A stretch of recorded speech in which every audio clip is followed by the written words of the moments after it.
When this boy, Dane, chose an object, he unintentionally caused all the items to resonate together, startling everyone present. Even the most exceptional genius in the family had only awakened one type of talent, yet Dane awakened four. He was truly a peerless prodigy in the clan. Even his father, Arkin, could only say helplessly, "Looks like we'll have to teach him all four talents." In his past life, Dane was Eric, the Empire's most outstanding swordsman.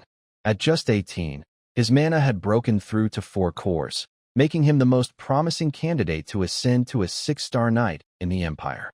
But then, he crossed paths with the 6-star Duke of the Althean Empire, known as Black Wave Thermian.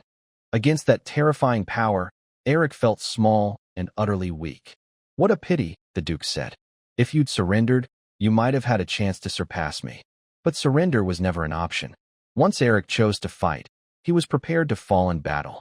Then, the Duke launched a ferocious attack, and with one swift strike, a blade pierced Eric's chest. From that moment, the so-called combat genius fell. The scene shifted as Eric opened his eyes again. A woman's gentle hand held his. He looked around and saw a pair of parents laughing joyfully with him. "This child is a gift from God," the father, Arkin, said with a hearty laugh. "Haha, this boy truly is God's gift." Dane, bewildered, flailed his tiny limbs. "What? A baby? What are they talking about?" Sensing his discomfort, the mother, Lily, scooped him up in her arms, her eyes twinkling as she teased, "Dane, you're going to be an incredible spearman and follow in your father's footsteps." Arkin Sogers. Arkin, Dane's father, looked suspiciously at Lily's smiling eyes. Lily, standing beside him, snapped irritably, "What's that supposed to mean?" She pulled Dane closer, frowning. "Dane will be an incredible assassin," Arkin stammered. "Easy, sweetheart." Lily Sogers, his kind-hearted mother, stood her ground. Arkin tried to reason. "Come on. How could you let our youngest become an assassin? That's horrifying." Dane, visibly annoyed, scrunched his face as Arkin declared, "A real man wields a spear." Lily shot back angrily. "The spear is the perfect, most beautiful martial art." She continued, "Being an assassin is better than being a spearman. He can hide in the shadows and take out targets unnoticed. That's way cooler." On that lavish, ornate carriage, it seemed like the argument would never end. But then, Dane was reborn. Not only that, but reborn in the Althean Empire, his former enemy, as the son of a count. Arkin, sitting in the carriage, finally compromised with Lily. "All right, here's the deal, we'll teach him both." Lily, finding it reasonable, nodded. "Absolutely, Dane will definitely be an assassin." Lately, his new parents, Arkin and Lily, kept trying to sway him. "Dane, be a spearman. Spearmen are the best," Arkin would say. Lily, holding Dane, would scowl. "He's going to be an assassin." Their heated debate about his future was likely because he was born late, making them even more eager for him to follow in their footsteps. The carriage driver stopped and announced, "My lord, we've arrived." Arkin blinked in surprise. "What? Already?" He turned to Lily. "Now, Lily, take my hand." Lily raised an eyebrow. "What if people in the city see us?" Arkin stepped out of the carriage, grinning. "I just want to hold my wife's hand. What's wrong with that?" Arkin took Lily's hand. "All right, careful now, careful." Dane, nestled in Lily's arms, had to endure their lovey-dovey display. Talk about an eyesore. Suddenly, Dane's round eyes widened, staring at them both. Lily carried him into a luxurious place, a magnificent castle. The servants stood respectfully as Lily stepped through the door. She smiled. "Oh my, Dane seems so happy to be home, doesn't he? Look at how excited he is." Dane, grinning and waving his tiny arms, chimed in, "Yes, if this is my home, it'll be even easier for my talents to soar." 2 months later, in Dane's home, a child's babbling echoed in the room. "A boo-boo, ooh-ba-ba." Lily, thrilled, rushed to scoop Dane up. "Oh my Dane's babbling." He responded with a boo-boo-boo. Hearing Lily, he thought, "So I'm babbling now. Quite the experience." Dane longed to speak, but being so young, he could only babble. A boo-boo, boo-boo. He recalled his past as Eric. Wandering far from home, he rarely met children. The few he encountered were injured, bandaged, crying, homeless. Many mourned their parents, starved, and vanished. Compared to that, the Soger's household was wealthy and fortunate. I won't starve here, he thought. At that moment, someone burst in, shouting, "Ha, Dane, look!" Arkin, wielding a spear, struck the ground, proclaiming proudly, "This is a spear." He looked at his beloved son, fishing for praise. "What do you think, Dane? Long and splendid, right?" Dane's mouth twitched at his father, thinking, "This man's my dad, the kingdom's strongest six-star spearman, Arkin Sogers." Dane knew Arkin showed a different face to him. In battle, Arkin was ruthlessly cold. Despite appearances, he was a heroic warrior, the Green Tempest. Lily set Dane back in the crib, storming toward Arkin, fuming. "Seriously? You brought a sharp weapon into the baby's room?" Dane babbled, watching them argue. A boo-boo. Pushed back by Lily, Arkin tilted, chuckling awkwardly. "I just wanted to show Dane." Lily's face soured. "I told you don't." Lily, once the kingdom's top assassin, scolded Arkin daily. Though equal in strength, Arkin could only say, "If you do that again, I'll teach him stealth basics from infancy." "My mother," shouting yet an unsuspected assassin. Arkin whined. "Come on, everyone does it. Famous mage families place spell books by their newborns." Lily snapped. "Compare a spear to a staff? That thing's sharp." Dane, watching, sighed. "What a harmonious family. Their intense focus on my future stemmed from my two older sisters choosing paths unrelated to assassination or spearmanship." The scene shifted to another castle. Arabella and Claire stood by the crib, watching Dane flail. Arabella said, "Look, Dane, if you do this, your cheeks puff up." Dane babbled, "A bu, a bu." Arabella couldn't resist his cuteness, so adorable. She was Arabella Sogers. Dane's cheeks were pinched red. "Ow, my cheeks," he groaned inwardly. About Arabella. Gifted in magic, she pursued wizardry young. At 12, a third-rank mage, a genius, as the highest rank is 5. She poked Dane's cheek again. "Dane, want to learn magic with me? Studying alone's boring." Dane winced. "Stop poking." Claire spoke. "Summoning's great too." She was Claire Sogers, a skilled summoner, controlling 2 summons at once since age 7. After speaking, she fell silent, thoughtful. Dane, smelling food, eyes gleaming, nearly drooling, babbled, "A bu, a bu." He thought, "I thought she disliked me, but it feels more like jealousy over a new sibling." Claire, softening, touched Dane's nose, so soft. Arabella poked again, "Right?" Claire wiped Dane's drool. "Dane, if you've got summoning talent, it'll be fun. I'll teach you." Dane chuckled inwardly. "Haha, everyone wants to teach me their skills." The family portrait. My father, a 6-star spearman. My mother, a former assassin who targeted the king. My eldest sister, a genius mage. My second sister, a genius summoner. The Sogers Count family was a perfect, ideal nobility. Dane's eyes narrowed. What's the point of revenge this life? My battlefield death was tragic, but vowing to avenge those who beat me is laughable. The family of 4 bickered over Dane's training. Spears for spearmanship. Stealth and assassination are better. No, magic's the trend. Summoning's great too. Dane, watching, smiled. "I always wanted a home. Lucky I was born here." Amid their squabbles, parents and sisters each pushing their specialty, Dane's head throbbed. He shut his eyes, wanting to cover his ears but too young. Truly a harmonious family, huh? The Sogers family had a unique ritual, a selection ceremony at age 1. Various items were placed before the child, and their choice predicted their future. The scene shifted to Dane's first birthday, crowded with guests. It's young Master Dane's first birthday? He's 1 already. Time flies. 2 noblemen chatted. The young ladies became a summoner and mage, right? Wonder what Dane will pick. An elder said, "We'll know after the ritual. Let's go." In the banquet hall, noblewomen and ladies gathered. The long table held weapons. Dane sat before them. Guests watched, murmuring. The sisters brought their items too. So cute. They've grown. Lily placed Dane on the table, his face unenthused. She said, "Dane, pick what you like." Dane glanced around, thinking, "What now? Everyone's expecting me to choose their item." Arkin, arms crossed, smirked. "Dane'll pick Dragon Tail. Made from rare Dukrin ore, it grows heavy and sharp with the wielder's mana. a mystical spear. Lily eyed the spear, chuckling. That's my lifelong weapon. Pick Dad's spear, Dane. Too handsome for assassination, but he'll choose my dagger. Nighthorn, crafted from Ethrin ore, held all elements and could mix poisons. Arabella, hands on hips, beamed. Dane'll be a great mage. He'll join me at the academy. Her spatial pouch, usable only by mages or those with magic talent. Claire, anxious, hope Dane picks my pouch. If he learns summoning, I'll take him dragon riding.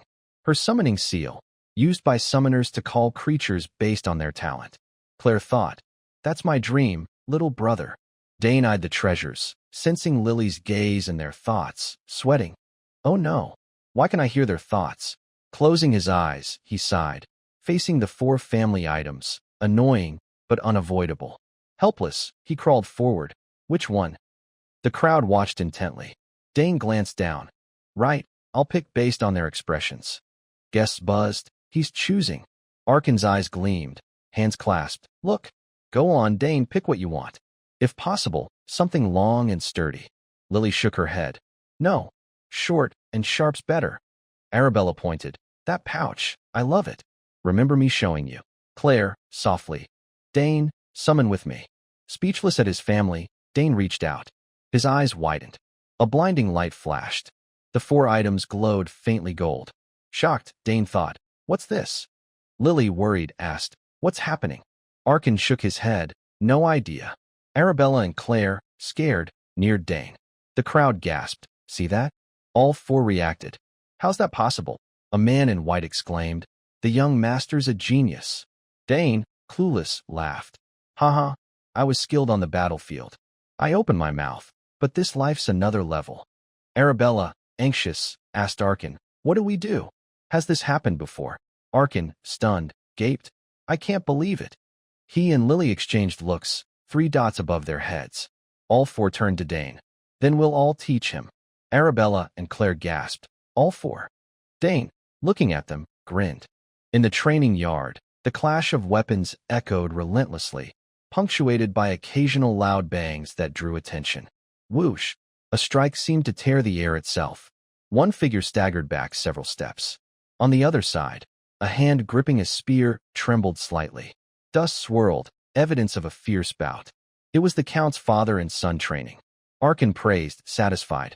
Well done, Dane. You've fully mastered the techniques I taught you. 7-year-old Dane Sogers smiled shyly. Thank you, father. Arkin ruffled his hair, laughing. Good, good. My son indeed.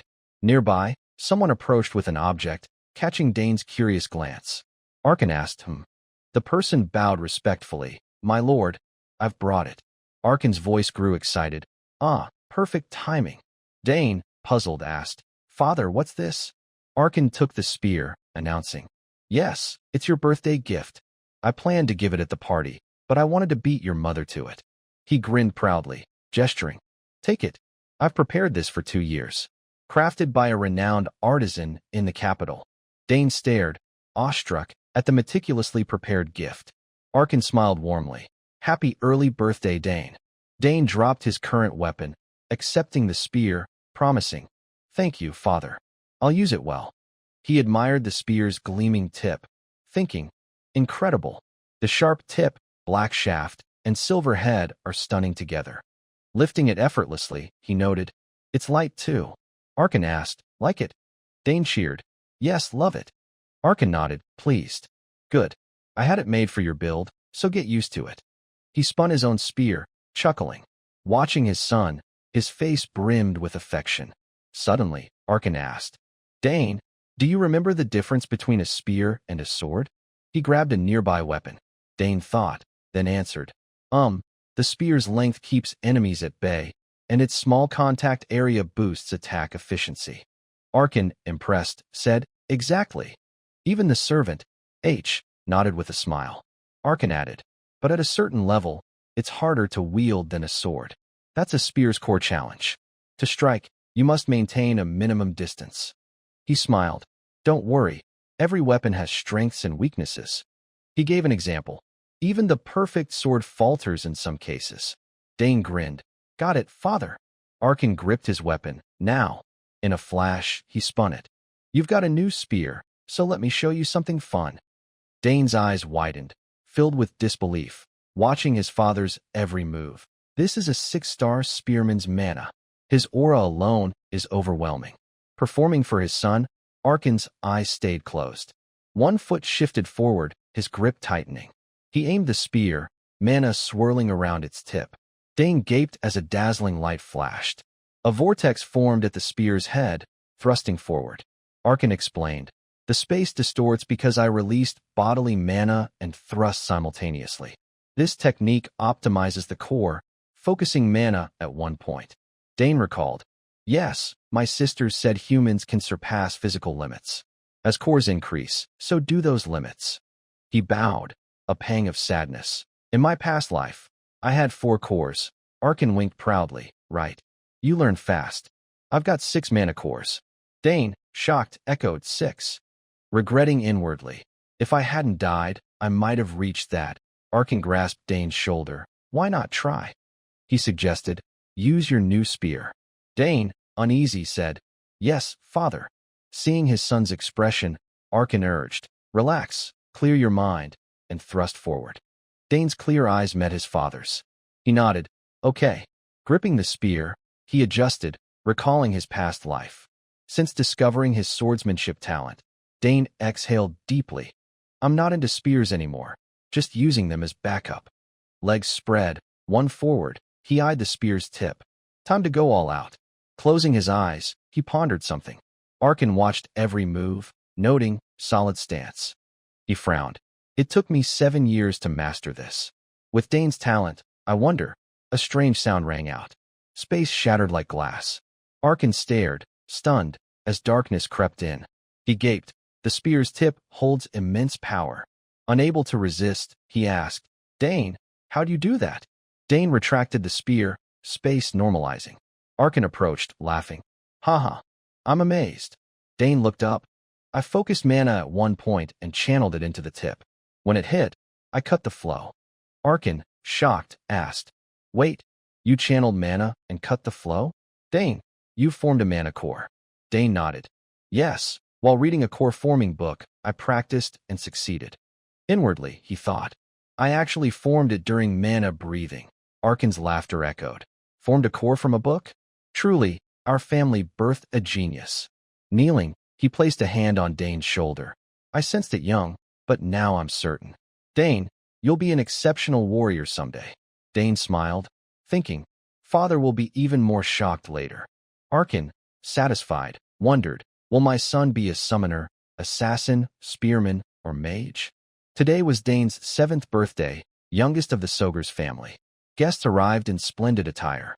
Lively music fueled the festive mood. The table overflowed with delicacies. Laughter filled the air. Dukes raised glasses and toast. A man with a wine glass approached. "Ha! Arkin, long time." Duke Arkin smiled. "Duke Bout, how have you been?" Bout, laughing.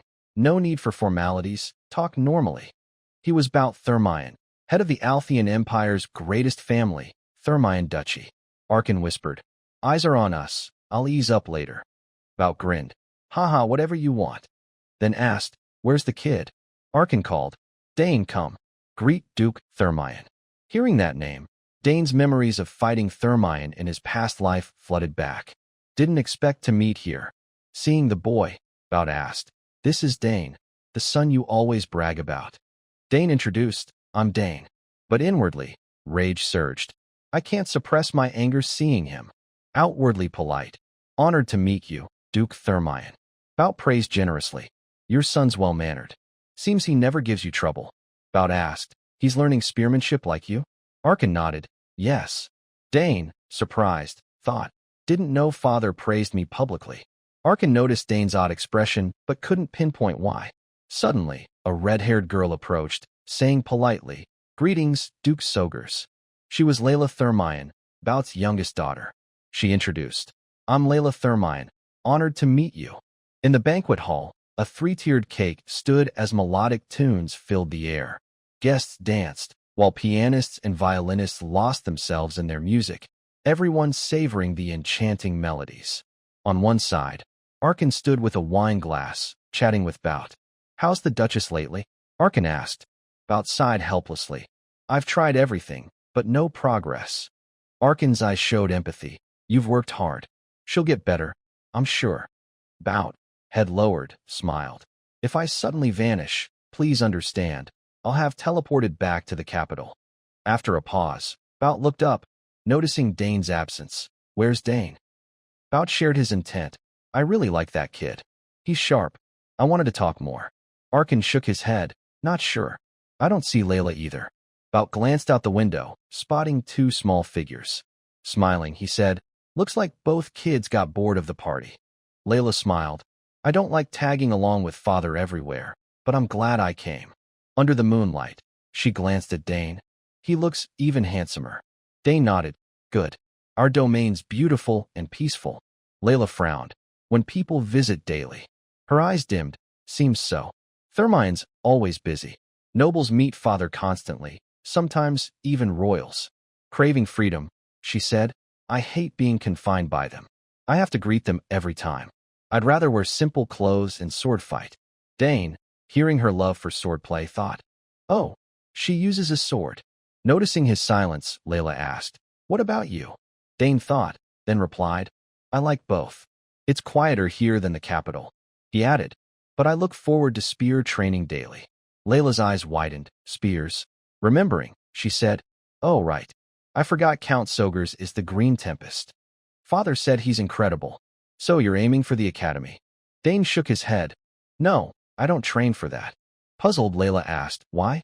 Isn't training for academy entry obvious? It's hard to get in. Dane, shyly scratching his head. Well, I train to do better if I get in. Layla stunned. What? But what if you make it? Dane said optimistically. I'll try again. He laughed. If I keep failing, that path's not for me. Layla, skeptical. I don't believe you. She asked. Aren't you afraid of disappointing your family? Dane shook his head. Not really. Layla's eyes sparkled with admiration. I'm jealous. My family sees failure as shameful. Forget I said that. Dane, sighing inwardly. I didn't know great houses worried about such things. He said, why think that? You seem skilled already. Layla perked up. Really? Can you check my swordplay? Caught off guard, Dane blinked. Your swordplay? Layla nodded eagerly. Yes. Dane agreed. Sure, but just a bit. Her eyes gleamed. Swords thrilled her. Great. Where's your training yard?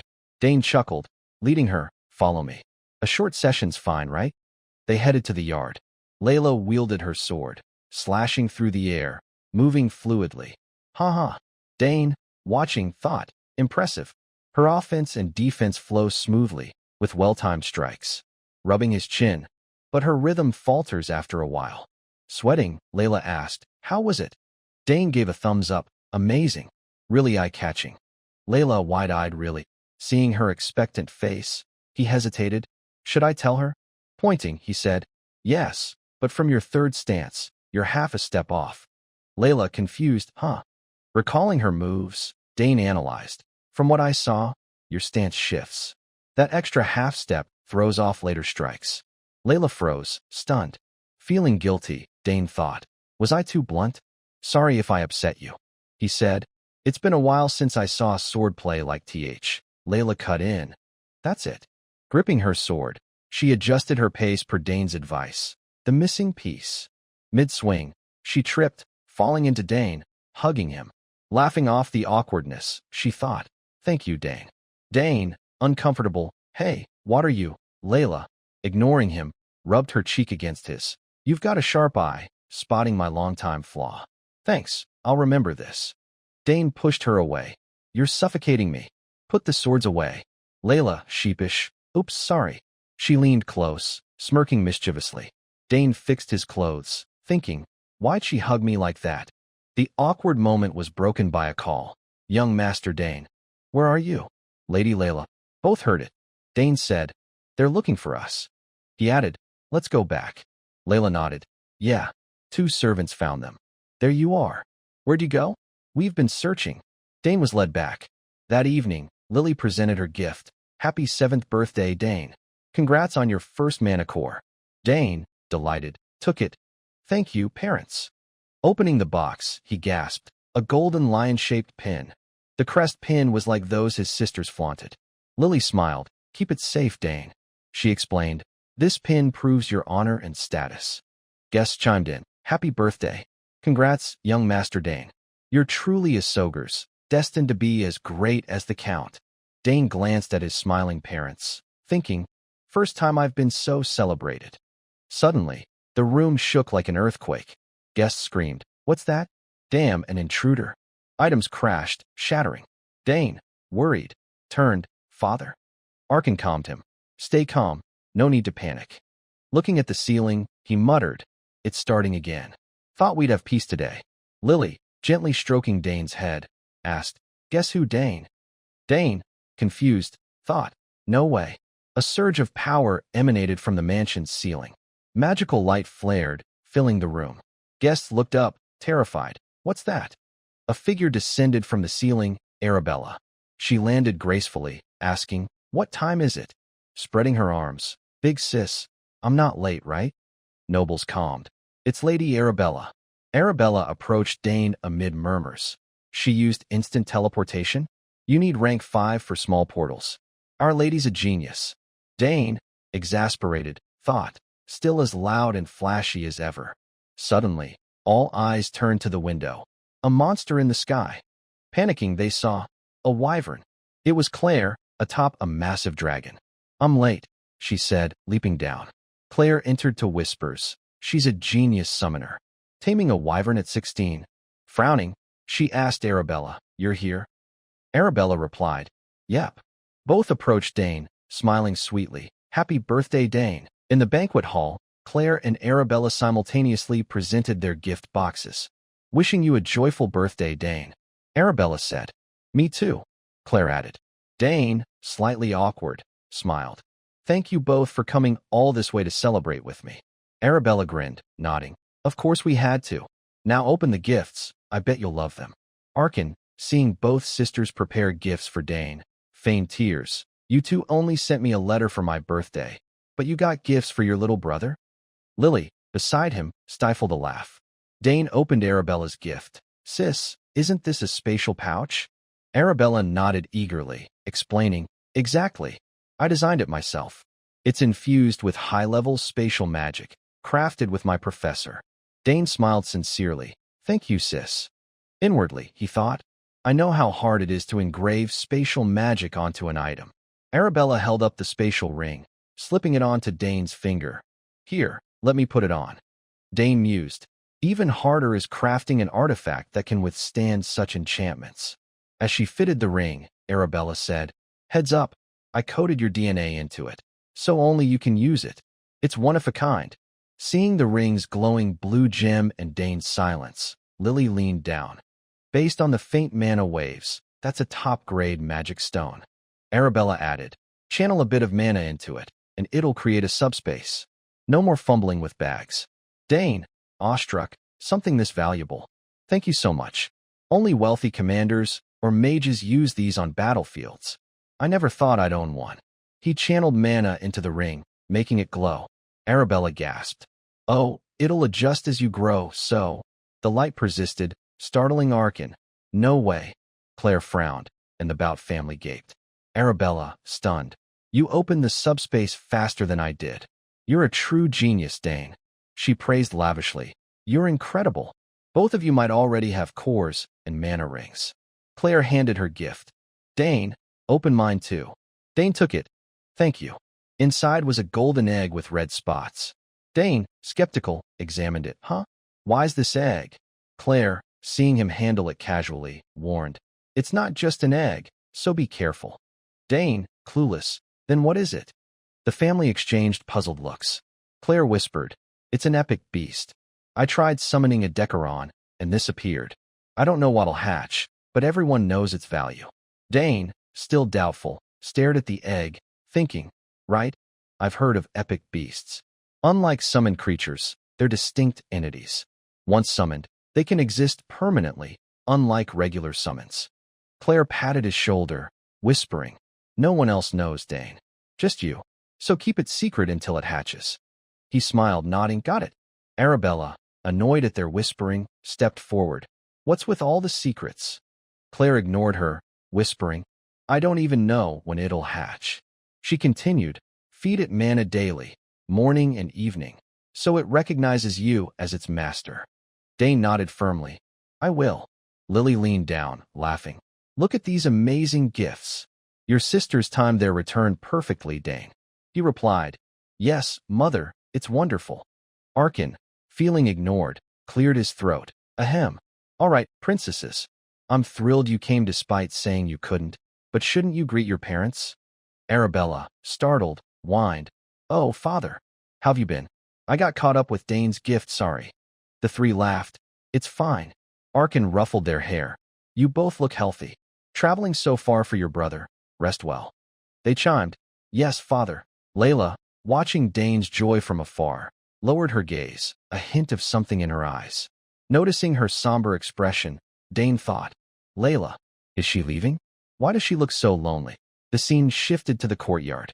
Bout, strolling, thought. She's even more impressive than I expected. Recalling Arabella's descent, as expected of the Academy's top mage, a rare talent. She'd pair well with my son, the Academy's best swordsman.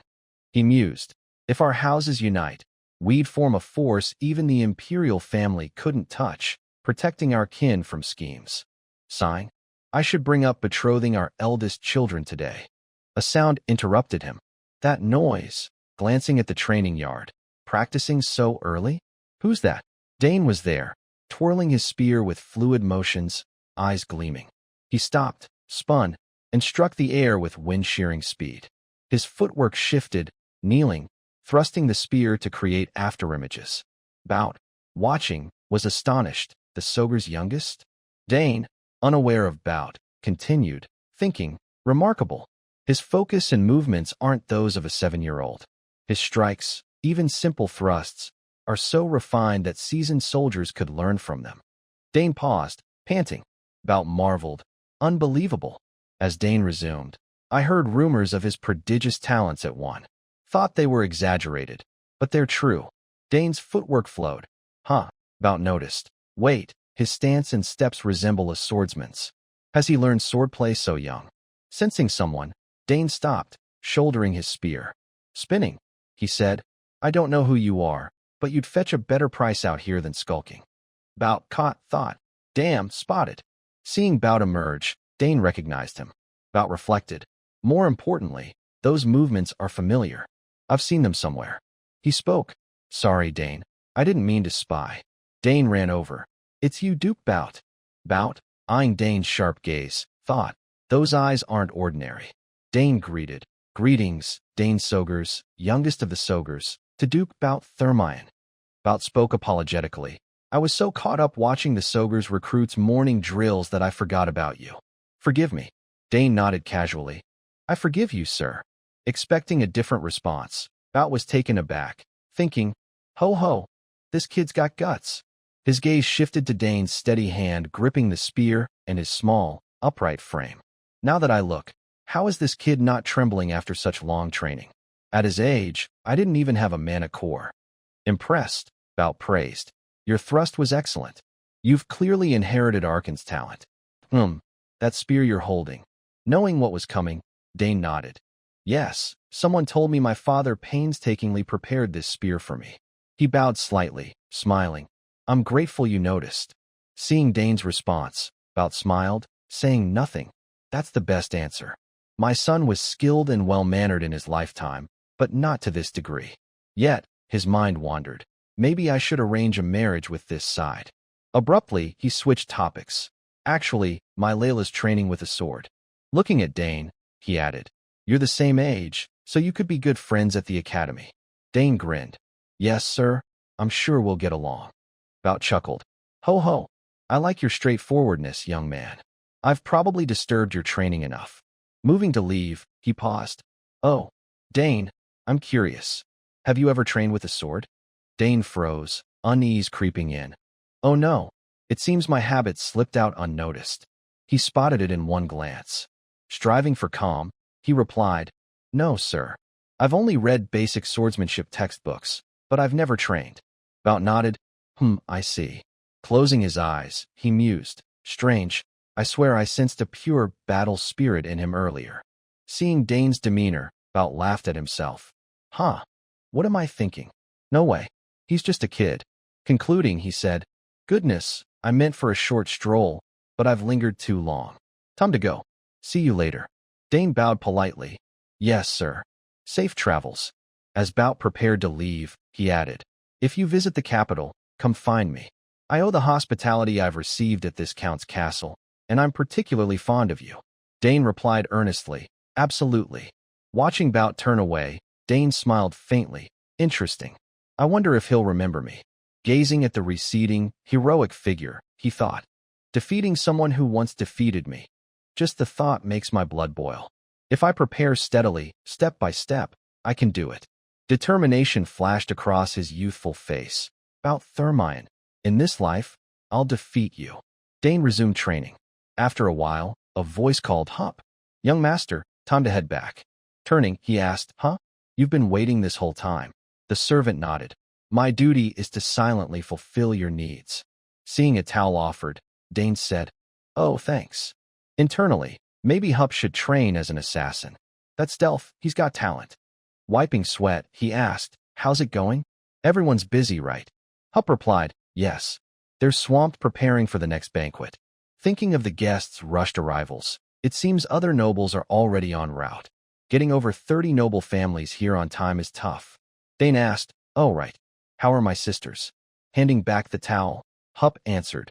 They opened a teleportation gate and left for the academy.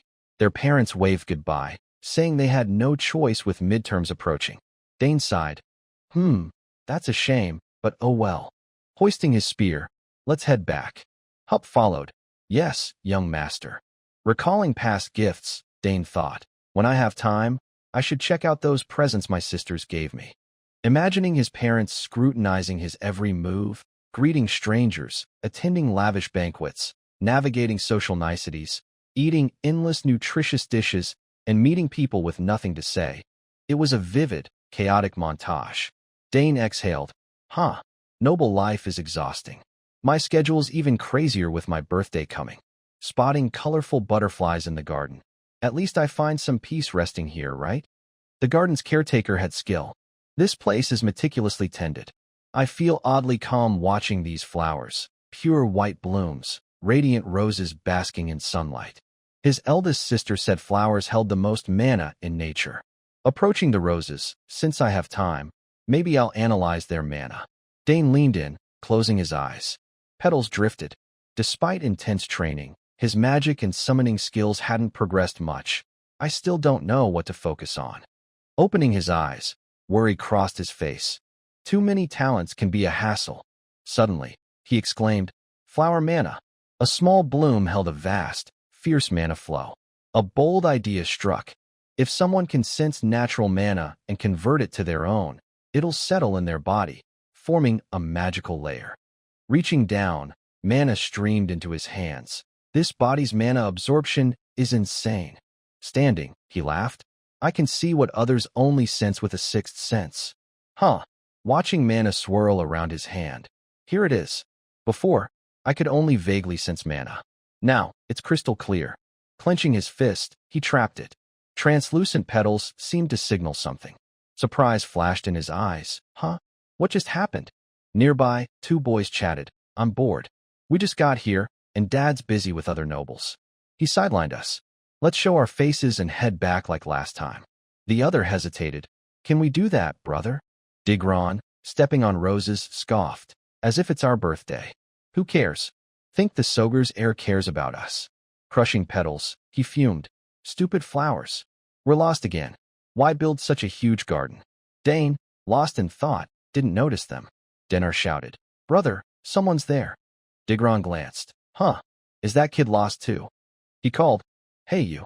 That outfit, are you a servant? Dane frowned, turning to the arrogant voice. Digron gestured imperiously. Lead us out. Seeing them trample flowers, Dane rushed over, yelling, Get off. Don't you see what you're stepping on? Digron, enraged by Dane's tone, snapped. What?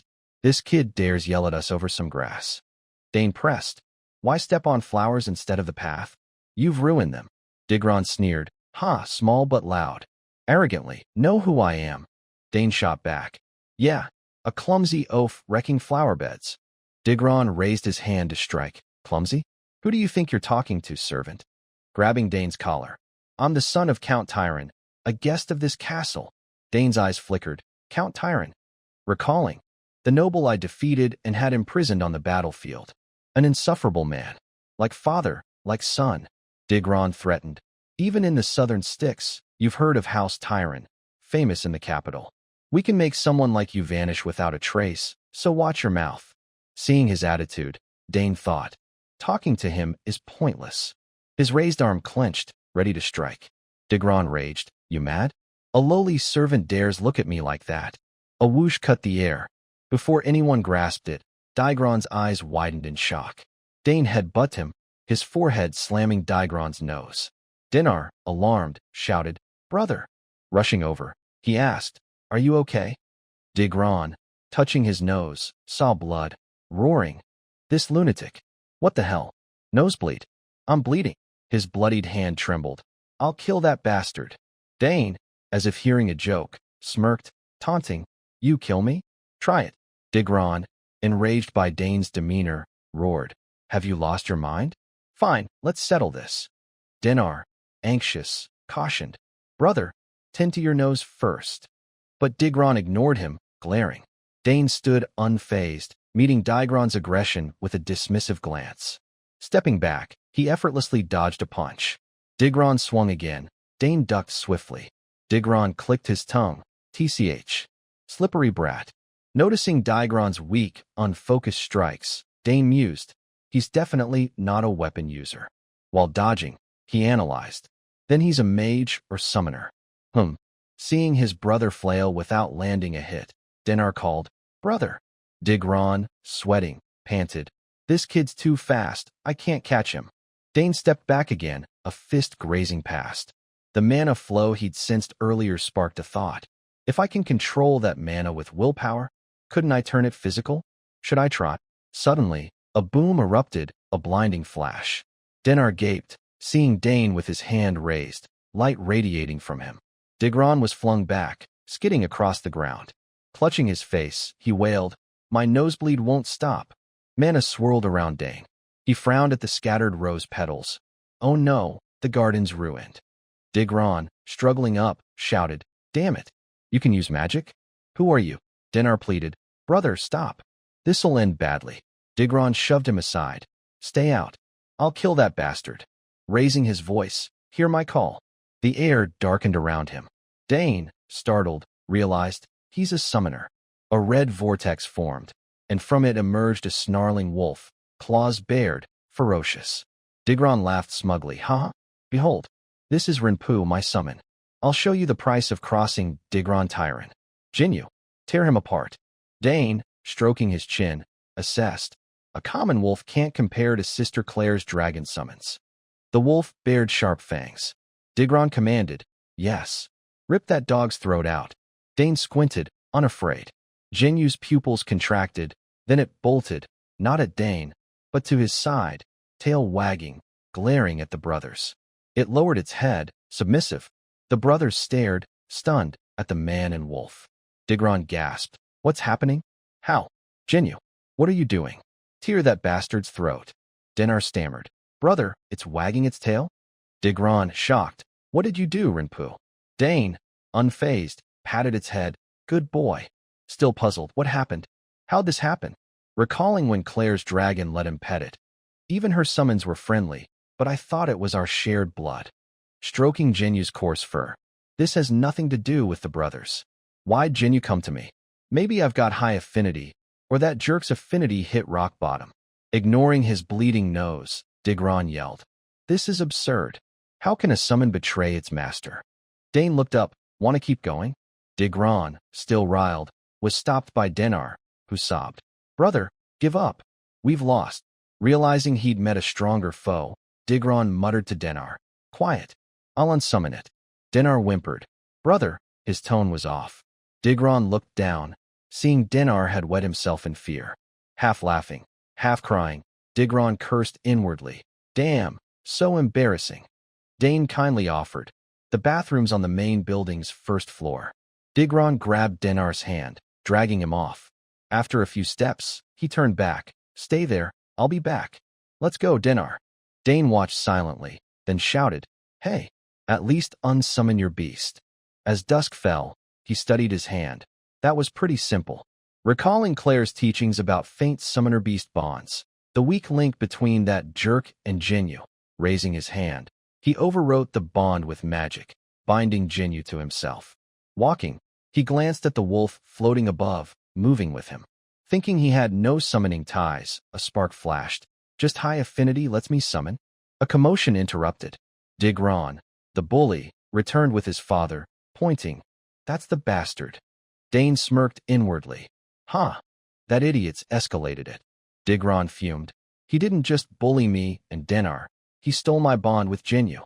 A portly man approached, introducing himself.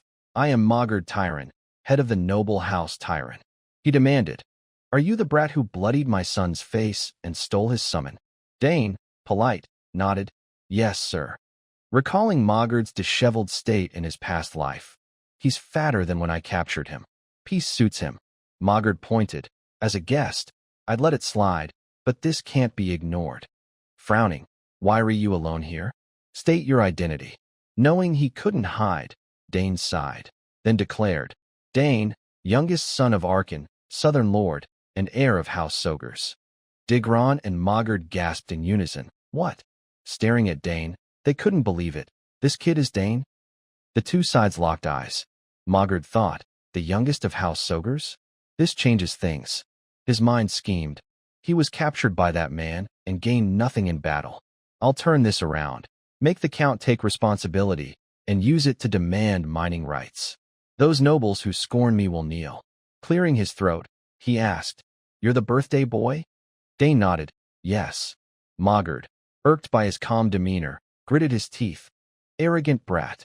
I didn't come to this backwater south just to celebrate your birthday. Gesturing to Digron, Mogard demanded, So, what'll you do about this? Feigning righteousness. You injured my son, a guest you invited. You stole his summon. That's a crime. Dane's face darkened, listening to Mogard's tirade. Exactly. Today's your downfall. I'll speak to Count Sogers and demand accountability. Let's go. Glancing at the falling petals and trampled roses, Dane spoke slowly. I understand. But first, I demand an apology. Mogard scoffed. What? An apology? Ridiculous. Digron chimed in. That bastard. Dane explained. Yes. I did hit your son's nose, injuring him, but I was threatened and acted in self-defense. I didn't steal the summon. Jinyu chose to follow me. Digron insisted. What? Jinyu would never do that. Father, he's lying. Mogard stroked his chin. Hold on. I heard the second daughter's a summoning prodigy. Right. I get it. She must have taught him how to sever bonds. Smugly believing he'd cracked it. Even if you're telling the truth, losing a summon is tragic. But you demand an apology? Dane affirmed. Yes. Digron shouted. Who does this kid think he is? Dane frowned. So arrogant, interrupting adults. Mogard, frustrated, thought, dealing with this kid is a headache. Calmer. Fine, I won't scold you. Let's see what Count Sogers says. Dane met his gaze, sensing Mogard's eagerness. Noise drew attention. Arkin and Bout approached. Dane's father spoke. Looking for me? Dane called. Father. Digron sweated, terrified. Mogard stammered. Count Sogers, seeing Bout, he panicked inwardly. Trouble. Even Duke Thermian's here. I can't go head on. Digron explained. My brother and I got lost in the garden, so I asked your son for directions. Dane glanced at his blatant lie, then at his attentive father. That's father. He knew Arkin cherished family, but wasn't biased. Pointing to his nose, Digron lied. He suddenly hit me, and he mocked me with weird tricks. I summoned my beast to scare him, and he stole it. He attacked me too. Dane bowed his head, dismayed. He lies so shamelessly. I'm almost excited for his future. Mogard spoke. Count Sogers, I seek justice for my son. I meant to warn the boy, but stealing a summon is wrong. I can't overlook it. Arkin, composed, we can't judge one side's story. Reasonably, I'll hear Dane's account, assess everything, and decide, right? For transparency, Arkin gestured to Bout. If you doubt my judgment, I suggest Duke Thermian offer his view. Bout nodded. If needed, I'll do it. Mogard, speechless, cursed inwardly. Damn. Thermian's involvement complicates things. This feels bad. Arkin called. Dane, explain. Dane pursed his lips, thinking. Just recount what happened. Pointing to footprints and scattered roses, though slightly different from reality. Some of Tyron's son's claims are true. Raising his voice. However, he trampled our carefully tended rose garden. Adding, he grabbed my collar first, fearing his actions exposed. Digron, sweating, stammered. Since when? Mogard opened his mouth, but said nothing. Arkin urged, go on, Dane. Dane frowned. Also, I heard clearly. When he summoned Jinyu, he ordered it to kill me. About thought. What 7-year-old speaks like that? Dane asserted. I never stole his summon. Mogard shouted. Nonsense. Skeptical. How could a non-summoner claim a summon? He must have used some secret skill. Dane countered. No. I have an innate bond with summons. One unhappy with its master will choose someone like me. Mogard sneered. Hilarious. Arkin asked seriously. Is that possible? Dane nodded. Yes. Mogard laughed. Haha. He doesn't expect us to believe that, right? Two completely different stories. Bout interjected. We should test it with the summon. The Tyrants paled. The Dukes interfering. Arkin, hand on Dane's shoulder. Can you prove it? Dane nodded. Yes, father. Digron glanced at Mogard, who eyed him back. Digron, lips tight, sweated profusely. What do I do? I can't summon Jinyu. Mogard pressed. Digron, what's wrong? Summon it. Hesitant. Father, admitting, I can't. Mogard snapped. Why can't you summon what you call daily? Dane smirked. I severed the bond. Of course he can't. He spoke. Father, I'll summon it. I'll need his sigil. Digron shocked. What? My sigil? Impossible. You want my sigil? Nonsense. Another summoner's unique sigil is useless. Arkin cut in. Per your words, even with your sigil, it won't work. So what's the harm in trying? Won't it prove you right? Digron, head bowed, cursed silently. Damn. He's right. I can't argue. Mogard, nervous but hopeful. Show them your sigil, Digron. Tears welled. But father, Mogard, silent, then roared. Now. Digron's sigil was handed to Dane. Holding it, Dane knew a summoner's unique sigil was unusable by others. But Jinyu, once Digron's, was now bound to him through his mana. The sigil was just a tool. Dane closed his eyes. Mana swirled around him. Jinyu appeared, nuzzling his hand. It licked his cheek, fawning. Arkin and Bout gaped. Digron cried, Father, how's my Jinyu?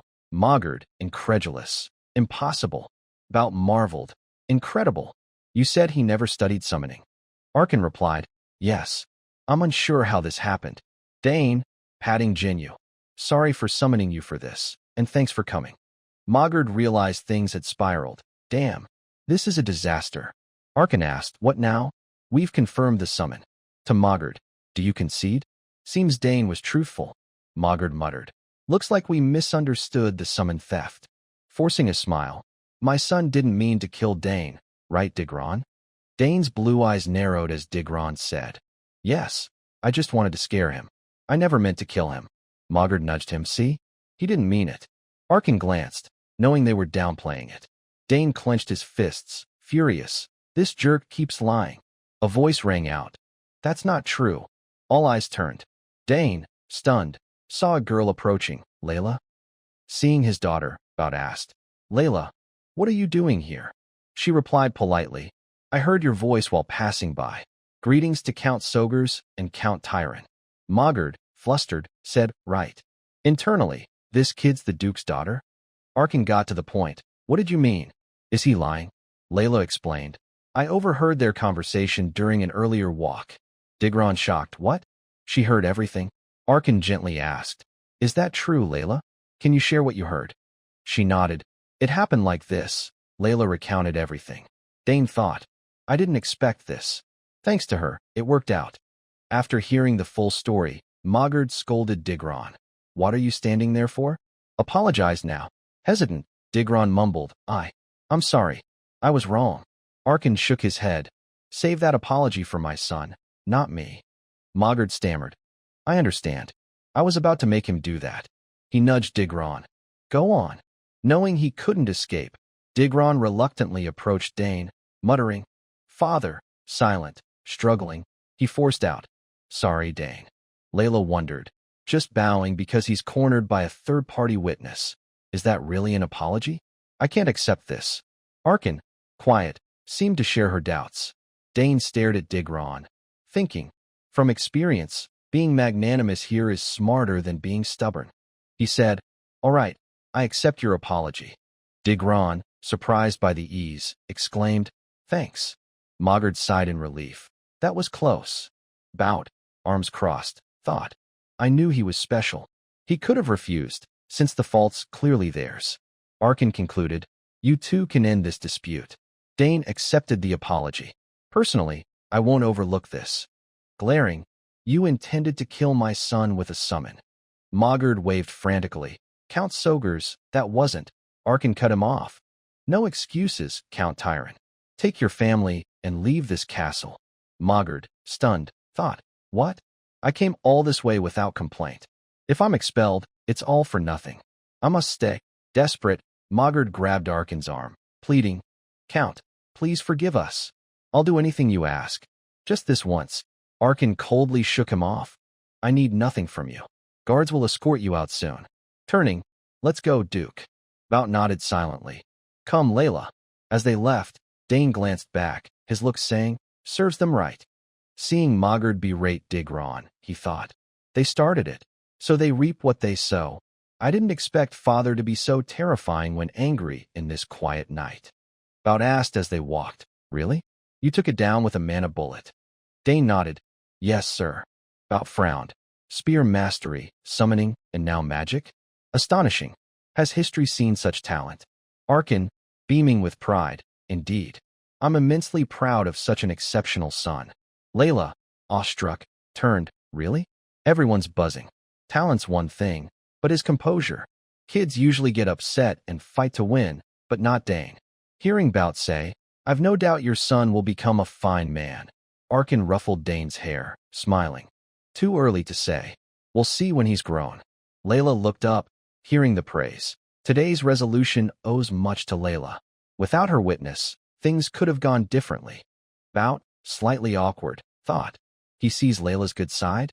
Maybe he's pushing for a match. Layla just stated the truth. If it's no trouble, why not discuss a betrothal? Arkin thought. Don't tell me he wants Dane to marry his daughter. Looking skyward, he changed topics.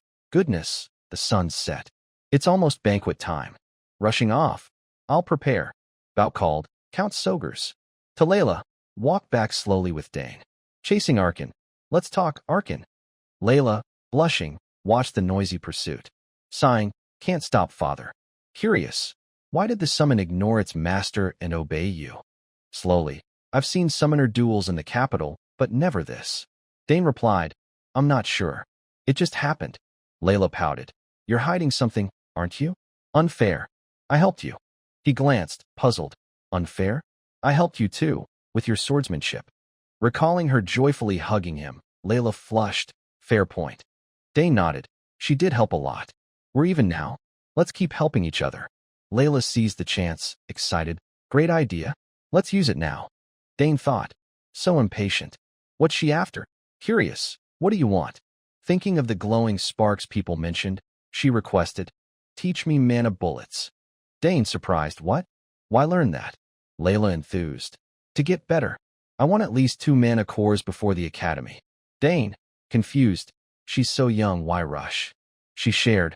I want to excel and make my mother happy. She loves me so much. She'd be thrilled if I improve fast. Dane realized. Right? I heard the adults mention Countess Thermian's serious illness. Pursing his lips, he paused, then said, All right, I can't refuse. Layla cheered. Really? Truly? Let's start tomorrow. I'm here till then. Or tonight. Unbothered, he replied. Fine either way. Mana bullets aren't hard once you grasp magic flow. Her eyes sparkled, voice brimming with joy. I'm so excited. Your turn. What's your request? Dane frowned, thinking carefully. In the dark, his voice faded. What I want. Scene shifts to the banquet hall. Guests enjoyed the feast. Someone whispered mysteriously. I heard Count Tyron was expelled from the castle. Another, curious. What did he do? Clinking glasses. His eldest son caused trouble. The know-it-all added, yes. He provoked young Master Dane and got schooled. TSK, coming here and causing a scene. So shameful. The voice continued. Also, heard the rumor? Young Master Dane's an exceptional summoner. Gasps. Oh, will House Sogers become a famed summoner clan? Not just that. He wields magic too. Someone marveled. Goodness, really? A finely dressed man spoke. So you're young Master Dane, the one in the rumors? I'm Baron Open. Know anything about the Eastern Open territory? Dane bowed. A little, sir. I hear it's renowned for grilled salmon and sapphires. Open, pleased, laughed. Haha, sharp lad. Indeed, Open's salmon and sapphires are unmatched on the continent. Nudging his daughter. I heard you're talented in many fields. Seems true. Almost forgot to introduce my girl. Sylvia, say hello. A small foot in blue doll shoes stepped forward. Dane, startled. What? So sudden. A green-haired girl in matching attire introduced herself. Hello. I'm Sylvia. Nice to meet you. Dane. Awkward. Hi, I'm Dane. Sylvia leaned closer, whispering conspiratorially. You're the future heir of House Sogers, right? Hesitant. What? That. I don't know. Sylvia grabbed his hands. Don't play dumb. I heard you're gifted in many areas. Please look out for me. We might become family someday. Speechless but polite, Dane replied. Sure, I'll look out for you. Inwardly sighing. Why are kids today so forward? Seeing the two holding hands, Layla's eyes widened. Dane, you're here? Dane, puzzled, said, Layla, and Sylvia. Sylvia frowned. Surprised, Lady Layla? They let go. Layla, stern, asked, who's she? Dane fumbled. She's Sylvia. Sylvia introduced herself again. Greetings, my lady. I'm Sylvia Open, eldest daughter of Baron Open. Layla raised an eyebrow. Oh, is that so? Nice to meet you. Noticing their forced smiles and tense atmosphere, Dane winced. Ugh, that familiar hostility. Reminds me of Arabella and Claire. He concluded, girls are terrifying. Layla grabbed Dane's hand. Sorry, I need Dane for a bit. Glaring. We had plans, right, Dane? Caught off guard but catching on, he said, oh, right. Sorry, Sylvia, let's talk later. Sylvia forced a smile. Yeah, too bad. They hurried off. Layla fumed. Humph. She thinks you're some villain. Her face darkened. I'm the Duke's cherished daughter, second only to the Emperor. How dare she try to steal you? Glancing back at Sylvia standing alone, she thought. Compared to an Eastern Baron's daughter, they don't match. In the dark, Layla asked, how do you know her? Is she your fiancé? Dane protested. Fiancé? No way. We just met. She smirked. Really? He shot back, annoyed. Of course. Seeing her cheerful smile, he thought. Her mood flipped fast. Leading her to a spot, he said mysteriously, look, we're here. My secret place, known only to me. Layla gasped. Who'd guess a place like this exists? Dane nodded proudly. Yep. No one will disturb us here. He stepped forward. Layla followed eagerly.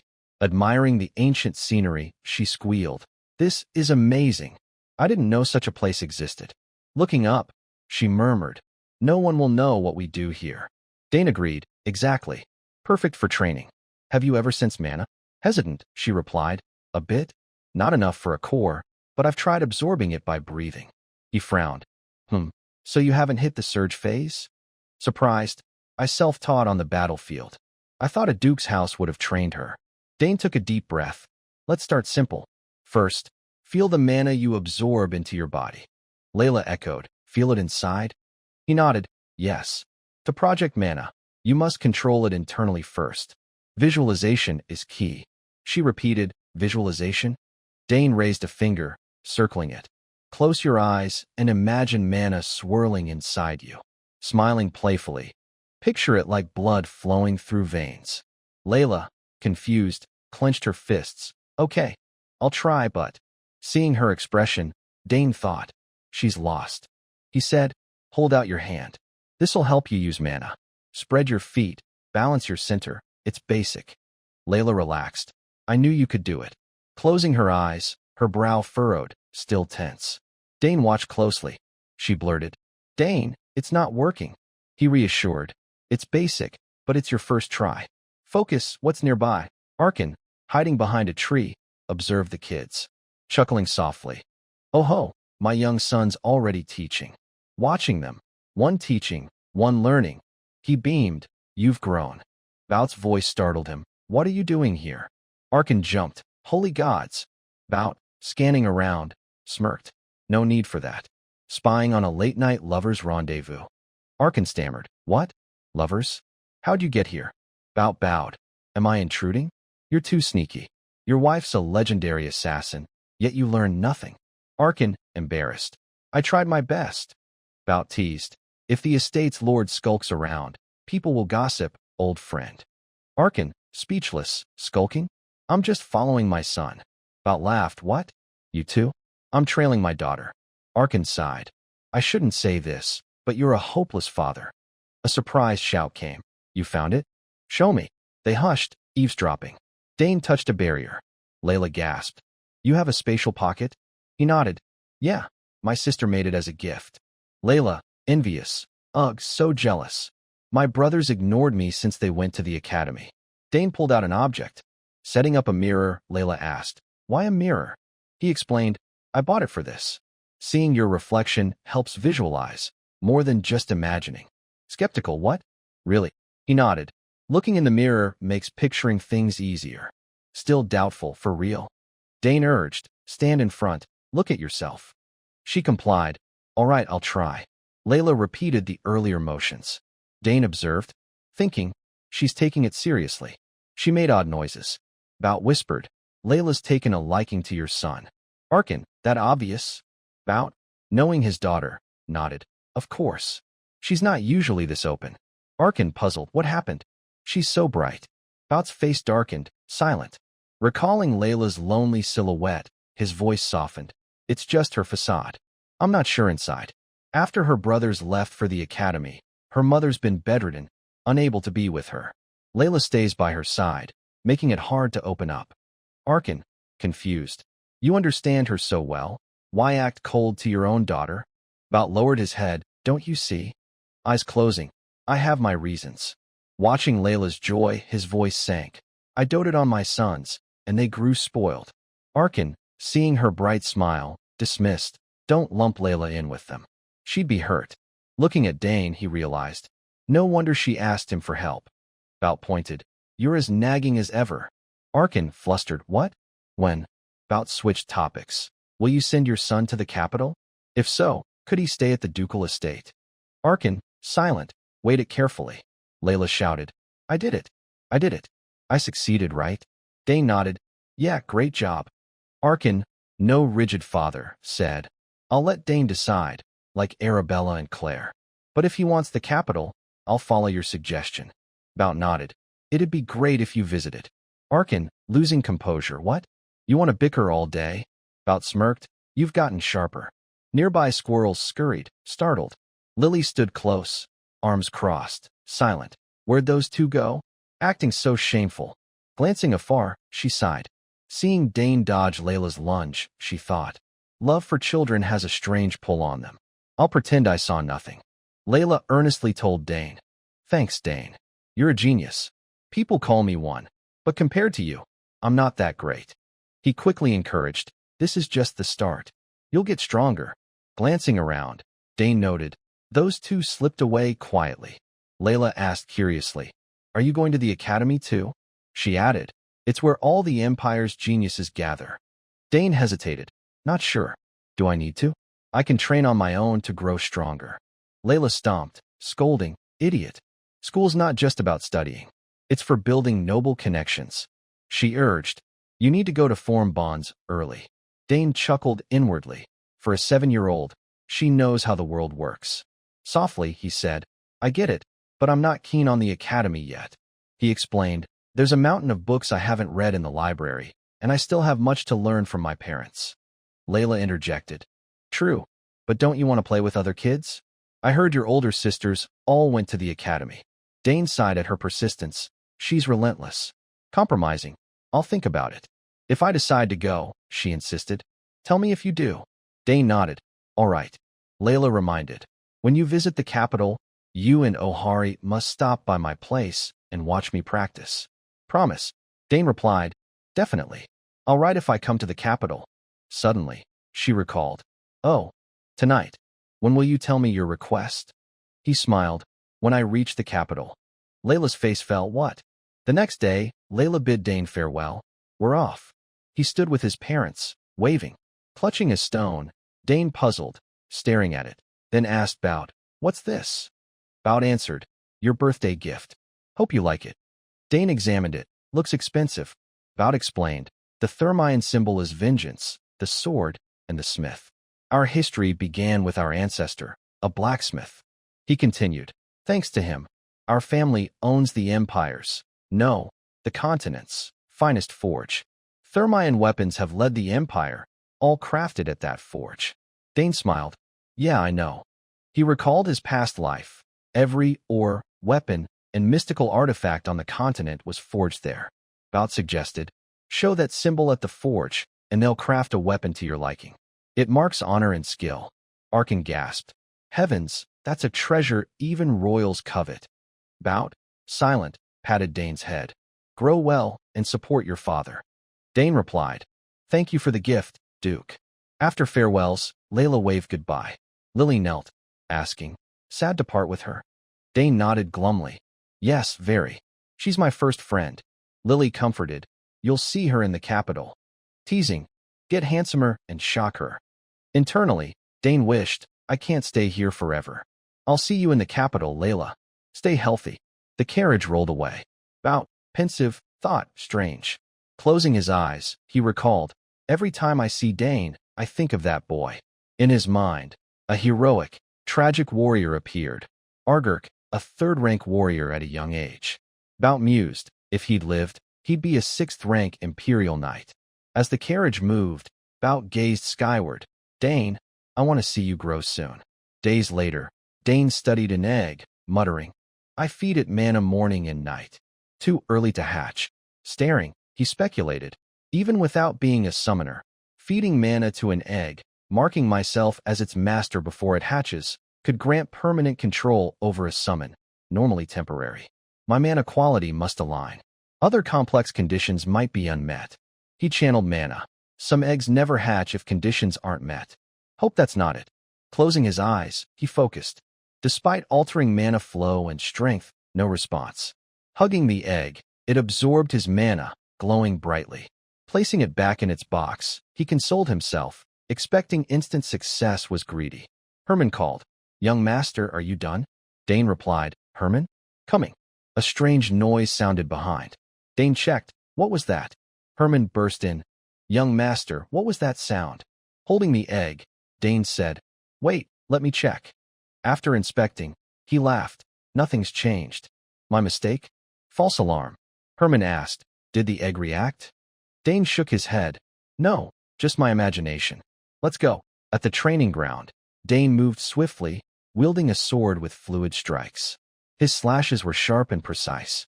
After agile moves, he landed steadily. Herman clapped. Superb, young master. When did you train? Dane said, Just wanted to swing it. Herman gushed. Truly a genius. A sword prodigy too. Dane grinned. Learning new weapons is fun. I haven't swung a sword in ages since father watched so closely. Good thing my skills haven't rusted. Herman brought a tray of pastries. Snack first, then we continue. Dane agreed. Thanks. Pausing training, he enjoyed the sweets. Training here's nice. Elsewhere, Arkin stood by a window, lamenting. Same old exhaustion every year, but we gained much from the last banquet. Pensive, many nobles are eyeing the south. Most want ties with us. He realized, since the war ended, the south's favorable climate holds what nobles crave. Their interest is obvious. Sighing again. But their interest pales compared to the attention on Dane. Recalling earlier, the clash with Tyron's eldest son was unexpected, but Dane calmly explained the situation to adults. Worried by Dane's maturity, he confidently showed his talent. Too mature. Sometimes I wish he'd act his age, childish. Just my wish. Checking the time. It's almost time. Turning, Dragon's Tail, let him wield it today. Arkin, carrying Dragon's Tail, stepped into the training yard. Raising his head, he was stunned, mouth agape. Dane was expertly wielding a sword with precision and agility. Such remarkable swordsmanship. Arkin couldn't believe it, eyeing his son, wise Dane using a sword instead of a spear. Frowning, he recalled, right, that old Duke must have said something. Why else would he practice swordsmanship after dedicating so much time to spears? Unaware, Dane continued, slashing with sharp, fluid motions. Arkin, pleased and proud, noted, he seems quite skilled with the sword. Observing further, he judged, the strength he's showing. Most lifelong swordsmen couldn't replicate it. Dane's resolute gaze stood out, unlike his peers. Arkin watched silently, wondering, when did he learn this? One thing was certain, he's talented in swordsmanship too. After Dane finished, Arkin approached. Dane, I've been watching. When did you learn swordsmanship? Caught off guard, Dane panicked, busted. Better tell father the truth. Quickly, he said, I didn't really learn it. Arkin paused. Is that so? Pure talent then. Skeptical, he listed spearmanship, magic, assassination, summoning, now swordsmanship. Frankly, if it were anyone else, I'd never believe a kid could excel in all these fields. He asked, are you curious about this world? Dane, confused, huh? You mean? Arkin clarified. Yes, the world beyond these walls. His voice softened. This territory's too small for your talent. Staying here would hold you back. Dane, silent, lowered his head sadly, realizing he couldn't stay forever. But Arkin smiled warmly. Good. We'll prepare you to face the world. Shocked, Dane exclaimed, really? Arkin nodded, of course. Though reluctant, I must honor my son's wishes. Planting Dragon's tail in the ground. Today, I brought something special. Dane, spotting it, gasped. This is, Arkin repeated, recognize it? The dragon's tail that reacted to you on your first birthday. Dane recalled. Right, I remember. It responded to me. Arkin offered. Here, hold it. Dane took Dragon's tail, and it reacted intensely, startling him. Marveling, amazing. So much power. Arkin, thrilled. It's reacting even stronger than when you were a baby. Proudly watching Dane. No one can say it's because of me now. I'll make his spearmanship shine brightest on this continent. Patting Dane's shoulder. I'll ensure you master this spear before you go. Prepare. Dane agreed. Yes, father. Arkin added. Before that day, grow strong to wield it proudly. Dane vowed. Absolutely. Instead of the dragon's tail, I'll honor your teachings with pride. Arkin laughed. As expected of my son. He asked, shall we start? Dane replied, yes. After training, Dane collapsed on his bed, muttering, the outside world, reflecting. I've always been curious. He recalled his past life, lost in battlefield chaos. Smoke, death, he remembered vividly. In that life, war was all he knew. Cleaning camps, maintaining weapons, eating bland food, then marching to battle. The brutal past offered two escapes, war's end or death. Dane thought sadly, those were the only ways. I couldn't imagine life beyond. But as Dane, things differed.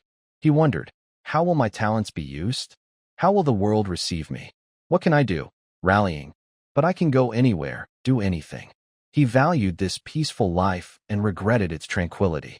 For a moment, he wanted to stay, basking in this warmth. His father's question shifted his perspective.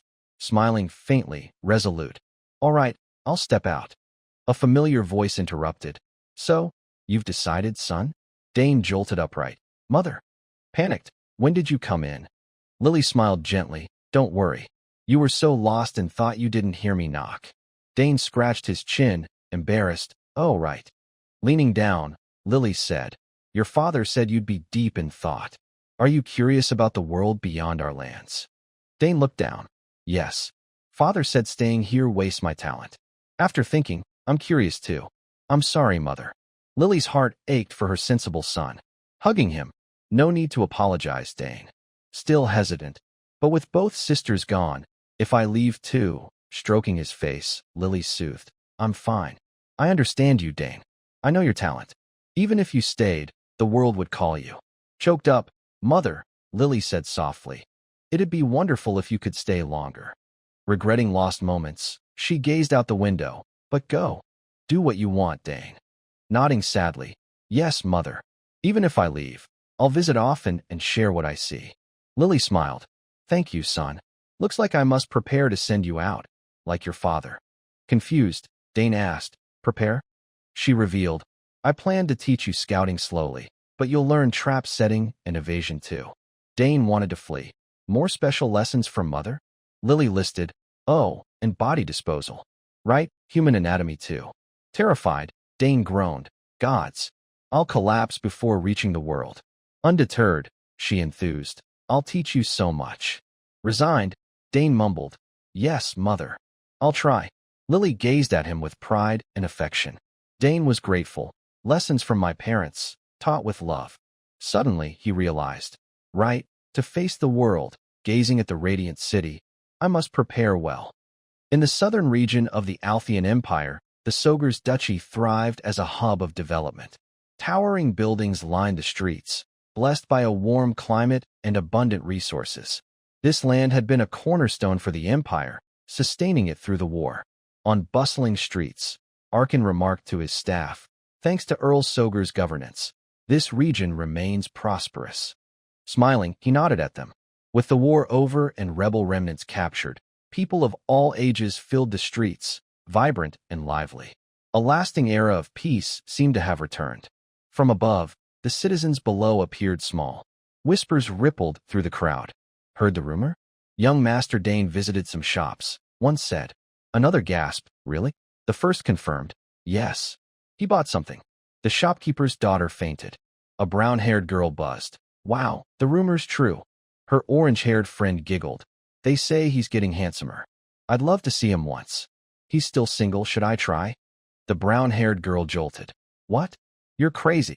Noticing her friend's flushed, drooling expression, she warned, "Snap out of it. He's only 14. The orange-haired girl countered. "From what I've heard, he doesn't seem 14 at all." The brown-haired girl blinked. "Oh." Her friend nodded. "Yeah, they say he's as tall as the Earl." The brown-haired girl marveled. "Whoa. Is it because the Countess is tall too?" "Superior genes." The orange-haired girl pictured Dane's sturdy frame, eyes sparkling. "He probably looks 20. She gushed, "Platinum hair, blue eyes. My heart would stop." The brown-haired girl laughed. "Next time he's here, I'm definitely watching. Wonder when he'll show up again." Her friend replied, "He often visits that shop." The brown-haired girl recalled, "Oh, right. The forest ranger told me this." Chatter echoed through the streets. The orange-haired girl said, "Really? Then meet the ranger first. It'll be easier." The brown-haired girl gasped, "Wait, you're serious?" Outside the duchy, in a coniferous forest, birds soared skyward. Wild wolves prowled below, howling. Warm sunlight filtered through the canopy, illuminating the ancient, magic-laden Doom Forest. Here, Dane undertook an escape mission from his mother. Moving lightly, he gripped his spear, a handkerchief fluttering in the breeze. "South wind," he muttered, tucking it away and heading forward. "I've seen Chero spiders here, so I'll go west." Lowering his cloak's hood, he thought, 3 hours till I must exit before sunset." Leaping off a tree like a hunting leopard, he sped forward, accelerating. A key assassin skill, never let enemies spot you. Dane vanished into the air. He had to evade his mother's traps and escape this perilous forest, leaving no trace. Stopping at a clearing, he hid behind a large rock, panting. Looking up, Dane inhaled air and mana, holding it before exhaling. Sunlight blazed overhead. Blending into the scenery, hidden traps became visible. He sensed thin, interwoven threads in the air. Nearly invisible threads everywhere. Touching them would trigger the traps instantly. Jamming his spear into the ground. Basic but deadly mechanism. Rolling up his sleeves. Good thing these are easy to disable. Suddenly, Dane froze, eyes wide. Giant rat-like monsters appeared, clinging to trees, glaring hostilely. Stunned, he thought, "Ugh, what?" One monster leapt from a rock, charging, followed by others bearing sharp teeth and spiky fur. Dane stiffened. "I'm done." Results. Here, as the terrifyingly fast results closed in, he decided, "Gotta deal with them quick." Reaching for his spear, he paused. Wait, touching a trap now would be worse. The results squealed, eyes blood red, jaws wide. No choice. He resolved, gotta get out first. As they reached him, their grating keck echoed. Without hesitation, Dane spun and fled, results hot on his heels. Running, he glanced back. The relentless results swarmed. But then, they crashed into the forest's thin threads, snapping them. Traps activated, arrows shooting from afar, piercing foliage, targeting the results. Unprepared, the monsters were skewered, falling one by one under relentless volleys. Turning, Dane grinned. Aha! Caught in the traps. Dealt with them without lifting a finger. Suddenly, his eyes widened. One result dodged the arrows, charging, jaws gaping, drooling grotesquely. The lone result lunged at Dane. He swiftly dodged, tracking its movements. Surprised, he thought, ugh, it's fast. Missing its mark, the result whipped around, glaring ferociously. It opened its jaws, spewing red liquid toward Dane. Alarmed, warning bells rang in his mind. That stuff's definitely dangerous. Spinning his spear, Dane created a shield-like barrier, deflecting the red liquid. He exhaled, phew, gritting his teeth, can't waste time here. With that, Dane charged, vanishing instantly. The blood-eyed result rushed him. Dane's gaze sharpened. The beast bared its fangs, attacking. Elegant spear thrusts flashed in the air. Dane aimed the spearhead at the result, wielding it confidently. The charging result's head split in two, its eyes wide in disbelief. After felling it, Dane fled without hesitation, darting through the forest. The sun dipped, casting a red glow on the horizon, the sky painted with dusk. Panting heavily, collapsing. Ugh, I'm dead tired. Drenched in sweat, Dane gasped, muttering.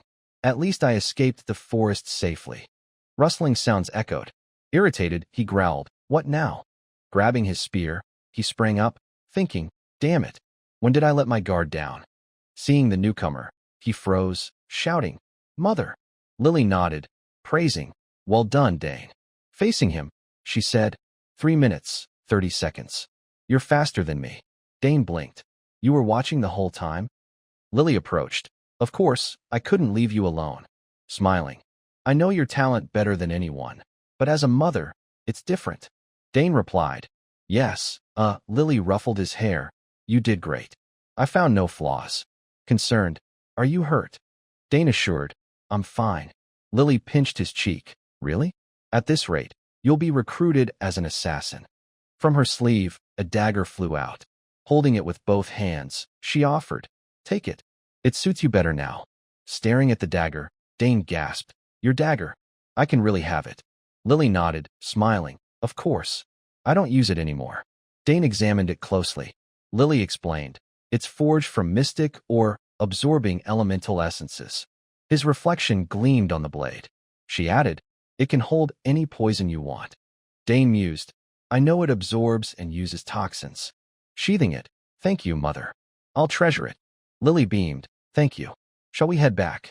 Dane pocketed the dagger, thinking, phew. Guess that's all Mother's training for now. Nearby, a scream pierced the forest. Kia, startled bird soared. Dane and Lily scanned warily. Dane asked, Mother, did you hear that? The forest fell silent. Lily replied, Yes, sounds like someone's here. Let's go, Dane. He nodded, Yes. They sped out, scenery blurring behind them. At Soger's Duchy's auxiliary tower within the grand castle grounds, a faint groan echoed. Ugh. Followed by an annoyed grunt. Tsh. An old man jolted awake, shouting, Ark. Gasping, as if from a nightmare. He calmed, looking around. Where am I? I was eating mushrooms in the forest. The door creaked open, a voice calling. You're awake. Dane entered with a water tray, approaching the bed. You're still detoxing. Don't move yet. The old man studied Dane, wondering, why does this boy, he asked, detoxing? You saved me. Dane replied casually, Yes. You ate redcap mushrooms. Lucky we found you in time. Recalling the oddly shaped red mushrooms, the man paled. Those were redcaps. Dane offered a glass, poisonous ones. A bit later, and you'd be a corpse. Drink this. The man took it. Ah, thank you. He gulped it down. Dane thought. His belt has the Nixon Magic Tower emblem. He's no ordinary man. Recalling the rescue. Without the dagger, I couldn't have saved him. After drinking, the man asked, Thank you. Where am I? Dane answered, Soger's Duchy's auxiliary tower.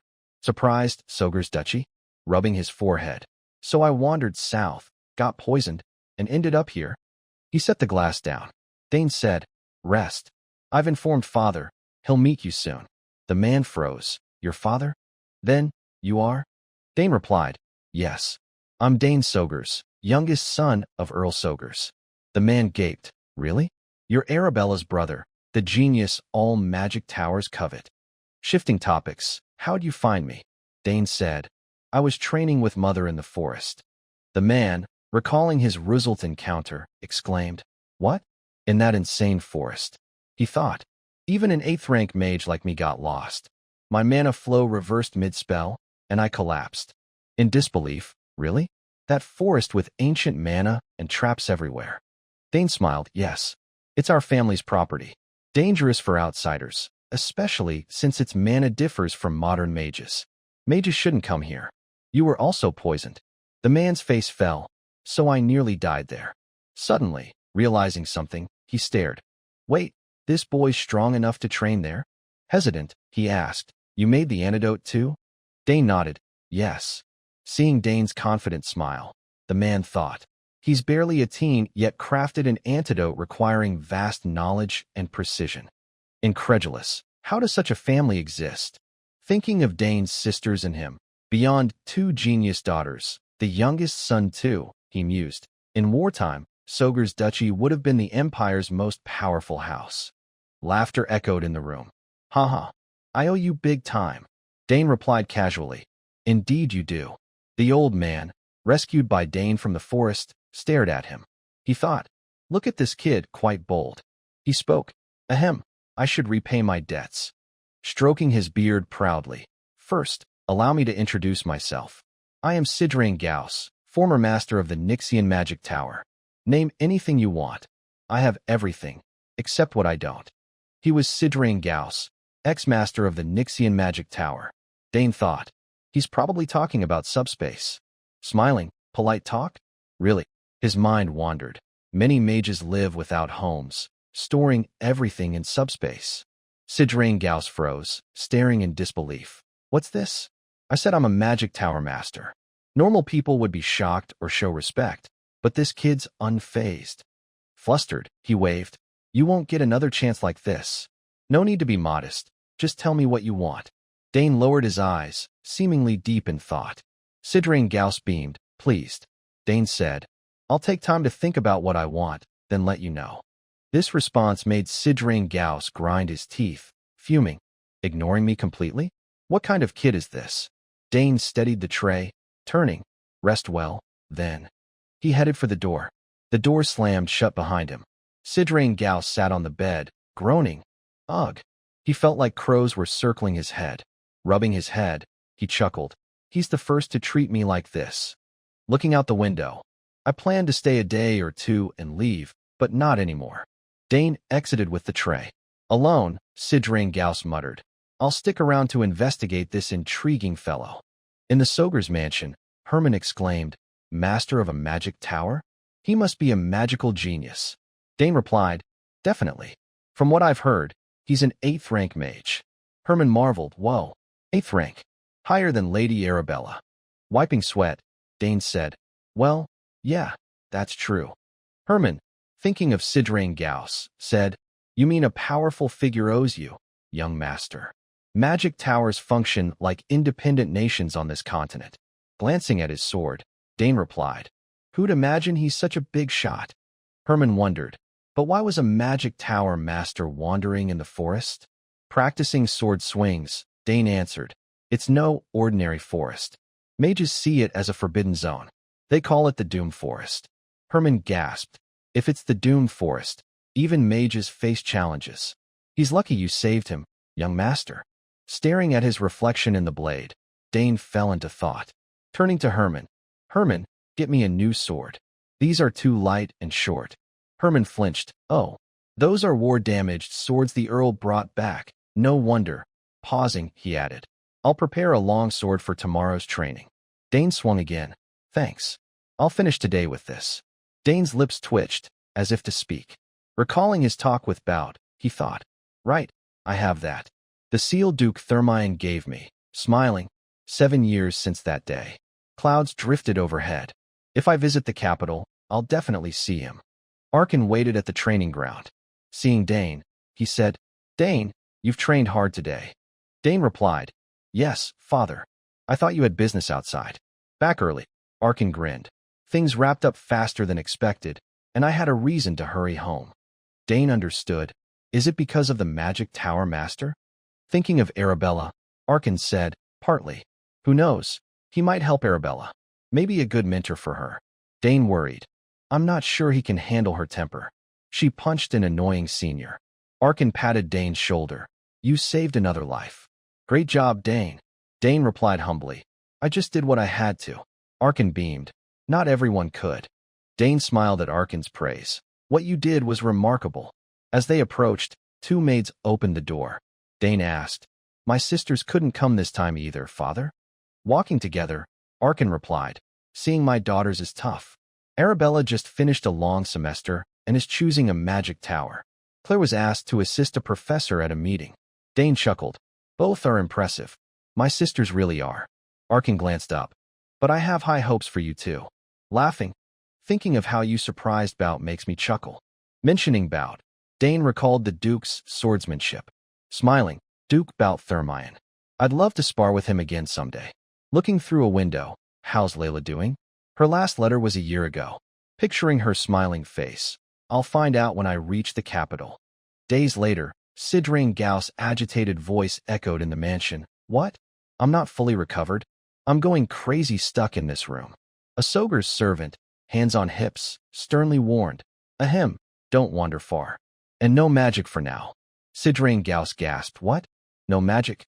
The servant confirmed, "Yes. Your mana flow isn't pure yet, and we haven't neutralized all the poison. You'll need to wait." Sidrain Gauss sighed, "Guess I have to. It's been a while since I couldn't use magic." A change of pace. Grumbling, he stood, "But I can't stay here longer. Let's go outside." The servant sighed, "You don't even know your way around." Ignoring her, Sidrain Gauss slammed the door and left. The servant fretted, "If he causes trouble, I'll be the one punished, right?" Outside, maids gossiped. Mages are split. Geniuses on the left, lunatics on the right. An orange-haired maid said, "Listen, he's paced the first floor dozens of times. Now he's been staring at flowers in the back garden for hours." A chestnut-haired maid puzzled, "But isn't he supposed to be the strongest mage?" The orange-haired maid retorted, "So what? He's definitely crazy." The maids whispered, "Lady Arabella needs a normal life, but..." Meanwhile, in a blooming garden nearby, butterflies danced with flowers. Sidrain Gauss crouched, admiring them, muttering, "Who created this garden?" Plucking a flower, "I didn't expect these to hold such extraordinary magic." Someone approached, "I checked on you, but didn't find you. So you're here." Sidrain Gauss turned, seeing Dane, and laughed. "Haha. Thought I ran off, huh?" Standing, he adjusted his clothes. "They say I must stay until I'm fully recovered." Dane nodded, smiling. "Yes, that's what I hope too." Sunlight warmed the scene. Sidrain Gauss remarked, "This is a fine place to rest and recover." Savoring the vibrant city, "Now I see why nobles head south for vacations." Dane replied, "True. It's wonderful. I'm a bit reluctant to leave so soon." Sidrain Gauss blinked. "What? You're leaving? Where to?" Dane smiled, "Not far. I'm heading to the capital." Sidrain Gauss stroked his beard. "Ho, the capital? To the academy, right?" Thinking of Dane's sisters, he asked, "Your sisters are there too, aren't they?" Dane nodded. "Yes." Sidrain Gauss added, "They'll have an easy life there." He thought, his sisters are famously talented, so how gifted is this boy? Staring at Dane, Sidrain Gauss pondered, "Should I test him?" He flinched, sensing vibrant blue energy coursing through Dane. Eyes wide. "What's this dense mana? Unbelievably concentrated." Dane stood confidently. Sidrain Gauss marveled. If his peers' talents are streams, this boy's a raging waterfall. Dane looked puzzled. Sidrain Gauss froze, confused. Such mana should be unstable, even explosive. How? Before he could ponder further, Dane spoke. "Isn't it a bit rude to assess someone's magic without permission?" Caught. Sidrain Gauss rubbed his head. "Oh, you noticed? Sharp skills. Ahem, my apologies. I was thoughtless." Still thrilled, he thought, "No way I believe this. Can someone really have such dense mana?" Dane frowned. What's he so shocked about? Sidrain Gauss stared at Dane. thinking, wait, why can't I see any magic tears? With that density, I should see them. Suddenly realizing something, Sidrain Gauss paled in shock. He sensed two powerful energy sources at Dane's heart. Could this kid have two mana cores? Overwhelmed, he blurted, "How did you form your mana core?" Dane, puzzled, "Is something wrong?" Sweating, Sidrain Gauss shouted, "Of course. You have insane mana, and you're still wielding a spear. Urgently. And you use magic that only needs a core, no tears? Are you abandoning the greatest talent ever?" Dane, confused, asked, "Can I use both?" Sidrain Gauss, furious, clenched his jaw. Clutching his head, he yelled, "Ark! So frustrating. Where do I start?" Thinking of magic swordsmen, he asked, "Know why magic swordsmen have short lives?" Without waiting, they're strong with both a mana core and tears, but they clash. When they collide, problems arise. It's natural law. Mana compressed in the core flows to the tears, which can't handle the impact and explode. Dane paused. "I've researched a lot, but is this really impossible?" Sidrain Gauss, exasperated, crossed his arms, eyes shut. Tisich, such wasted talent. In the garden, butterflies fluttered. Dane pondered, then asked, "Can't magic be used without tears?" Sidrain Gauss replied, "Not impossible, but without tears refinement. How do you cast spells needing pure magic?" He added, "Others have thought like you, but most I know failed." Dane pursed his lips, patted his chest, and said seriously, "Then I'll try." Sidrain Gauss stammered, "What?" Dane spread his hands. "I haven't tried, but it seems doable." Sidrain Gauss, enraged, thought, "This crazy kid's saying what?" Dane continued, "If I rearrange the magic code." As he spoke, he tested it. Energy surged from his body. Clenching his fist, energy rippled. A blazing red flame ignited in his palm, crackling with magic. Through the flame, Sidrain Gauss saw Dane smirk. Dane said, "Oh, it worked. Just a basic first-tier spell, though." Sidrain Gauss paled, shouting, "What? How?" Thinking, "No tears, yet he used magic?" Seeing Dane's confidence, he stuttered, "Unbelievable. You should only cast raw magic through tier refinement." Yet, Dane waved, forming a magical cage with hollow pentagons, seeing his mansion through it. He said, "My sister Arabella says I have a high magic affinity. Maybe that's why." Sidrain Gauss, eyeing the cage, exclaimed, "Ha!" Even so, he froze, paling, thinking, "Is this what people mean by inimitable talent? Innate genius?" Dane adjusted the cage with mana, surprised, "It really works. I can use magic without tears. Now I get it." Sidrain Gauss trembled, leaning on his knees. Innate mana affinity. Stunned, and purer, denser than anyone alive. Looking at Dane, he doubted, "Does this person really exist?" Sidrain Gauss staggered toward Dane. "Want to be my disciple?" His excited voice echoed, "Hold on." Chasing Dane, "Let's talk. Ignoring talent like yours is a waste." Seeing Dane's disinterest, Sidrain Gauss sped up, blocking him. "No second-tier magic?" Annoyed, Dane replied, "I don't know the code, so I can't." Sidrain Gauss laughed. "Oh, perfect. Be my disciple, and I'll cast 8th-tier magic." Dane, uninterested, turned away. "No, thanks. I'll pass." Sidrain Gauss, veins bulging, roared, "Gur!" Amid the tension, footsteps approached. Arkin, hands behind back, arrived. "Haha, didn't expect you to bond with my son." Dane, surprised, "Father." Arkin smiled. "What were you discussing?" Dane said, "He keeps asking me to be his disciple." I declined. Arkin mused, "Disciple." Overhearing, Sidrain Gauss rushed to Arkin, grinning, "Earl Sogers. Your son has the talent of a great mage." Arkin chuckled, "Really?" Sidrain Gauss patted Dane's shoulder, "Greater than you can imagine. He used chain-tier magic without tears." Arkin, shocked, "No tears?" "True, Dane." Caught off guard, Dane nodded. "Yes, father." Arkin laughed. "Haha, impressive. You probably lack basic magic knowledge." Sidrain Gauss praised. "That makes his talent more remarkable."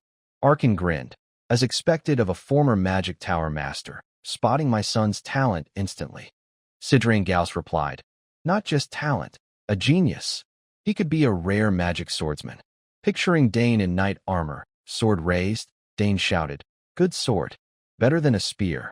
Arkin's face darkened, frowning. Magic swordsman?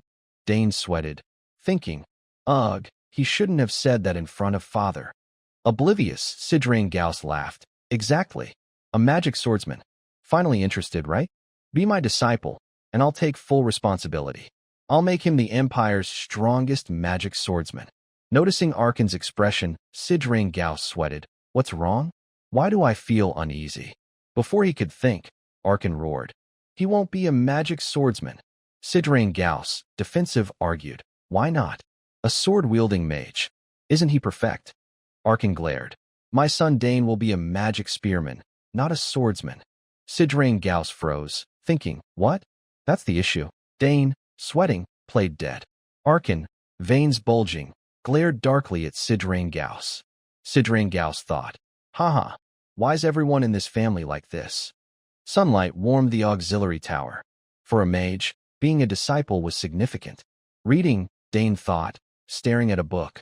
Mages nurture successors through inheritance, a tradition from ancient times, even now with modern magic education. Closing it. Right? A tower master seeks not just a disciple, but a successor. Recalling Sidrain Gauss pestering him. An 8th rank archmage buzzing around me means my talent is incredible. Adjusting his clothes. After all that praise, I feel something stirring inside. Eyes widening. Oh, I know.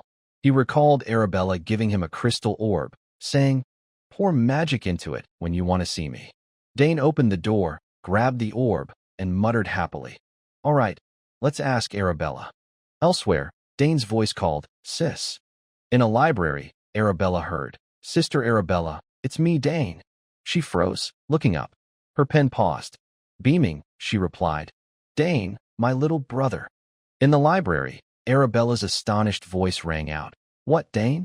You cast a first-tier spell. Shocked, you don't even have a magic circle. Dane replied, True, but I did it anyway. Arabella gasped. I knew you were a genius, but this is unreal.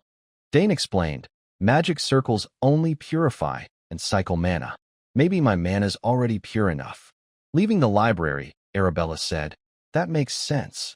Thinking of a glowing blue gem. Oh, I have a way to test this. Dane, I'll send a magic stone to your room's teleporter. Just pour some mana into it. Dane agreed. Got it. Sitting before the crystal orb, he thought happily. Big sis is so good to me. Mana's always fascinated me. The orb glowed.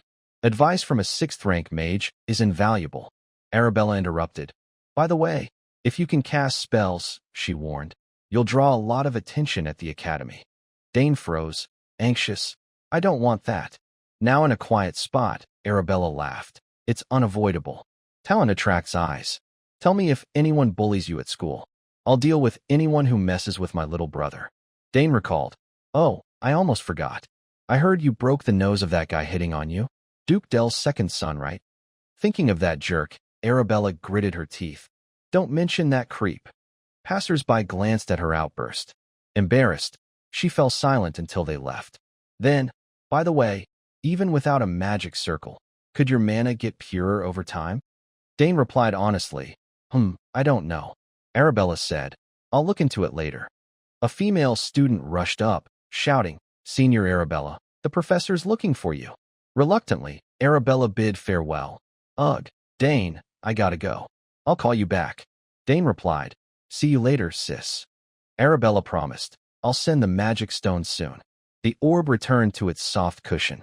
Dane thought, I'm stepping into a new world. Grinning, I never expected my mana to be this pure. Muttering, do I have a dragon's heart or something?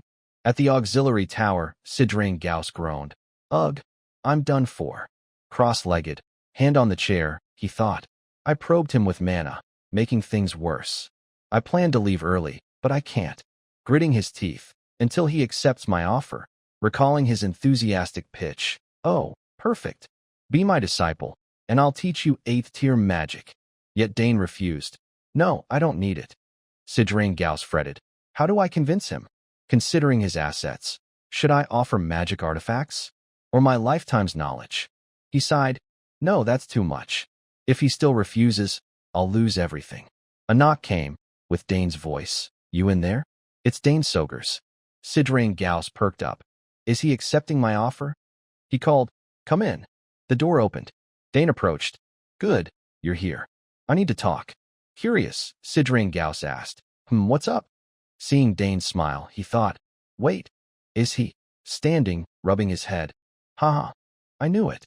You want to be the disciple of an 8th-rank genius mage like me." Dane denied. "Nope." 2 teacups were poured. Disappointed, Sidrain Gauss asked, "Then why are you here? Didn't you say you're not into magic?" Sitting across, Dane smiled. "I never said I wasn't into magic." Sidrain Gauss puzzled. "Then why not be my disciple? Got a master already?" Dane replied, "No, I don't." Sidrain Gauss fumed. "Is this kid toying with me?"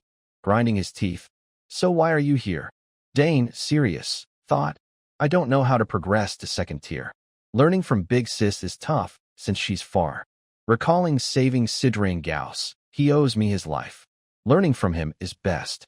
Dane declared, "I don't want to be just a regular mage." Sidrain Gauss, confused, "What? A spear mage then?" Dane shook his head. "No, I'll be a mage, spearman, assassin, summoner." Sidrain Gauss, exasperated, smacked his head. "What? That's a real class." Dane sipped tea, smiling. "Oh, and swordsman too." Sidrain Gauss scoffed. "Ridiculous." Dane drank calmly. Frustrated, Sidrain Gauss asked, "You're still refusing me, knowing this is your only shot?" Dane nodded. "Yup." Sidrain Gauss pondered. "Damn, he's stubborn." Eyes widening. "Oh, this might work." Slamming the table, he stood. "Want a recommendation letter?" Dane, mid-sip, paused. "Recommendation letter?" Sidrain Gauss grinned. "Heard you're heading to the academy, right? My letter will get you straight in." Dane set his cup down, silent. "That's tempting." He agreed. "All right." Sidrain Gauss, thrilled, "Great. Let's discuss details." Dane countered. "Can I set conditions?" Sidrain Gauss, gleeful, thought, "He's hooked. I'll seize this and trap him." Laughing, "Of course." "Name them." Dane asked. "Can you teach me how 2nd-tier magic works?" Sidrain Gauss agreed instantly. "Absolutely. I know every spell in the world." Dane pressed. "Really? I'm counting on you." Sidrain Gauss, surprised by the ease. "Haha, no problem." Looking at Dane, he thought, "He's young. A letter or 2nd-tier magic is nothing to me." Eagerly, "Shall we start? My condition's not great, but it's fine." Dane nodded. "Let's do it." Standing, Sidrain Gauss gloated. "He's in my net." Dane added casually, "Oh, I'll consider this repayment for saving you in the forest." Sidrain Gauss froze. "What?" Dane smiled. "You said it yourself. You owe me your life, so I can ask for anything. I've stated my request." Sidrain Gauss, furious, clenched his fists. "What about being my disciple?" Dane shook his head. "No way." Sidrain Gauss, crestfallen. "Huh? I got played. Stunned. Tricked by a 14-year-old?" Pointing, he shouted, "Hold on. You asked for 2 things. I only owe you 1 favor." Dane remained calm. I don't think so." Sidrain Gauss, confused. "What?" Dane explained. "First, I saved you from the forest and used Lily's dagger to detox you. Second, I purged the poison from your body. Casually. I also carried you back, but I won't count that." Sidrain Gauss, teary, wailed. "Why's this kid so cunning? Ugh, my back aches." At the training ground, they faced each other. Sidrain Gauss, arms crossed, looked up, thinking, no big deal. Smiling, he schemed. If I keep persuading him, he might change his mind. It'd be a waste to let a born genius slip. Resolved, he turned away. Condensing a mana core before a magic circle is trivial. What matters is you cast spells without one. The 2nd-tier magic methods I'll explain are complex. Turning, he glanced at Dane. "Many give up here. Warning, listen closely." Dane smiled, nodding, "Sure." Sidrain Gauss thought, "Look at those eager eyes." Clearing his throat. "But I won't let you succeed easily. I'll teach you manners." Dane, puzzled, watched, unaware of Sidrain Gauss' thoughts.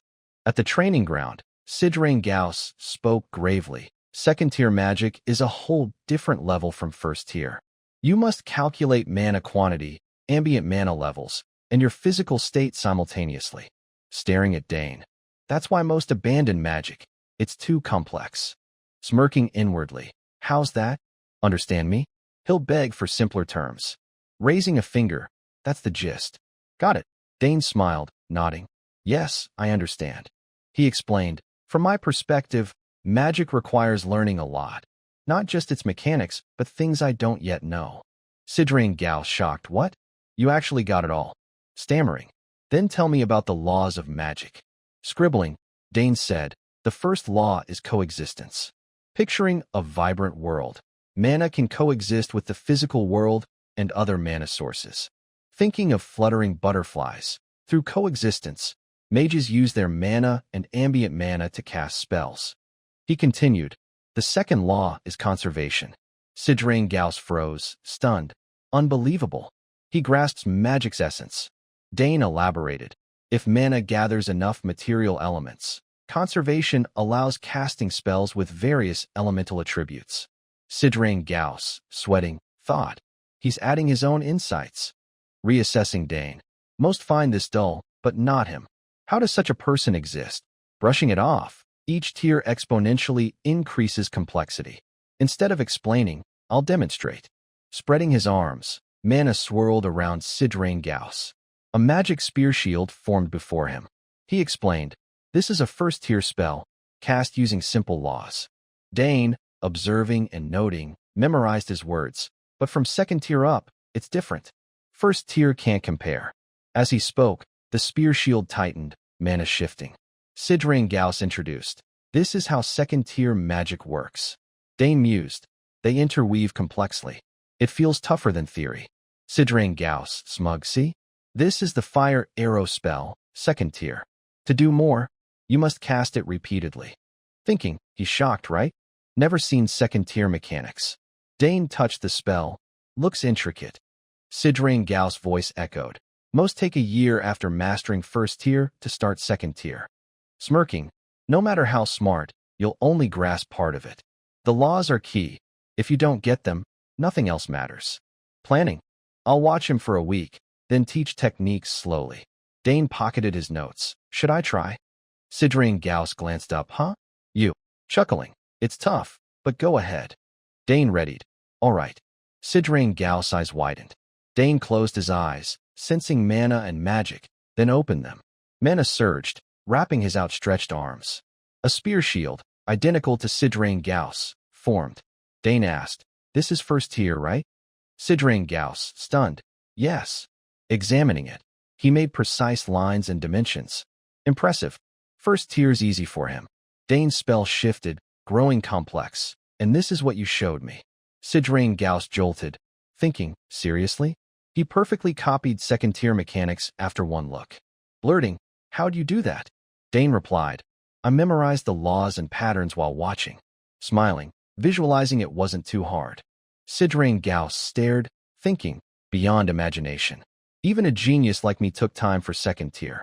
He does it without tears. Dane bowed. I'll try the fire arrow too. Sidrain Gauss, what? Dane, silent, manipulated mana flow. Pure mana intertwined. With a serious expression, fire arrows emerged from the woven mana. Dane said, oh, it worked. Sidrain Gauss gaped, huh? He cast it so easily. Watching Dane toy with the arrows. Absurd. With this talent, I'd have reached 9th tier. Dane maneuvered the arrows. Am I doing it right? Sidrain Gauss, dazed. Yeah, very impressive. You learn fast. Dane beamed. I'm surprised I got it first try. Sidrain Gauss thought. A mage without tears. The world will go wild. Deciding, I must hide this talent.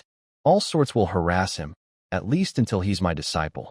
He said, let's move to another spell. Dane replied, yes. Sidrain Gauss mused. I need to plan that academy recommendation letter. At night, through the window, the starry sky shone. Dane exhaled. Phew, magic lessons were more fun than I thought. On his bed, I need to master theory and practice. Since I can use magic, recalling his past life, sword bloodied on a mountain, I had to abandon magic, never knowing when I'd die. I fought everyone. Studying magic was a luxury. To survive, I swung my sword. Unread tomes haunted him, as magic required theory over practice at times. It makes me excited for this life. He recalled Arabella's tutoring and past theories, plus my pure mana and innate talent. Thrilled about casting second tier that afternoon, I can excel with simple guidance. His first magic attempts.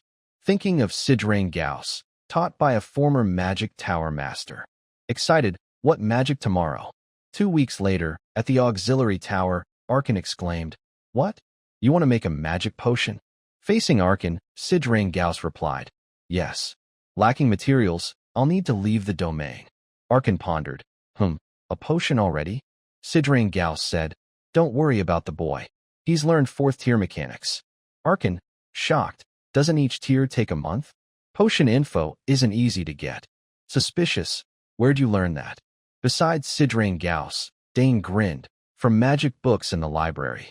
They fascinated me." Sidrain Gauss patted Dane, laughing, "Truly a genius. I never thought you'd be curious about potions. Most find them dull." Rubbing his head, "Even picking materials excites you." "Guaranteed," Arkin mused. Finally, he nodded, "Fine. It'll be valuable experience. Since you're going out, check the domain too." Dane beamed, "Yes, father." In the bustling Soger's duchy, where towering buildings stood close together, the streets hummed with activity. Citizens spotting Dane on horseback turned to look. "It's young Master Dane. Take some new snacks with you." His silver hair fluttered beautifully today. Dane smiled, greeting them. "Everyone doing well? I'll grab snacks later." Sidrain Gauss glanced at him, thinking, "Earl Sogers doesn't seem bad. Well, given how he's treated me, that tracks." A fruit stall lined the roadside. Sidrain Gauss remarked, "The South has great food, pleasant weather, and friendly people." Scanning the enthusiastic locals, a rare sight in the capital. Dane grinned, "Yes, it's warm here." Sidrain Gauss changed topics. "How long till we reach the magic shop?" Dane leaned forward, smiling. "Not sure. Never been there." Sidrain Gauss blinked. "Huh." Dane turned to Herman riding behind. "Herman, guide us from here." Herman smiled. "Yes, young master." The trio galloped swiftly. Herman led, calling, "This way, not far now." Dane replied, "Good." At the magic shop, gasps echoed. "Wow, is that really young Master Dane?" A woman's gentle voice added, "His silver hair and emerald eyes are as stunning as rumored." Ignoring the comments, Dane said, "Thanks for having us." Asking the shopkeeper, "How's business lately?" She crossed her arms, smiling, "Same old. Few locals buy magic tools. I sell to foreigners and magic enthusiasts." Glancing at Sidrain Gauss, "I'm honored to meet the former tower master, Lord Sidrain here." Dane thought. She recognized him at a glance. Makes sense. Few become tower masters in the Empire. The shopkeeper bowed, brows freely. "Call if you need me." Dane nodded. "All right." Sidrain Gauss spoke. "Since it's your first time here, explore. I'll chat with the owner." Dane replied simply, "Okay." The shop brimmed with rare magic tools. Dane thought, "Whoa, so many cool things." Chin in hand. And something odd, almost eerie.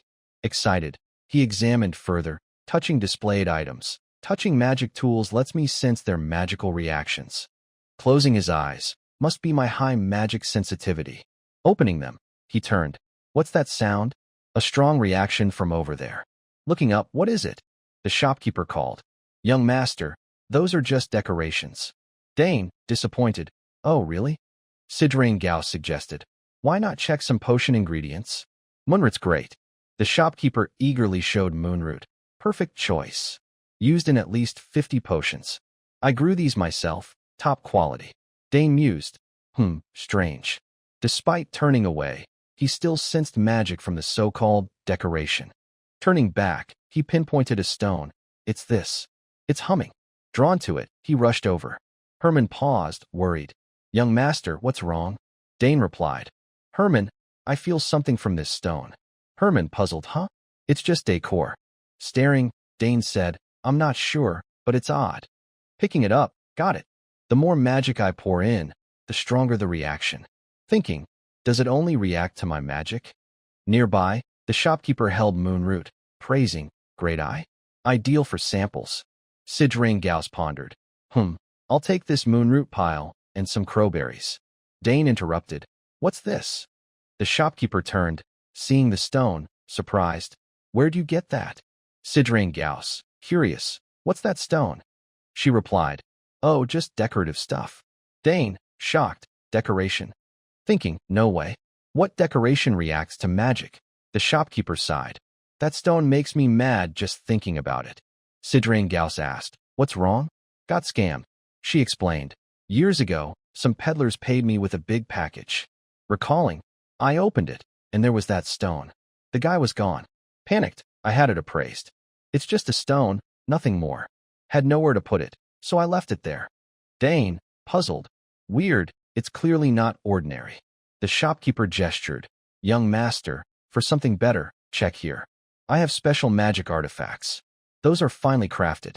I'll show you. Dane, reluctant. Okay. The shopkeeper picked up an item. This is a card scroll. Dane, distracted. This place has cool stuff. Staring at the stone. Glum. But I only want this. Pointing at the scroll, she enthused. Put it in, and it stores info you want. Say a name, and their card appears. Dane cut in. I'll take the scroll and this stone. The shopkeeper froze. Huh? Why that useless stone? Dane, resolute. I'll definitely need it. Sidrain Gauss, nearby, wondered, what's your plan for it? Dane grinned, not answering. Outside, Sidrain Gauss said, didn't expect you to like decor or art. Is the stone special? Dane laughed, you noticed? Sidrain Gauss admitted, of course. Why else buy a useless stone? Dane replied, exactly. It's not just decor. It reacts to my magic. Sidrain Gauss mused. Is that so? Looking at Dane, I don't know what it is, but now I'm curious. Too crowded here. Let's head back to examine it closely. Dane spurred his horse. All right. Evening fell. At the auxiliary tower, Dane asked, know what it is? Sidrain Gauss retorted, underestimating my priceless tools. Confidently. With them, we'll figure it out, even if a mage said it's nothing. Pointing to his equipment. Whatever they say, can it compare to this? Crossing his arms, he grinned. I spent a fortune on this cutting-edge analyzer. It can dissect anything. Dane beamed. Awesome. Let's test it. Sidrain Gauss placed the stone on his device. I'm pretty excited. Explaining. Put the stone here, then infuse your magic. He touched it. Magic swirled around the stone and his wrist. The stone glowed brighter, almost blinding. Light turned to beams, magic dancing in the air. Sidrain Gauss kept contact. Dane, awed, thought, something special's happening. Stroking his beard, Sidrain Gauss smirked, finally showing itself. Proudly, all right. Suddenly, cryptic symbols emerged from the stone's beams, multiplying along them. Dane gasped, magic codes. Sidrain Gauss lifted the stone, eyeing the symbols. Yes, but not ordinary magic. Gazing at the swirling magic codes around Dane, Sidrain Gauss thought, incredible. This is a spell with laws and casting structures I've never seen. It might rival 6th or 7th tier magic. Dane turned to him. So the magic hidden in the stone is what's manifesting this spell? Sidrain Gauss nodded, exactly. Your magic is the key to unlocking it, since it only reacts to you. Dane studied the stone, curious. What is it? What's the magic inside? Why only my magic? Sidrain Gauss said. The sealed magic feels unfamiliar. But as a former tower master, I'll try to figure it out. Dane smiled. If we succeed, I might learn why my magic is different. Sidrain Gauss agreed. Likely so. Outside the auxiliary tower, sunlight streamed. Sidrain Gauss' voice echoed. Hope it works. At the academy, in Arabella's personal lab, her frequent haunt, shelves brimmed with books. A typewriter sat on her desk, half-finished notes scattered. Arms crossed, Arabella stood before walls plastered with papers. It's definitely different. Clearly not standard magic. Touching a note, a unique trait. Dane's magic has a special quality even I lack. Deep in thought. But which magical field does it fit? The results don't say. Considering fields, potion magic, portal magic, technical magic. If not these, then what? Muttering, it must fit something. Suddenly, her eyes lit up. Her voice filled the lab. A lost field of magic code. Dane's magic would suit it. Rushing across the lab. Where'd I put it? She rummaged through books. Finally, grabbing one. Here? Alchemy, divination, spiritualism, necromancy, and primal magic code. A book fell from the pile. Hearing it, Arabella turned, spotting it. Oh, this is, picking it up, ancient magic text. Holding it. Thinking back, there was an ancient magic kingdom.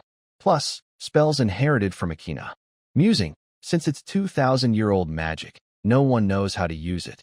Arabella chuckled. Haha, what am I saying? The great magic vanished 2,000 years ago. Dane's magic can't match it. Glancing at the books. Whatever. Nothing to lose. Softly, let's try.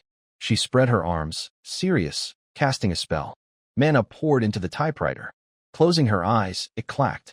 Surprised, she opened them, seeing text appear, murmuring, something's showing up. Pulling the paper, curious. What is it? Alchemy, divination, or reading? Hope it's not necromancy. Her eyes widened, shocked. No way. Her voice boomed. What the hell? Meanwhile, with Dane and Sidrain Gauss, blue magical light lingered. They stared at the stone on the analyzer. It cracked into pieces. Sidrain Gauss cheered. The seal's broken. Dane, unsure something inside. Sidrain Gauss replied, Yes, I'll get it. He reached into the cracked stone, pulling out a bracelet. Dane eyed it. A silver bracelet? Sidrain Gauss, puzzled. Looks like a cheap market trinket. I expected something special, but it's empty. Holding it out. Since it reacts to your magic, try wearing it. Dane caught off guard. Oh, okay. Taking it. He slipped it on, watching for changes. Instantly, it glowed blue. Sidrain Gauss exclaimed, See, it's reacting. Dane stared. I see strange symbols. Sidrain Gauss, excited. What? Let me see. Dane asked. Know what they are? Leaning in, Sidrain Gauss gasped. This is thrilled. Yes. Nervously. Ancient script no one can read. Dane, curious. The ancient script you mean? Sidrain Gauss explained. Symbols used by the ancient Akina magic kingdom. Dane's eyes sparkled, recalling Arabella's childhood tales of Akina's thriving era, where even trinkets were magical. She said it ended one day, leaving only ruins. Thinking, all that remains are relics, stories, and this magic code. Sidrain Gauss sat on the bed. Haha, I knew your magic was special, but tied to the ancient kingdom.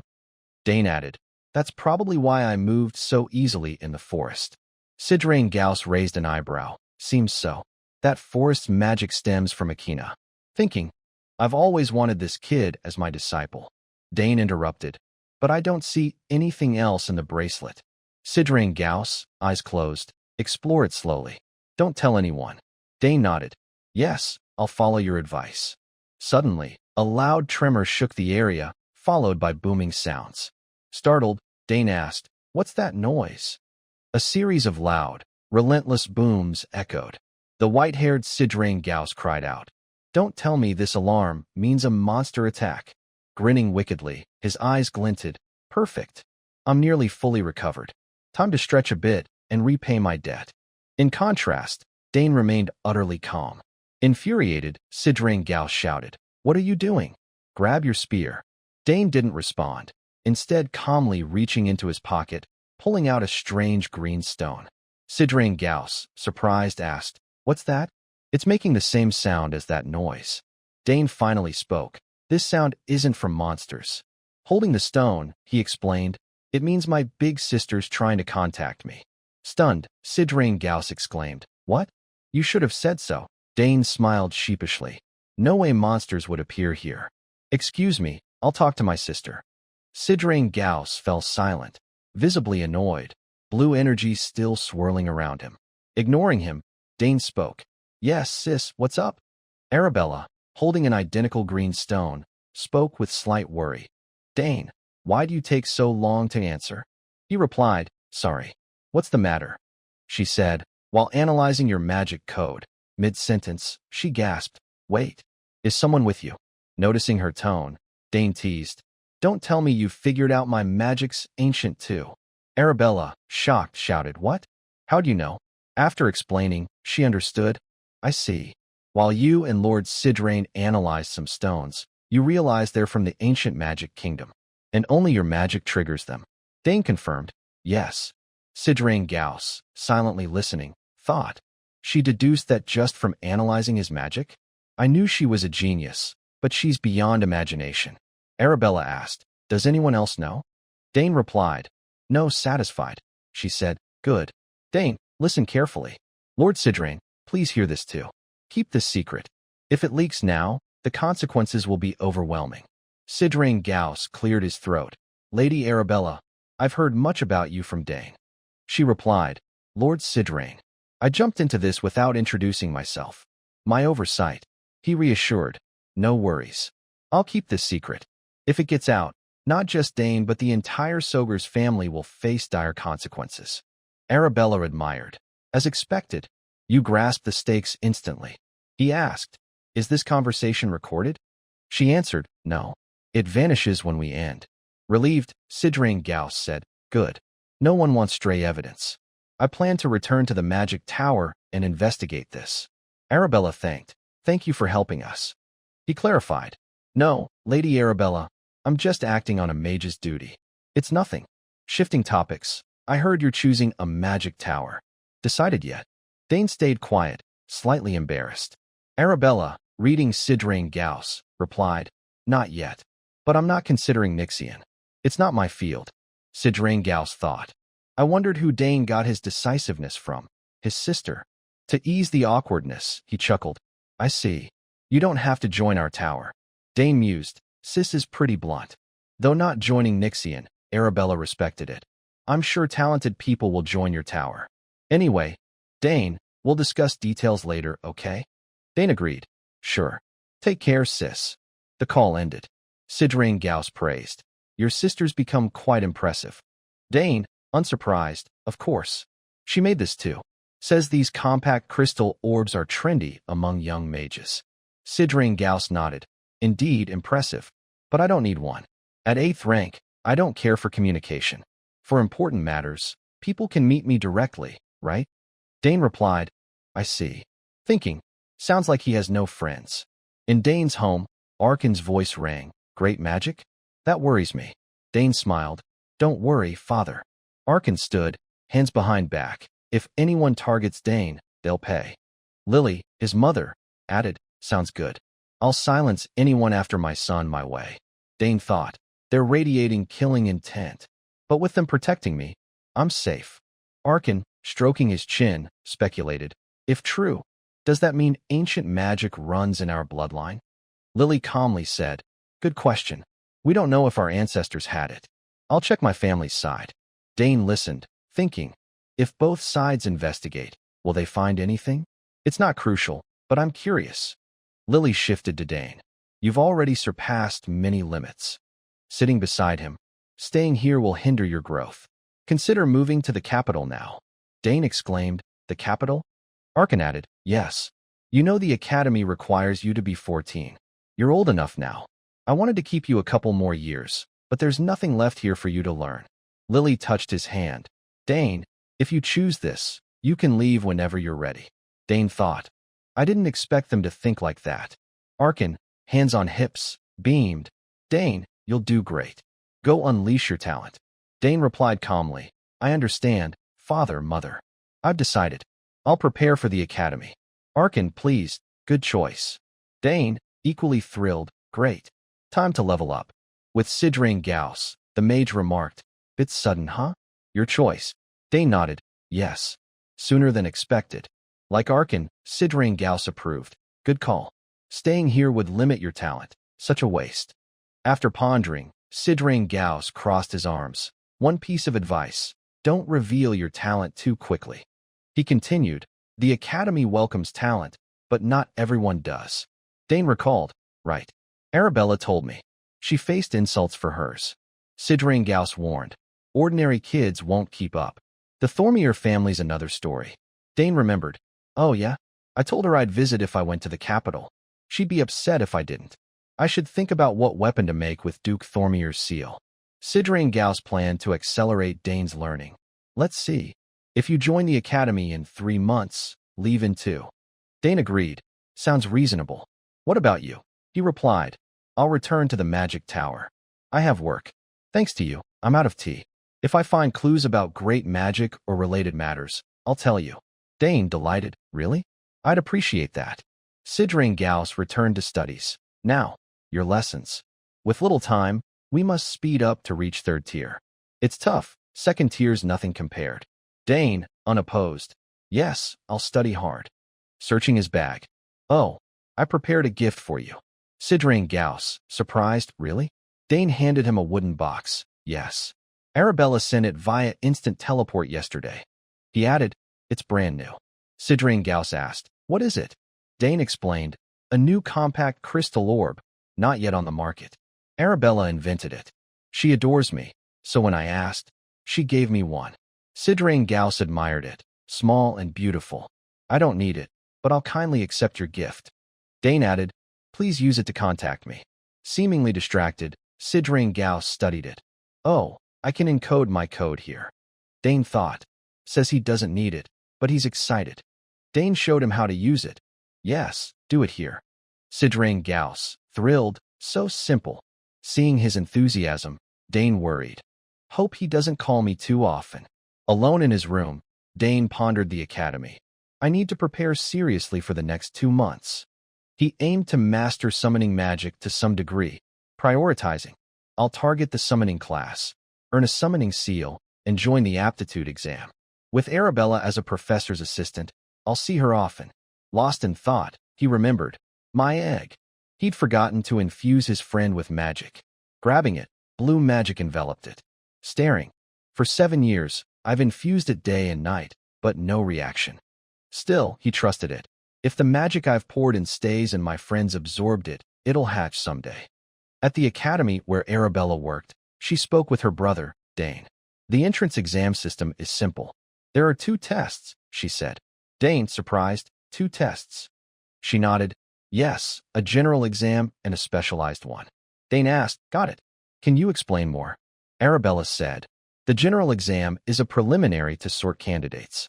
It covers culture, history, and empire-related topics. You'll pass it easily. She added, the better you do, the better, as it counts toward admission. Moving on, the specialized exam is as it sounds. You pick a major and test on it. The content depends on the professor, but I'm sure you'll ace it. Plus, you have a recommendation letter. Dane recalled, oh right, you breezed through it too, didn't you? She smirked, yup, no challenge at all. Explaining further, once you choose a major, you're locked into it for the exam. Standing by a window, hands on hips, unless you switch later. Dane replied, got it. She added, so choose carefully. I still hope our little brother picks magic. Dane thought, she's not giving up, huh? Unfazed, he said, all right, I'll think about it. He asked, if I want to change majors after enrolling, is switching the only way? Arabella clarified, usually yes, unless you graduate and restart. Adding, you can also take other majors classes. Dane, training diligently, listened. Arabella noted, from 3rd year on, advanced major classes exclude outsiders. Pausing his training, Dane considered her words, so I'll need to pick one major to focus on. Suddenly, Arabella exclaimed, oh right, there's a program called the Elective Major for Talents Like You. Dane stopped, intrigued. Really? Sounds cool. At the campus courtyard, walking, she said. But unless you're aiming to fail, no one applies. Dane puzzled why. She replied, because no one's ever passed it. Unfazed, he said, I see. Her tone grew worried. Don't tell me you're thinking of trying it. He quickly denied. No way. Sis, Lord Sidrain's here. I'll call back. The call ended. Arabella rubbed her head. Am I pushing him too hard? No, but magics. A distant voice called. Senior Arabella, the professor's looking for you. Snapping out. Oh, okay, I'm coming. Sidrain Gauss handed Dane a letter. Here, the recommendation I promised. Dane beamed. You really wrote it? Stroking his silver beard, Sidrain Gauss boasted. Not just formalities. I put real effort into it. I've written a few, but this is my most heartfelt. Consider it an honor. Dane stared at it. Thank you. I won't let you down. Sidrain Gauss tilted his chin, feigning annoyance. If only you'd agreed to be my disciple. But even then, I doubt you'd call me master obediently. Dane froze, thinking, how'd he know? Sidrain Gauss asked, ready for the trip? Dane replied, yes. I don't have much to bring. The academy dorms are well equipped anyway. He nodded. True, but some hog the facilities.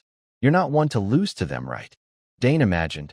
Sounds like the academy's a den of nasty nobles. Growing serious, Sidrain Gauss warned. Don't forget, it can be harsh there.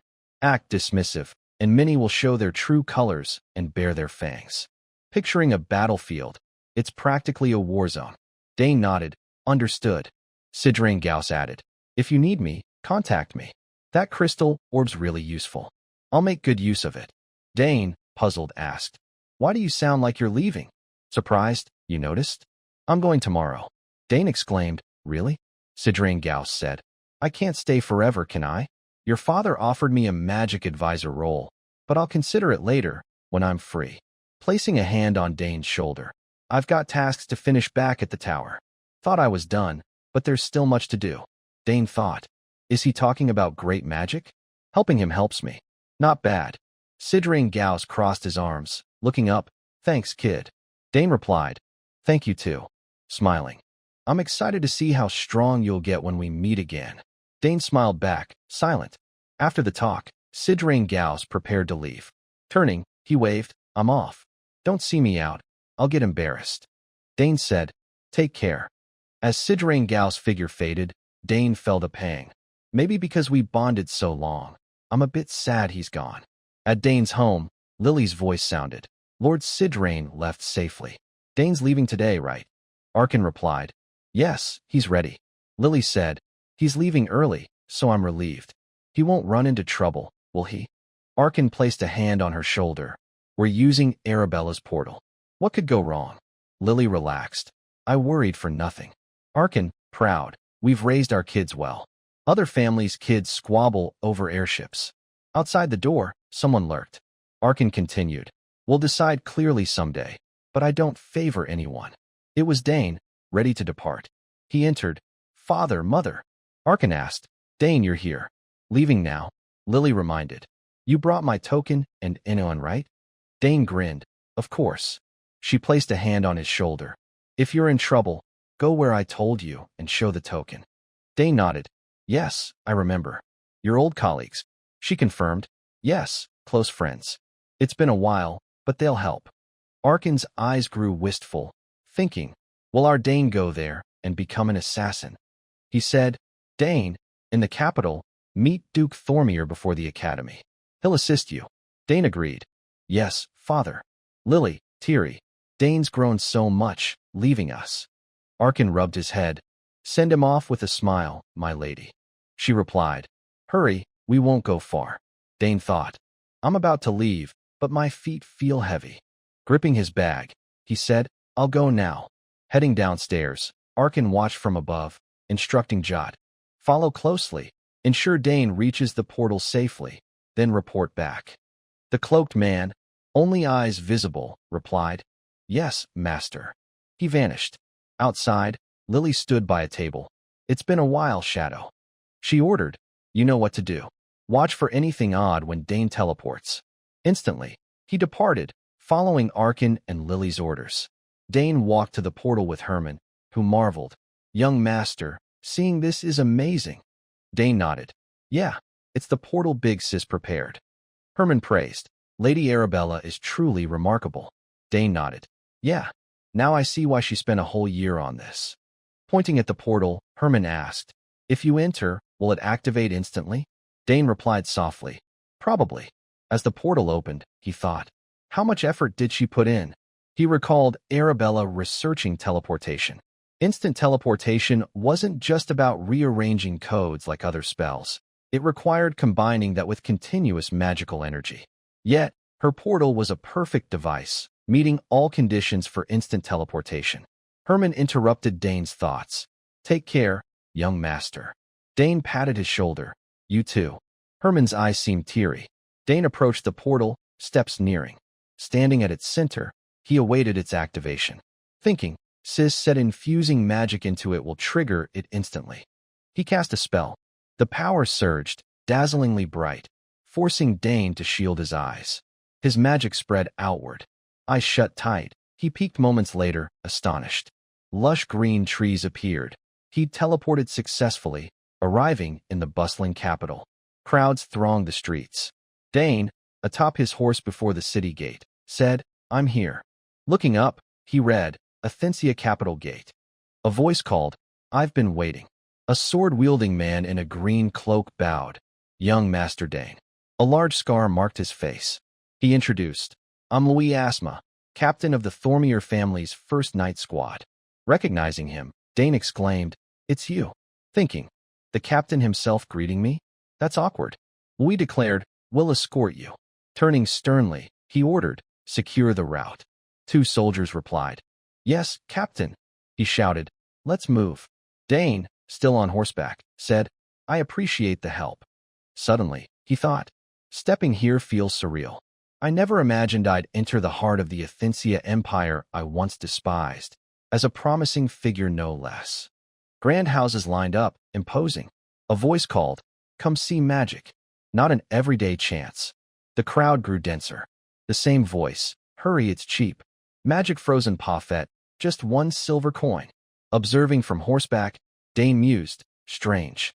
I didn't expect the capital to be this lively. Well, we pointed. That's the Thormier estate. Dane looked, awed. What a grand mansion.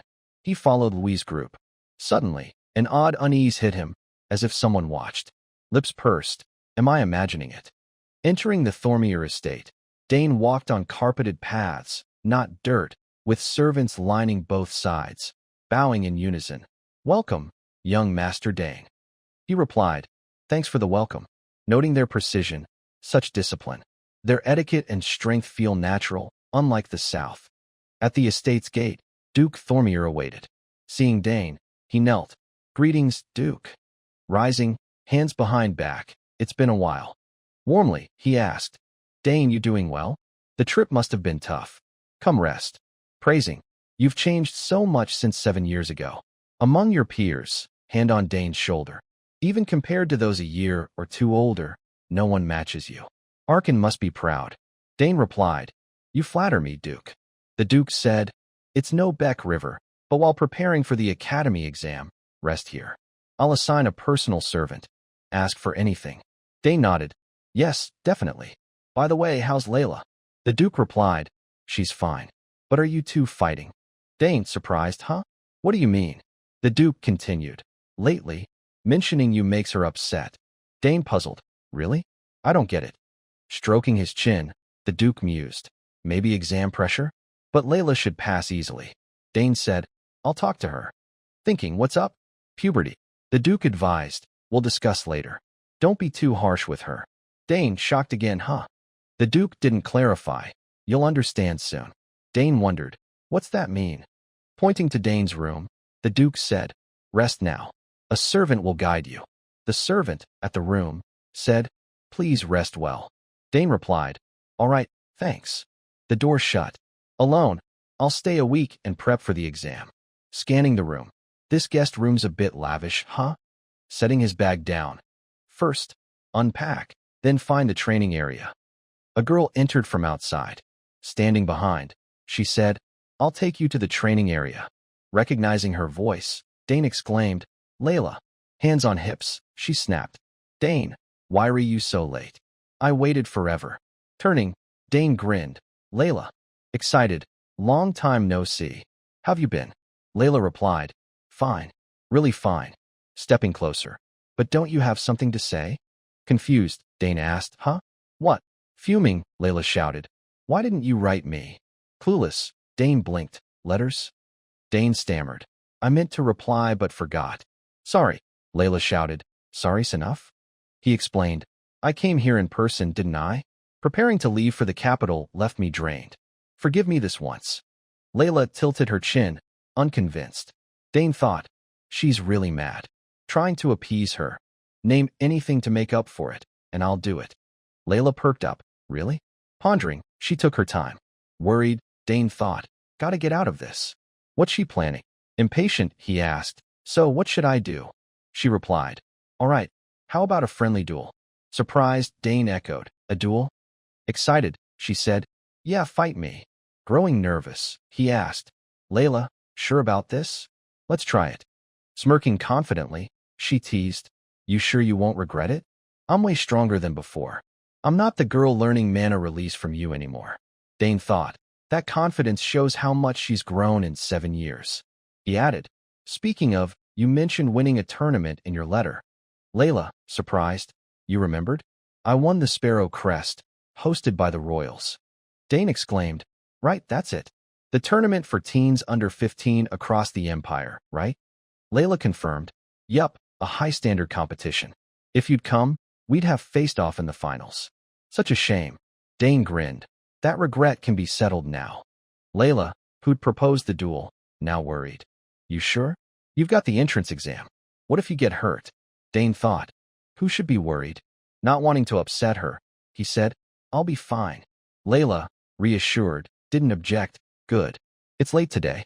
Tomorrow, first thing, we duel. The next morning, Dane's voice rang. Training weapons. They stood in the training yard. Layla asked, still using blunted weapons? He replied, no, but it's a friendly match. Training weapons are fine. Adding, even the best warriors can't handle every situation. What if we get injured? Layla quickly said, don't worry, Hela, the Empire's best healer, works for my family. Dane pressed, what if Hela can't fix it? Layla, stumped, faltered. Seeing this, Dane said, to wield edged weapons, you need that mindset. Annoyed, Layla snapped, it's just a duel. Why so serious? Sighing at his insistence, she relented. Fine, training weapons it is. Ordering a servant, bring me training weapons. The servant obeyed. Yes, milady. Watching her, Dane thought, she's become the proud girl rumors spoke of.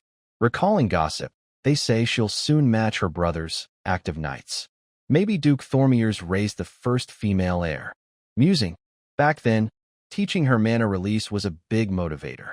Childhood memories with Layla surfaced, her adorable younger self. Layla, too, recalled Dane's words. Thanks to you, I learned mana control faster than my peers. Now, I have 2 mana cores. Staring at him, I've waited for this day. If I win, will you be upset? A servant brought weapons, handing them to Layla. Milady, your weapons. She took them. Thanks. Tossing a staff to Dane, he caught it, surprised by its lightness. Right, training weapons are light. As the duel began, Dane felt odd, thinking, something off? On a battlefield, I'd use anything. Stomping into stance, he called, ready to start. Layla replied, yes. Gripping the wooden staff, Dane crouched. Layla held a wooden sword, thinking, lucky. I faced a spear user at Sparrow Crest, not tough. Recalling, like Dane now, spears have range but lose impact up close. Spotting her strategy, she charged, thinking, rush in. Layla attacked confidently, her sword like a loosed arrow, inches from Dane. Thinking she'd won, got it. Suddenly, Dane vanished briefly. Shocked, Layla gasped, what? Where'd he go? A spear tip rested on her shoulder. Dane was to her right. Stunned, she shouted, Dane, he said. Good thing it's a training weapon. A real one could have been bad. Still confused, Layla stammered, I hit your sword. Thinking, unbelievable. Dane slammed his spear down. Let's restart. That tactic won't work again, so move carefully. Layla, furious, clenched her fists. Dane, you. Resuming stance, she thought. It's been a while, so I'm tense. This time, I won't hold back. Suddenly, she thought, oh, father. Duke Thormier watched from a balcony, arms crossed. Dane noticed, guessing, he's here to see the outcome. Reading his intent, I get it. After Layla's Sparrow Crest win, he's been worried. Dane resolved, today, I'll ease those worries. Layla's aura flared. Dane, get ready. Father's watching, so I'm going all out. He replied calmly, bring it. Layla raised her sword. Dane gripped his spear. They clashed fiercely, weapons blurring. Dane's arm muscles flexed visibly. Layla unleashed a swift, spiraling attack. Dane defended, unflinching. Smirking, Layla taunted. How's that, Dane? Not easy, huh? Swinging, Dane parried. We're just starting. Give it your all. From above, Duke Thormier observed. Still evenly matched. What's next? Noticing something. What's this unease? Studying Dane's face, he saw a change. The earlier smile was gone, replaced by a warrior's resolve. The duel between Dane and Layla was fiercely balanced. Each of Layla's swift sword strikes was effortlessly parried by Dane. Her attacks grew faster, both moving nimbly. Dane stood firm, spear angled at 45 degrees, while Layla charged, sword parallel to the ground. Gritting her teeth, she calculated her chance. Her sword neared Dane's waist. Instantly, he lowered his spear, striking her sword arm, dislodging the blade. It clattered to the ground. Layla gasped, stunned. Dane said, "Looks like I win again." Duke Thormier exclaimed, "She lost again." Turning to his aide, "What do you think, Asma? Will this humble Layla's arrogance?" We replied, "So you knew." The Duke nodded, "Of course. It showed before the Sparrow Crest. After winning, it fully surfaced." Below, Layla fought Dane intensely, visibly rattled. The Duke watched closely. "I plan to talk to her, but self-realization is better." We agreed, a wise choice. The Duke asked Louis, "How many mana cores do you think the boy has? Look at Dane's precise dodges." Louis pondered, "At least 3. The Duke disagreed. "I think 2, maybe 3. Louis, puzzled, rubbed his chin. "Why?" The Duke said, "Observe." He noted Dane's hand speed dominating Layla. Then his footwork, not just speed, but strategy. Its tactical movement. Layla, shocked. "You blocked everything?" Dane twirled his spear. "Your movements, bluntly. I can mostly predict them." Layla wondered, "Is he a diligent swordsman?" The Duke mused, "Maybe. Likely no real combat experience." Hands behind back, to Louis, "I can't believe my eyes." His gaze grew stern, recalling 7 years ago when Layla matured most. She'd greeted, "Hello, Earl Sogers," before Arkin and Dane. The Duke thought, after the southern inspection, meeting Dane changed her. Maybe now too. Louis nodded. "It's fascinating. Milady won Sparrow Crest, but can't use her full strength. Earl Sogers trained him differently." The Duke countered, "You misunderstand Arkin." Explaining, "He's strict but not harsh like me."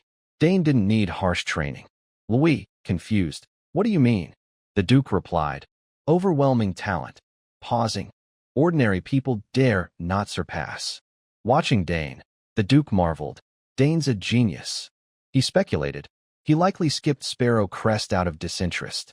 Louis listened, understanding, "Is that so?" But he thought, no way he wasn't interested in Sparrow Crest, the dream of every imperial youth. The Duke added, "No one his age can rival him." The duel dragged on. Layla collapsed, exhausted, hands on the ground, dazed. The Duke hoped, "Layla, realize your flaws here. Drop that arrogance, focus on swordsmanship, and you'll surpass your brothers." His high expectations for her were clear. Sweating profusely, Layla thought, as expected of Dane, "I can't beat him. He's a talent, but the gap is huge." Dane shouldered his spear. "You're tired. Let's stop." Silent briefly, Layla laid down her sword. "Fine. You win." Dane thought, the Duke's wish is fulfilled. She's realized she's not the best. Layla, frustrated, demanded, "How do you train?" Dane replied simply, "Diligently." Infuriated, she shouted, "Who doesn't train hard?" Turning to leave, he said, "Train harder." Stunned, she grasped something from his words. Dane waved, "I'm off." Layla yelled, "Next time, you won't win." Calmly, he replied, "I'll wait." Walking away without looking back. Layla thought, Dane's the only kid I admire. Recalling childhood, Dane had said, "From the 3rd round, your foot steps forward half a pace." She grew hopeful, wanting to surpass him. Back then, Dane taught her, her excitement clear. "All right. That's right, isn't it?" Dane gently praised. "Yes, perfectly done." Layla yearned to prove, to her father and Dane, that she wasn't a little girl anymore. She stood long, watching Dane's fading figure, motionless, perhaps reflecting on her losses. Yet, unbowed, she questioned, "Why's he pulling further ahead?" More determined. "Just wait. I'll win next time." The morning sky was clear and vibrant, with white clouds drifting lazily. The Royal Academy's entrance exam was like a festival, drawing talents from across the empire. Streets buzzed with people heading in one direction. Not just candidates, but women preparing for work, playful children, and tall men filled the scene. Including families and entourages, thousands gathered in the capital. At the Grand Royal Academy's towering gates, countless streamed in. Around 6,000 candidates applied this time, all, male and female, dressed simply yet elegantly, exuding poise and seriousness. Paying the exam fee alone wasn't enough to qualify, so tension marked every face. 2/3 would fail the first round. After a day of screening, the campus thinned, but survivors remained vigilant. Publicly shared admission details sparked discussions among non-candidates. Dane and Layla passed the first round, their faces serious as they prepped for the next. Over 2,000 now awaited the second, specialized exam. The open sky mirrored the bright future ahead for both. Inside the Academy's council room, surprised voices echoed. 2,000 passed the first exam, slightly more. Quite lively. But those around the conference table focused elsewhere. A red-haired man asked, "How many will pass this time?" Someone replied, "At most 200, right?" Students lined up solemnly nearby. Discussions continued. How are this batch's candidates? Some show potential. The red-haired man, Professor Nabo, head of the magic faculty, nodded, satisfied. First exam results aren't finalized yet. Ingrid, head of spearmanship, a thin woman with brown hair and stray strands, answered, still tallying. Curious, who'll score highest? No one replied, instead asking, the swordsmanship top scorer is Duke Thermian's daughter, right? An orange-haired man enthused. Yes. Sparrow Crest champion. Her final was spectacular. Others chimed. Duke Thermian raises fine children. Del Paniso, head of summoning, with purple hair and round glasses, arms crossed, raised an eyebrow. Sounds like the swordsmanship star is worth watching. Professor Esther Rander, head of swordsmanship, smirked. Worth watching? It's practically certain. Others agreed. No competition. Some envied. When will we get such talent? Nabo, stroking his chin, pondered, then nodded decisively. He placed an open letter on the table, interrupting. I think differently. Curious, everyone glanced at it. Ingrid asked, what's that? Nabo explained calmly, Sidrain's recommendation letter. Holding it up, sealed with Noxion Tower's mark, infused with mana. Gasps followed. Ingrid's eyes widened. Sidrain actually recommended someone? Esther Rander scoffed. Whoever it is, they can't beat the Sparrow Crest champion. Their exchange sparked murmurs. Someone clarified, Sidrain, famed for taking no disciples, sent this. An aged man with silver hair, stern, dressed in black and white. His nominee, a 10-year-old, third tier. The room erupted. Third tier? Who? Seeing their curiosity, Nabo casually said, Dane. The name stunned the hall. Esther Rander, incredulous, froze. Ingrid and Del Paniso, equally shocked, trembled. Nabo, unfazed, confirmed, Earl Sogers. Murmurs spread. Sogers again. Two prodigies in magic and summoning. Now the youngest son, backed by Sidrain. Nabo clarified. Sogers isn't ordinary. Others agreed. Two top continental families applying at once. Hot news. Esther Rander, recovering, softened. Wait, isn't Sogers known for spearmanship? But a mage's recommendation? Seems they're now famous for magic. His tone teased, while Ingrid, teary, lamented. I thought he'd join spearmanship. Talk shifted to Dane's major. Nabo joined in. If he joins my faculty, with Arabella, they'd be unstoppable. Recalling the letter, confident, he'll be exceptional under me, smirking. After all, magic rules the Royal Academy. A frantic female voice interrupted. Sorry to cut in. First exam results are ready. Teachers stopped debating, focusing on the green screen. Let's check the data. The screen displayed, swordsmanship, 1,367, magic, 227, summoning, 152. Gasps followed, 1,367 in swordsmanship. Students fell silent, breathless. 227 in magic. The gap between faculties stunned. Swordsmanship dominates. Amid student chatter, Esther Rander, scanning names, grinned triumphantly. As expected, her name's at the top. But Nabo, browsing magic's list, frowned. Dane's name isn't here. Disbelieving, he scrolled repeatedly, exclaiming, Dane. He's missing. Others questioned, really? What about Sidrain's letter? Ingrid checked, not in mine either. Fearing they'd lost a gem, they asked the messenger, any candidates unlisted? The girl at the door froze, nervous. After checking, one candidate applied for the free major. Nabo and Del Paniso were floored. Ingrid and Esther Rander stared, gasping. Did we miss here? Confirming, free major? Silence blanketed the room. Everyone exchanged shocked looks, leaving the messenger thinking something was wrong. Stammering, of 6,000 candidates, Dane scored highest in the first exam. Her anxious words shocked Esther Rander. What? His reaction silenced others until the bombshell sank in. Chaos erupted. Dane's first. While the council room descended into pandemonium, Dane was carefree outside. Watching faint sunlight tint the scenery red, he mused. A month here already. Time flies. Fighting Layla feels like yesterday. The first exam's done, awaiting results. Recalling the tense first round, luckily, it wasn't hard. Lost in thought, a sweet voice called. Dane, got your results? What rank? Looking up, he saw a pink-haired girl rushing over. Dane glanced down. His wrist's digital watch showed the academy results. First place. Grinning, he raised his hand. I'm first. Layla fumed. Of course it's you. Seething, she growled. I missed first. Her amber eyes blazed. How do you study? Recalling stacks of books, Dane smirked. Mostly my sister's questions. Layla retorted. I studied those too, but they're tough, especially military studies. Dane stayed silent, thinking, I had an edge from learning it in my past life. As a soldier, his resolute gaze shone through war's smoke. While he reflected, Layla ranted, what does a 14-year-old know about tactics, strategy, or military management? Dane countered, I found it easiest. Isn't it fun? Shocked, her jaw dropped. What? Are you human? Not just military studies. Art, music, even Greenix Empire history. Seeing her dramatics, Dane grinned smugly. That's my specialty. Thinking, I gained so much unconsciously on the battlefield. Layla switched topics. Where's your second exam? Dane pondered. 3 places, I think. Stunned, she stammered. T3? You really applied for the free major?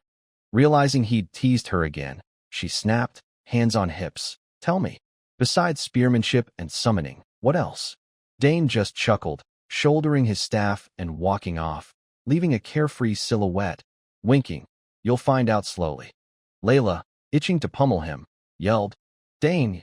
As the dawn's red glow intensified, it bathed the two in a fiery hue, mirroring their passionate spirits.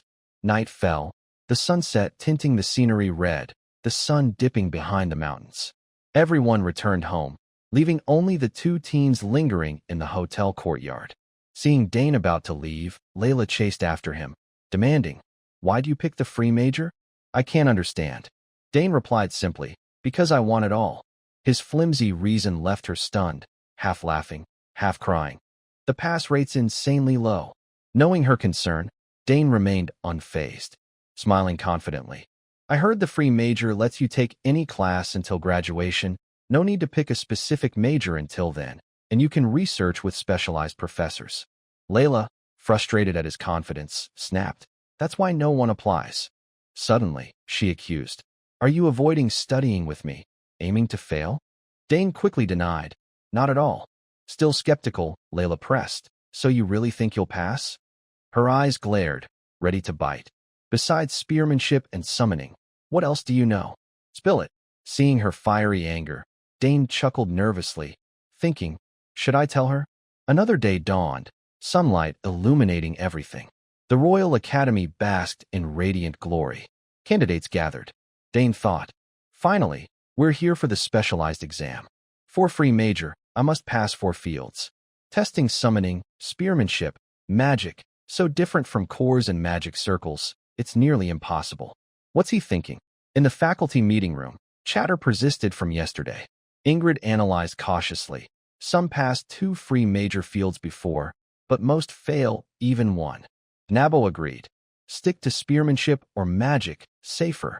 After a pause, Del Paniso, head of summoning, adjusted her glasses. The free major's been around 200 years, right?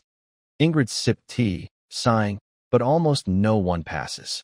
Sensing the gloom, Nabo smirked mysteriously. It wasn't always this hard. Centuries ago, the academy needed talent. He recounted. When founded, the nation was poor, war-torn. Young people came to learn, grow. It was a conquest era, recruiting all talent. Early students donned armor, ready for battle. Reflecting, talents were nurtured. Now, standards are higher, so candidates stick to their strengths. Ingrid frowned, setting her cup down. Why keep it? A major no one applies for, no one passes. Nabo was ready, for symbolism.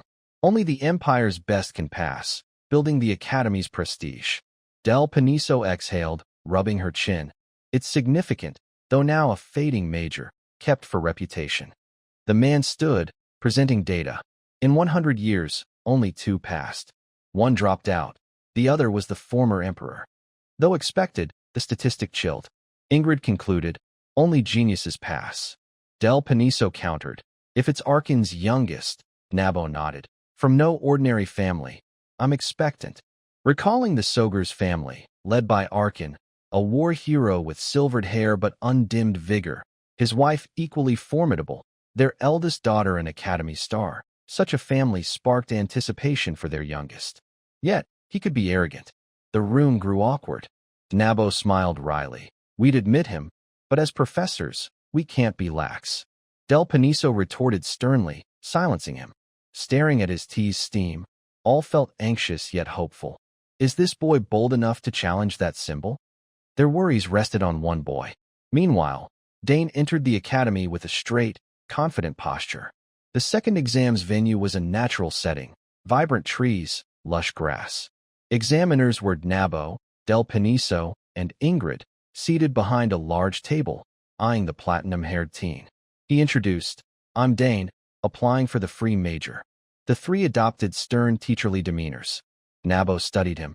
Do you know what free major entails? Dane bowed, hair veiling his face, eyes lowered thoughtfully. Yes.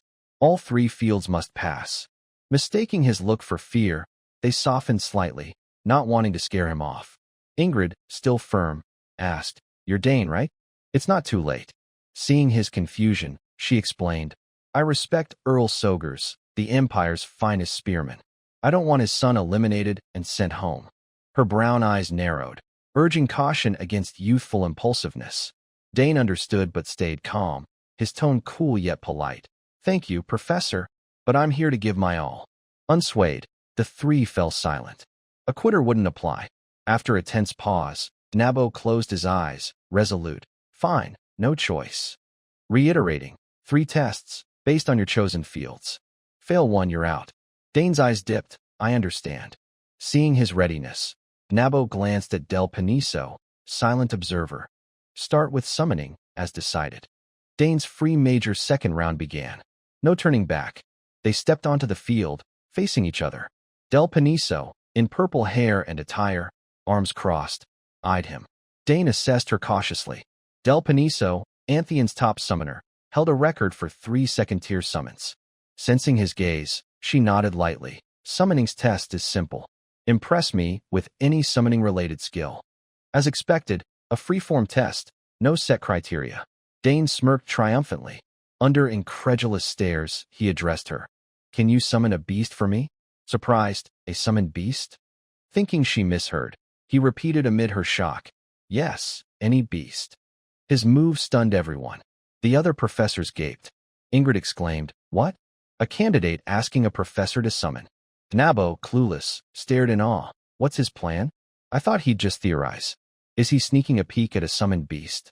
Del Paniso, lips pursed, considered, then laughed, turning to the open field, bold and intriguing. Appreciating the rare, huh? Under watchful eyes. Open your eyes wide. Dane faced her. Tiny glowing specks, like sprites, appeared at her feet. Green energy flowed from her raised arm, enveloping her. Chanting, the light surged. Dancing sprite-like specks emerged.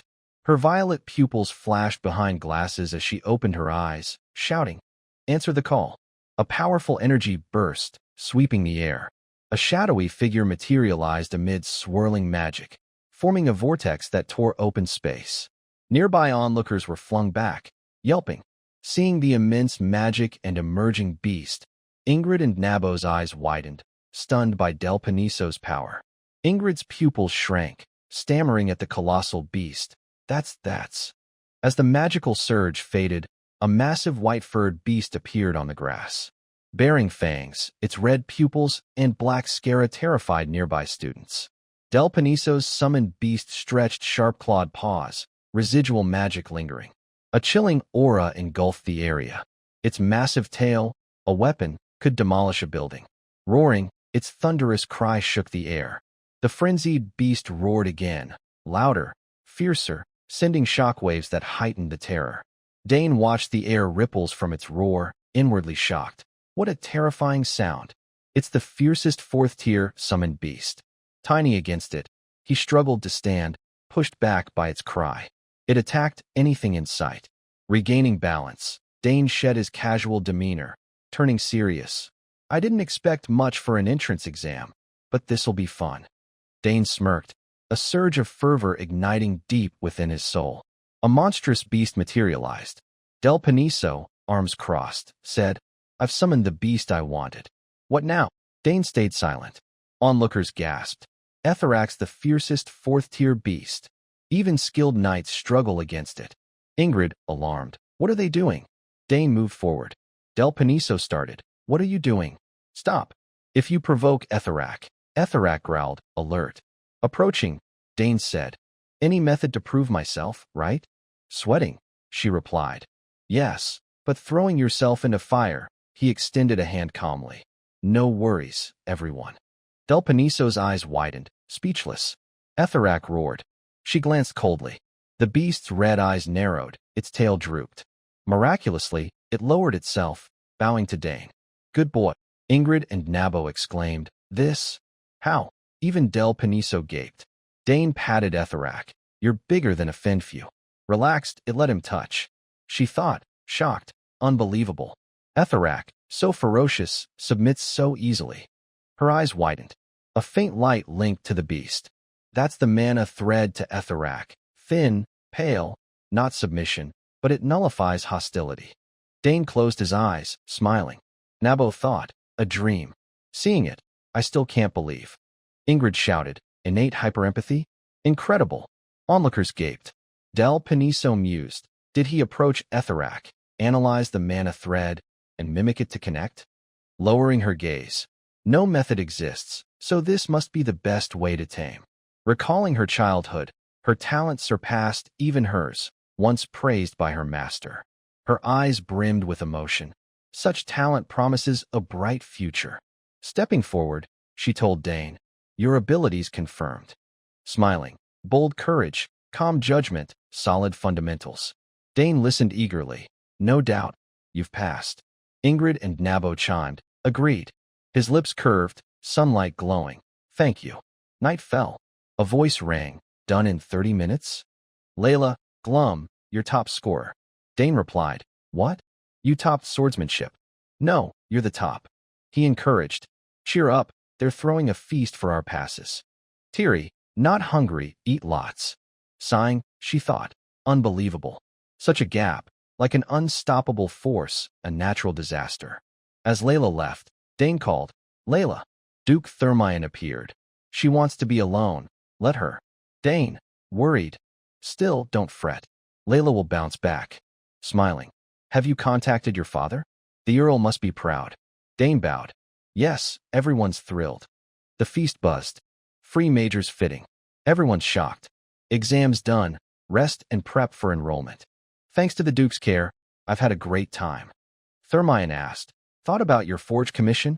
Dane replied, I'm considering a sword, but no plans yet. Curious, why? Dane explained, my body's still growing, unsure which sword fits. I'll think more, it's a rare chance. Thermian nodded. Fair, no rush. A man approached. Duke, the Duchess awaits. He looked up. Got it, I'm going. Dane watched them leave, lips pursed, thinking, the Duchess's illness persists. Recalling Layla's words, symptoms haven't worsened, but haven't improved, years like this. Dane's face showed empathy, such a pity. Lips tight. Never having seen family ill, I can't grasp that feeling. Muttering, should I comfort Layla? 2 days later, morning sunlight bathed the Academy's castle. People bustled in elegant formal wear, gathering in the courtyard for a speech. Delighted to meet our new Royal Academy students. I'm Homit, headmaster. Seeing you, who've overcome fierce competition, I believe the Empire's future is bright. All listened silently, elite talents smiling at the encouragement. He continued, this year, we have exceptional talents, including a free major passer. Only 2 in 100 years, approved by the heads of spearmanship, magic, and summoning. Murmurs erupted. Free major? Unbelievable. Who's that talented? Homit lowered his eyes, announcing. Representing the freshman, top scorer Dane, step forward. Dane's expression showed no surprise. The voice boomed. Dane, step forward. The crowd buzzed, surprised. That kid passed free major. What blessings does the Sogur's family have? Dane kept a cool, silent demeanor. Up high, whispers spread. See Dane there? So majestic. I see him clearly. Top scorer. Bout Thermian praised Arkin Sogurs. You've raised him well, Arkin. Arkin scratched his head humbly. Nothing compared to you. Bout Thermian sighed, eyes closed. Raising 2 sons brought no joy. I envy your daughter's easy enrollment, but my boys? The eldest is on assignment. The youngest ran off. Patting Arkin's shoulder. You have 2 daughters, lucky. I'm jealous. Arkin, flustered, don't you have Layla? Bout fell silent, gazing at Layla below. If only my wife knew. Faculty before the headmaster asked Dane. Close to summoned beasts since childhood? Dane replied, yes, Professor. Del Paniso noted, indeed, innate harmony. Sweating, she thought, a monster. This unassuming boy outdoes most summoners. Nabo mused. Professor, with Dane's harmony, could he summon beasts from beyond the horizon? A realm of unique creatures, disconnected for over a century. She replied, let's see. Those beasts choose their summoners. The crowd dispersed. Homewood approached. You're the rumored Dane? Handing him a certificate. May your talent shine here. Dane smiled. I'll remember, headmaster. Still gathered, the courtyard hushed. Holding the certificate, Dane thought, finally at the academy. It took time, but I won't waste this new life. His eyes sparkled with joy. Sunlight blazed. This is just the start.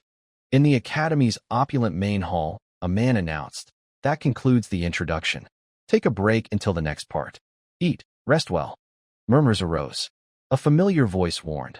Listen, Dane, many will target you now. It was Layla. Good or bad intentions, be cautious. Think hard before agreeing to anything. Dane nodded. Got it. Chatter grew louder. Don't refuse, join us. Club activities are the academy's pride. Dane declined. Sorry, I'm not interested. Club recruiters swarmed. Haha, nabbed a newbie. Grab that redhead. Our talent. Layla groaned. Ugh, seniors recruiting during break. Dane mused. My eldest sister mentioned fun clubs. They're crazy for me. Find the Sogur's top scorer. We must recruit him. Layla panicked, seeing eyes on Dane. They're targeting you. What now? Before Dane could reply, Layla grabbed his hand, dragging him away. Where to? Just get out of here. Muscular men shouted. Dane, join Body Beauty Club. Forge a perfect physique. A blonde guy rushed up. Hey, rookie. How's our map exploration research club? Join now for new maps. A girl chimed. Our astrology research club gathers top talent. They fled the mob. That's about Thermian's daughter beside him. Don't let her slip. Layla yelled. I'm not joining. No way. Like prey, they ran. Dane thought. I'm used to enemy pursuits, but this is new. Top scorer life's exhausting. A tall figure with long hair passed. Quintus Redfield. Students whispered. Right. They say after retiring as a royal knight, he became a professor. Amazing. Quintus overheard, but stayed silent. A headache loomed. He walked amid gossip, a free major student enrolled after decades. His role was cushy, occasional papers, modest results. That easy life's over. Students chattered. He's prepping lessons. I'd be annoyed. Quintus ignored them, lips pursed. Freshman orientation's done. Sighing inwardly. This is nonsense. Why a passer now? Spotting Dane by chance, head bowed in thought, he called, You're Dane, right? Dane glanced over, bowing. Hello, Professor. Pleased to meet you. All right, come in. They entered a room. Quintus, free major head, mused. I fought hard for this post to rest, not teach. Medals adorned a glass case. I'm done mentoring knights.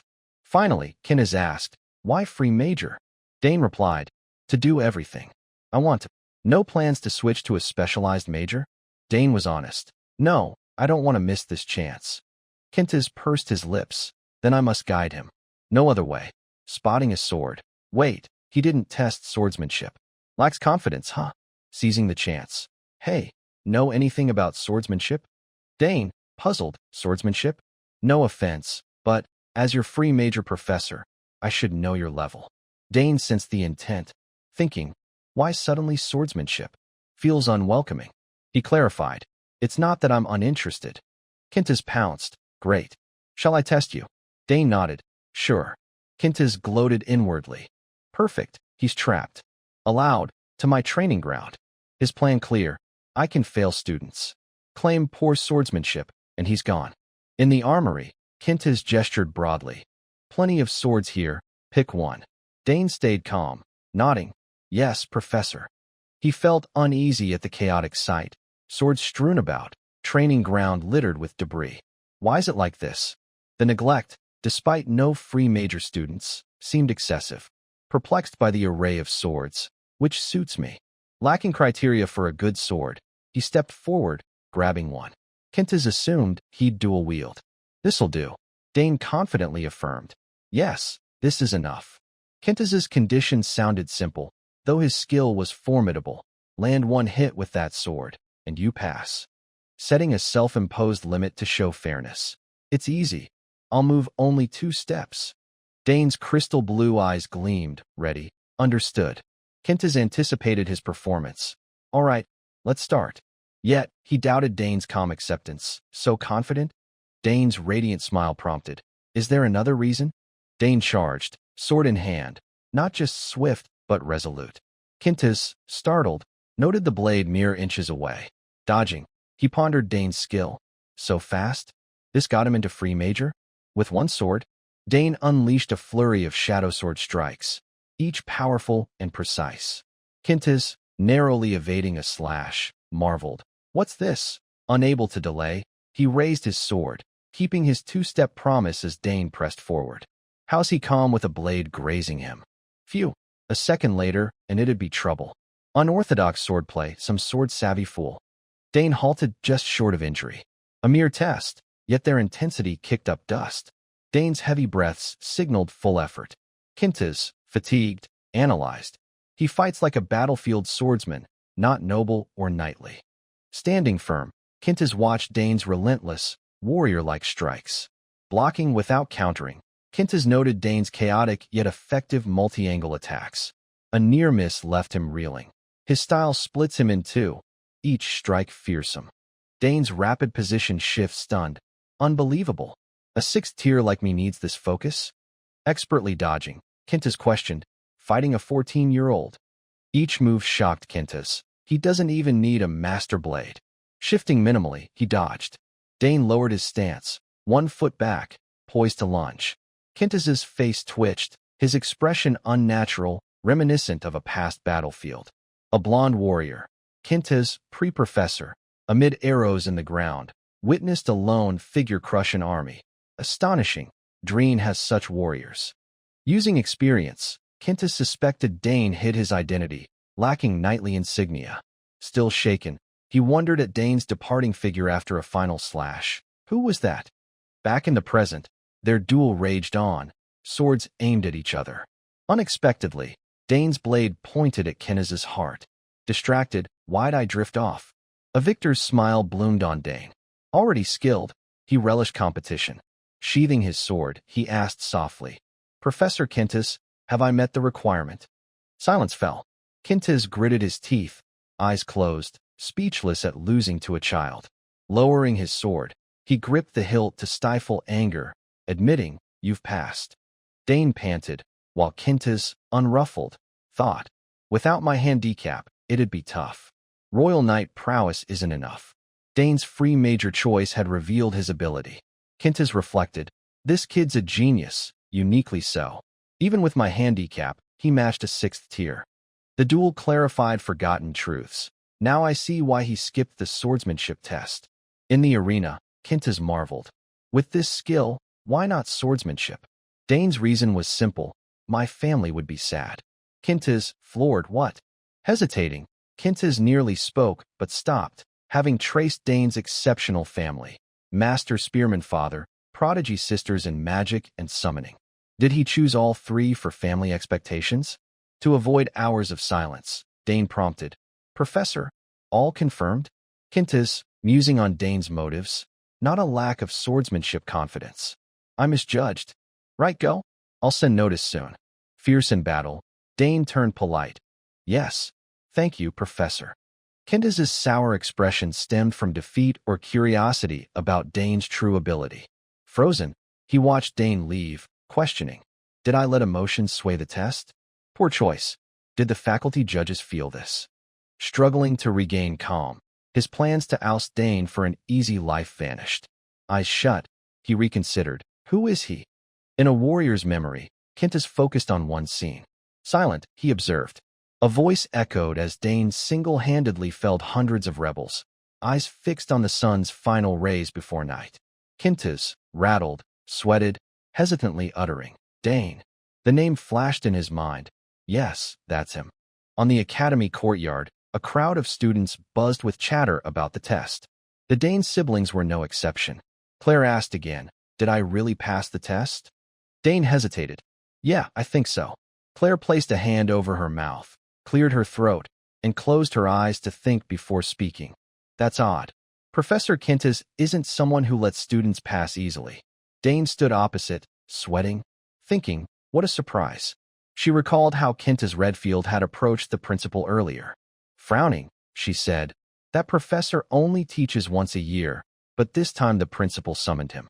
He hates bothersome tasks." Dane nodded. "He sure lives by his own rules." Claire agreed.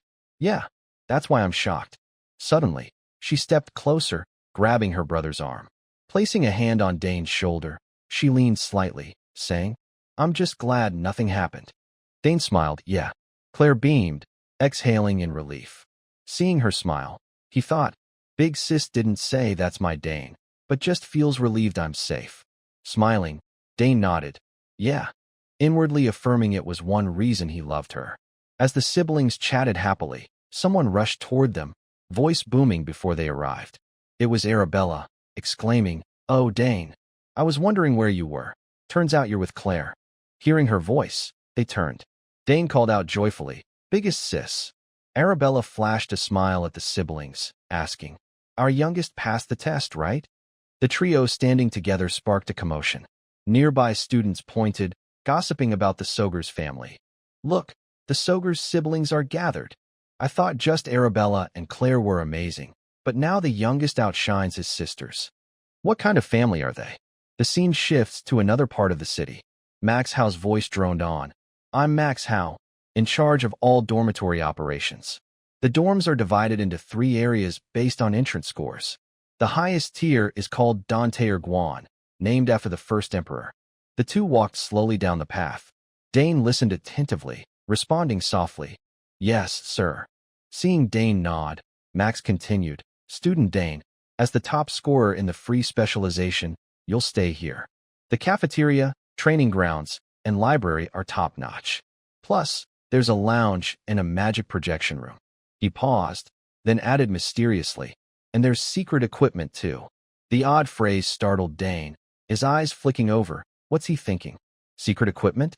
Max, holding a key, turned back, instructing, "It might not happen, but depending on your grades, you could be moved out." Arabella and Claire stayed here too, but only until graduation. Dane wasn't too surprised, thinking, "Of course, my sisters." Max held up a key marked 705. "Here's your access key." Dane accepted it with both hands. Max said, "We'll give you 2 for backup, so report if you lose one." Dane looked at the key, nodding. "Yes, I understand." Max warned, "Be careful. There are lots of quirky students here. They're not bad, but unexpected things can happen." He added, "Check your room. If you need anything, contact logistics." Hearing Max, Dane pondered silently, sighing inwardly, "Should I check the room?" Entering his new place, Dane looked around, impressed. Wow, really high-end. He wondered, glancing about, but why is it so quiet? Suddenly, he stopped, body tensing. Something felt off. A huge academy like this, but no servants or guards. Dane walked further, seeing no one, not even a servant. Something's wrong. I can't sense any human presence, like they've vanished. His eyes fixed on the door ahead, voice low. "What's going on?" Using his magic, Dane scanned the area. Green light rays appeared, twinkling like stars. "Let's try spreading my aura." The green glow enveloped him. Closing his eyes, he probed. The light seeped into every corner of the castle. Passing a spot with a brown aura and a faint oil scent, He heard engine noises and gears clicking. Dane opened his eyes, realizing it's a trap. After scanning, he understood, a smirk forming. Standing alone, he looked ahead, muttering, "So that's it. An initiation." He was right. The other students were in another room, watching the new student on a screen. Seeing him pause, one questioned, "Why is he not moving? Does he really have a good sense?" Dran spread his arms, asking, "Hey, Arnold, could he know about the trap?" Arnold adjusted his glasses, voice firm, "Absolutely not." His full name was Arnold Jullard, eldest son of the Baron Jullard family, a third-year marksmanship student. Pointing at the screen, Arnold boasted, "My Jullard family is the greatest hunting clan, thriving for centuries. I'm confident in my trap." Another student, skeptical, asked, "Is it dangerous?" Arnold nodded. "Of course.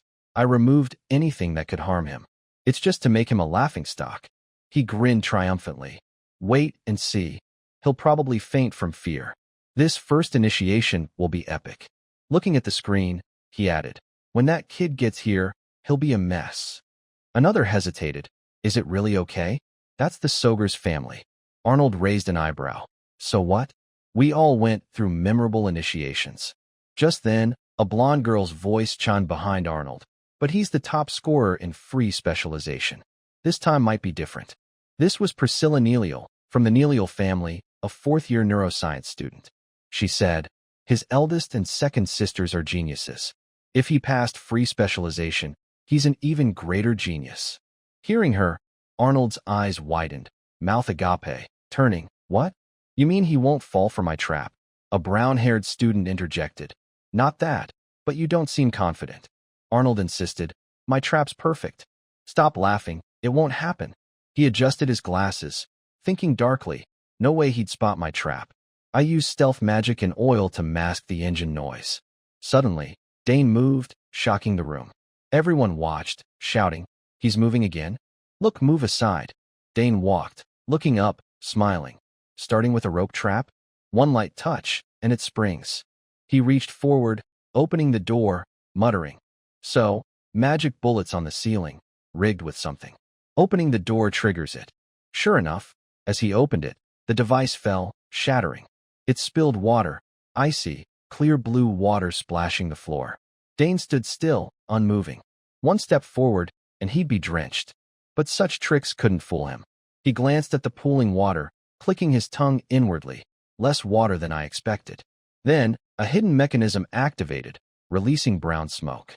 The hallway filled with a thick brown haze. Dane covered his nose.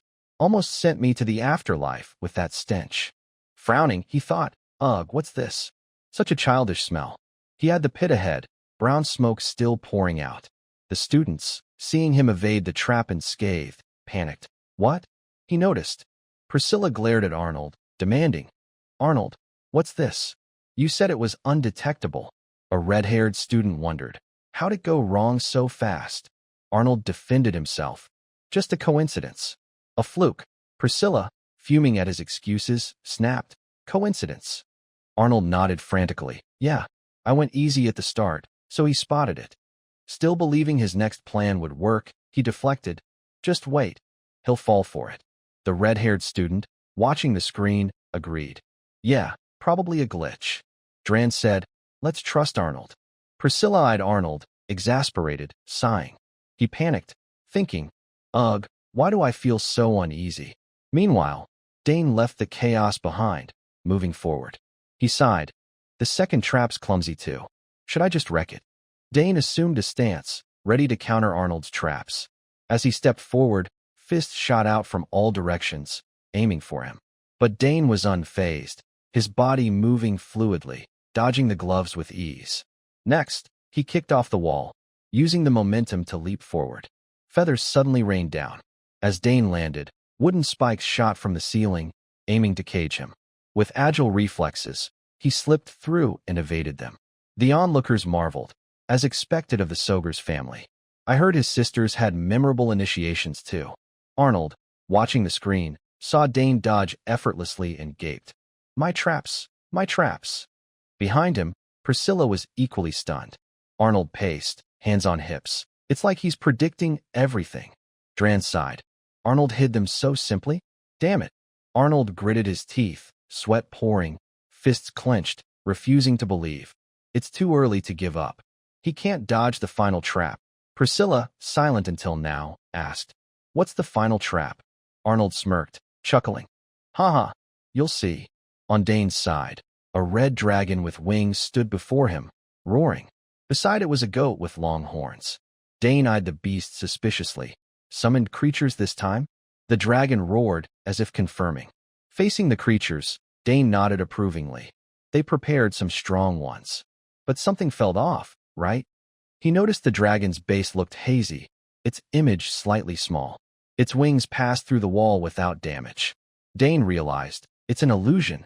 He chuckled inwardly. They're too careless. Just sound effects. They look strong. If it were an average student, they'd have fled. As the beasts prepared to attack, he thought, no need to dodge or retreat. Green aura gathered in Dane's hands, his eyes narrowing. I just need to disrupt the mana flow to stop it. Watching the screen, seeing Dane neither move nor flee, the group questioned, he's not running? He looks calm. But one noticed, wait, he's doing something. Gathering mana. Arnold felt like he'd been struck by lightning, trembling, sweating, thinking. He figured out it's an illusion in a split second? Unbelievable. How? Priscilla, arms crossed, glanced at Arnold, frozen, and clicked her tongue. Oh, come on. On Dane's side, channeling power into his hand, he unleashed an attack on the beasts. His strike formed a blade-like slash, slicing straight at the red dragon's neck, then targeting the goat. Dane sidestepped as the dragon charged. He slashed multiple times, then smirked. Done. He withdrew his aura. Dane was eager. How do I meet the trap designer? Let's see who set this up. Seeing Dane dispatch the illusionary beasts so easily, the group panicked and fled. Priscilla, running out the door, shouted, "It's an Etherak. Get out. Why is it here?" Royan, sprinting fastest, turned back to curse Arnold. Damn it. Do something. Halfway, another beast, a wolf, blocked their path. Arnold, fleeing, stammered, "I don't know what that is. It's not mine." The beast advanced, roaring. Arnold collapsed, screaming along. Aya. Dane arrived, seeing the group cowering before the threatening beast. So this is where you're hiding? Arnold, hearing him, looked up, stammering. New student, he pleaded. If it's yours, do something. We're sorry. Please recall it. Dane said nothing, raising a hand to cast green light, muttering a chant. A portal appeared behind the beast, green light enveloping it. The light pulled the beast into the portal, vanishing with a flash. Arnold, legs shaky, questioned, "Gone? Was that an illusion too?" Droyan, regaining composure, approached Dane, scoffing. The initiation's ruined. He extended a hand. "Hey, new student. I'm Droyan Ballantyne, third-year alchemy student, sole direct heir of Marquis Ballantyne." Thumbs up, he grinned. "Nice build, pretty handsome. Your sisters are gorgeous, so it makes sense, right?" Dane, after a pause, shook his hand. "Hi." Inwardly, he thought, what's this guy on about? Seeing the chaos ahead, Droyan praised. "You're great at dodging traps. Heard you passed free specialization. Arnold's traps didn't work on you, huh?" He's bummed. Arnold, behind, turned away, scratching his head, shot while lying down. "Damn, why's this about me?" Droyan continued. "He's the heir of the famous Jullard hunting clan. Probably designed all these traps." Dane smiled lightly, thinking, so that kid planned it. Droyan turned back. "Hey, you guys say hi." The three behind stepped forward. Yeah." Droyan pointed to Priscilla. "This is Priscilla, fourth-year neuroscience." Whispering, "Best not to mess with her. She's a wannabe cleric, kinda." Before he finished, she cut in, "Kind and beautiful." Then coldly, "Hi, I'm Priscilla Nelial, the abandoned child of the Nelial family. In neuroscience, don't dream of marriage." Dane flashed a charming smile, nodding, "Please guide me." Shaking his hand, Priscilla's face lit up, shocked. "What? Why's your mana so strong?" Still in disbelief, Dane looks so young. "This isn't mana we can have at our age." Royan nearby gasped, "What?" Priscilla ignored Droyan's comment. "Unbelievable level." Arnold, silent till now, asked, "That amazing?" Priscilla, staring at her hand, didn't answer. "Unbelievable." "Yeah."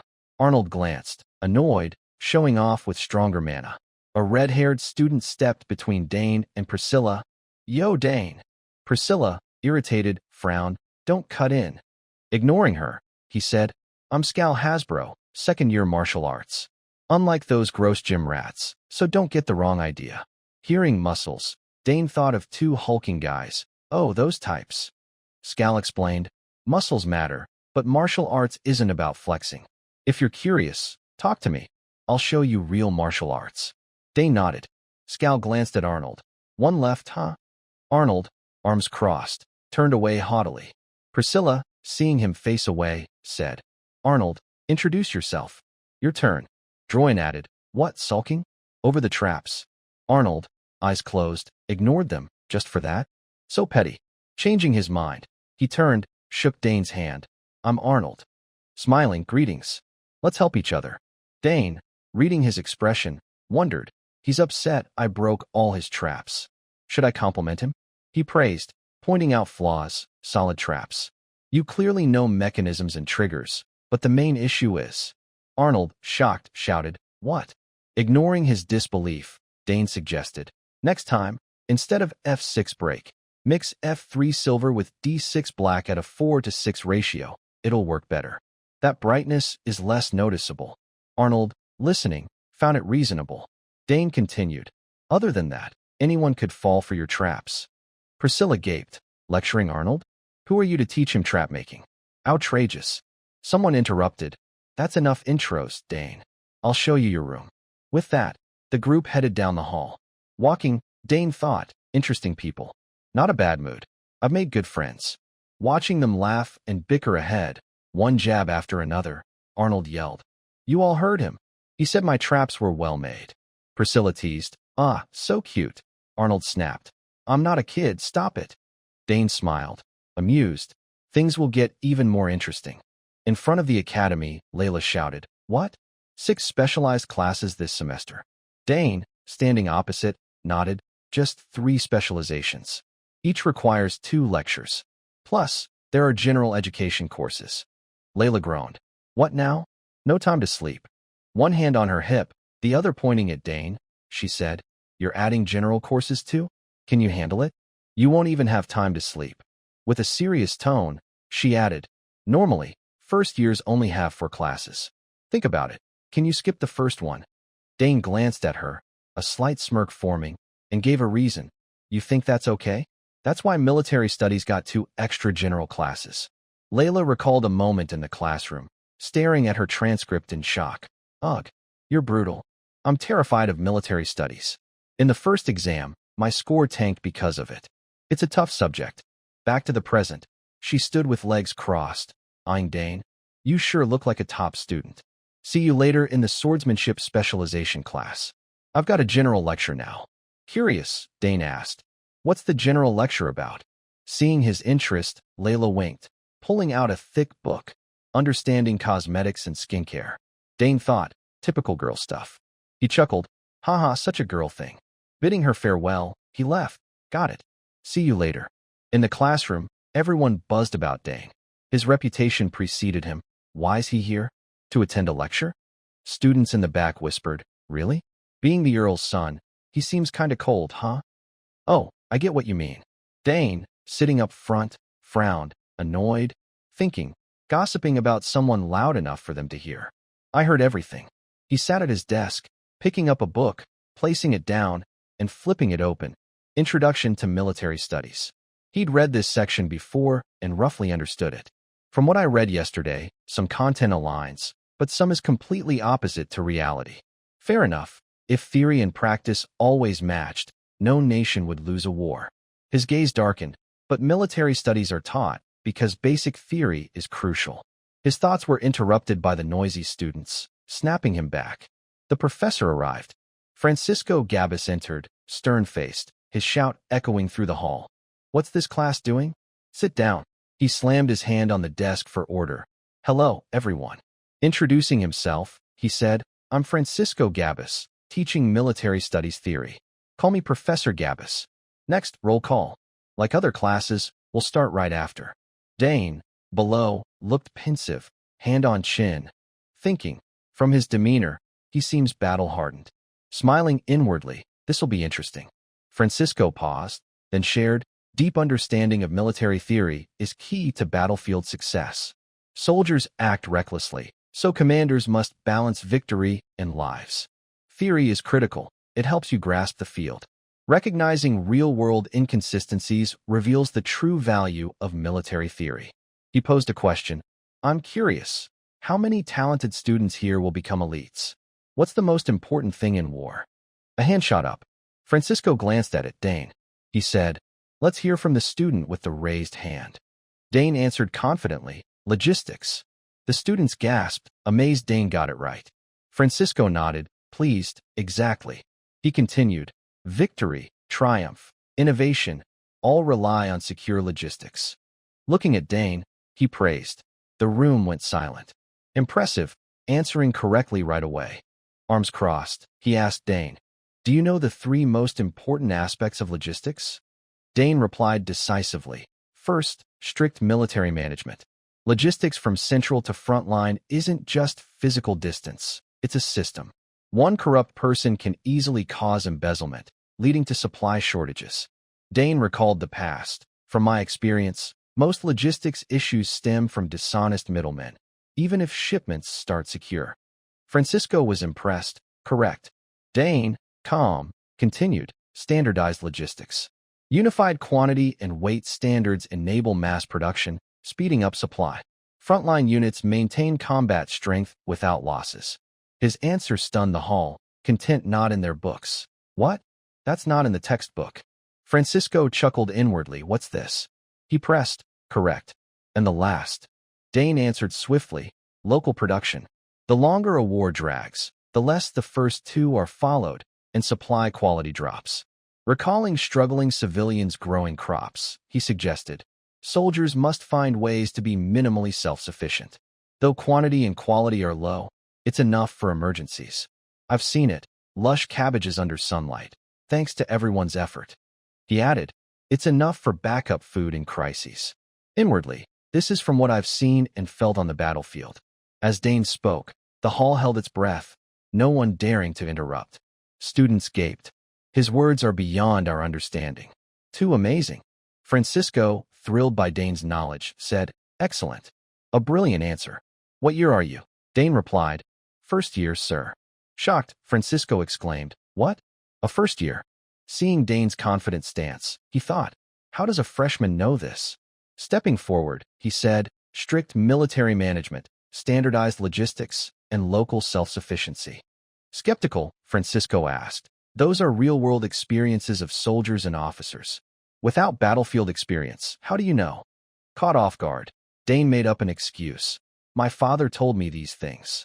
Curious, Francisco asked, your father? Dane introduced, Dane Sogers. Francisco, surprised, repeated, Dane Sogers. Sweating, he thought, that aura feels familiar. Son of the Green Tempest. No wonder. Recalling how Dane's father faced a beast, he noted, if he's from the Sogers family, he's the one who passed free specialization. Impressed by Dane's confidence in topics unfamiliar to others, Francisco sighed. No wonder his level surpasses other first years. Spreading his arms, he cleared his throat. Did you hear that? Mastering military theory, as Dane Sogers explained, means applying it to real situations, building on textbook knowledge. The students listened intently. Francisco added, that's the ultimate goal of military studies. Glancing at Dane, he thought, Dane Sogers. It's been a while since such an outstanding student appeared. Feeling Francisco's gaze, Dane met his eyes. Francisco looked away, continuing, all right, let's move on. During the break, students gathered in the academy's wide front courtyard. Dane, annoyed, muttered, almost got roped into the Grand Academy. He recalled Francisco stopping him after class, asking, want to dive deeper into military studies? Dane had been skeptical, calling me right after class, pushing a freshman toward the Grand Imperial Academy. Seems rushed. He remembered his sister's childhood advice. If anyone urges you to join the Grand Imperial Academy, refuse and leave immediately. Her words saved him. Pensive, he thought, but he won't give up easily. Recalling a map, Dane shook his head. Focus on my task now. Dane pulled a map from his bag, studying it. still not used to the Academy's map. It's too big. I'm not familiar with navigating it. His finger traced the map. Layla's meeting spot is the central fountain plaza. Noticing a spot, he said, "There it is." Looking up, he entered the Misty Garden. Cutting through the Misty Garden is fastest. In this garden, grand and majestic like a palace, the Misty Garden limited visibility even on cloudy days, as if shrouded in fog. Even slightly overcast weather restricted sight, enveloping everything in mist, making it easy for people to get lost and wander in circles. This vast garden, cloaked in fog, was avoided by most. Dane stood, observing his surroundings, watching birds soar and perch on branches, thinking, plus, there's that rumor about ghosts appearing at night. He smiled, assessing. But this place doesn't seem as bad as Big Sis said. Looking up at the sky, clear blue with warm sunlight, perfect weather, he noted, "No wonder I got here so fast." While walking, Dane reached a door and heard a desperate cry for help from within. "Help. Anyone there? Please help me." Puzzled, he turned. "Huh? Someone's here." Pinpointing the sound, coming from inside. He didn't hesitate, rushing forward like a gust of wind. He always remembered his mother's teaching. If someone's in danger, help them immediately. Dane preferred playing the righteous hero. Thinking, there's still time before the next class. I can get them out, he sped off. No figure was seen dashing by. Only the plea echoed. "Save me." Dane rescued the person from behind the door. Clutching a backpack, they thanked him profusely. "Thank you. I thought I'd be trapped forever." Dane asked with concern, "Are you okay? Any injuries?" The boy, holding a satchel and wearing large round glasses, grinned at Dane, shaking his head. "I'm a bit tired, but fine." "Oh, I'm Ernest Dillon, first-year exploration student." Dane, hands in pockets, raised an eyebrow. "Huh? An exploration student getting lost?" Ernest laughed awkwardly, brushing it off. I got too excited and wandered unconsciously." Dane thought, this guy's excuse is too far-fetched. "How excited do you have to be to get lost?" He asked. "If you're from the Dillon barony, that's the Western family, right? Crest with a ship and sailor." Impressed by Dane's knowledge, Ernest shared his family's pride. "Wow, you know that. What a family, right?" "Of course, it's the most famous for exploration. My family's been charting seas and distant lands for generations." Dane scanned him, noting his frail appearance, thinking, "But for you, that seems tough." Ernest scratched his head, smiling, set down his backpack, and stepped closer. "I'm surprised you know my family. What's your name?" Dane introduced. "I'm Dane Sogers." Ernest's eyes widened, mouth agape, shouting, "You're the freshman who passed free specialization after 50 years?" Scratching his head, Dane admitted, "Yeah, that's me." Seeing the real deal, Ernest adjusted his glasses, thrilled. "Oh man, so lucky. I've wanted to meet you even once." Dane, slightly embarrassed, chuckled. "Haha, that's a bit." Observing Ernest, he sighed inwardly.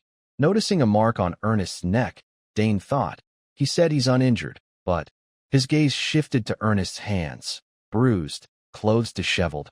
"What's with those bruises? And scars too?" Seeing Ernest's excitement, Dane pondered, these aren't exploration injuries. Frowning, he wondered, could it be? He cut to the chase. "Were you exploring this garden?" Ernest, not hiding it, nodded. "Yeah, exploration excites me. To me, it's not just this garden. Everything new I encounter is an adventure, not just this maze-like garden, but people and objects too." He showed off his exploration gear, binoculars, a compass, and various tools. Dane, skeptical, "All exploration equipment?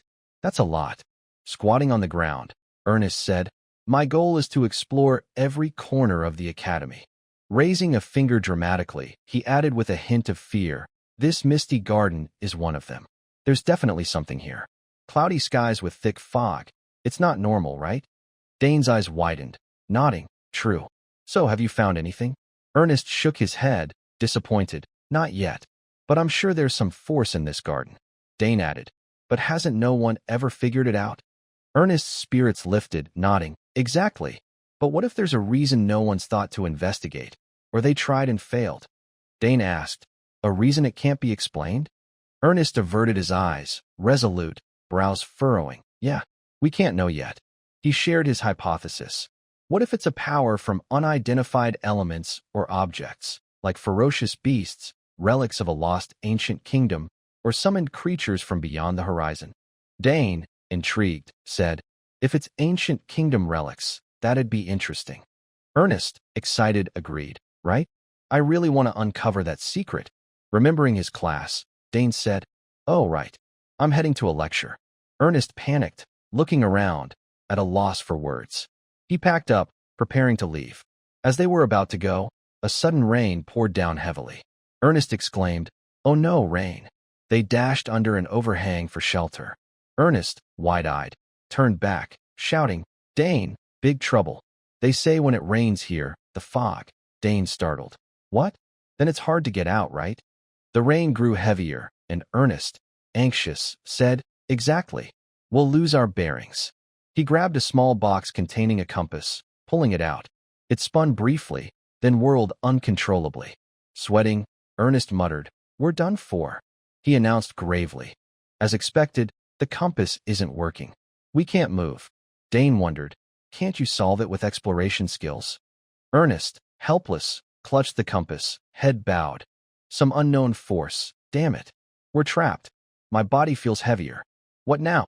Seeing Dane's shocked expression, eyes wide, mouth open, Ernest repeated nervously, my body feels heavier. What do we do? Sorry, Dane, because of me, Dane reassured. It's fine. Let's wait and see. After observing, a thick fog suddenly enveloped them. Dane felt something odd. This fog, it feels familiar somehow. Or is it my imagination? It's like this fog is empowering me. Raising his hand, he marveled. Instead, I feel strangely stronger. Could it be? Ernest, sitting below, hair wet, sobbed, wiping tears, blaming himself. Big trouble. If this continues, Dane's in danger. Suddenly, a green light flashed, stopping his tears. Glancing up, Ernest gaped in awe. Dane's power surged around him, orderly and vibrant. The force hit Ernest like a strong gust, making him shout, Dane! Raising his hands to brace, he gasped, ugh!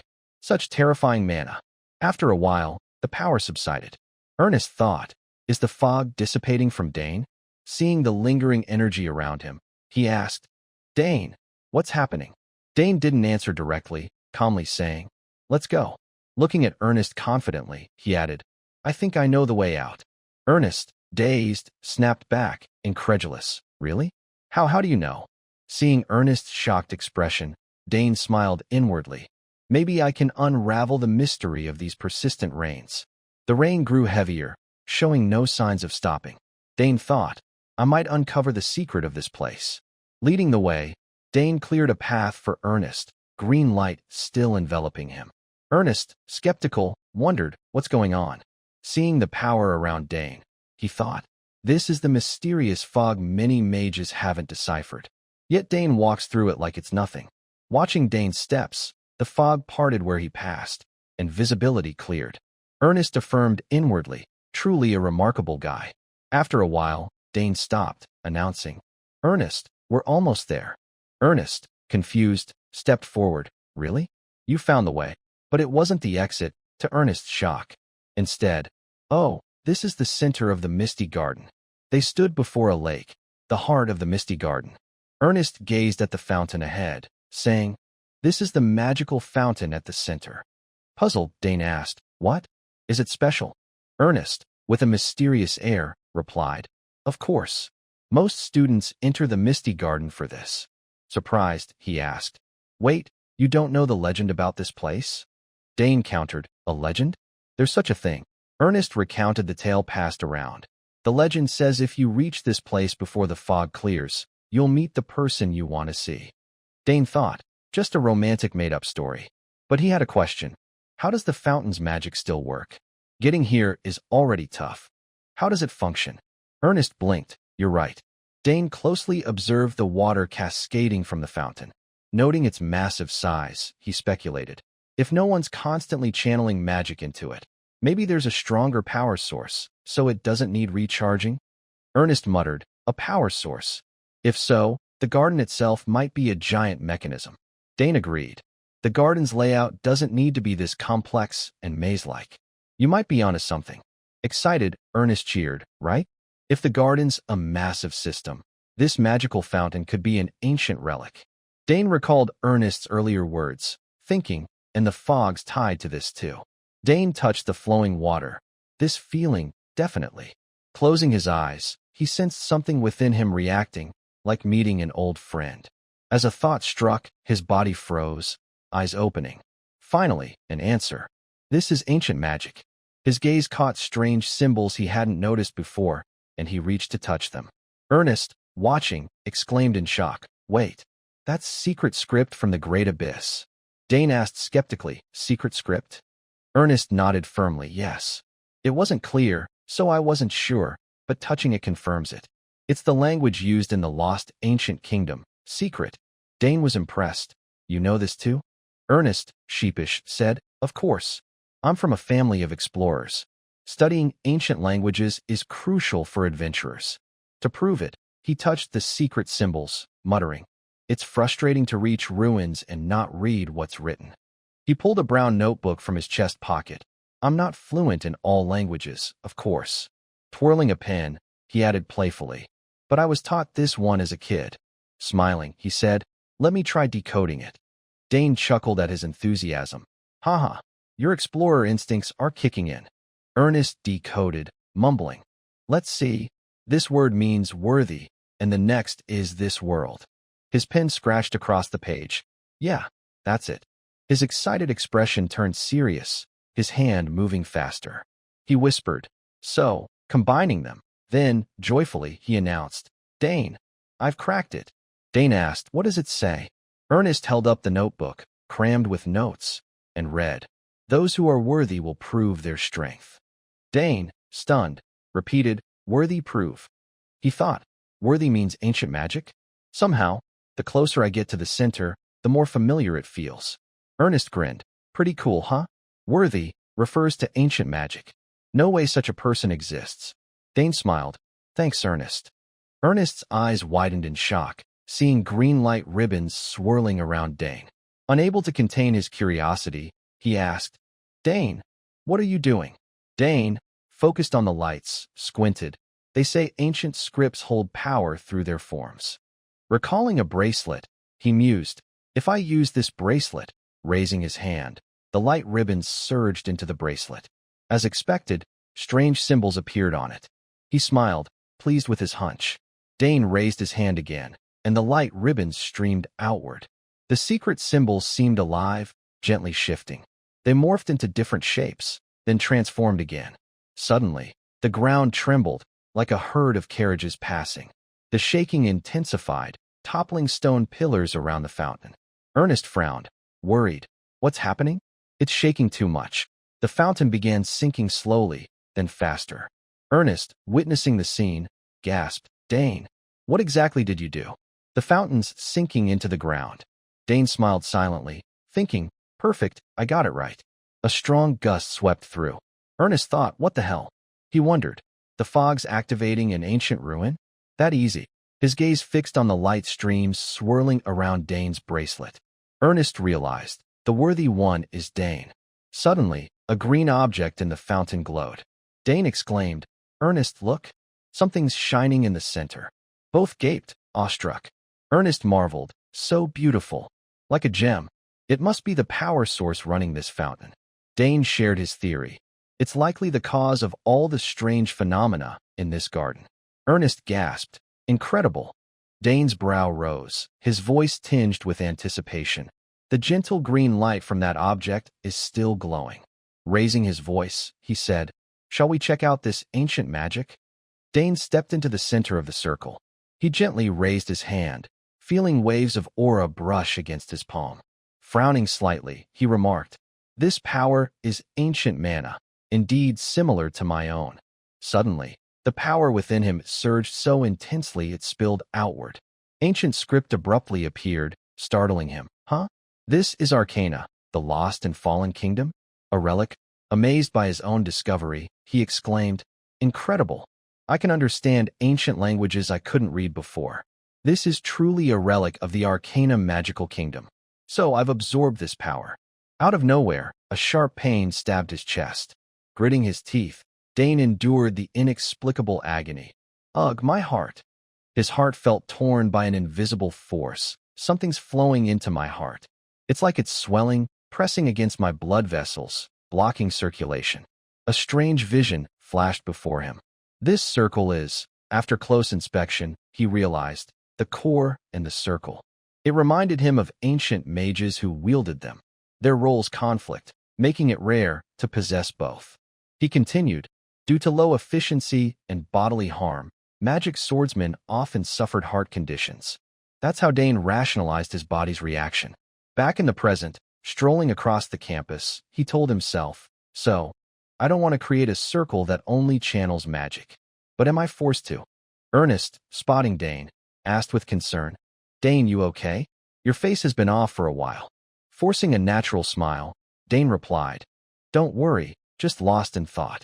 Ernest, curious, said, oh, right, you wouldn't believe how shocked I was. Did you absorb that power earlier? Recalling the scene, he puzzled. The fog, the script, it's like they're tied to you. Dane couldn't answer immediately, needing to weigh his thoughts. Ernest, having witnessed everything, was clearly curious. But it'd be better for both if they weren't too close. Smiling, Dane gave a vague excuse. I just followed my sister's advice. I don't know the details. Ernest nodded. Got it. If you figure it out, you gotta tell me. Dane agreed heartily. Sure thing. Excited, Ernest proposed. Dane, I feel like a real explorer today. How about investigating the Academy's mysteries with me? Dane replied. If we find any strange phenomena or places, let's share them. He compromised again. Deal. In truth, Dane's mind was elsewhere. Maybe other places have similar magical constructs. Ernest suddenly reminded. Dane, didn't you say you had class? Snapping back, Dane exclaimed, right, Layla? He clapped Ernest's hand, saying, sorry, I'm off. Rushing away, he called, see you later. Ernest mumbled, all right, catch you later. Standing there, he watched Dane's figure shrink in the distance. Dane sprinted to class. Ernest sighed, what an interesting guy. Exploring with Dane could uncover something grand. So exciting. Meanwhile, Dane dashed at breakneck speed. Running, he wondered. Weird, why do I feel better moving? Noticing excess energy in the air, he thought, the circle and core coexist, but don't feel separate. Normally, the core's magic would be disrupted by the circle, making it highly inefficient. His steps grew nimbler, speed increasing. But now, no matter how much mana I generate, nothing feels off. Smirking, he realized, no, it's the opposite. Analyzing, he thought, the secret lies in the circle and core. It's like mana cycles through the circle, gathering in the core. Plus, the core's mana is purer than before. Channeling energy to his feet, Dane pressed on, chuckling. Amazing. Gotta contact Big Sis. Soon, he reached Hayongston District. Layla, excited, said, so this is the famous Hayongston District. Dane pointed. There, the entrance. Spotting it, his eyes widened. Layla quickly explained. That's the famous mana curtain. Curious, Dane asked. Mana curtain? Layla clarified. Created by Saul Hayongston, a legendary mage from the Academy. It opens once a year for talented new magic students. She added, passing through shows different colors based on mana quality and level. Dane nodded. I see. Layla continued. Originally, it detected dark mages infiltrating the Academy. She noted, after dark mages vanished, it was repurposed for this. Dane, still curious, asked, what colors for each level? Layla answered, if you lack talent, no color. Decent is yellow, fairly talented is green, overwhelming is red.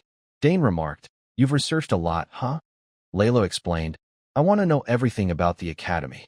She revealed, your sisters both got red. Layla stepped forward. Dane, I'll go first. Confidently, she entered the curtain. The space turned red. Thrilled, she cheered. Red. Dane praised. Awesome. She boasted. I'm at this level, obviously. Curious, Dane suggested. Let me try. Stepping into the curtain, he mused. Mine's probably red, right? Tensing, he clenched his fists. With the ancient mana absorbed, it should be stronger. Yet, the color was green. Both froze, stunned. Huh? Green? What's going on? There's no green level. Layla gasped. Why are you always so different? Dane laughed it off. Haha, true. Inwardly, he questioned, why's that? In the classroom, a group of students huddled, gossiping. Did you see his badge? He's from the finance department? A money nerd in this class. The whispers persisted. How would I know? Magic department courses are super popular. He's probably just here for the first session and then gone. The subject of their chatter slowly entered the room. A boy hurried over, asking, What's up? Tyron asked Arthur, Why are you here? Arthur replied, Oh, I dropped by because I have something to do after class. Arthur Diamet, a fifth-year magic department representative, eagerly asked, But he's not here yet? The interdisciplinary student, Dane Sogers. The other boy stammered, He said he'd take this class, but I haven't seen him. Arthur, slightly disappointed, said, Is that so? He's probably on his way. He instructed, When he arrives, bring him to me. He's Senior Arabella's brother, so I need to pay special attention. The boy quickly agreed, Yes, sir. Just then, a commotion erupted outside. Everyone turned toward the door, marveling. So handsome. Look at his eyes, like emeralds. Isn't that Layla they'll mean next to him? Hearing them, Layla nudged Dane playfully. Having fun, star student? You're the talk of the town wherever you go, huh? Spotting Dane, Arthur smirked. Well, finally here. Beaming, he greeted. Dane, great to meet you. Dane Sogers. I saw you at the opening ceremony. Very striking. Dane sized up the stranger, wondering, Who's this? He seems like an upperclassman, but why so chummy? He asked bluntly, But who are you? Doesn't the magic department teach basic introductions? Arthur's face darkened. What? Ignoring his sour expression, Dane pressed. If you've got business with me, at least say who you are. Arthur, fuming, cursed inwardly, this arrogant brat. The surrounding students gasped. He's talking to Senior Arthur like that. This is trouble. Insulting a senior means your academy life is over. Arthur's tone sharpened, scolding Dane. I came here personally because you're the brother of a senior I deeply respect. Yet you act so arrogant, oblivious to your place? Ever thought your attitude could tarnish your family's reputation? Dane casually replied, Never crossed my mind. From where I stand, aren't you the rude one? Arthur ground his teeth, snapping, You don't know who you're dealing with. Outwardly tense, he justified internally, letting this slide would hurt my reputation. Senior Arabella will understand. He raised a hand, ready to cast magic. Looks like you need a lesson. The two faced off, tension crackling. Just then, a stern male voice interrupted. What's going on? Any issues? Arthur quickly fabricated. Professor, I was just greeting the first-year juniors. Magic Department Head Dranevo, impatient, said, Is that so? Save socializing for after class. Arthur complied, turning away. I'll let you off this time. Layla whispered to Dane. Careful, Dane. That guy seems bad news. Unfazed, Arthur murmured to an underling. Take him to that place. The underling hesitated, but he's Senior Arabella's brother. Is that okay? Arthur reassured. I'll explain to her. Just bring him. During class, Professor Dranevo presented a device topped with a gem, saying, Since today's just an introduction, I'll keep it brief, and we'll end early. As this is a practical course, we'll also measure mana. The students cheered. It's the mana measuring device. I've seen it before. Dranevo explained. Place your hand on it and channel mana. Instantly, energy streams will appear around the device. He added, You'll see how many magic circles you have. The students gaped at the circles behind him. 18 circles. As expected of a professor. Pointing to them, Dranevo said, Of course, same circle count, but higher mastery darkens the color. He reassured, Sometimes, no circles appear. That doesn't mean you lack talent, so don't worry. The students nodded. True, some haven't formed circles yet. Dranevo continued.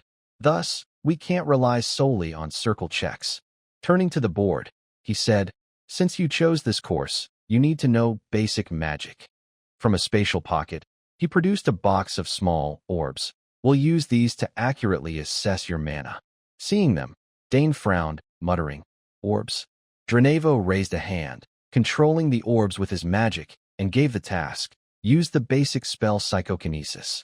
Show your ability to control these orbs. Demonstrating, he flicked his hand, like so. Mana swirled, guiding the orbs in his chosen direction. The class, awestruck, cheered, So cool. His spell is flawless. The movement's so precise. Layla, unimpressed, said, "No big deal." She pointed out, even basic magic's strength and accuracy depend on the caster. You channel mana into each orb to move them. With our current skills, 3's the limit. Turning to Dane, Layla said, "Maybe you can control more." Dranevo suddenly called, "Arthur, you're auditing, but can you demonstrate for the juniors?" Arthur replied, "Of course, I'd be glad." "Yes, sir." Inwardly, he gloated, "I'll show that arrogant Dane what's what." Dane gave him a sidelong glance. "Let's see where this confidence comes from." Arthur stepped up, activating the mana measuring device. Multiple magic circles appeared behind him. The students below gasped. As expected of Senior Arthur, he's reached level 4. The circle color's amazing.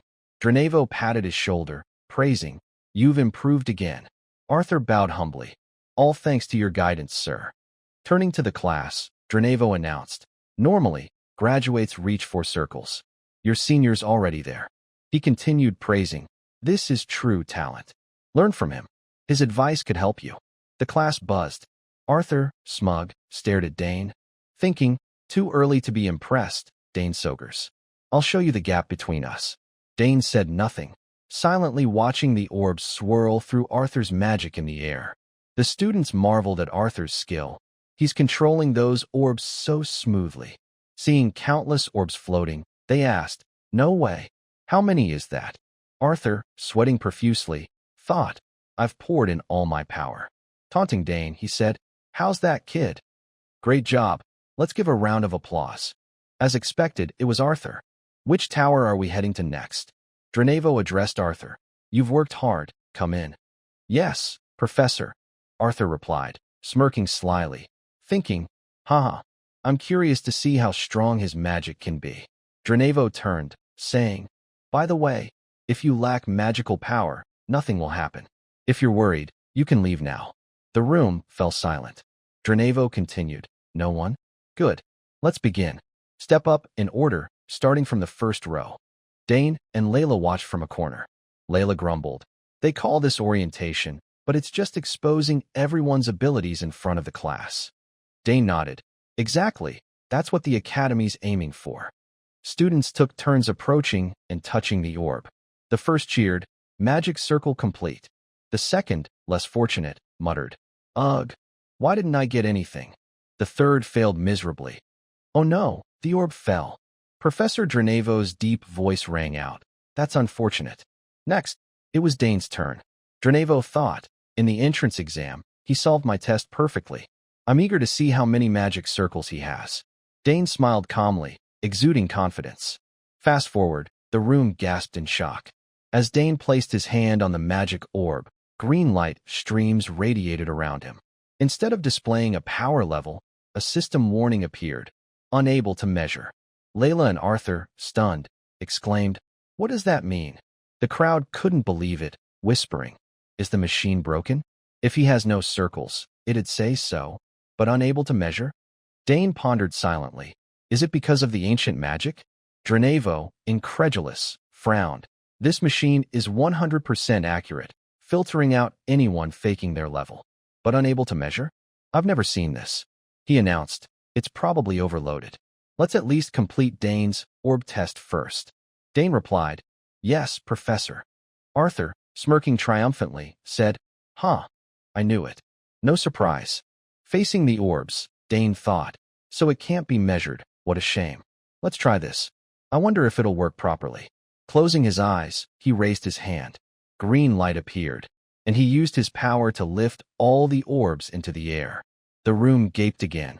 He lifted all the orbs? Impossible. The record was only 5. One of Arthur's group gasped, "All of them? Is he insane?"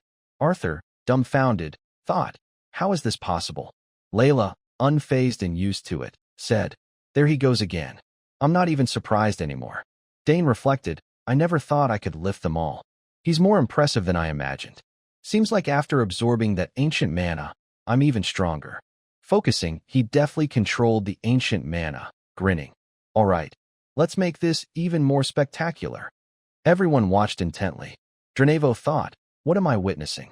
Is he arranging the orbs precisely to form a picture?" Snapping out of it, A mana orb image appeared in the air. The crowd shouted, "It's a lion and a snake." The Soger's family crest. Dane smiled confidently, while Dranevo stood frozen, thinking, even Arabella couldn't do this. Layla spoke up, "My turn." "Calm down, Dane," Dranevo said to him. "Truly well done, Dane Sogers. Even Siding, who never takes disciples, would be proud to call you his student." Dane bowed. "Thank you, Professor." One of Arthur's teammates exclaimed, "Wait, what? He's a disciple of the former Magic Tower Master? No wonder he's in advanced magic." Panicking, he turned to Arthur. "Arthur, what now? This guy's not normal. He might be stronger than you." Arthur snapped irritably. "Shut up. I'm thinking." The teammate stammered, Sorry." Arthur clenched his fists, thinking, damn it. The Soger's family is terrifying. Why are they all monsters? At this level, we need to change plans.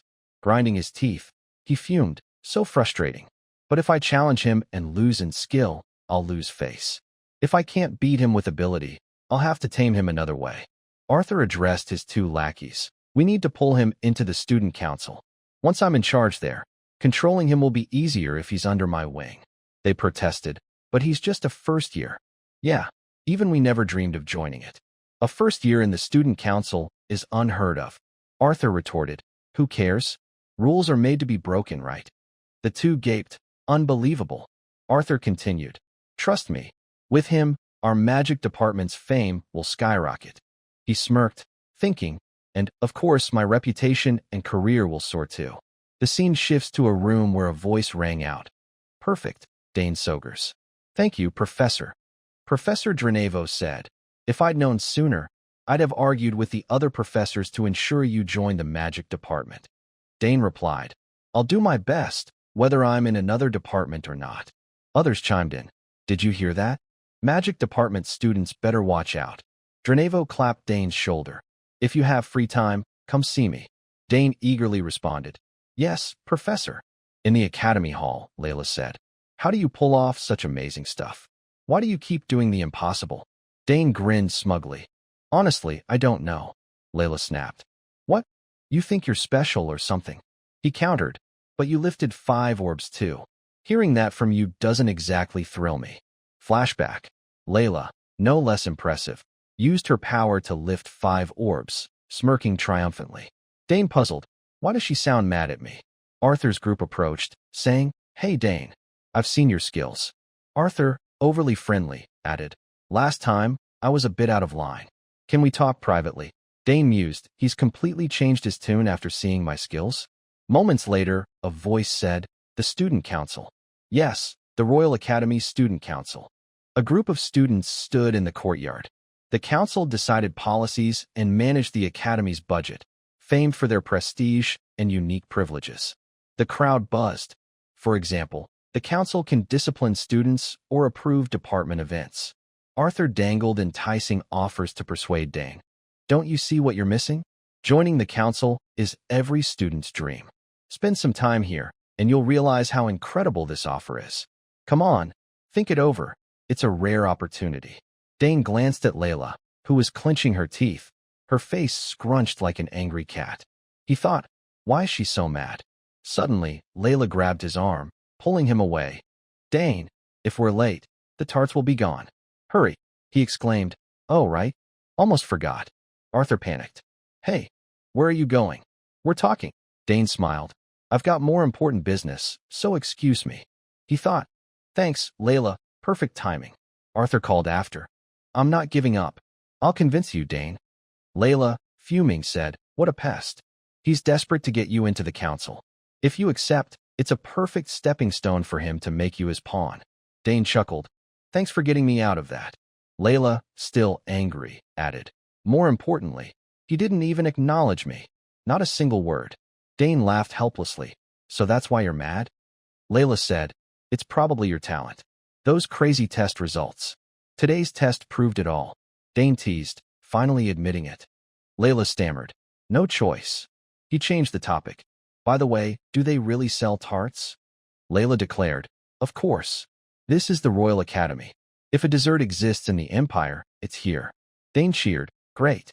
Let's go." The scene shifts to Professor Dranevo and Arthur talking. Dranevo asked, Have you seen Dane? Arthur replied. Yes, he's incredible. Dranevo smiled, satisfied. Huh. He might even outshine Arabella. Arthur, skeptical, asked, is he really that elite? Dranevo stated, magic is a vague field, hard to pin down. But innate magical talent? That's not impossible to gauge. Arthur, incredulous, thought, my gosh, is he saying Dane's talent surpasses the senior I admire? Dranevo quickly added, about that, Arthur, turn a blind eye to Dane.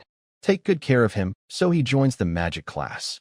Arthur, unwilling, secretly clenched his leg, thinking, TCH, everyone's like this. They're all dazzled by his talent. He said, actually, I met him privately after class and offered him a council spot, but he refused. What?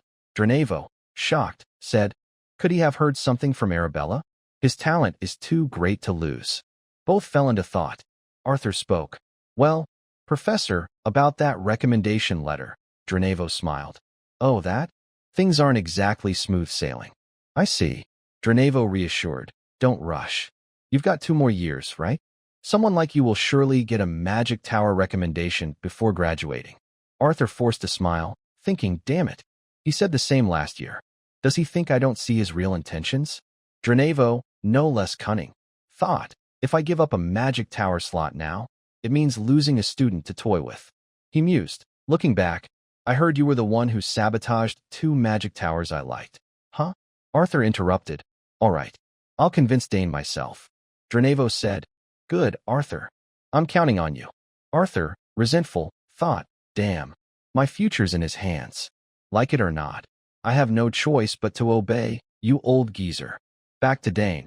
He carried a bag over his shoulder, chatting with Layla. By the way, Layla, is the cafeteria always this crowded? She replied, if a club has too few members or can't prove its activities, it gets disbanded. Dane, curious, said, this is my first time joining so many events. Layla glanced at him, nonchalant. We've already won tons of prizes anyway. The bag was stuffed with vouchers, 2 mana stones, 15 lunch discount coupons, 5 meal vouchers, and 8 convenience store discounts. Dane held up a scroll and a treasure map. Layla, excited, grabbed it. What's this? He answered. The senior hosting the event said it was bought at an Arkinder auction. Layla, eyes sparkling like a squirrel, exclaimed, Arkinder? This must be valuable. Dane, amused by her cute reaction, thought, yeah, Dad said so. Arkinder's auction house collects rare and beautiful items across the empire, appraised by the nation's top evaluators, ensuring only masterpieces are sold. Jewelry studded with dazzling, precious rubies. Layla, thrilled, said, look, it's pristine. An academy treasure map? I heard this academy has tons of secret and mysterious places. Dane grinned, clutching the map, thinking, Ernest will love seeing this. Dane arrived at the lecture hall. He finally found the right place amidst the sprawling campus. Here it is, the history lecture hall, he murmured softly. Nearby, lively chatter from classmates filled the air, students from various classes mingling. He felt a wave of relief, thinking, thanks to the butler's directions before I came, I'm much more at ease. Suddenly, Ernest approached from a distance, greeting, Hey Dane, we meet again. Surprised, Dane asked, Ernest, you're in this class too? Ernest grinned enthusiastically, thrilled to see him sooner than expected. All first years have to take this class. I wasn't sure if you'd show, so I kept looking around for you. Finally found you. How've you been? He asked while slinging an arm around Dane's shoulder. Dane replied quietly, not much has changed. It's a long story. I'll tell you later. Ernest didn't mind, responding briskly, cool. Running into an old friend always brings up tons to talk about. Dane started, oh, right, Ernest, there's something I want to tell you. But before he could continue, a group of strangers interrupted, blocking their path. They approached menacingly. Well, Ernest, is that you? Ernest froze, unable to speak. Though Dane didn't know the situation or who these people were, Ernest's expression told him trouble was brewing. The threat this group posed to Ernest was palpable. What's this? Ernest's face paled instantly, his body trembling. Why is he so panicked? The group's leader, Braun, sneered wickedly, taunting. Yo, Ernest, I'm thrilled to see you here. Been a while, huh? Ernest's fear was unmistakable, escalating with Braun's barbed words.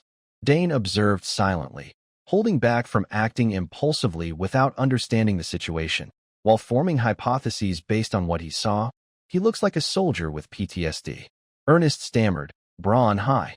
Braun feigned reproach, using it as a pretext to bully him. "You should have told me you got into the academy. I enrolled first, you know." Even Dane saw through the insincerity, wondering, are they friends? Doesn't look like it. More like a deep-seated psychological trauma, an ingrained habit.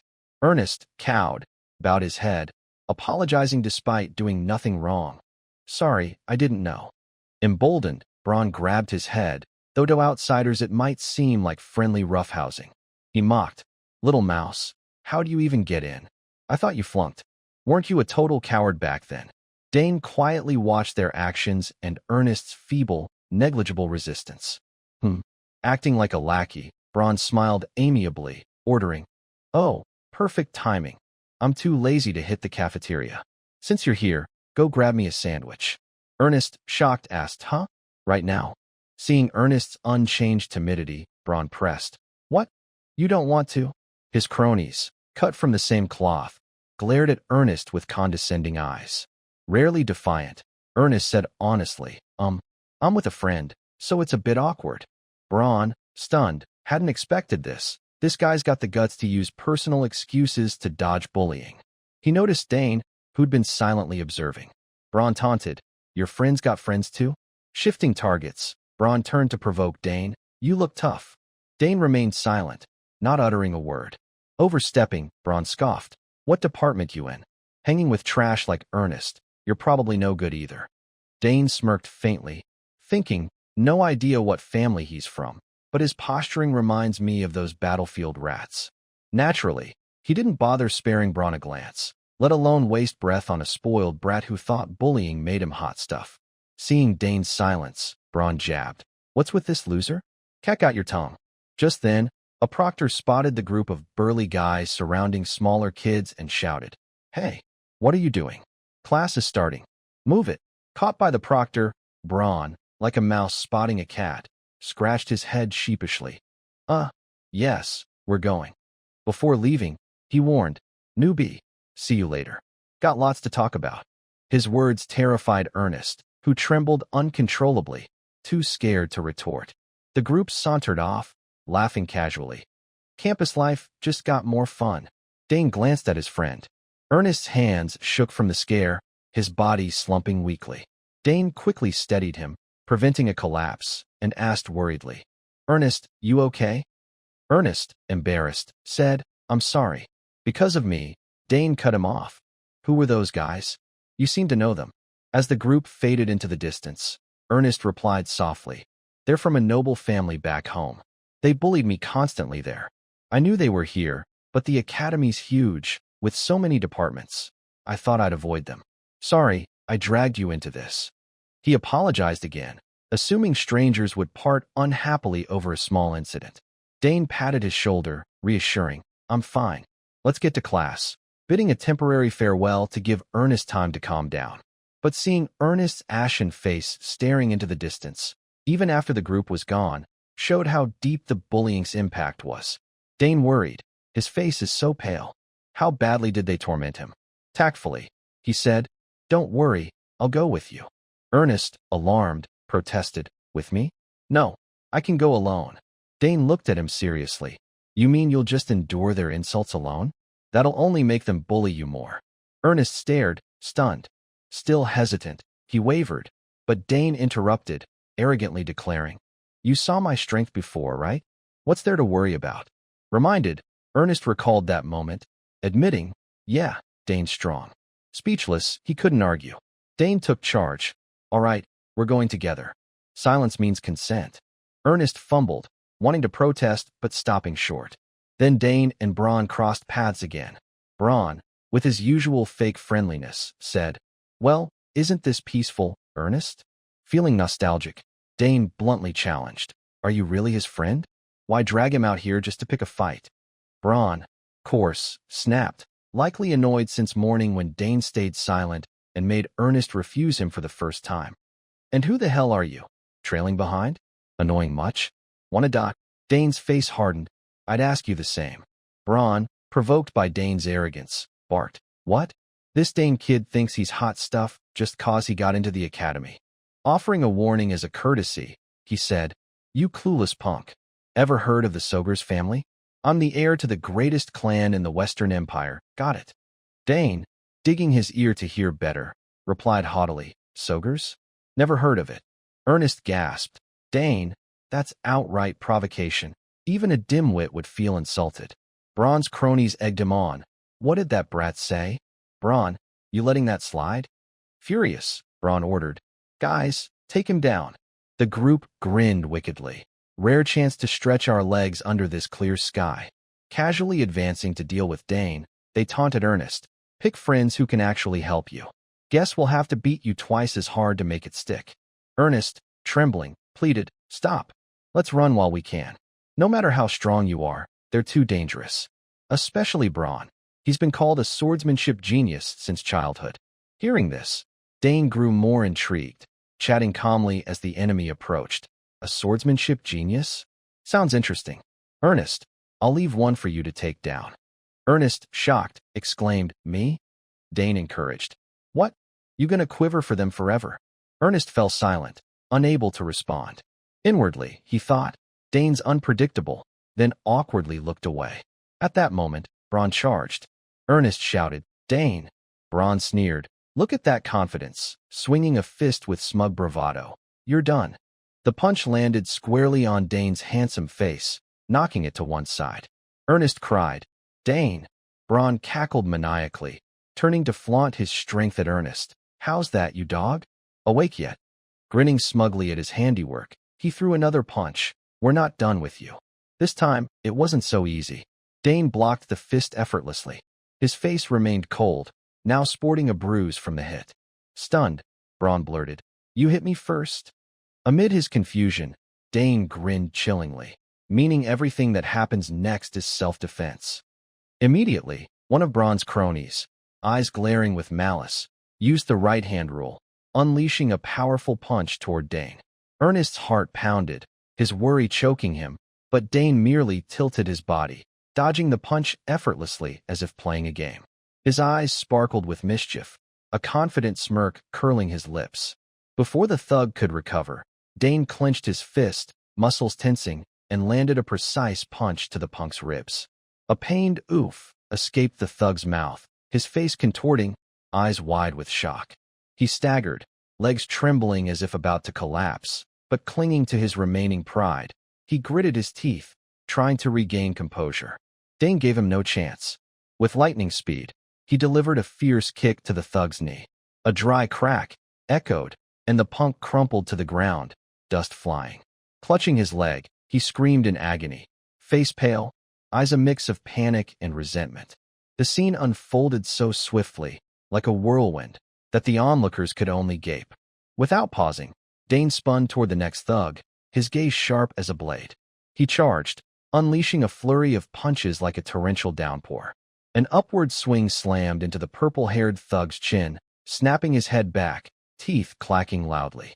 His mind reeled, eyes blurring from pain. Seizing the moment, Dane drove his shoulder into the thug's chest, the force sending him stumbling back several steps, legs wobbling unsteadily. Not stopping, Dane waved his hand, a radiant green mana aura gathering around it, forming a shimmering circle.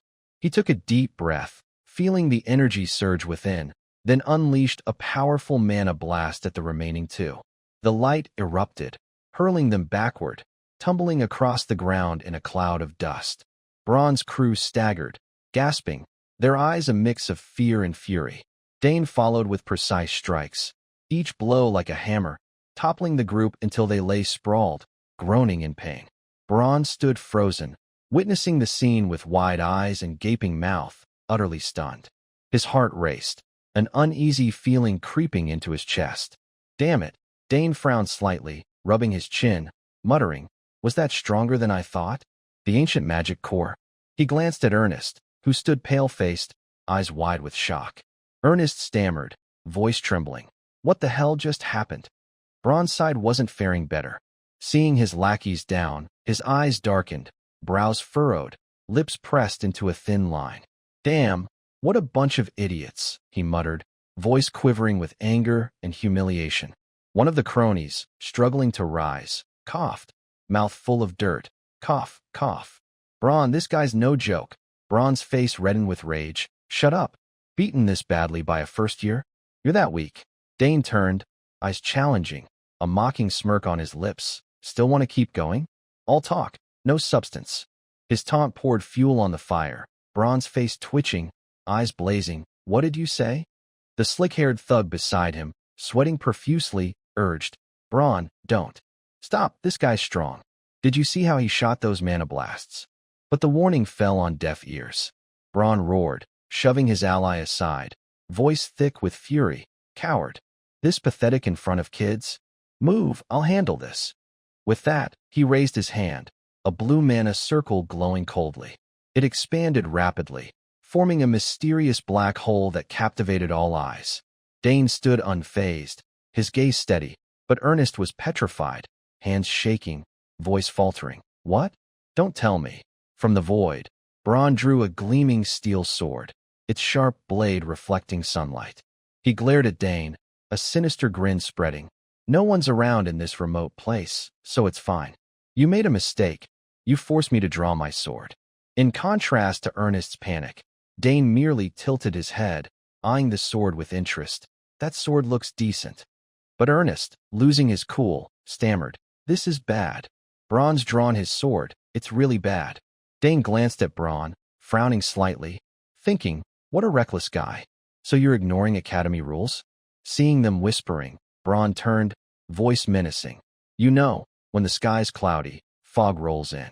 The kind so thick no one can find a missing person. The slick-haired thug, sweat beading on his forehead, worried. Braun, is this really okay? What if we get expelled? Braun snapped, shut it. Beat that idiot and his pal to a pulp, then come back. The thug nodded reluctantly. All right. With that, the two charged at Dane, eyes ferocious. Ernest, frantic, stammered. What do I do, Dane? If you fight Braun, then I. Before he finished, Dane cut in, voice calm but brimming with confidence. Don't worry, these guys are nothing. You can win. Ernest, stunned, eyes wide. Take on 4, really? Reflecting, he realized Dane was right. Dane continued. Exactly, you've explored a lot, so your lower body's strong. So land a solid hit. Ernest, still trembling, heart pounding, felt a spark of resolve ignite within. Braun's crew advanced, roaring, you're dead. Dane spun, darting in another direction, agile as a panther. Braun, furious, face flushed. Not letting me get close? So you've got combat experience, huh? Dane turned, smirking provocatively. Shut up and chase me. To Ernest, he clenched his fists, heart racing. He's right. He thought, we can't keep cowering. The slick-haired thug approached, sneering. What's with the clenched fists? Your eyes look fierce. Friends really matter, huh? He laughed, knuckles cracking. Guess you're cocky cause of him. Take a few hits and leave. I'll go easy. Hearing this, Ernest frowned, heart trembling but urging himself. Don't panic. Think, what would Dane do? Images of Dane's earlier takedowns flashed vividly. Resolve flaring, Ernest assumed a stance, eyes glinting with determination. The thug clenched his fist, throwing a heavy punch at Ernest's face. Ernest barely dodged, the fist grazing his head, making him cry out, mind reeling. But he gritted his teeth, voice shaky but resolute. The person you knew was the old me. That's gone. Instantly, Ernest tightened his fist, channeling all his strength into a powerful punch to the thug's face. The punch landed, twisting the thug's face, eyes wide with shock.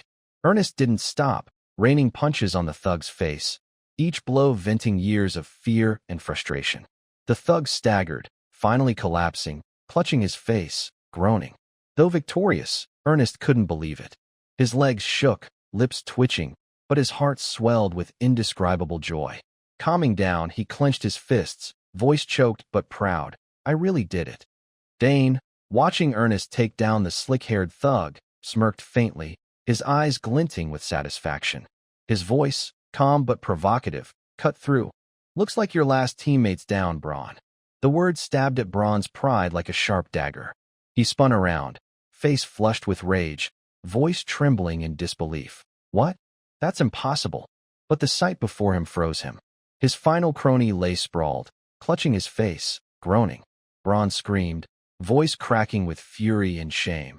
You lost to a pathetic failure like that?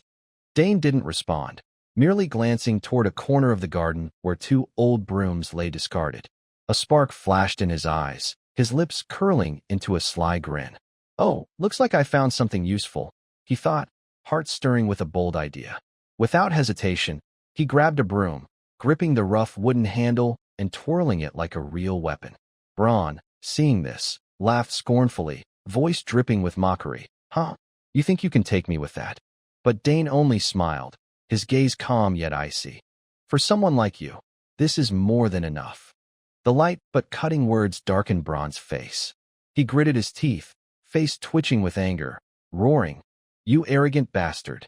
I'll crush you today. Don't worry, I won't kill you. With that, Braun charged like a storm, his steel sword gleaming, eyes blazing with vengeance. Gripping the hilt tightly, he bellowed, I'll just leave a small scar on your face, so every time you see me, you'll tremble in fear. A flurry of slashes tore through the air, aimed at Dane, each swing fueled by rabid aggression. But Dane, with astonishing composure, dodged each strike fluidly, like a deadly dance. As the blade grazed past, he felt the cold rush of air on his skin, yet his heart beat steadily, unshaken. Braun grew increasingly frantic, sweat beading on his forehead, shouting, This bastard's stronger than I thought. Dane, unfazed, kept his cool, eyes sharply tracking his opponent's moves. He spoke evenly, but with biting provocation. Your sword strikes are too predictable. The words hit Braun like a bucket of ice water, driving him to the edge. He roared, face contorted with rage. You dare talk about my swordsmanship? You think you're the son of Duke Thermian or something? Dane frowned slightly, feeling the broom tremble under the strain. He's channeling mana into the sword, he thought, heart ticking faster as he assessed the situation. This broom won't hold up much longer. Braun pressed forward, voice thick with disdain. You're just a rat caught in a trap. What can you do with that stupid stick? His face burned red, but Dane's eyes remained cold, emotionless, as if watching a beast thrash in desperation. Suddenly, Dane tightened his grip, a vibrant green mana surge flooding into the broom like a shimmering river. The wooden handle hummed softly, and his speed skyrocketed, so fast Braun could only gape in shock. Before he could react, a blur shot past, and a crushing blow from the broom slammed into Braun's chest. He cried out, staggering, hands clutching his chest, eyes wide with disbelief. Just a wooden stick with this kind of power? He thought, heart pounding with fear and incredulity. But before he could recover, a final strike from Dane sent him crashing to the ground, dust billowing, his sword flying away, rolling across the grass. Ernest stood nearby, jaw dropped, eyes round as saucers, stammering in awe. Incredible. He took down Braun with a single blow. His heart raced, a mix of admiration and disbelief. I knew Dane was strong, but not this strong. Dane strode toward Braun, eyes cold, voice resonating like a command. Get up. Fight on. If you drew your sword, you should fight to the last moment. He paused, eyes briefly pensive. My father once said, if you draw a sword for a duel, it means you're ready to see it all end. Braun lay groaning, clutching his stomach, sweat and tears streaking his distorted face. A chaotic storm raged within. Damn it. This guy's on a whole different level. He screamed, voice breaking with panic. Who are you? Dane replied coldly, each word clear as if etched in the air. Dane Sogers, son of the Sogers earldom, and a first year in the Independent Studies Department. Braun's eyes widened, face paling like paper. What? The Sogers earldom? You're the one who entered Independent Studies after 50 years. The youngest genius heir. Dane shrugged, voice casual. Guess I introduced myself a bit late. Braun screamed inwardly, heart sinking in despair. Damn it. No wonder he's so confident. He muttered, voice trembling. Why someone like you hanging out with an idiot like Ernest? Dane stepped closer, eyes piercing. So what should I do? You drew your sword and lost. Should I take your life? Braun flinched, clutching his chest, retreating, sweat pouring. What are you talking about? Dane continued, voice mocking but icy. Well, by my judgment, this wasn't exactly a fair duel. But since you drew your sword. The words felt like a blade at Braun's throat, making him tremble, body shrinking back, eyes filled with terror. This bastard. He looks like he might actually kill me. Without hesitation, Braun dropped to his knees, bowing before Dane, voice quaking. I'm sorry. I'm so sorry. I really apologize. I never knew you were from the Sogur's family. I'll never do anything stupid like this again. Before he could finish, Dane cut in, voice flat. You really don't get it, do you? Pointing at Ernest, his gaze stern. You're apologizing to the wrong person. The one who deserves it isn't me. It's Ernest. At that, Braun turned to Ernest, grabbing his hands, voice near begging. I'm sorry, Ernest. I'm truly sorry. I sincerely apologize for everything I've done to you. Please forgive me. Ernest stood frozen, eyes wide, heart pounding with shock. Painful memories flooded back. Years of Braun and his gang's bullying, humiliation, and fear. Yet now, his greatest tormentor knelt before him, trembling like a pathetic wretch. His chest tightened, torn between hatred and disbelief. Dane turned, voice gentle but weighty. Handle it, Ernest. You can beat him until you're satisfied, or accept his apology and move on. It's up to you. Ernest pursed his lips, heart in turmoil. He looked at Braun, still kneeling, sweat dripping, eyes pleading. Braun begged. Yes, hit me as much as you want. I deserve it. Ernest closed his eyes, a fierce battle raging within. Honestly, I want to punch him to feel better, he thought, fists trembling. But then, he took a deep breath, opened his eyes, voice firm yet forgiving. Braun, next time, fight me fairly. I'll forgive you after that. Hearing this, Braun looked up, face drenched in sweat, eyes filled with surprise and relief. He stammered, You mean it? Ernest nodded, turning away, voice resolute. Then I'll let this go. Dane, beside him, nodded slightly, eyes gleaming with approval. Well done, Ernest. They turned to leave, leaving Braun kneeling, still reeling. Ernest glanced at Dane, heart swelling with gratitude, voice choked. Thank you, Dane. Dane smiled, eyes warm. No problem. Just a few steps after Dane and Ernest started walking, Layla appeared out of nowhere, her voice tinged with irritation and reproach. Dane, I waited forever and couldn't find you, so I had to scour the place looking for you. Dane turned, slightly startled but quickly flashing a smile. Oh, Layla.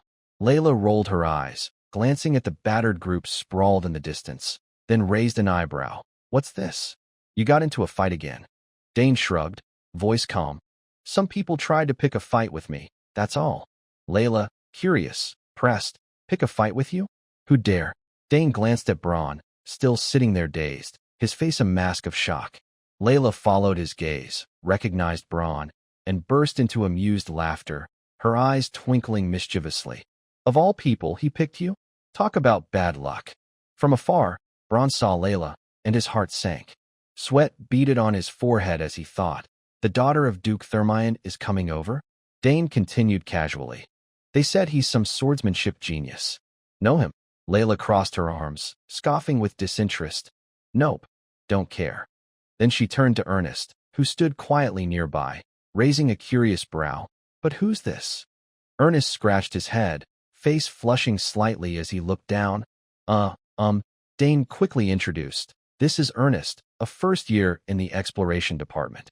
Ernest nodded hastily, stammering. Nice to meet you, Lady Thermian. Layla chuckled, waving a hand. Oh, come on. Drop the lady stuff. It's so awkward. Just treat me like a friend. Ernest nodded, a relieved smile breaking through. Okay. Layla, intrigued, continued. So, what do you study in exploration? Your family's famous for adventuring, right? Ernest nodded, his voice gaining confidence. Yeah, stuff like ruins, secret locations, exploration, like treasure hunting or archaeology. Layla's eyes lit up, and she clapped her hands. Then shouldn't we show him the map we found? He might know something about it. At the word map, Ernest frowned, curious. What map? Dane grinned, eyes sparkling. It's a map we got from a club event, like a prize. Ernest's eyes widened, voice full of awe. What? I heard someone got a treasure map. Was that you guys? His eyes gleamed like a kid seeing a favorite toy. making Layla raise an eyebrow and laugh. He's like a whole different person now. Dane shrugged, joking. Probably some obsession with artifacts. Ernest, buzzing with excitement, said, "All right, let's find a quiet spot first." Holding the map, he studied it intently, brows furrowing in focus. This map looks pretty complex. Since it's a treasure map, understanding it with one glance is impossible. He muttered. Instead of showing the whole academy, it points to a specific location. Layla pointed at a spot, curious. "What's that?" Ernest replied, voice thoughtful. "There are lots of strange symbols all over it. I can read them, but they don't form coherent meaning. Is this some kind of pattern?" Layla turned, impatient. "So what do we do now?" Ernest answered, eyes lighting up as he analyzed. "First, we need to find out who made this map. There's no standard for things like this, but knowing the creator gives us a framework to work with." Dane rubbed his chin, voice pensive. "So decoding it right now will be tough, huh?" Ernest nodded. "But one thing's certain, the location is within the academy. However, this architectural style was only used when the academy was first built." Dane and Layla exclaimed in unison, eyes gleaming. "So it's somewhere nearby, right?" Ernest continued. "The issue is this style uses a very peculiar secret magic by Saul Hankston." Layla gasped. "Saul Hankston? The legendary mage who founded the academy." Dane added, voice contemplative. "So that magic can't be used anymore, right? I heard Saul Hankston had no disciples." Ernest's eyes widened, impressed. "You know a lot, Dane." Layla frowned, sighing. "I knew it'd be hard, but not this hard." Ernest went on. "The key is finding who made the map. That'll give us clues to decode it." Dane grinned, voice excited. "Once we crack it, it's just a matter of treasure hunting, right?" The prospect made Layla nod, eyes sparkling. "Sounds awesome. Before coming to the academy, I was always with family, so this is my first time doing something on my own." Ernest nodded eagerly. "I want to join you guys too." Dane smiled, thinking, these two are so enthusiastic. But it'll probably take a while, so let's take it slow. Ernest handed the map to Dane, surprising him. "Wouldn't it be better for you to keep it while decoding?" Ernest smiled confidently. "It's fine. I've memorized it." Dane and Layla gaped, exclaiming, "No way. Your memory's that good." Ernest scratched his head, explaining, "For some reason, I'm great at remembering maps and codes." Dane laughed. "That's a real talent." Layla teased. "Bet tests are a breeze for you." Dane took the map, nodding. "Got it. If you need help, just call us." Ernest's eyes shone. "Thanks. This is my first time hunting for something with people other than my dad, so I'm thrilled." Layla giggled. "Now let's eat. Celebrate the team's formation." Dane and Ernest nodded, chiming, "Sounds fun." The trio walked off, their lively chatter echoing across the courtyard. The scene shifts to evening at the dormitory, Dane's voice reflective. "So much happened today. I should take some time to organize my stuff." He began tidying the chaotic room, his gaze softening as he picked up the egg Claire had given him. "I should keep important family items somewhere visible like this," he murmured, but then frowned. "But where do I put this egg? They say living creatures shouldn't be in dark corners." Suddenly, the egg trembled unusually, emitting a faint glow. Dane jolted, heart racing. Why's it doing this now? He stared, voice trembling with excitement. "This hasn't happened in 7 years. Is it because I'm at the academy?" He shook his head, muttering. "No, the academy's mysterious, but the mana here isn't much different from my room." His eyes lit up. Could it be the ancient mana I absorbed in the garden? Dane set the egg on the table, voice brimming with determination. "Incredible." It activated instantly. "All right, let's pour all my energy into this. Today's the day it hatches." He focused, mana flowing from his hands like a river, pouring into the egg. It shook violently, radiating a blinding light that lit up the room's corner. Dane laughed, heart soaring. "It's soaking up my mana like crazy. I've been feeding it mana for 7 years. How much can it hold?" But then he panicked. "Can't do this here. The room's gonna collapse." Dane grabbed the egg and bolted to Claire's lap. Seeing it tremble, Claire exclaimed, eyes gleaming. "My gosh, it's reacting strongly. What did you do to it?" Dane, panting, explained. "It keeps shaking even without me channeling mana." Claire studied the egg, then frowned. "Dane, isn't it time for dorm roll call?" Missing its trouble, the scene shifts to the dorm hallway, where three figures approached. The one in the middle spoke with authority. "I'm Albert, president of the dormitory council. Now, I'll begin the roll call." As the inspection team appeared, all dormitory students hurriedly lined up outside their rooms, the atmosphere growing tense. At the Royal Academy, roll call was a strictly enforced ritual with no leniency. In one corner, a blonde guy whispered anxiously, "Why aren't Priscilla and Dane out yet? Don't they know it's roll call time?" He swallowed hard, thinking of the consequences: 1 demerit for tardiness, 2 for absence. 3 violations in a semester led to labor punishment, and missing more than 2 roll calls meant demotion from the dormitory. Another student replied hesitantly, "Yeah, I saw Dane cleaning his room earlier." Albert, president of the dormitory council, stood with a cold expression, his sharp gaze sweeping the crowd. "Everyone, stand still and no talking." He paused, voice stern. "Floor 9, Danter Hall, don't expect peace tonight." The blonde guy frowned, muttering, "What's he mean by that?" But inwardly, he thought, "Why so serious today?" Albert pointed to a screen above, voice icy. "In the Mana surveillance footage, curiously, we have Priscilla, a dorm resident, leaving. We confirmed she left the dormitory grounds 5 minutes ago. Yet now, the system shows she's in her room." His words paled the students. Some thinking, "We're done for." Albert stopped at a room, pushed the door open, and scanned every corner as if piercing through them. He spoke low. "Normally, we don't check if they're in their rooms. But from now on, the rules will change." The students flinched, faces ashen, whispering inwardly, "Damn, a disciplinary storm's coming." After a round, Albert announced, "The rest are mostly fine, and the dorm's fairly clean.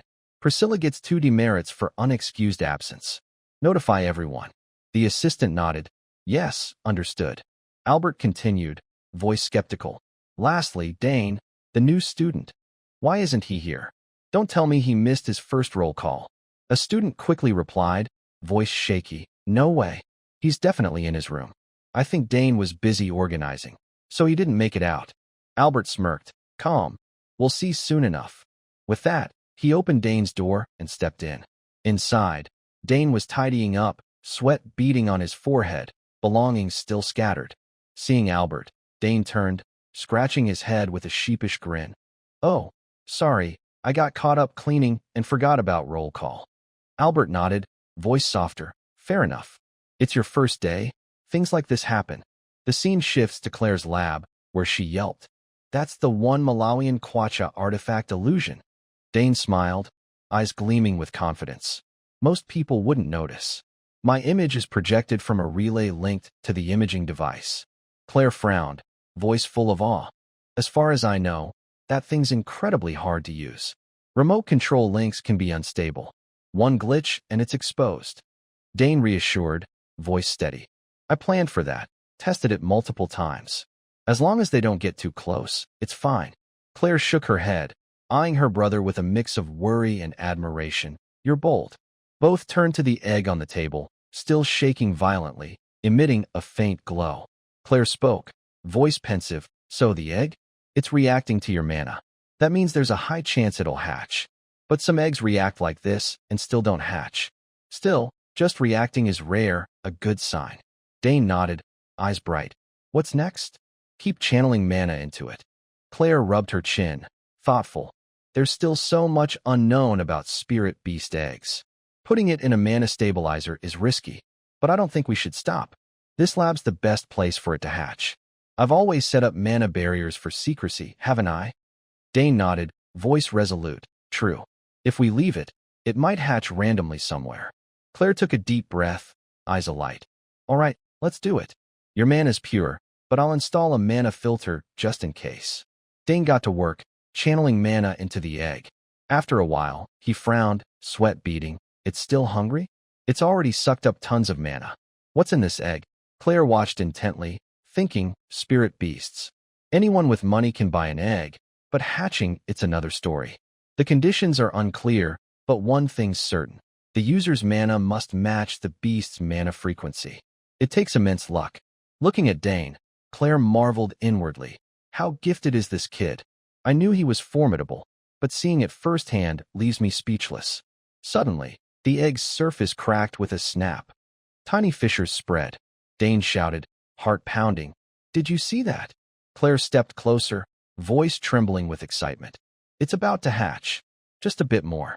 Dane gritted his teeth, pouring in more mana, eyes blazing.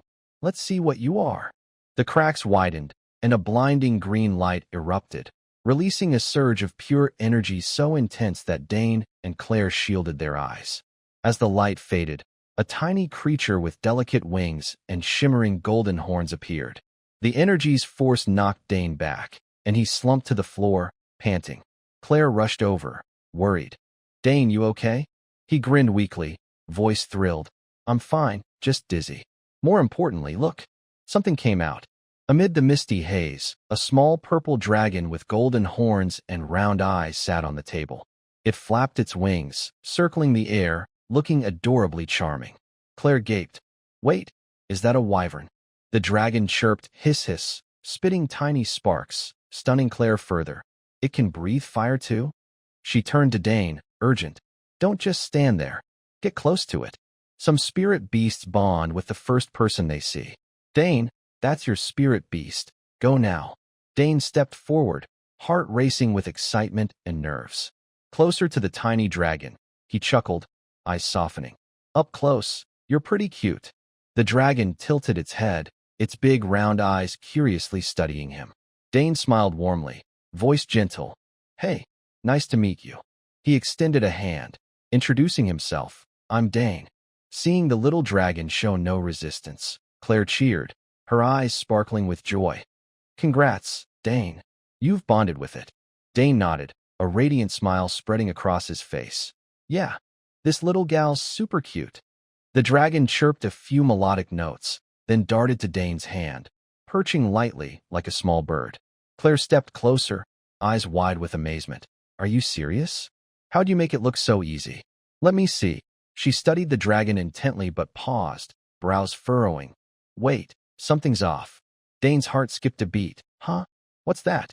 Claire's eyes scanned the dragon on his hand, her voice lowering. It looks like something summoned from an outer realm.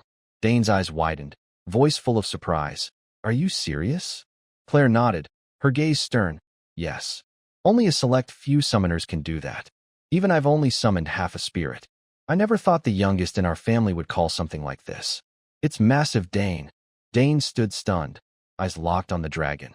So this isn't a real summoned creature existing in this world? Claire explained, voice pensive. I know most summonable species, even in their juvenile stage. But I've never seen one with traits like this gal. The closest match would be a wyvern, but the details don't add up. Dane looked down at the dragon, smiling softly, eyes gentle. It doesn't seem that special, does it? So no one knows what it really is. Claire nodded. We'll have to research from now on. The problem is, there's no record of a summon like this. Dane frowned. A new entity? As they talked, the dragon yawned widely, its tiny wings flapping lightly, then spat a tiny flame as if protesting. Dane chuckled, thinking, how'd something like this come to me? Is it tied to ancient magic? Claire pointed to the scattered eggshell fragments on the floor, voice firm. Right. Keep those shells carefully. Some egg-borne species eat them for nutrients. Dane nodded. Got it. So what now? Claire rubbed her chin, voice serious. First, interact with it cautiously. Record everything. What she likes, dislikes, how long she sleeps, any odd behaviors, how she grows, stuff like that. Dane frowned, sighing. Sounds like a lot. He looked at the dragon, eyes gleaming with resolve, but definitely worth it. I don't know what she is, but I feel I have to protect her. Claire added. So you're keeping her with you? People will freak out seeing her. Why not leave her in the lab? Dane shook his head, voice firm. That'd work, but we can't hide her forever. If I get caught, I've got you guys. She'd feel trapped stuck here. Claire nodded, eyes brightening. Then use this chance to make your official mark. Dane blinked. Mark? You mean a summoner's mark? Claire smiled. Exactly. You're still new, but your talent's obvious. With this summon, it's your shot to shine. Dane rubbed his chin, voice excited. Sounds good. Let's get to it. Claire turned. You registered for the summoning class, right? Tomorrow's orientation is with Professor Tamarix Piano. Perfect. If you perform well, a special approval's coming your way. She placed a hand on his shoulder, eyes full of trust.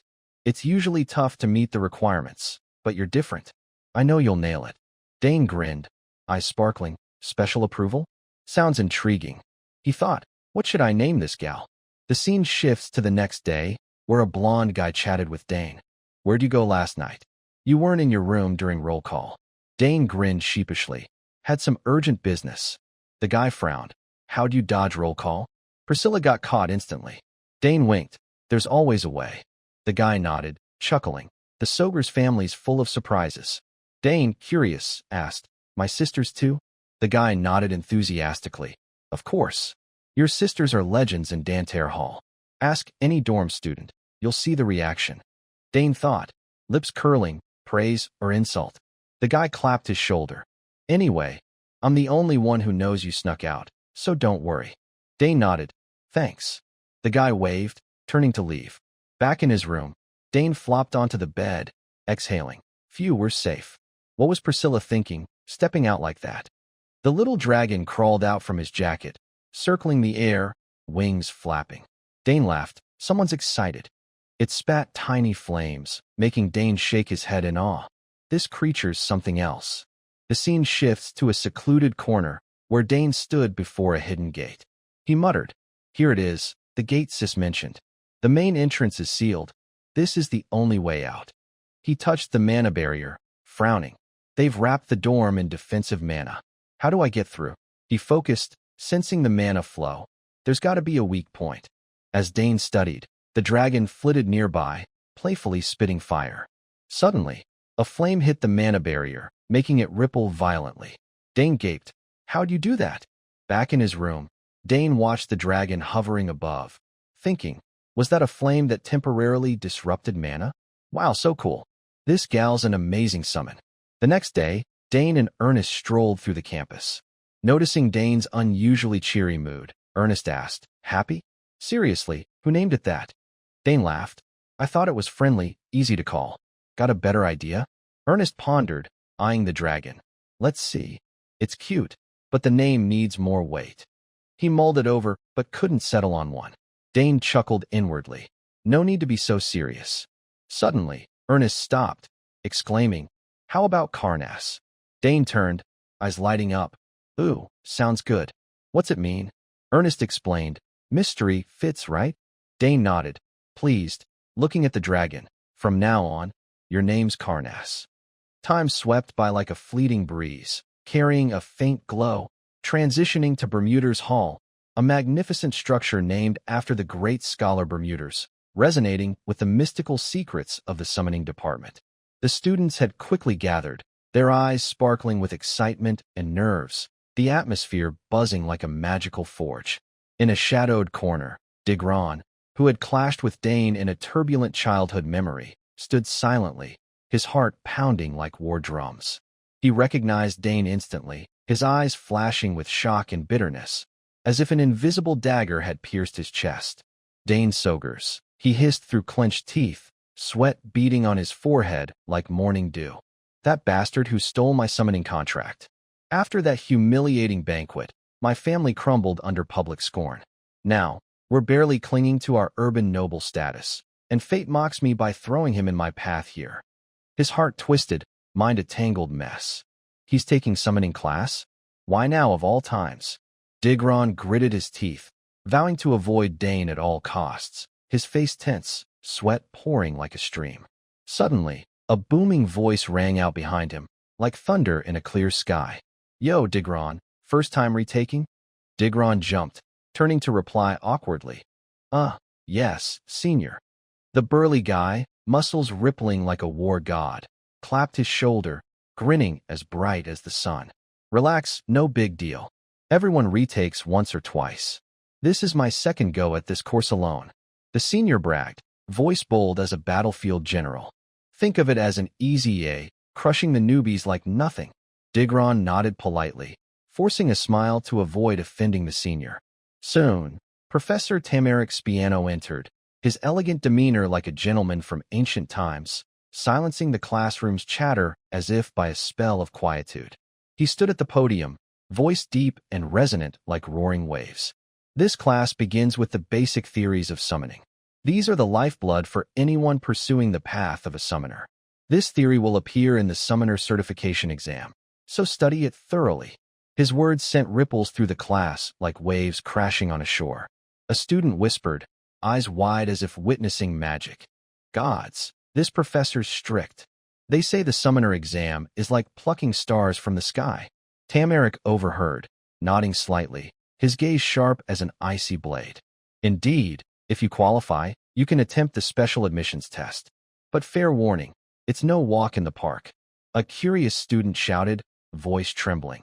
Professor, what are the conditions for the special admissions test?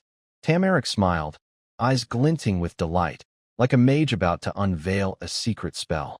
I knew you'd ask. Look here. With a wave of his hand, a dazzling blue screen materialized mid-air, like a portal to another dimension. First, you must summon a rank 5 or higher beast using a sigil. Second, maintain the summon for over 30 minutes. The students gaped, exchanging skeptical looks as if facing an unclimbable mountain. Rank 5? Even with a sigil, that's near impossible. A basic rank 7 beast is maddening enough, let alone 30 minutes. Tamarick didn't let them dwell, his voice firm as a hammer on an anvil. Finally, you must display a unique quality to pass the special admissions test. Even if you meet the first two, without that spark, you fail. To be special, you must leave an indelible mark. The class erupted in shock, the air heavy as before a storm. That's absurd. The first two are already impossible, and now a subjective one. Has anyone ever passed this test? Even Dane pursed his lips, eyes sharp as a blade, thinking, so, it's pass if the professor likes you, fail if he doesn't. Tamarick observed their reactions, unsurprised, as if accustomed to this scene across countless moons. He smirked, eyes gleaming with cunning. Now you see why it's called the special admissions test. Oh, and you'll need recommendation letters from at least 2 experts in the field. The students fell silent, faces blank as if lost in a magical maze. Tamarick glanced at Dane, thinking, his eyes shimmering like a mage probing a mystery. Dane Sogers, huh? This interdisciplinary student. Professor Delfiniso said he formed a secondary bond with her rank 4 Etherak. But I won't believe it without seeing it. Maybe she's favoring the Sogers earldom and made it up. I need to verify. He continued the lecture, voice provocative like a blazing fire. Your first goal is to pass the regular assessments, so try hard. If you've already summoned, it's easy. But for first years, it's tough. The students exchanged confused glances, none daring to speak. Digron swallowed hard, sweat beating, heart pounding like war drums. Dane frowned, thinking, eyes pensive. The new students must be freaking out. They've only studied theory and compatibility tests. Tamarick grinned, goading, voice ringing like a bronze bell. No first year, no summoning? What a disappointing batch. He shot a glance at Dane, eyes piercing like arrows through clouds. Dane felt a prickle on his scalp, heart racing, thinking he's targeting me, testing my abilities himself. Refusing to back down, Dane stood abruptly, voice resolute as tempered steel. I'll try, Professor. His declaration froze the room, the air solidifying like ice. Tamarick's eyes lit up, voice eager as a warlord before battle. Oh, really? Your name and major? Dane replied, voice calm as a still lake.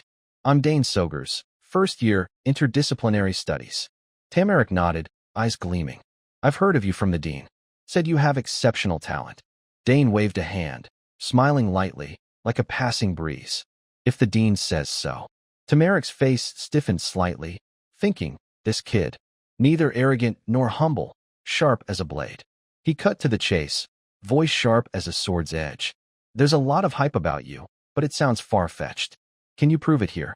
Dane nodded, eyes burning like an unquenchable flame. If you want, I can. But if I prove it, will you write a recommendation for the special admissions test? The lecture hall fell silent, the air heavy as lead. After a moment, Tamarick's jaw dropped, voice trembling with surprise. A recommendation for the special admissions test? Do you grasp what that means? Dane affirmed, voice steady as a rock. Yes, I must show exceptional talent right here. Tamarick frowned, eyes probing. And if you fail? Dane shook his head, lips curling confidently, like a war god. I haven't considered that.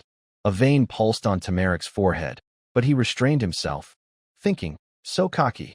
Even Claire, his sister, wouldn't dare this. As if to teach Dane a lesson, Tamaric agreed, voice booming like thunder. Fine, come up. If you succeed, I'll write the recommendation. But talk is cheap. The students roared as if the room were ablaze, voices stunned. What's he thinking? He's not even a summoning major. What's with the Soger's family? Tamaric issued a final warning, voice cold as frost. If you fail, you bear the consequences. Still want to try? Dane nodded, eyes unwavering. Yes, I'll do it. Tamaric grinned, eyes sparkling like a mage before a grand performance. Good, come down. I happen to have a summoning sigil ready. Dane stepped to the podium, heart pounding like crashing waves, thinking, I didn't plan to show off on the first day, but fine, I'll take everything I can. He took the white card, fingers gripping it like fate itself, slowly channeling mana, whispering like an ancient incantation. Answer my call. As the words left his lips, the air trembled, and a radiant magic circle formed, glowing with an ethereal blue light. From its center, a colossal wolf leaped forth, its majestic form like a war god from ancient tales. The dangerous aura it exuded was sharp as a blade, its cold glance alone making the students quiver like lambs before a predator. Gods, is that real? A rank 5 summon beast? With a blank sigil? In a shadowed corner, Digron froze, heart pounding as he recognized the wolf. Jinfu mine. He gritted his teeth, painful memories flooding back of Dane snatching the summoning contract right before his eyes. Ignoring Digron's emotional storm, Dane turned to Tamaric, voice confident as a battle commander. Professor, I've summoned Jinfu. Tamaric, still stunned by the spectacle, sweat beading on his forehead, screamed inwardly. How did this kid do that with a blank sigil? Form a formal contract instantly? Or is it some secret technique? But he composed himself, eyes sharp.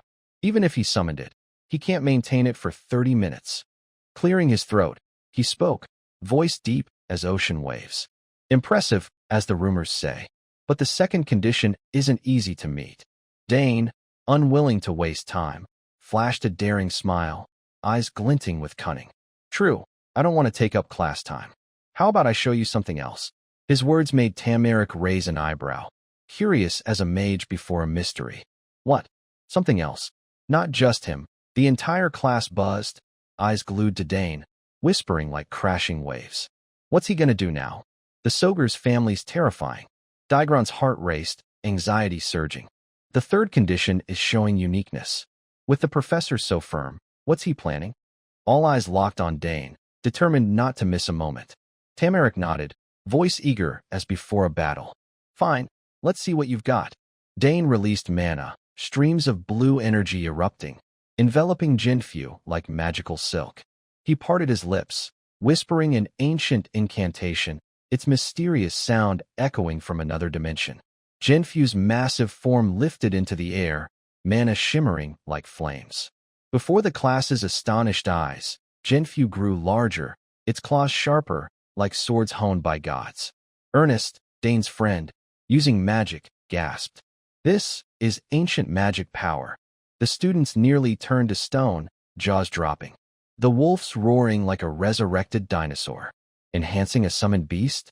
Only 5th years can do that. He's not even a summoning major. Jinfu's roar shook the room, silencing the class. Dane smiled, looking at Tamaric, voice low and confident. Is this unique enough, Professor? Tamaric stood frozen, eyes wide, unable to believe reality. Dear God, he even performed bond enhancement. Every rumor is true. He marveled inwardly, mouth agape, unable to close. How does a student have such earth-shattering talent? Dane, seeing the professor's reaction, nearly laughed, thinking, even I'm shocked, let alone him.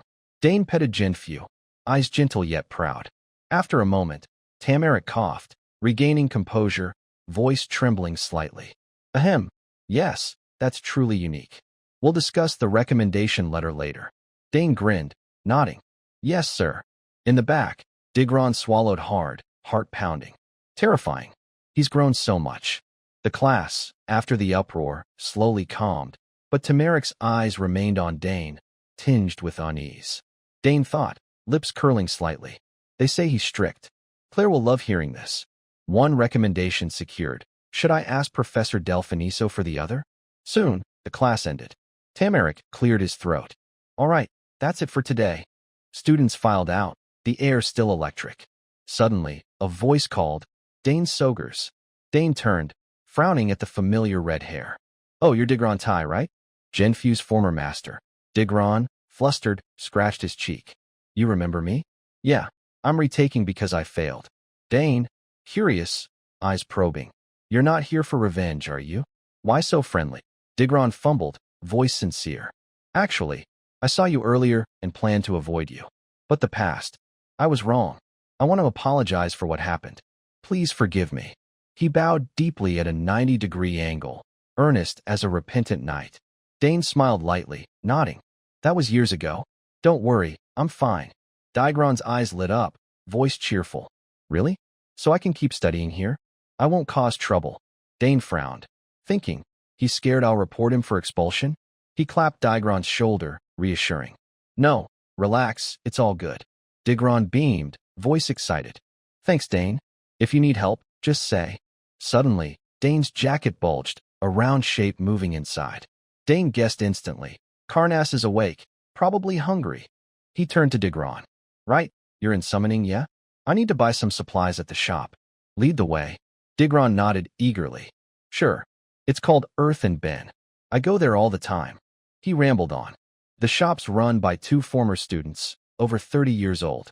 They've got all kinds of supplies, and the latest trend is, Dane listened, thinking, eyes softening. He seems genuinely sorry. No need to stay hostile. Suddenly, Karnas poked her head out of his jacket, eyes sparkling with curiosity. Dane quickly cautioned, voice gentle. Easy, little gal. Immediately after, the two headed to the shop together. Soft golden sunlight filtered through the tree canopy, adding warmth to the afternoon air. On the way, Digro turned, eyes curious, and asked, What do you need? I can help you find it. Dane replied, Just tell me about summon creature diets, and I'll handle the rest. I only need food for it. Digro nodded, stroking his chin thoughtfully, eyes gleaming with confidence. Oh, that's my expertise. I've trained compatibility before, so this is a piece of cake. By the way, what kind of summon creature is it? Dane hesitated briefly, then answered, well, a wyvern. Inwardly, he thought, true, Karnas does look a bit like a wyvern. Their diets are probably similar, right?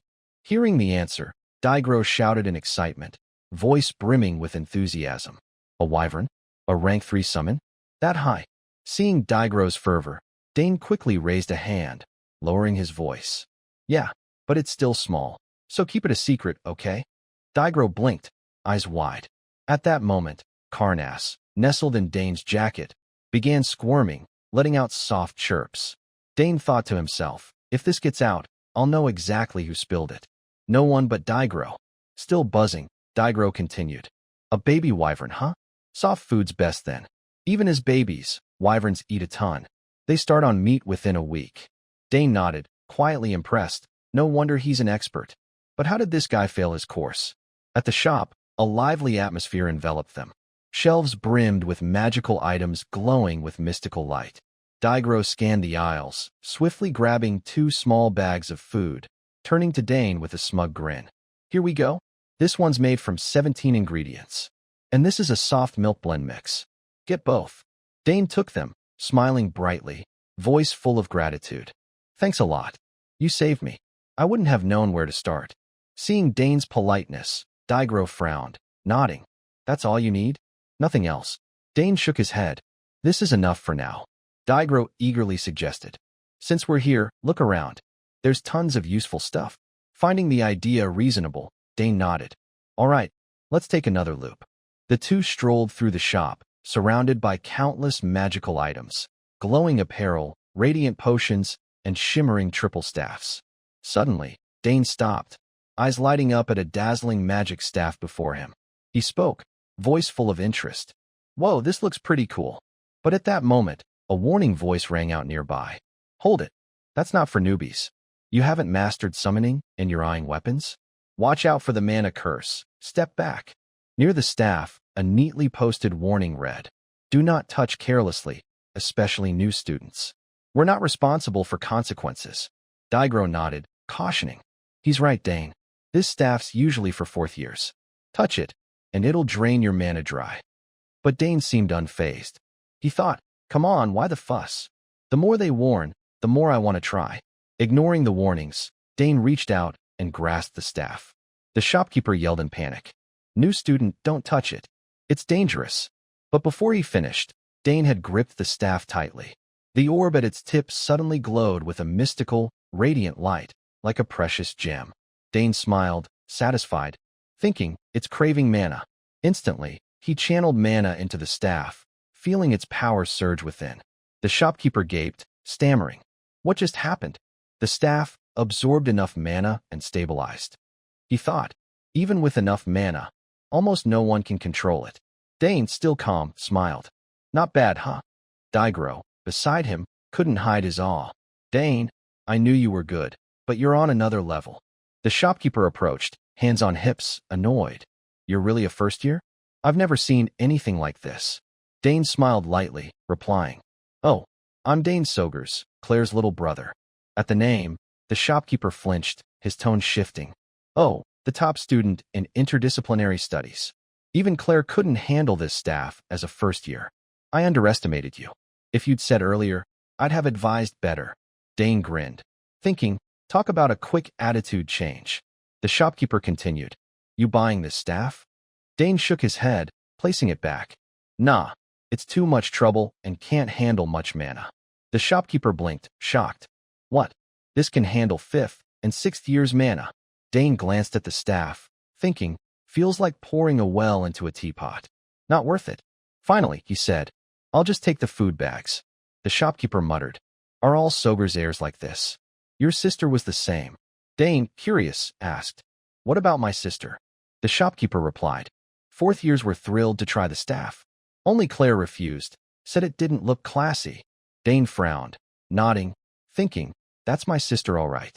After paying, Dane and Daigro left. The shopkeeper watched, muttering, why are geniuses always so weird? After leaving the shop, Dane found a quiet corner. He carefully set out the 2 food bags before Karnas, who was eagerly squirming in his jacket. Looking at the tiny wyvern, her eyes sparkling like gems, Dane chuckled, voice gentle. Here, tasty? Slow down, don't choke. Karnas, ignoring his advice, dove into the food, making delighted chirps. Each bite of soft food melted in her mouth, her tiny tail wagging furiously. Watching, Dane shook his head, thinking, the next class is basics. Layla said 5 minutes left, gotta hurry back to the dorm. Suddenly, a strange noise broke the calm. Clanging and shattering sounds from a nearby alley made Dane pause. He frowned, muttering, what's that? Harsh curses echoed from the alley, sharp as a blade. You brat, keep your head down. Beat him to a pulp. Another voice, equally vicious. Stupid coward. A few punches and you can't even talk? Dane's eyes narrowed, unease rising. The taunts continued. No one was here yesterday, but you're out of luck today. A weak but defiant voice replied, trembling. I'm not scared of you anymore. At that, Dane froze, heart pounding. Wait, that voice. Ernest. He turned sharply, eyes piercing toward the alley. There, Ernest was cornered by 3 thugs. He looked wretched, hair disheveled, glasses askew, limbs trembling, yet his eyes gleamed with defiance. The red-haired leader sneered, voice dripping with contempt. Hear that? He says he's not scared. Another thug guffawed, adding, big talk, but shaking like a leaf. Ernest clenched his teeth, fists tight, thinking, these bastards waited till I was alone to gang up. One thug spoke, voice arrogant. Who's first? No one's around. Another grinned wickedly. Me? My jaw still hurts from last time. The 3 advanced, menacing. Ernest, though terrified, took a stance, shouting, stay back. They burst into laughter, mocking. Haha, this loser's raising his fists. Got lucky once and thinks he's tough. Despair surged in Ernest's mind. I'm done. Can I do anything this time? But just then, firm footsteps echoed from afar. A calm, slightly sarcastic voice cut through, grabbing the group's attention. You guys again? The blonde thug turned, eyes widening as he recognized the newcomer. He shouted, voice tinged with panic. Dane Sogers, Dane ignored their shock, strolling forward with a faint smile, waving at Ernest. Hey, Ernest. Seeing Dane, Ernest felt like he'd grabbed a lifeline. His eyes lit up, voice trembling with emotion. Dane. As Dane appeared, the bullies erupted in a flurry of whispers. What's going on? You said no one would show up, one grumbled. Another snapped. He's here now. So what's the point of arguing? Draw your weapons. Dane glanced at them, muttering inwardly, trouble's brewing. He scanned the area, thinking, no one else around, right? Then I'll make you taste some pain. Instantly, a surge of mana poured from Dane's body, startling the bullies. In a flash, countless spears materialized in the air, aimed directly at them. Seeing this, one shouted, What the hell is that? He can use magic too. The buzzcut thug stammered. Isn't the Soger's family known for spearmanship? The red-haired leader roared. Idiot. Forgot already? His sister's Arabella Sogers. Nearby, Ernest gasped in surprise. With spears hovering, Dane faced the bullies and said coldly, All right, choose. Back off quietly, or get thrashed. Their faces paled, fear surging. Suddenly, the nearby wall cracked as if pierced by something.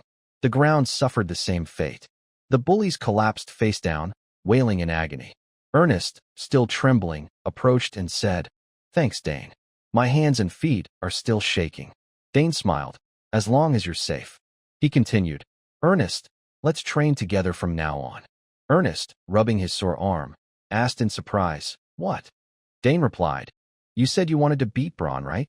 Ernest nodded, grinning sheepishly. Yeah, true. Dane went on. So I'll help you get stronger. Ernest smiled. Haha, I'm always relying on you. The two walked across the campus. Dane turned and asked, Hey, have you joined any clubs yet? Ernest replied, Nope, I looked but couldn't find any exploration or archaeology clubs. Dane frowned. I thought there'd be one for sure. Ernest explained, There's a map research group in our year, but it's a mandatory course, not a club. I checked some map analysis clubs, but they're just excuses to slack off.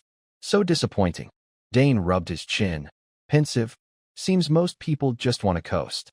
Ernest nodded in agreement. Then he asked, Why are you asking about clubs? Thinking of joining one. Dane replied, Everyone's so eager to recruit freshmen, it made me wonder if it's really that important. Ernest explained, They say you have to choose carefully. Once you join, you're stuck for 2 years. Dane chuckled, Stricter than I thought. Pick wrong, and you waste 2 years. The campus buzzed with club recruitment signs, from Dessert Connoisseurs Society to Book Discussion Club. Suddenly, Dane stopped, turned to Ernest, and said, How about we start our own club? Ernest blinked. What? What kind of club? Dane answered, One where we can do anything. Ernest, still confused, asked, Meaning what? Dane elaborated, We can train, explore ruins, hang out and eat when free, do whatever we want, no rules. What do you think? Ernest's eyes lit up, and he nodded eagerly. I'm in. It'll definitely be fun with you. But his excitement paused. Wait, will a club like this get approved? Dane replied confidently. Don't worry, I'll handle it. Ernest nodded. If you say so, I believe it'll work. But why do you think of this? Dane grinned. The club invites were getting annoying. I kept saying no. No club excites me, so I'll make my own. Ernest asked, If I join, can I learn spearmanship or swordsmanship? Dane smiled. Of course, guaranteed. You might even discover a hidden talent. Ernest beamed. Awesome. We'll learn tons from each other. Then he remembered. But don't we need at least 3 people to start a club? Dane nodded. We've got Layla.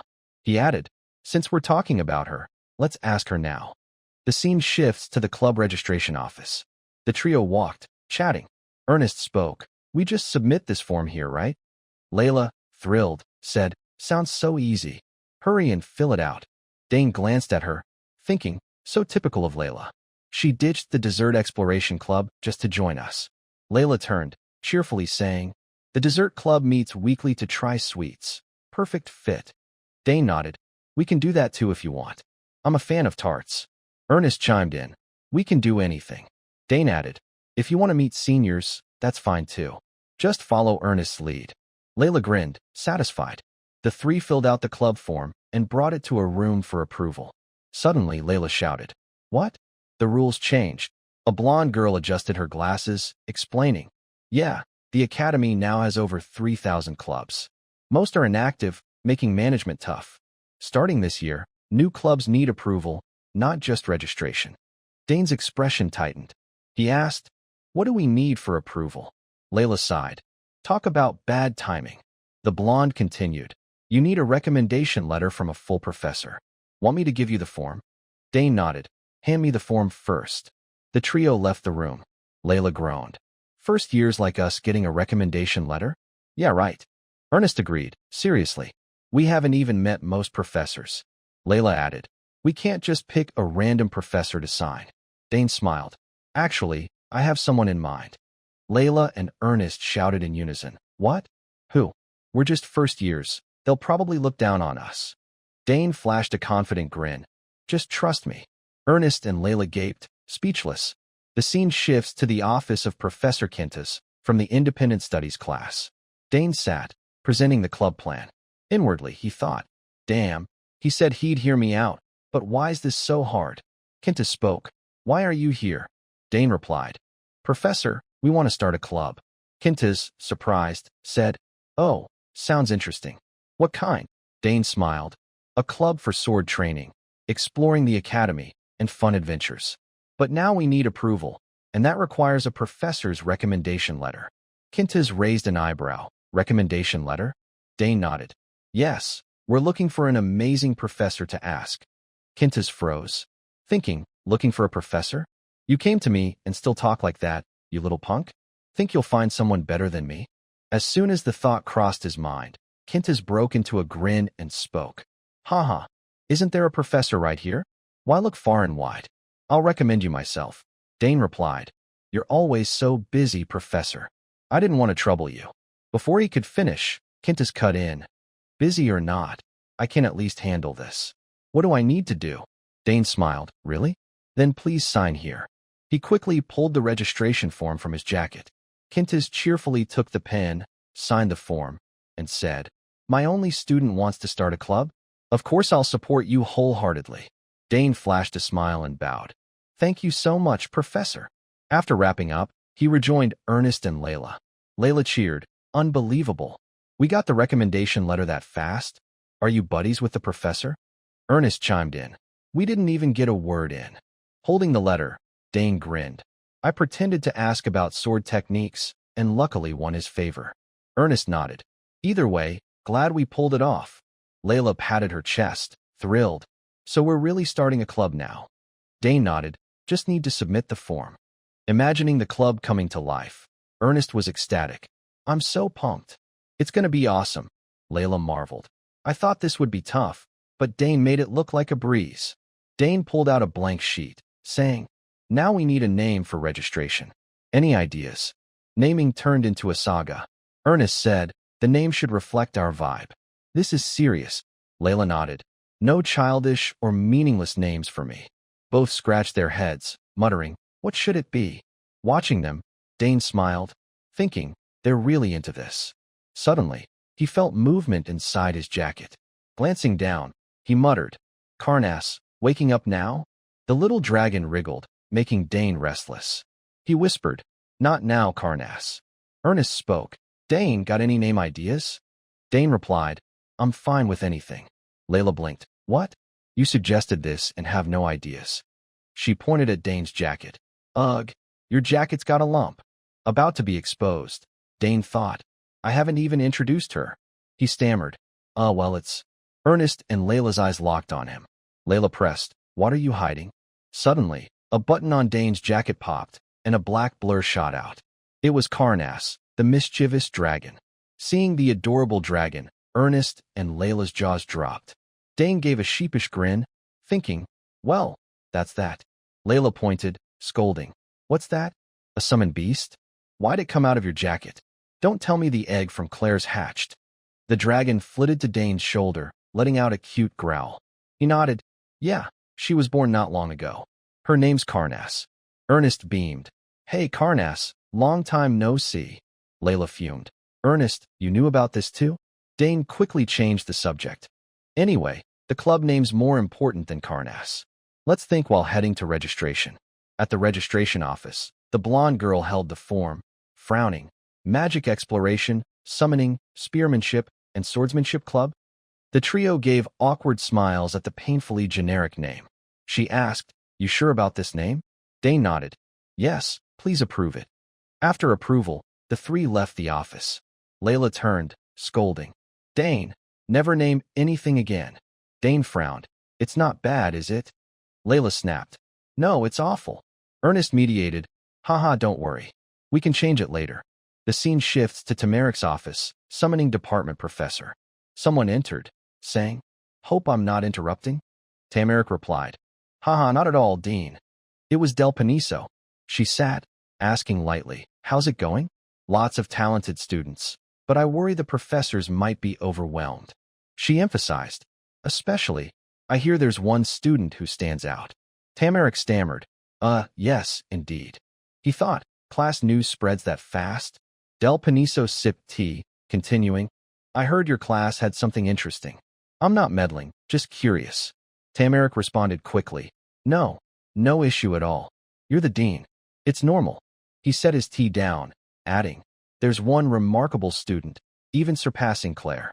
"Quite a surprise." Del Paniso smiled. "Must be Dane Sogers. I personally approved his admission."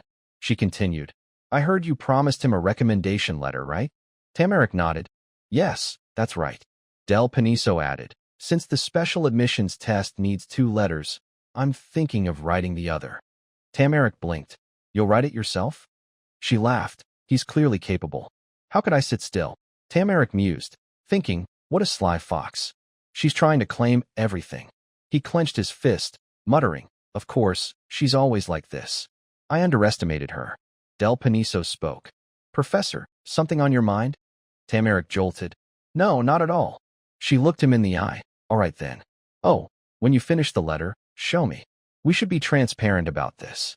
Tamarik frowned, nervous, naturally. Having achieved her goal, Del Paniso stood. "I'll take my leave." Watching her go, Tamarik gritted his teeth, pensive. His hand clenched until it trembled, muttering, "You think I'll sit back and let this go your way?" She's trying to pull Dane to her side. "But this time, I won't let that happen. I'll secure that genius before she does." The scene shifts to the campus. Dane walked, muttering, "Just the Empire Founding History class left today, right?" He sighed, "Still got time. Maybe grab a tart or something. That place Digron mentioned." Suddenly, someone approached, calling, "Dane Sogers." Dane turned, seeing an unfamiliar blonde girl. He asked, "Who are you?" She replied, "Hi. I'm a messenger from the academy. Professor Del Paniso, Dean of Summoning, summons you." Her smile made Dane wonder, muttering, "Not Professor Tamarik?" He asked, "Why does the dean want to see me?" The blonde replied, "She only mentioned the recommendation letter. You're to come immediately. Shall we go?" Dane nodded. "Oh, the recommendation letter." But inwardly, he muttered, "A sudden summons like this, something's off." The Imperial Academy, the cradle of the Empire's brightest talents, where the flame of academic passion burns eternally.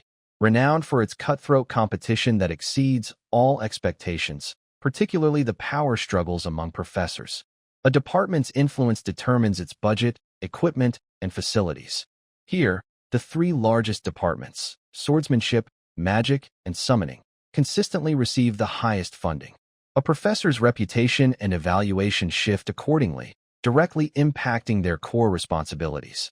In the office of the summoning department's dean, Del Paniso gazed out the window, muttering, "We can't stay stuck in 3rd place forever. I can't keep losing to those guys."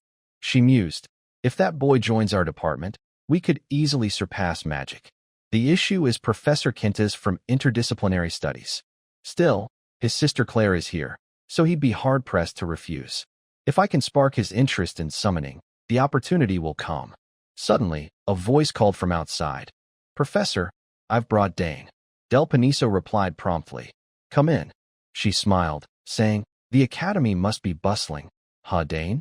With your abilities, I bet you're getting plenty of invitations." Dane responded modestly, "I still have much to learn, so I'm approaching everything as a first year." Del Paniso nodded, humble. A thirst for learning is a commendable trait. Any subject particularly catching your interest. Dane chuckled lightly. "Haha, I haven't settled on one yet. I want to excel in all of them." Del Paniso nodded approvingly, aiming to be well-rounded, true freshman spirit. Do you know why I called you here? Dane shook his head, feigning ignorance. She continued, I heard something extraordinary happened in Professor Tamarik's class. You summoned Jinfu and performed an enhanced bond. With skills like that, how could a dean like me sit still? She smiled. With your talent, you should take the special admissions test. Dane, grasping the reason, replied, Thank you for the high praise. Del Paniso went on. Professor Tamarik and I have agreed to write recommendation letters for you. It's my first time writing one for a non-summoning student, because your talent is rare. She frowned, getting to the point. Why not explore summoning further? Dane raised an eyebrow. Summoning? She nodded. Honestly, someone qualified for the special test doesn't need more lessons. But that's exactly why I want to teach you personally. Dane pondered, thinking, if the dean herself is making this offer, summoning must be short on talent. He replied, Thank you, but I've already started a club with some friends. Del Paniso blinked. What? You've already started one? With the new strict rules? Dane smiled. Yes, it wasn't easy. But thankfully, Professor Quintas wrote us a recommendation. At that, Del Paniso's eyes widened. She muttered, That annoying Quintas? He skips faculty meetings, always slacking, and he beat me to it. She clenched her fist, fuming. He's sabotaging my plan to guide him into my summoning club. Calming herself, she continued. Well, congrats on the club. Drop by my lab sometime. There's lots of interesting stuff. She thought, cast the bait for now. Then added, I have rare items, like unhatched spirit beast eggs. One's worth a castle. Dane flinched, hand reaching into his jacket, thinking, Oh no, I'm already raising one. He replied, Spirit beast eggs? I'll stop by to check them out. Del Paniso smiled. Don't worry about the recommendation letter. Tamarik and I will provide them. Any questions about the test, ask me anytime. Dane beamed. Thank you for your support. She picked up a cookie, saying, Have some dessert while we chat. The treats you brought look delicious. As she nibbled, she muttered, Tamarik's probably planning to move first. I need to write that letter fast and see the look on their faces when they read it. The next day, Claire met Dane, saying, Dane, Professor Del Paniso just contacted me. Dane blinked. With you? Claire nodded. Yeah. After sending the recommendation letter, the Summoning Guild reached out to her today. They're sending examiners to the academy immediately. Dane jolted. That fast? He muttered. Too fast. They're clearly trying to recruit me. Claire's eyes widened. Professor Del Paniso really likes you. What did you do to catch the attention of someone so strict? Dane grinned sheepishly. No clue. Maybe because I'm a top student. Claire continued. Either way, you're about to be called for the test. Back in my year, we had to summon 3 spirit beasts at once, maintain them, and perform an enhanced bond. Dane shouted, 3 at once? This is big. He muttered. Claire passed the special test at 16. Claire added, Yeah, but no one knows what this test will be. They don't announce it beforehand. With Del Paniso's letter, you're qualified. But there's internal politics in the guild. Dane frowned. Politics? Claire explained, You probably don't know.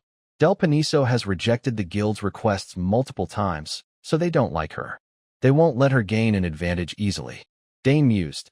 So the test might be harder because of that, right? Claire nodded. Possibly. But I'm not too worried about you. If you get hurt because of adult power games, I'd feel awful. Dane smiled. Don't worry, that won't happen. He thought, I'm not planning to fall into those traps. 2 days later, the Summoning Guild's inspection team arrived, led by Chairman Elgard Poten. He spoke. It's been a while, Professor Del Paniso. She replied, Are you well, Chairman? Elgard nodded. Yes. How talented is this student you're recommending? Del Paniso said calmly. My apologies, Chairman, but his talent is too exceptional to ignore. Elgard continued. Then you should have taken the guild seat we offered. It'd make things simpler. Del Paniso gave a wry smile. You know I prioritize my duties at the academy. If I joined the guild, I couldn't fully commit here. She gritted her teeth, thinking, You think I don't see you trying to pull influence to your side? Your greed nearly got me killed in those reckless missions. She turned. Please follow me. We can talk as we go. Elgard nodded. Fine. He thought. Humph. The recommendation's sent, so I'll cooperate. But I don't like this kid one bit. On the way, Elgard asked, The boy is Dane Sogers, Claire's brother, right? Del Paniso replied. Yes, his talent truly runs in the Sogers' blood. Elgard continued. I heard he summoned a rank 5 Jinfu, performed an enhanced bond, and in the interdisciplinary test, managed multiple beast bonds simultaneously. Del Paniso nodded. That's correct. He turned.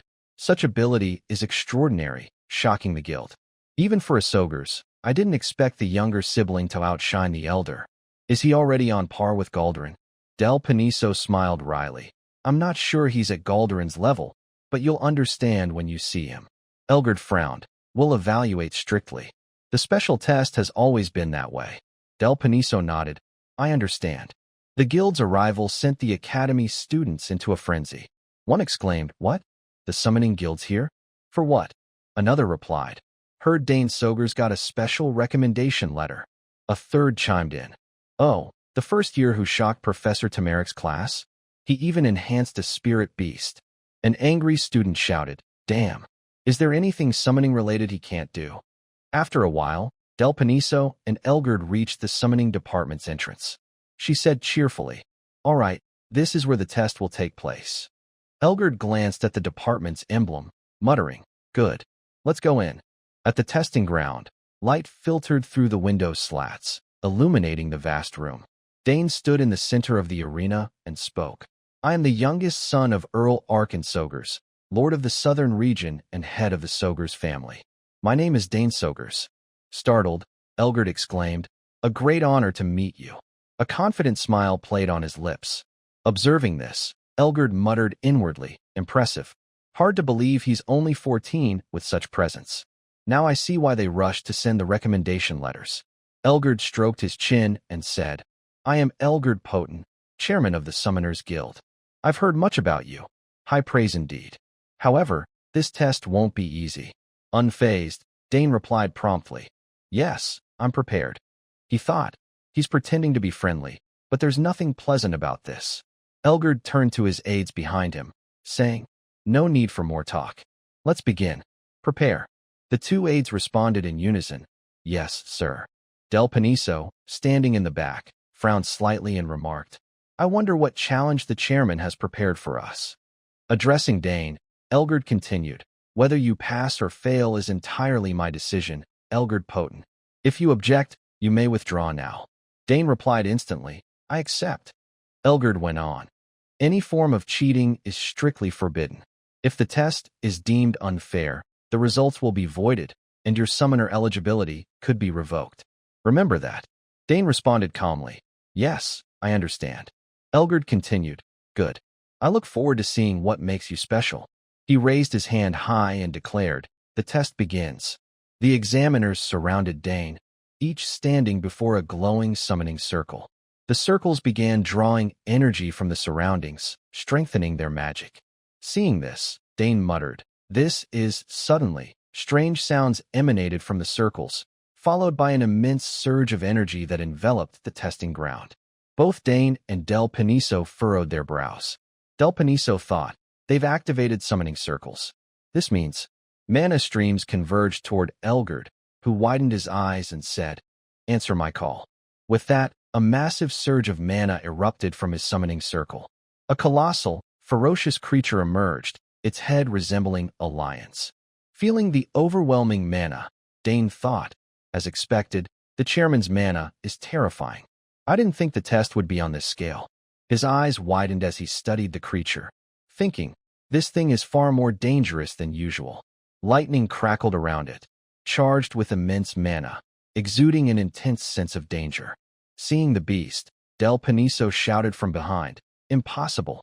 A rank 3 summon Antares. Antares clenched its fists, roared skyward, and unleashed a burst of mana that stirred up thick dust clouds across the testing ground. Struggling against the immense pressure, Dane muttered, Now I get why my second sister was worried. Facing the summoned beast, Elgard crossed his arms and said, Since you're a genius, this level should match your caliber, right? He frowned and continued, You may use any weapon you deem necessary. Your task is to subdue Antares by any means. As the ferocious beast loomed before Dane, Elgard added, This is the requirement for the special admissions test. Del Paniso gritted her teeth, fuming inwardly. That old man clearly wants to see me disappointed. He's trying to humiliate me, Elgard said with a hint of irritation. But with your exceptional talent, there's nothing to worry about, right? Of course, if you're scared, you can still withdraw now. Dane replied without hesitation. No, I'll take the test as planned. Elgard smirked slightly. Very good. I'll give you a moment to prepare. Dane reached into the subspace before him, searching for something, muttering, Good. I have the perfect thing for this. He pulled out an object and whispered, The spear Father gave me for my 7th birthday. Now's the time to use it. Facing the beast, Dane muttered, It's big, so it likely has many openings. I'll strike fast and retreat. Observing this, Elgard raised an eyebrow. A spear, huh? Truly Soger's blood. His gaze shifted to a corner of the testing ground, where Tamarick and a few students had arrived to watch Dane's test. Seeing the scene, Tamarick's jaw dropped, stammering, What the hell? Making him face a rank 3 creature? Isn't that too much? Hearing the familiar voice, Del Paniso glanced back and said, Looks like Professor Tamarick's here. He'll probably object to this. Unfazed, Elgard replied, No matter. He's ready. Let's start. His expression darkened as he raised a hand and commanded, Antares, eliminate the enemy before you. As the words left his mouth, Antares bared its teeth, growling with glowing red eyes. It surged forward with tremendous force toward Dane. Dane remained calm, waiting for the beast to close in, muttering, All right, come on. As it neared, the beast accelerated, lunging at Dane. With his masterful spearmanship, he parried its attacks. Swiftly, he darted behind the creature. No longer calm, Dane's expression turned serious, fully focused on the challenge. Dane's recent performance left Elgard wide-eyed with astonishment, his heart pounding as if it might leap out of his chest. Even Del Paniso, the teacher renowned for her composed demeanor, stared with eyes rounded in shock, her face betraying utter disbelief at what had just unfolded. Tamarick, standing nearby, gaped in awe, his eyes sparkling with a mix of astonishment and pride. The students accompanying him were in a similar state, their mouths shouting in unison with excitement. My God, what kind of move was that? Their cheers echoed through the stands, brimming with amazement and exhilaration. Turning to Dane, he was remarkably calm. He swiftly stomped his foot on the ground, producing a resounding boom, then skillfully twirled his spear to maintain balance, ready to face the next attack. Confronting the colossal beast, Dane's eyes gleamed with confidence, a slight smirk curling at the corner of his mouth. In his mind, he muttered with satisfaction, That special training really paid off. That confidence burned like a blazing fire in his mind, dispelling all traces of doubt. The monster, Antares, roared with fury, its thunderous bellows shaking the air. Its eyes glowed red, flashing with sparks of hatred. Without hesitation, it charged straight at Dane, swinging a powerful blow. The strike carried terrifying force, as if it could tear through space itself. Yet Dane remained calm, his piercing gaze unwavering. Just as the attack was about to land, he gracefully sidestepped, dodging with ease. Antares' blow slammed into the ground, sending shards of rock flying and cracking the earth as if struck by an earthquake. The crowd in the stands held their breath, hearts racing at the sight. Antares' eyes burned even redder, its rage igniting like hellfire as it saw Dane effortlessly evade its attacks. It spun around, accelerating, and unleashed a barrage of powerful strikes at Dane. But every blow was deftly countered. As he dodged, Dane muttered to himself, his voice tinged with awe, Wow, no wonder it's a tier 3. With that massive size and speed, it's truly impressive. His admiration, mixed with caution, sharpened his focus. Suddenly, Antares halted, its eyes widening with fiery rage. It let out a earth-shaking roar, its voice threatening to swallow everything. From its hands, swirling rings of crimson fire emerged, spinning violently.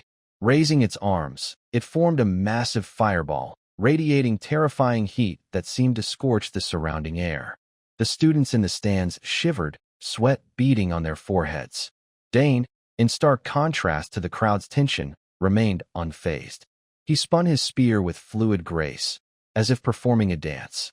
Mana flowed from his body into the weapon, causing the spear to emit a faint blue glow, shimmering like magical fire. As Antares hurled the enormous fireball toward him, trailed by a blazing tide of flames, Dane didn't flinch. He raised his spear like a shield, standing firm against the fiery storm. The flames illuminated his face, highlighting his resolute eyes. From the stands, Del Paniso shouted involuntarily, her voice trembling with worry. Is he going to take it head-on? Her eyes froze, her hands gripping the seat tightly, filled with unease. Beside her, Elgard stroked his chin, his brows furrowed in deep thought. He muttered to himself, even with enhanced mana, facing Antares head-on is madness. This test might end sooner than expected. His voice was low, tinged with concern but also curiosity. Dane, still holding his defensive stance, suddenly spun his spear with force. Mana erupted from him, forming a blinding surge of light. With a decisive move, he charged forward, shattering Antares' attack. The flames dissipated, leaving only swirling smoke and dust. Dane stood there, his breathing steady, but in his mind, he thought, that was close. Almost didn't make it. A mix of relief and adrenaline quickened his pulse. Facing Antares, Dane tightened his grip on the spear, his gaze resolute. He thought to himself, all right, it's time to end this. He lowered his stance, poised like a panther ready to pounce. Mana surged from his body into the spear, making it hum faintly. With lightning speed, Dane lunged at Antares. The beast sensed his approach, clenching its fist and slamming it into the ground. The earth shook, debris flying everywhere, but Dane swiftly dodged, appearing at Antares' side. His spear flashed as it thrust into the monster's abdomen. Dane's eyes turned icy, his mind recalling the mentor who had trained him. He thought, I'll use what he showed me. I'll channel mana into the spear's tip for an explosion, single-point burst. With that, he poured all his mana into the spear's tip and struck with force. The spear pierced Antares' abdomen, triggering a deafening explosion. The beast roared in agony, its cries echoing across the battlefield. But Dane didn't let up. He held the spear firmly, still embedded in Antares' abdomen. Mana gathered at the tip again, unleashing a second explosion that tore a massive chunk from the beast's body. Seeing his attack succeed, Dane allowed a faint smile, his heart swelling with confidence. He maintained the pressure, causing Antares to writhe in pain, its body trembling violently. In the stands, Tamaric was sweating profusely, his hands clenched, torn between worry and pride for his student's strength. Beside him, Elgard couldn't hide his astonishment, his eyes gleaming with admiration. The students shouted in unison, their voices brimming with excitement. Incredible! The beast's attack is nearly unstoppable. What kind of mana was that? Applause and cheers erupted, electrifying the atmosphere. But suddenly, at Antares' wound, swirling crimson mana surged, regenerating the damaged flesh. The beast threw back its head and roared, its furious cry shaking the heavens. Its eyes blazed blood-red. It slammed a fist into the ground, splitting the earth and sending up clouds of dust. Sensing danger, Dane leaped back, but his eyes widened as he shouted in panic, "My spear!" The weapon remained lodged in Antares' body, now trembling violently, as if signaling an impending catastrophe. Quintus rushed in from outside, sweat beading on his forehead, muttering curses under his breath. Damn it! I'm not late, am I? Why hold the exam in such a remote place? His heart pounded, a mix of anxiety and frustration. As he pushed open the door, the scene before him made Quintus freeze, his eyes widening in shock. He clenched his teeth, his gaze fixed on the radiant mana barrier before him. His voice trembled with disbelief. A barrier in the testing area. What did they summon? From within, Antares threw its head back and let out a ferocious roar, the sound tearing through the air. Its eyes blazed with fiery rage, red sparks piercing straight into Quintus' gaze. His face darkened, his heart racing from the shock. Clenching his fists, he shouted in fury. What? A Tier 3 Antares. A mix of terror and excitement sent a slight tremor through his body. In the arena, Antares had just knocked Dane's spear away, sending it skidding across the ground, leaving long scratches in its wake. The wound from the spear still oozed blood, not yet healed. The beast growled, its blood-red eyes glaring at Dane as if it wanted to devour him. Dane, standing opposite, muttered to himself, his voice tinged with admiration. It took a hit like that and didn't even flinch. Talk about tough. He nodded, a confident smirk curling his lips. In his mind, he thought, the spear won't do enough damage. Then, with a flick of his wrist, his eyes gleamed with resolve. Sorry, Dad, but it's time to use the sword. In an instant, Dane drew the sword from his hip, its blade glinting under the mana's light. He furrowed his brow, staring straight at Antares, a confident smile spreading across his face. Round 2. Let's go. His actions stunned the crowd in the stands. Elgard stroked his chin, his eyes sparkling with curiosity, and remarked, Haha, switching to a sword. Del Paniso nodded beside him, her voice thoughtful. Makes sense. This is an independent exam. A bit of eccentricity isn't surprising. Elgard nodded in agreement, but his eyes betrayed astonishment. True. But what's terrifying is how calm he remains. That stance, it's like a warrior who's fought countless battles. In the stands, the crowd of students whispered, their hearts racing with excitement. Kintiz, watching from behind, narrowed his eyes, a mix of pride and curiosity swelling within him. He spoke firmly. Now we'll truly see what he's capable of. In the arena, Antares charged at Dane, its gaze ferocious. Its clenched fist formed a massive ring of fire, radiating scorching heat. But Dane didn't waver. He stood firm, calmly countering the beast's relentless attacks. The skills of a true swordsman shone through, unmatched agility and speed. After a few exchanges, Dane stepped back, a thought flashing through his mind. He muttered, his voice full of admiration, not bad. After a few weeks of fighting, it's shifted from raw power to speed. It's reacting precisely to my every move. Antares, unrelenting, continued its frenzied assault. But Dane was no easy prey. He maintained his composure, parrying each blow with his sword. Spotting an opening, Dane swung his blade, slashing at Antares' arm. Yet the attack didn't break through. He muttered, a hint of surprise in his voice. Both arms are coated in fire. It's tough to penetrate with sword aura. Antares accelerated, its punches raining down like a storm. Dane, his mind racing, thought to himself, I'd love to crush it with ancient magic, but too many eyes are watching. Looks like I'll have to do it this way. From the stands, Del Paniso's face paled with worry.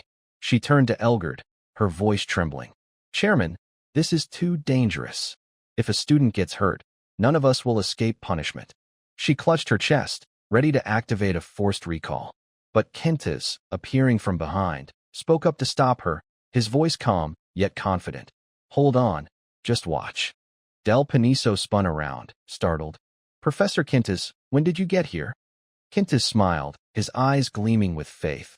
I understand your concern, but it seems Dane has a strategy. In the arena, Dane continued to wield his sword, parrying Antares' attacks. Suddenly, he spotted a flaw. His eyes widened, a spark of determination flashing within them. A magic circle appeared beneath his feet, mana erupting in a brilliant burst. Dane surged forward, launching a flurry of precise slashes. Deep gashes appeared on Antares' thigh, making it roar in agony, its cries echoing painfully. The beast lost its balance, its attacks growing erratic.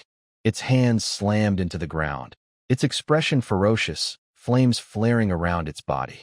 Elgard, from the stands, gasped, his voice filled with awe. He combined swordsmanship and magic in that split second. Kintiz nodded, a confident smile spreading across his face. Looks like we should have summoned something even stronger. Hearing this, Elgard's expression darkened, his fists clenching as he thought to himself. Damn it. A Tier 3 summon was supposed to make him fail. Yet he's exceeded all my expectations. His heart raced, a mix of frustration and admiration. In the arena, Antares opened its mouth wide, rings of fire forming around it, signaling a devastating attack. Dane smirked, thinking to himself, one last struggle, huh? Truly the king of resilience to the very end. He tightened his grip, his eyes blazing with resolve. I didn't want to use this, but it's time to end it. Above Dane, 3 mana-infused spears suddenly appeared, hovering in the air. He locked eyes with Antares, a triumphant smile on his lips, ready to deliver the final blow. Kintas rushed in from outside, sweat beading on his forehead, muttering curses under his breath. Damn it. I'm not late, am I? Why hold the exam in such a remote place? His heart pounded, a mix of anxiety and frustration. As he pushed open the door, the scene before him made Kintas freeze, his eyes widening in shock. He clenched his teeth, his gaze fixed on the radiant mana barrier before him. His voice trembled with disbelief. A barrier in the testing area. What did they summon? From within, Antares threw its head back and let out a ferocious roar, the sound tearing through the air. Its eyes blazed with fiery rage, red sparks piercing straight into Kenta's gaze. His face darkened, his heart racing from the shock. Clenching his fists, he shouted in fury. What? A Tier 3 Antares. A mix of terror and excitement sent a slight tremor through his body. In the arena, Antares had just knocked Dane's spear away, sending it skidding across the ground, leaving long scratches in its wake. The wound from the spear still oozed blood, not yet healed. The beast growled, its blood-red eyes glaring at Dane as if it wanted to devour him. Dane, standing opposite, muttered to himself, his voice tinged with admiration. It took a hit like that and didn't even flinch. Talk about tough. He nodded, a confident smirk curling his lips. In his mind, he thought, the spear won't do enough damage. Then, with a flick of his wrist, his eyes gleamed with resolve. Sorry, Dad, but it's time to use the sword. In an instant, Dane drew the sword from his hip, its blade glinting under the mana's light. He furrowed his brow, staring straight at Antares, a confident smile spreading across his face. Round 2. Let's go. His actions stunned the crowd in the stands. Elgard stroked his chin, his eyes sparkling with curiosity, and remarked, Haha, switching to a sword. Del Paniso nodded beside him, her voice thoughtful. Makes sense. This is an independent exam. A bit of eccentricity isn't surprising. Elgard nodded in agreement, but his eyes betrayed astonishment. True. But what's terrifying is how calm he remains. That stance, it's like a warrior who's fought countless battles. In the stands, the crowd of students whispered, their hearts racing with excitement. Kintas, watching from behind, narrowed his eyes, a mix of pride and curiosity swelling within him. He spoke firmly. Now we'll truly see what he's capable of. In the arena, Antares charged at Dane, its gaze ferocious. Its clenched fist formed a massive ring of fire, radiating scorching heat. But Dane didn't waver. He stood firm, calmly countering the beast's relentless attacks. The skills of a true swordsman shone through, unmatched agility and speed. After a few exchanges, Dane stepped back, a thought flashing through his mind. He muttered, his voice full of admiration, not bad. After a few weeks of fighting, it's shifted from raw power to speed. It's reacting precisely to my every move.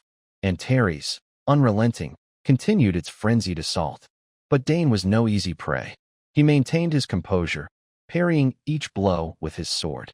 Spotting an opening, Dane swung his blade, slashing at Antares' arm. Yet the attack didn't break through. He muttered, a hint of surprise in his voice. Both arms are coated in fire. It's tough to penetrate with sword aura. Antares accelerated, its punches raining down like a storm. Dane, his mind racing, thought to himself, I'd love to crush it with ancient magic, but too many eyes are watching. Looks like I'll have to do it this way. From the stands, Del Paniso's face paled with worry. She turned to Elgard, her voice trembling. Chairman, this is too dangerous. If a student gets hurt, none of us will escape punishment. She clutched her chest, ready to activate a forced recall. But Kintas, appearing from behind, spoke up to stop her, his voice calm, yet confident. Hold on, just watch. Del Paniso spun around, startled. Professor Kintas, when did you get here? Kintas smiled, his eyes gleaming with faith. I understand your concern, but it seems Dane has a strategy. In the arena, Dane continued to wield his sword, parrying Antares' attacks.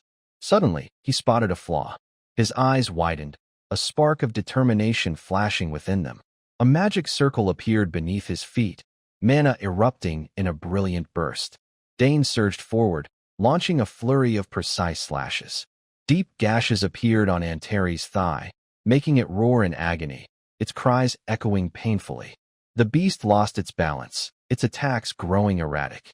Its hands slammed into the ground, its expression ferocious, flames flaring around its body. Elgard, from the stands, gasped, his voice filled with awe. He combined swordsmanship and magic in that split second. Kintas nodded, a confident smile spreading across his face. Looks like we should have summoned something even stronger. Hearing this, Elgard's expression darkened, his fists clenching as he thought to himself, damn it. A Tier 3 summon was supposed to make him fail. Yet he's exceeded all my expectations. His heart raced, a mix of frustration and admiration. In the arena, Antares opened its mouth wide, rings of fire forming around it, signaling a devastating attack. Dane smirked, thinking to himself, one last struggle, huh? Truly the king of resilience to the very end. He tightened his grip, his eyes blazing with resolve. I didn't want to use this, but it's time to end it. Above Dane, 3 mana-infused spears suddenly appeared, hovering in the air. He locked eyes with Antares, a triumphant smile on his lips, ready to deliver the final blow. In the arena, the atmosphere was suffocatingly tense, as if the entire world held its breath before the clash between the terrifying power of the Tier 3 Antares and Dane's explosive magic. Sensing the danger, Antares threw its head back and roared ferociously, the thunderous sound shaking the ground. It opened its mouth, unleashing a blazing column of fire that surged toward Dane, scorching everything in its path. But just as it prepared to strike, Dane's 3 mana-infused spears, shimmering with radiant energy, shot forward with terrifying speed. Antares froze, its eyes wide with shock, unable to dodge. The spear's energy erupted, creating a massive mana explosion that rocked the arena. The 3 spears pierced straight through Antares' body, leaving 3 gaping holes. The beast was flung backward like a broken kite, its pained screams echoing through the space. Dane stood in the center of the arena, his gaze icy, a satisfied smirk curling his lips. His heart beat steadily, but his chest swelled with the thrill of victory. He maintained an astonishing calm, like a seasoned warrior. In the stands, Del Paniso turned to Elgard, her face pale, her voice laced with worry. Chairman, this exam has gone too far. Kintas, standing behind, furrowed his brow, his tone firm yet challenging. Too far? What do you mean? Del Paniso, her eyes flashing with anger, explained, no matter how talented he is, making a first-year student subdue a Tier 3 summoned beast. Do you really think that's reasonable? Elgard, sensing the tension, gave a sheepish laugh, trying to defuse the situation. Haha, but the result turned out fine, didn't it?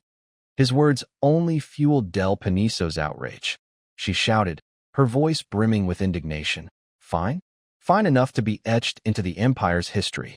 A first-year student using a spear, a sword, magic, and even a forced bond to subdue a Tier 3 summoned beast. This is utterly insane. The crowd in the stands fell silent, their hearts racing at her impassioned words. After the battle, Dane calmly stored his weapon in his subspace, his demeanor as composed as if he hadn't just faced a terrifying beast. Elgard and Kintas exchanged glances, their brows furrowed, their minds reeling with astonishment. They thought to themselves, that finishing blow was truly earth-shattering. Suddenly, Dane approached Antares, extending his hand to the crowd's disbelief. The stands erupted in murmurs. It was a reaction to his power. Dane had established a forced bond with Antares, neutralizing its hostility. In terms of strategy and outcome, it was a flawless conclusion. Del Paniso, still fuming, spoke up. If word of this gets out, people will say this was an unfair test designed to make him fail. Elgard, cornered, turned to explain. Professor Del Paniso, I put clear safety measures in place. But his response did little to calm her. She stood abruptly, her voice accusatory. And yet you sat there while Dane faced it head-on? Elgard stammered, grasping for an excuse. But before he could finish, Del Paniso glared, her tone resolute. As a professor, I can't turn a blind eye to this, Chairman. Elgard gritted his teeth, thinking to himself, his voice laced with frustration. Damn it, how did it come to this?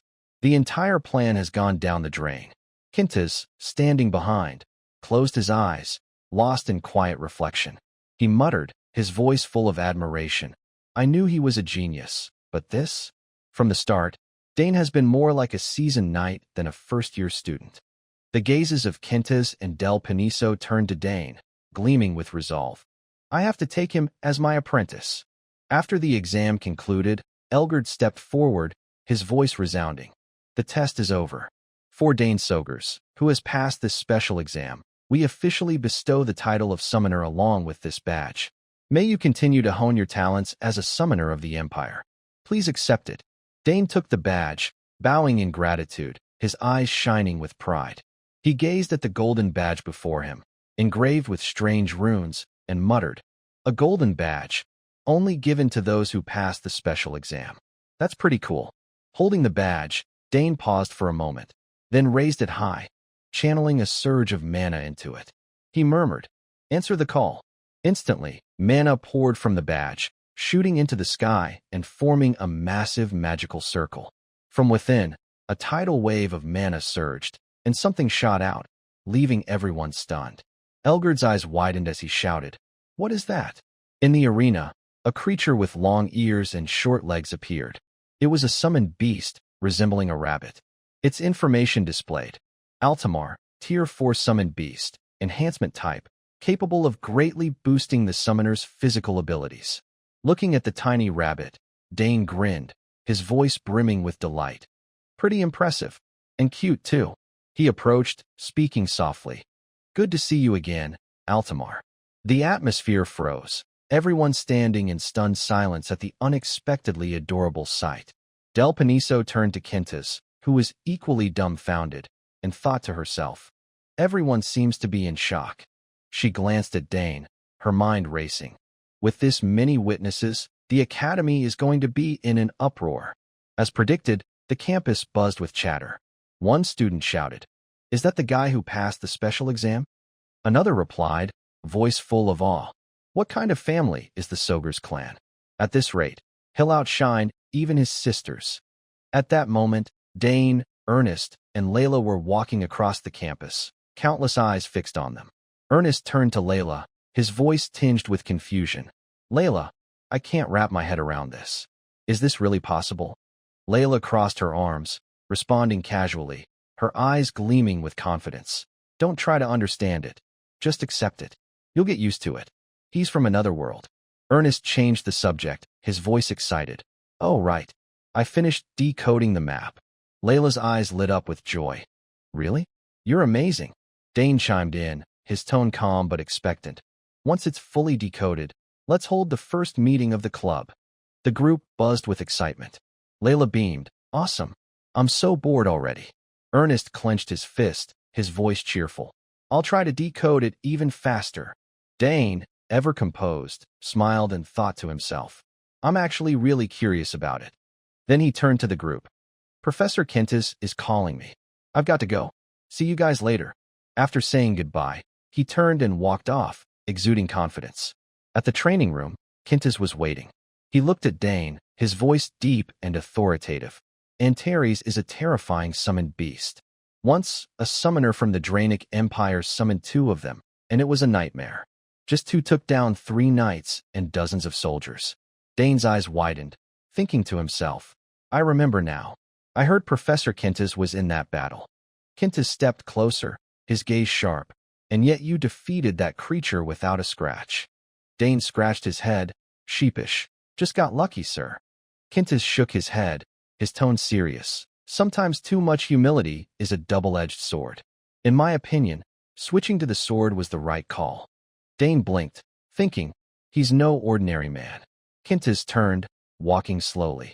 At just 14, your skill and composure in swordsmanship far exceed your age. He paused, his voice lowering. So, I want to ask you, would you like to formally study swordsmanship under me? The offer hung in the air, freezing the moment. Dane's eyes grew resolute, his heart racing with excitement and pressure. He took a deep breath, preparing to respond, carrying the determination to change his fate. And that's the end of Season 1. Stay tuned with the admin for the highly anticipated Season 2 of this epic story. Thank you all for your support throughout this journey. Thank you so much.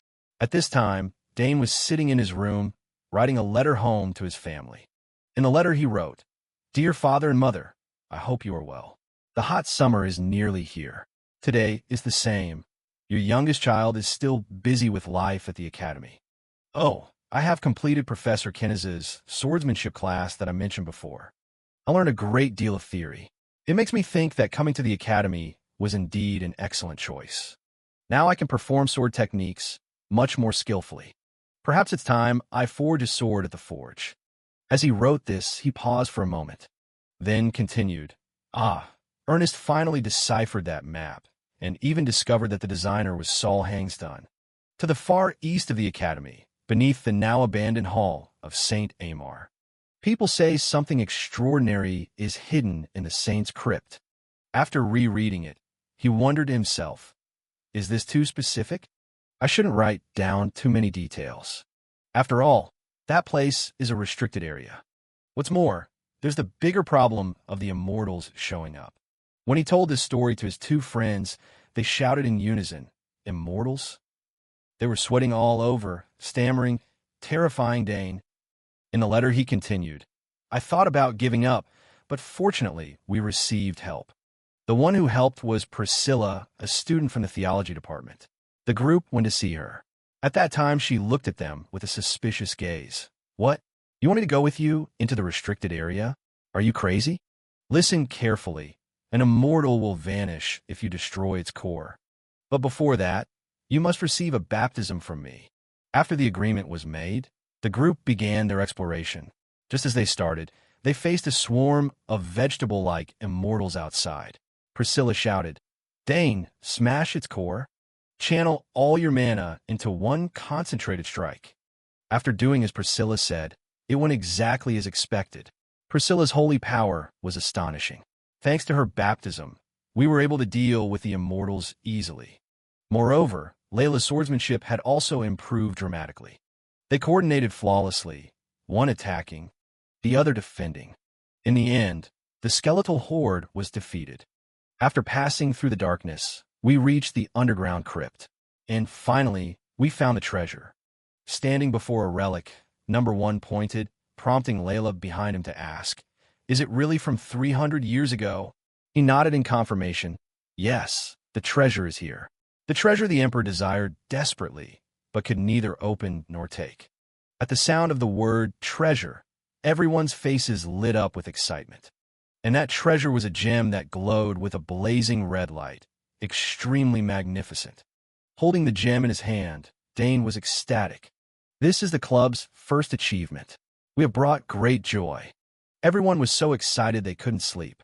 As a result, the entire academy was thrown into an uproar. I think I should keep a low profile for a while. As for the true nature of the gem, everyone would be surprised to learn it was actually an ancient mana core, right? And I probably don't need to mention that the gem granted me an additional amount of mana. Writing that, he put down his pen. "I will tell you in person when there's a chance. Until then, I'll have to rely on my sister." Seeing him stay in the room so long, Layla outside shouted, "Dane, what are you doing? We have to go now. There isn't enough time to clean the club room." The loud call snapped him out of his thoughts. He quickly turned, grabbed his backpack, and replied, "All right, I'm coming." And after that day, Priscilla also joined the club. Now the club had 4 members. But since they kept criticizing the club's name as silly, as soon as he stepped out, everyone greeted him excitedly. Ernest said, "Let's go." Priscilla pursed her lips. "You dare make a senior like me wait?" Layla added, "Exactly, we're busy too." Feeling all the jabs directed at him, Dane smiled sheepishly and replied, Sorry, I had a bit to tidy up. Now hurry up." As they went, they divided the tasks. Dane said, "Today I'll take all the heavy work." Layla smiled and answered, "Of course, who else among us can handle the heavy stuff besides you?" After some discussion, the group decided to shorten the club's name to Naman. In the Magic District, there's a famously difficult exam. The exam lasts 24 hours, enduring a day without food or sleep. As long as you don't bring others, any open materials are allowed. This exam is notorious for its severity. Professor Dranevo looked out the window, sighed softly, and said, "But Dane passed it very easily. He completely grasped my intent and is good at problem solving." His ability to analyze the surrounding environment is extraordinarily excellent. I feel sorry for the other students, but this is the first time I've desired a student from another department this much. Then he turned back and asked, "So how is the task I assigned going?" Arthur stepped forward from a distance, thoughtful at that question. After a few seconds, he replied, "He keeps refusing invitations to join the student council. If he joined, he wouldn't just hold one position. He could even advance to a key role, deciding the academy's policies in the future." Hearing this, as if realizing something, the professor turned, continued looking at the sky, sighed, and said, "I see. Even when I sent a fifth-year student like you, it didn't succeed." He cursed inwardly. Damn, a child is truly unpredictable. He lacks the vanity and arrogance common at that age. All my predictions were completely wrong, but he will not escape my grasp. He smiled cunningly. I will certainly hold him tightly. Cut to Arabella's laboratory. At this time she asked, "Dane, is Arthur from the student council still pestering you?" He nodded in confirmation. "Yeah, it's a bit troublesome." She, angry, hands on her hips, said, "That professor hasn't changed at all. It was the same in my time." He scratched his head and asked, "He did that to you too?" She nodded. "He even said he would make me some kind of student council president." Upon hearing that, Dane praised, "Student council president? That sounds impressive." She sighed and replied, "That professor likes to lure talented children to turn them into his pawns. Those who are capable but of low birth, with unclear career paths, are easily trapped. That's why Arthur keeps trailing after Professor Dranevo." He quickly said, "Then your job is simply to refuse, right?" She nodded in agreement. "Of course, that professor is very dangerous. Not only is he talented, but he's also a veteran at drawing others to his side. If you get involved, you'll become a compliant puppet who follows his orders. So be careful. Whatever conditions he offers, refuse them immediately." Hearing his stern sister's advice, he smiled and replied, "I understand, I'll be careful." But then, from outside, someone suddenly pushed open the laboratory door, making Arabella start and shout, What is it?" At that moment, Layla's group entered. She carried a sphere and said, "Dane, so you're here? Look, I found something terrible. Ernest brought this back from the restricted area. Can you take a look and tell me what it is?" Looking at the sphere in her hands, Arabella shouted, "What? The restricted area? You actually went into the restricted area?" The three of them only forced a smile and said nothing.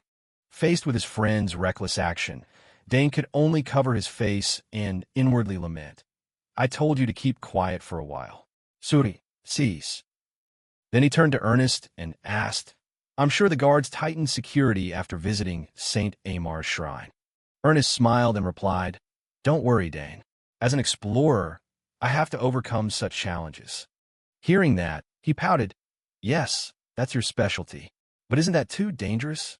Feeling a bit embarrassed about his impulsive act, Ernest bowed his head and shyly said, "I understand your concern, but the explorer's blood in me boils. I can't sit still."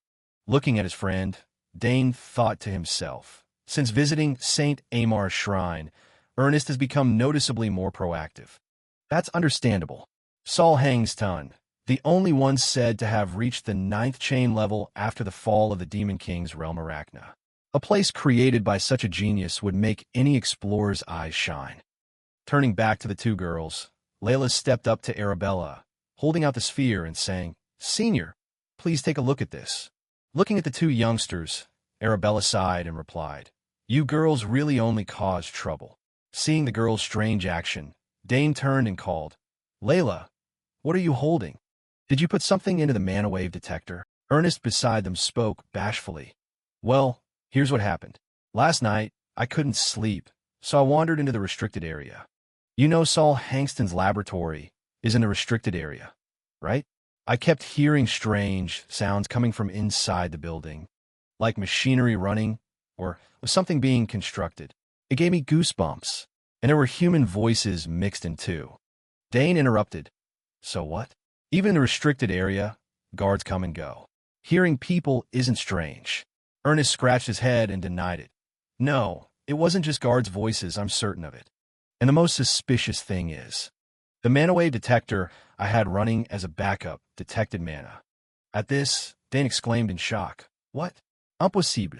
After Saul Hangston's death, all the items in his lab were moved to the memorial house. So nothing in the laboratory should be emitting mana waves. Ernest nodded in confirmation. Exactly, which means inside Saul Hangston's laboratory, there is certainly something we don't yet know about.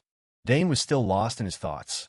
Mana waves? After examining the sphere, Arabella said, Ernest, you guessed right.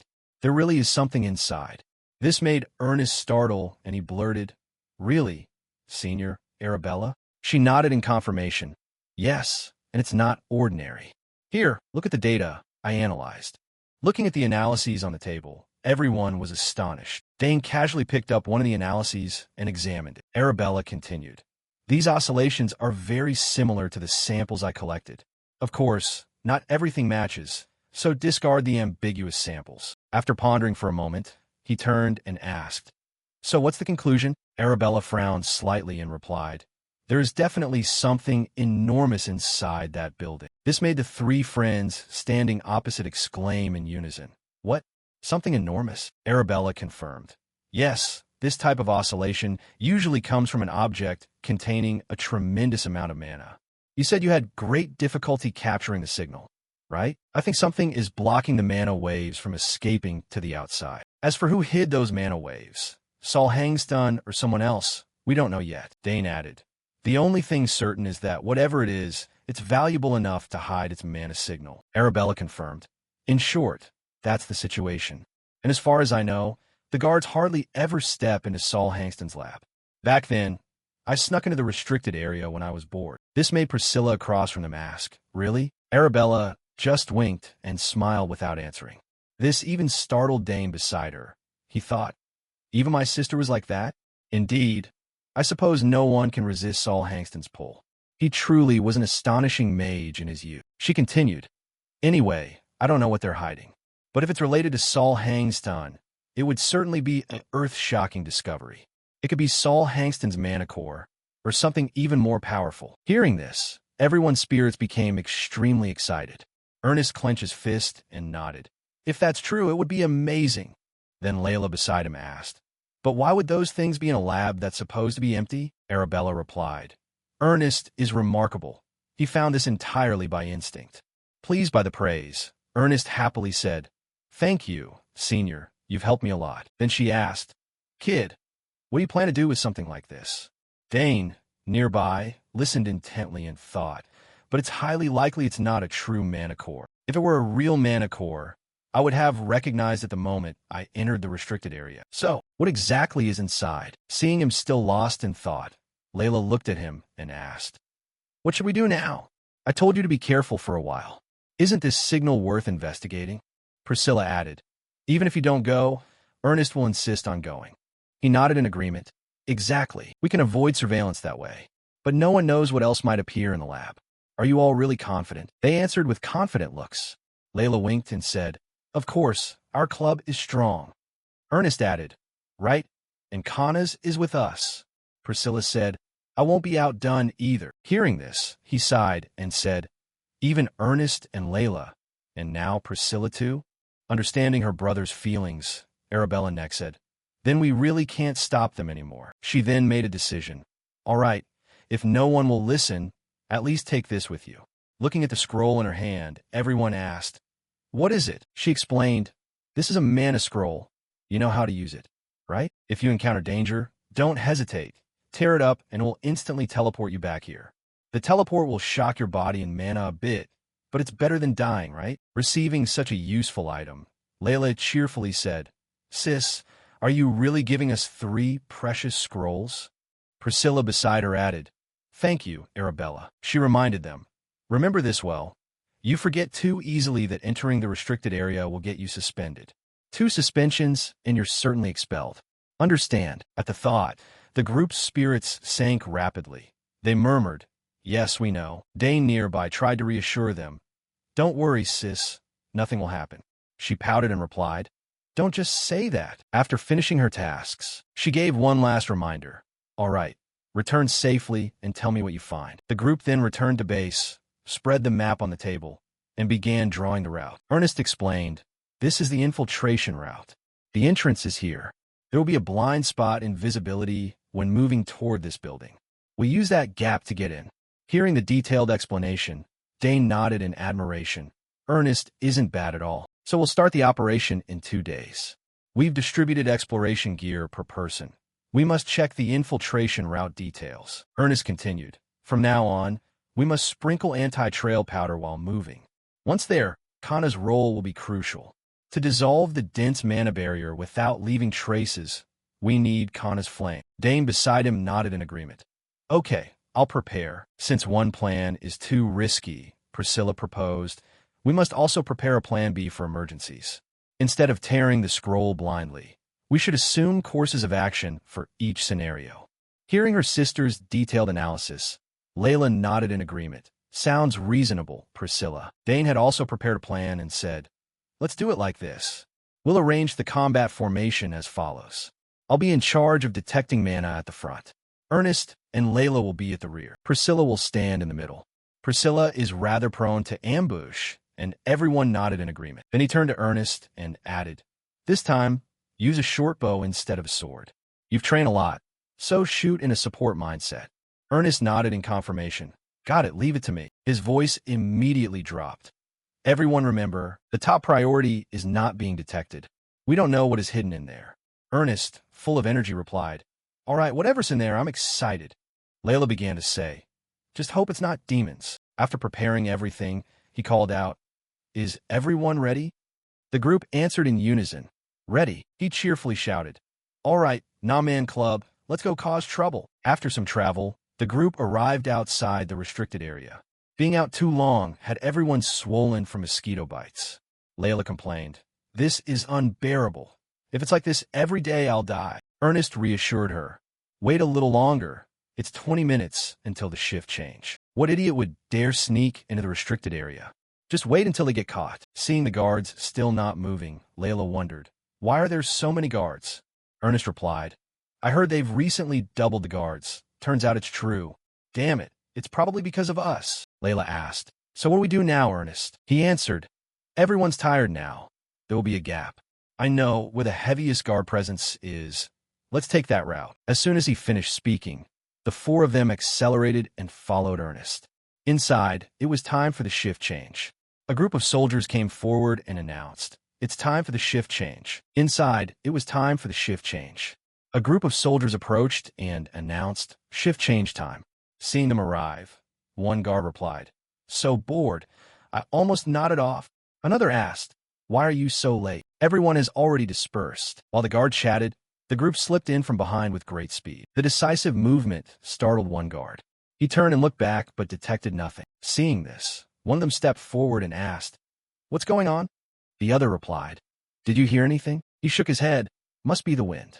After handing over the shift, they turned to leave, saying, all right, good job, everyone. Make sure not even a rat can get in. Not just one rat, for rather large rats had successfully infiltrated inside. They went to a chapel and then descended into the cellar below. Ernest warned, careful where you step. We'll soon see the door down to the basement. After moving for a while, they arrived before a large door.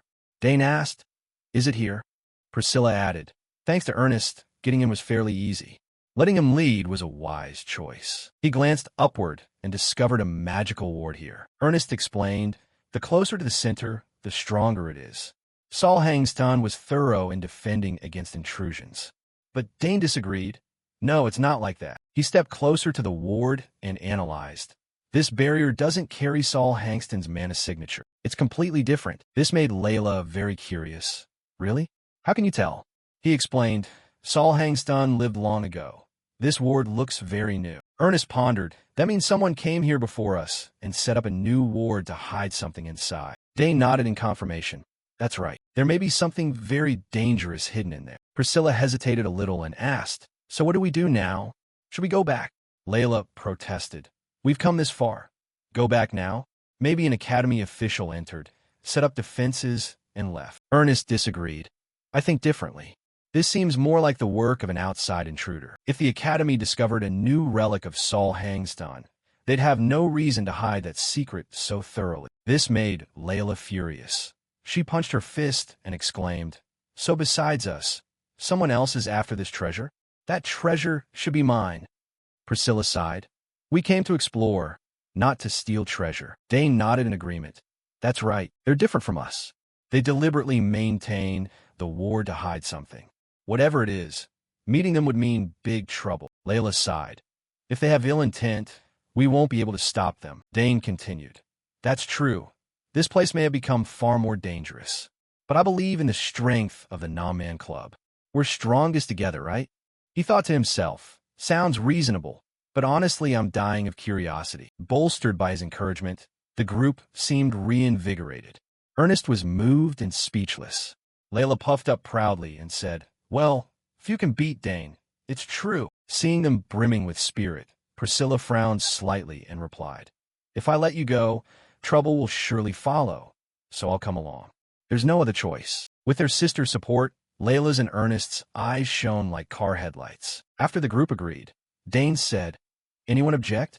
Good, then we'll see this through. Though a bit fearful and hesitant, they decided to continue forward. Kanas did very well breaking the mana ward. The ward couldn't withstand Kanas' flank. When they opened the door and stepped in, before them was a corridor full of traps that stretched endlessly. The group had to struggle to get through. After passing countless traps, they finally arrived. Looking at the great hall ahead, Layla asked, What is this place? I didn't expect such a huge room underground. Around the room were gear racks, barrels, and lots of provisions arranged in utter disorder. This made Ernest wonder. Look at all this food. Someone must be living here. Dane scanned the area and thought, strange, no signs of recent activity, as if they've been here a long time. Layla turned and said, could the Academy have come here to research? Priscilla immediately dismissed it. That's unlikely. Take a closer look. If the Academy had investigated, they would have supplied equipment. The items here are varied from many places and even include some illegal things. If it were the Academy, they wouldn't be this secretive. Dane nodded in agreement. Priscilla's right. Clearly this was done by others, not the Academy. Ernest was somewhat worried. Then he quickly decided, let's check around quickly. The owner might return at any time. The group split up, each person inspecting a different area of the empty room. Dane bent down and placed his hand on the floor, sensing something. What's this? Beneath this room, I can feel a massive flow of mana. But then Ernest shouted to get their attention. Dane, come look at this. He stood up and asked, what did you find? Layla replied, there's a staircase going down behind this wall. This was a priceless discovery at the moment. Now they could directly investigate the source of the mana they felt from above. The group descended together into the lower basement. At the far end of the cellar, a mystical light radiated. They entered and discovered a massive mana stone. Layla cried out, unbelievable! I've never seen a mana stone this huge. Was this hidden underground? Dane stepped forward to inspect, thinking, no doubt, this is the aura of Saul Hangstun. It's radiating overwhelming mana. There are also other magic formations carved around. What on earth are they doing with this? Who are they, and what is their purpose? While the group examined the mana stone, Ernest suddenly exclaimed, oh no, everyone, someone's coming this way. Our perimeter alarms are going off. These words unnerved the group. Even Dane, usually the steadiest, widened his eyes in shock. Above, a group of strangers had appeared and were approaching the church door. One of them shouted, hurry up. The three others answered in unison, yes, Captain. They entered extremely quickly. The captain warned, focus only on extracting the mana from Saul Hangston's essence inside. Glorious damnation belongs to us. The group replied in unison, yes. After moving for a while, the group had reached the final room in the basement. Looking at the glowing mana stone before them, the green-haired captain said, we've entered safely. Then he turned to his subordinates. Clear the room. If anything unusual happens, report it immediately. Hearing this, the two subordinates nodded and replied, yes. After that, the two immediately turned and headed back up. After a few steps, one sighed, finally we can rest a bit. The green-haired one asked, do we have to stay here for 2 months? The other replied, maybe even longer. At least the supplies are enough, so that's not an issue. After taking a few more steps, one of them knocked into a cord that Dane's group had set up earlier, causing countless iron spears to plunge down from the ceiling above. The two were utterly surprised. They couldn't react in time, and were knocked down by the spears, crying out in pain. Seeing this, the captain inside turned and shouted, what's going on? Those two, after tumbling down the stairs repeatedly, slammed into the door, making a loud noise. Then, from inside the cellar, a strange pinkish-purple mist suddenly began to spread around. Seeing that, the captain asked, "What kind of gas is that?" A subordinate replied, "Is it some kind of gas?" Then he turned and shouted, "Captain, this is—" The captain now realized something and waved his hand, shouting, "Fall back. This is a trap." The words were bold, but immediately after, all four were captured by Dane's group with great ease. Ernest searched their bodies and said, "There's more than I expected. A notebook, some coins, and all kinds of odds and ends. There's also something in the back pocket." Looking at the people before him, Dane thought to himself, "Who exactly are these guys? Clearly they're targeting Saul Hangston's Mana Stone. But could they be from the Academy? Or are they?" Priscilla, noticing something, moved toward Dane and said, "Dane, look at this note. It has important, sensitive information." He took the notebook and began to examine it. It read, "During the essence extraction phase, always maintain 2 extractors. When progress reaches 60%, add another. If the formation fluctuates, stop immediately and reinforce. Check the attached formation diagram." Reading this, Dane asked, "Essence extraction?" Priscilla said, "Sounds dangerous." He nodded in agreement. "Extremely dangerous." Ernest, having found something else, added, "Not only that, they also have a map of the continent." Hearing this, Dane asked, "A map of the continent?" Layla continued, "That thing is strictly controlled by the Empire. It's absolutely forbidden to take it out." Ernest speculated, "Could they be some rebel group?" Faced with so many oddities, Dane was lost in thought. There were too many suspicious elements. Then, noticing something, his eyes widened as he looked toward the cap. Something luminous was appearing in the man's mouth, causing Dane to startle and step forward to pull it from the captain's mouth. Looking at the small pill in his hand, he muttered, "Just as I thought. This is a suicide poison. I remember learning about this from my mother. This is used by assassin guilds or secret organizations to silence members. To prevent secrets from leaking in emergencies, members are brainwashed to commit suicide and given poison. What kind of organization does something like this?" Priscilla continued studying the notebook. Then she discovered something and told everyone, "Look at this. There's a charter written here." This new information left the other 3 stunned. It read, "For a new world, Rule 1, security must always come first, more important than life. Rule 2, we always act to change the world. Rule 3, do not investigate the identities of other members. We are one, yet also individuals." Following there were countless other rules. Having read it, Priscilla raised an eyebrow and said, "This part is the most suspicious. There's a coordinate written here. I'm not sure of the exact location, but it's near the Academy." Dane asked, "Where is 34.58? Staring at the number, Ernest stroked his chin, thought for a moment, and said, "Wait, if that's the location." He turned and asked, "You know that place?" Ernest nodded. "Yes, it's the supply transit route near the back gate." Layla added, "So they entered through that route?" Ernest confirmed, "Very likely. There must be someone inside the Academy helping them." The situation was becoming more complicated, forcing them to start thinking. Dane said, "A secret organization is trying to extract Saul Hangston's essence. What do they intend to do with it? We've decided, move quickly. All their belongings will be gathered into an auxiliary space for investigation, and we will report this to the Academy leadership along with the guards." He continued, "Also, it would be a waste to return empty-handed." As soon as he finished, the 3 of them asked in surprise, "What?" Dane's eyes narrowed slightly, as if considering something. Then he said, "Let's take this Mana Stone. If we leave it, it will just fall into their hands. Rather than let unknown people use it for some scheme, it's better for us to take it ourselves." After the group regained consciousness, one shouted, "Captain, wake up! It's bad, Captain!" The captain slowly came to and yelled, "My head! What the hell is all this noise?" One looked at the Mana Stone, now lifeless and dull, and said, "The Mana Stone, it's been emptied." The word struck like thunder, making the captain shout angrily, "What? What nonsense are you talking about?" Then he swore, "Damn it! It must have been those traps." While they were still wondering who had caused this, the guards had arrived below and surrounded them. A guard shouted, "Everyone, stand where you are. Anyone who dares violate this sacred academy will not be allowed to leave." Startled by the sudden appearance of the guards, one exclaimed, "How did the guards get here?" A guard ordered, "Seize them. Don't let any escape." The captain ground his teeth, cursing inwardly.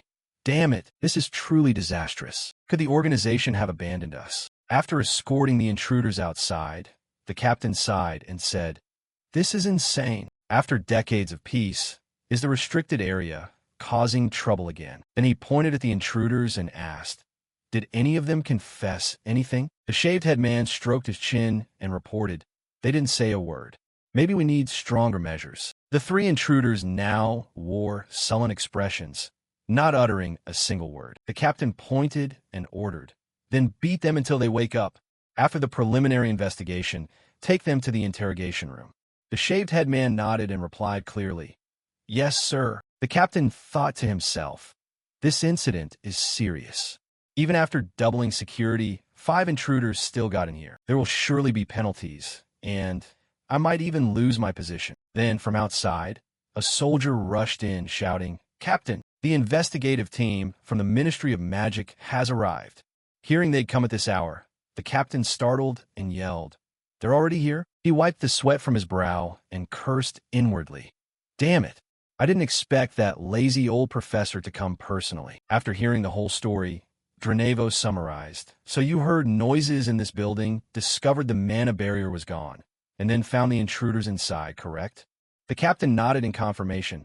"Yes, sir." Dranevo pondered for a moment, then said, "Strange. Saul Hangston's mana barrier isn't easy to destroy. If they were capable of that, why were they caught so easily?" The captain also couldn't make sense of it. He shook his head and said, "I can't understand it either. By the way, we found this among their belongings. Would you like to take a look?" Looking at the item in the captain's hand, Dranevo asked, "A book?" He took it and began to examine what was written inside the book. But then he found nothing, and stated, "It's sealed with magic. Only someone authorized can open it, but someone forced the seal." This made the captain very puzzled, and he said, "What? How is that possible?" Dranevo tucked the book into his robe and said, "I'll take it back for further investigation. There may be hidden spells on it." Hearing this, the captain gave a wry laugh and replied, "Ha, of course. I only skimmed it, but it seems they belong to some secret organization." At this, Dranevo narrowed his eyes slightly. "A secret organization?" The captain continued. "We also found a colossal mana stone inside the basement. It's taller than a grown man." This discovery made Dranevo very curious. A mana stone? But the basement was supposed to be empty? The captain explained, "We found it odd too. Why is there a gigantic mana stone in the restricted area?" After a moment of thought, Dranevo said, "Lead me there. I want to see it for myself." Scene shifts to the academy. On the courtyard, students are buzzing. "Have you heard? There's trouble in the restricted area again. The guards are running wild." Another added, "So many incidents these days. It feels really unsettling." Hearing these stories daily in the courtyard, Priscilla sighed helplessly. "Oh my. Since yesterday, that place has been in chaos because of the disturbance." He turned to her and said, "Priscilla, have you found anything?" She nodded and confirmed, "Yes. Word is the Ministry of Magic's team has begun investigating them. Professor Dranevo even came in person."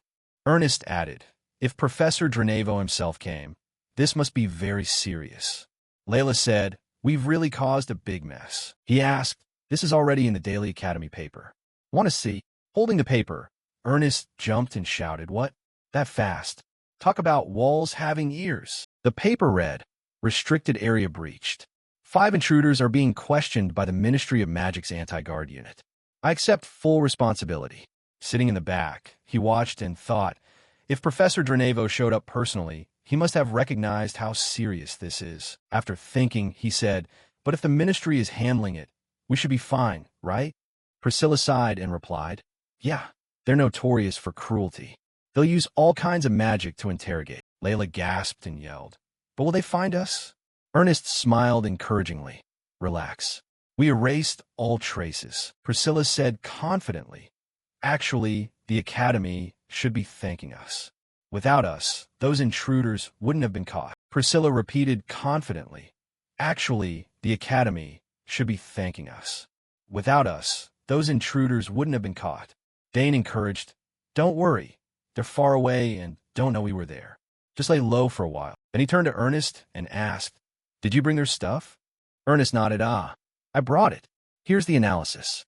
Take a look." He thought to himself, "Perhaps by tracking their trail, we might find another treasure, like Saul Hangston's essence." A few days later, The academy once again fell into chaos. This time, because of the arrival of the royal investigation delegation. The royal family seldom set foot in the academy, but this time they came with an enormous force of warriors, banners flying. Unprecedented. The royal army advanced deep into the academy. Standing before the giant doors, the man murmured, "How strange." This man was Delphaeon, the fourth commander of the royal knights. He said, "The Church of Amar had intruders without a trace. Now strange people are found hiding in Saul Hangston's laboratory." Dranevo beside him continued, "This is really odd.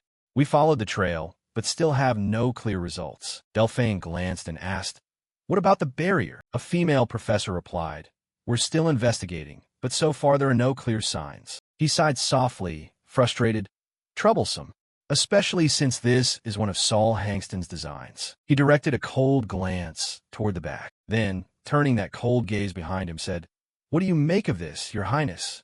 The red-haired youth was Third Prince Edward Dantory. He put on a bewildered expression and stammered, I still don't understand any of this." Hearing that, the old man turned away and said, "I understand, Your Highness." On this side, Dranevo was startled, his eyes wide, cursing inwardly. "Wait, the third prince came in person?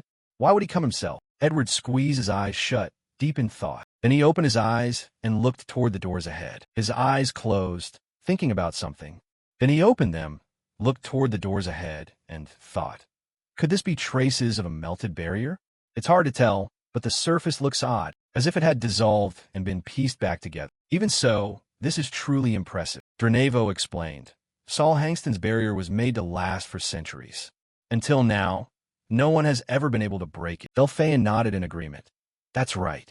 A perfect steel fortress never breached, and now it's been broken. From the back, Edward added, that means even the royal barrier can be infiltrated. As he said this, his eyes suddenly widened. A strange surge of energy appeared, enveloping his body, and causing sweat to pour down his face. He clenched his hands together tightly to keep calm. Seeing this, Delphaeon turned and asked, Your Highness, are you in pain? He rubbed one arm with the other and replied, I'm fine. It's just an ordinary ache. Delphaeon, worried, said, Please, if you feel any discomfort, tell us. We'll return immediately. The investigation is important, but your health is more important. He shook his head, refusing. No, I came here my own will. I will not give up. Don't worry, my hand is fine. Looking at them, Dranevo's gaze was full of thought. The prince and the commander of the knights both present? Perhaps this time we must be more cautious, Delphaeon advised.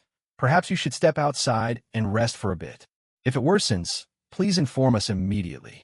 Edward nodded in affirmation. Yes, I will. Delphaeon stepped outside, thinking to himself, what a pitiable man, branded as the useless prince. Even his hand won't obey him. If only his highness had been born with a healthy body. Edward stood there brooding for a few minutes. Then he glanced down at his hand, cursing inwardly. Damn it, there's always something blocking me. He looked down at his hand, cursing inwardly. Damn it, there's always something in my way. But now is not the time to hesitate. I need more clues. I must find them myself. But they told me to stay here. But, sorry, Delphaeon. Over here, Delphaeon said. No traces afterward? You said around 5 a.m. Dranevo nodded in confirmation. Yes, before sunrise. It happened then. Delphaeon asked further. What about the mana detection? Dranevo humbly replied. We detected nothing, sir. Delphaeon's face darkened. He snapped angrily. Then spread the word everywhere. Then from outside, suddenly a soldier ran in, panting. Captain, bad news. His Highness has disappeared. Hearing this, Delphaeon sprang up shouting. What? Impossible. He was just here. The soldier explained. It happened while the guards were momentarily negligent. He angrily scolded. What a bunch of idiots. Amidst that he shouted loudly. Halt all other operations. Use the investigation team and immediately search for His Highness. The soldiers assembled at the command and shouted in unison. Delphaeon thought to himself. His body was already weak, and now this. Why? At that moment, Edward had already run straight into the forest beside the academy. Running, he thought, I must advance this investigation at all costs. So father will have to pay attention to me this time. Even if I'm not talented, I'll prove myself through effort. I can't remain the useless prince forever. In the Bonia forest, the 3 members of Dane's group were diligently training. He was focusing on practicing magic, while Ernest and Layla were training with weapons. Layla said, "Adjust, Ernest. That stance isn't stable. Try again." Ernest immediately changed his stance and asked, "How about this?" Layla nodded and smiled. "That's better." Watching the 2 of them train, he stood beside them smiling, thinking, he's starting to get used to training here.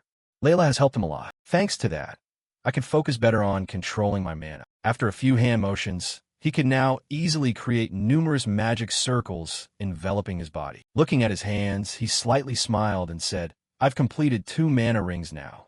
I even succeeded in forming a 4-tier magical structure.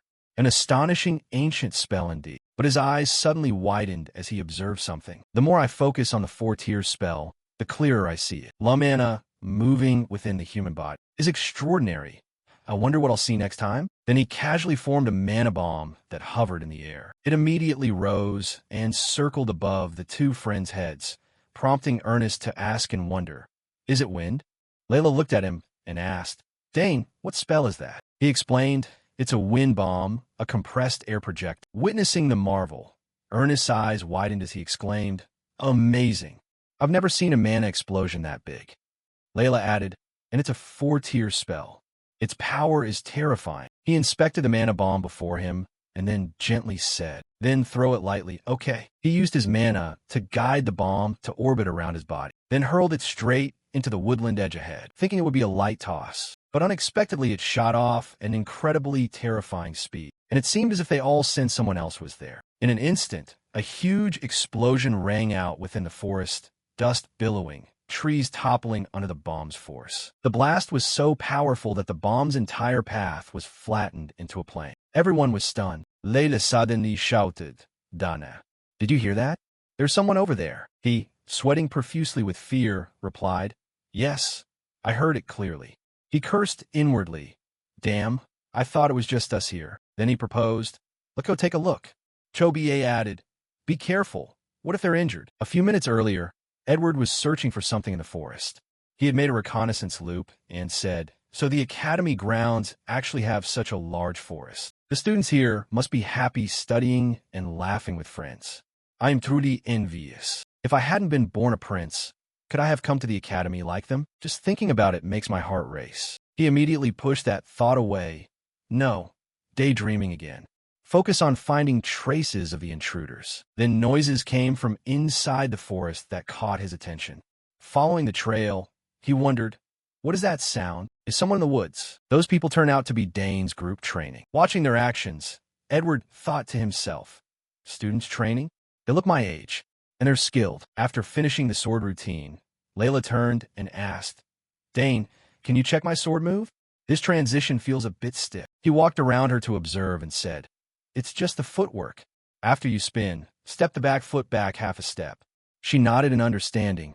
"Let me try again. I'll start now." Standing outside watching, Edward muttered to himself, "She just said Dane. Wait, Dane Sobers?" The new student causing a stir across the academy is him. Dane Sobers is a name even the royal family knows.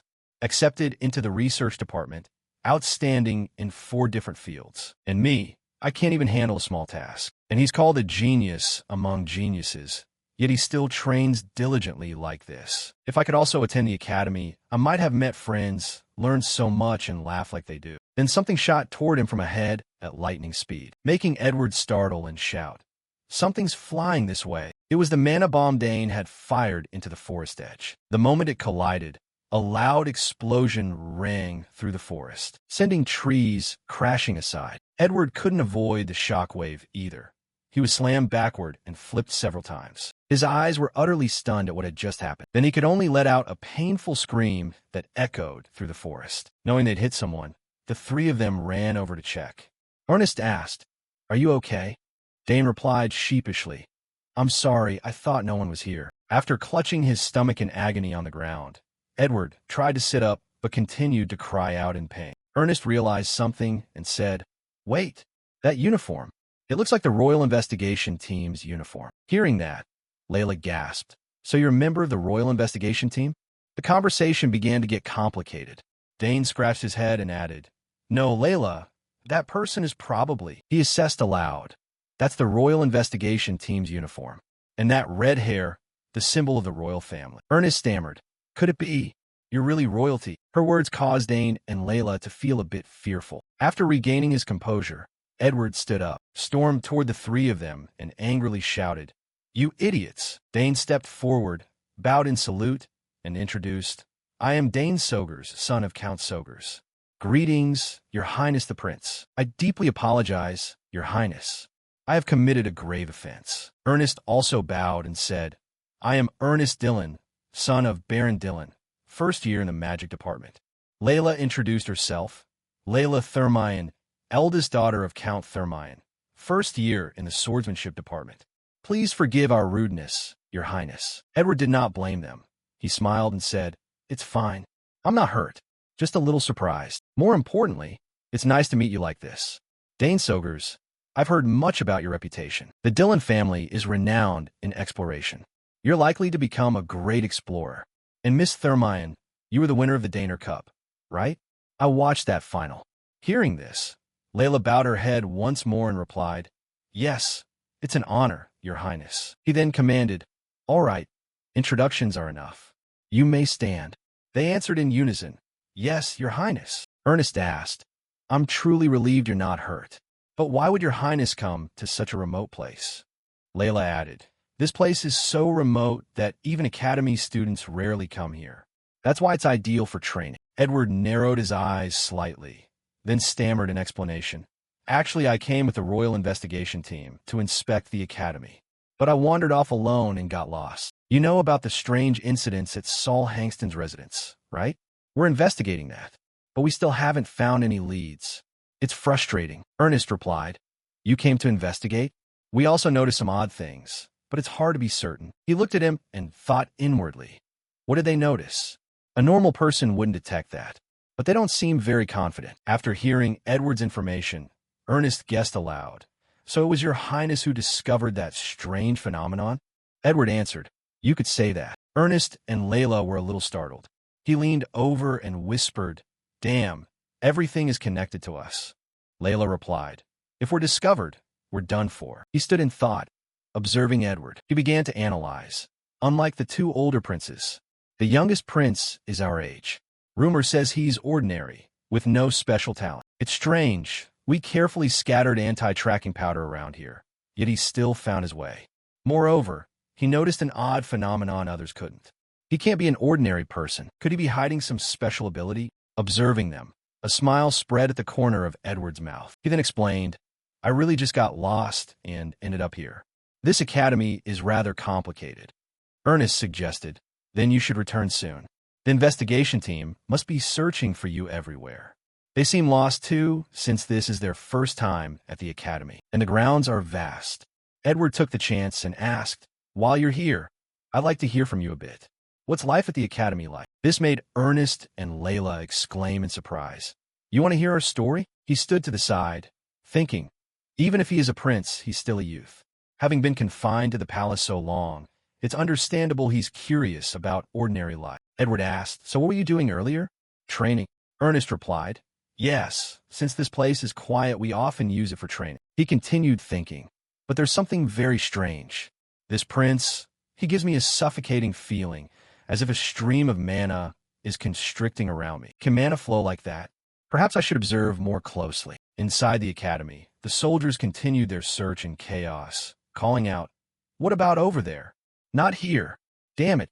Move to the next building." The students looked toward them and began to whisper, "Oh, that's the Royal Investigation Team?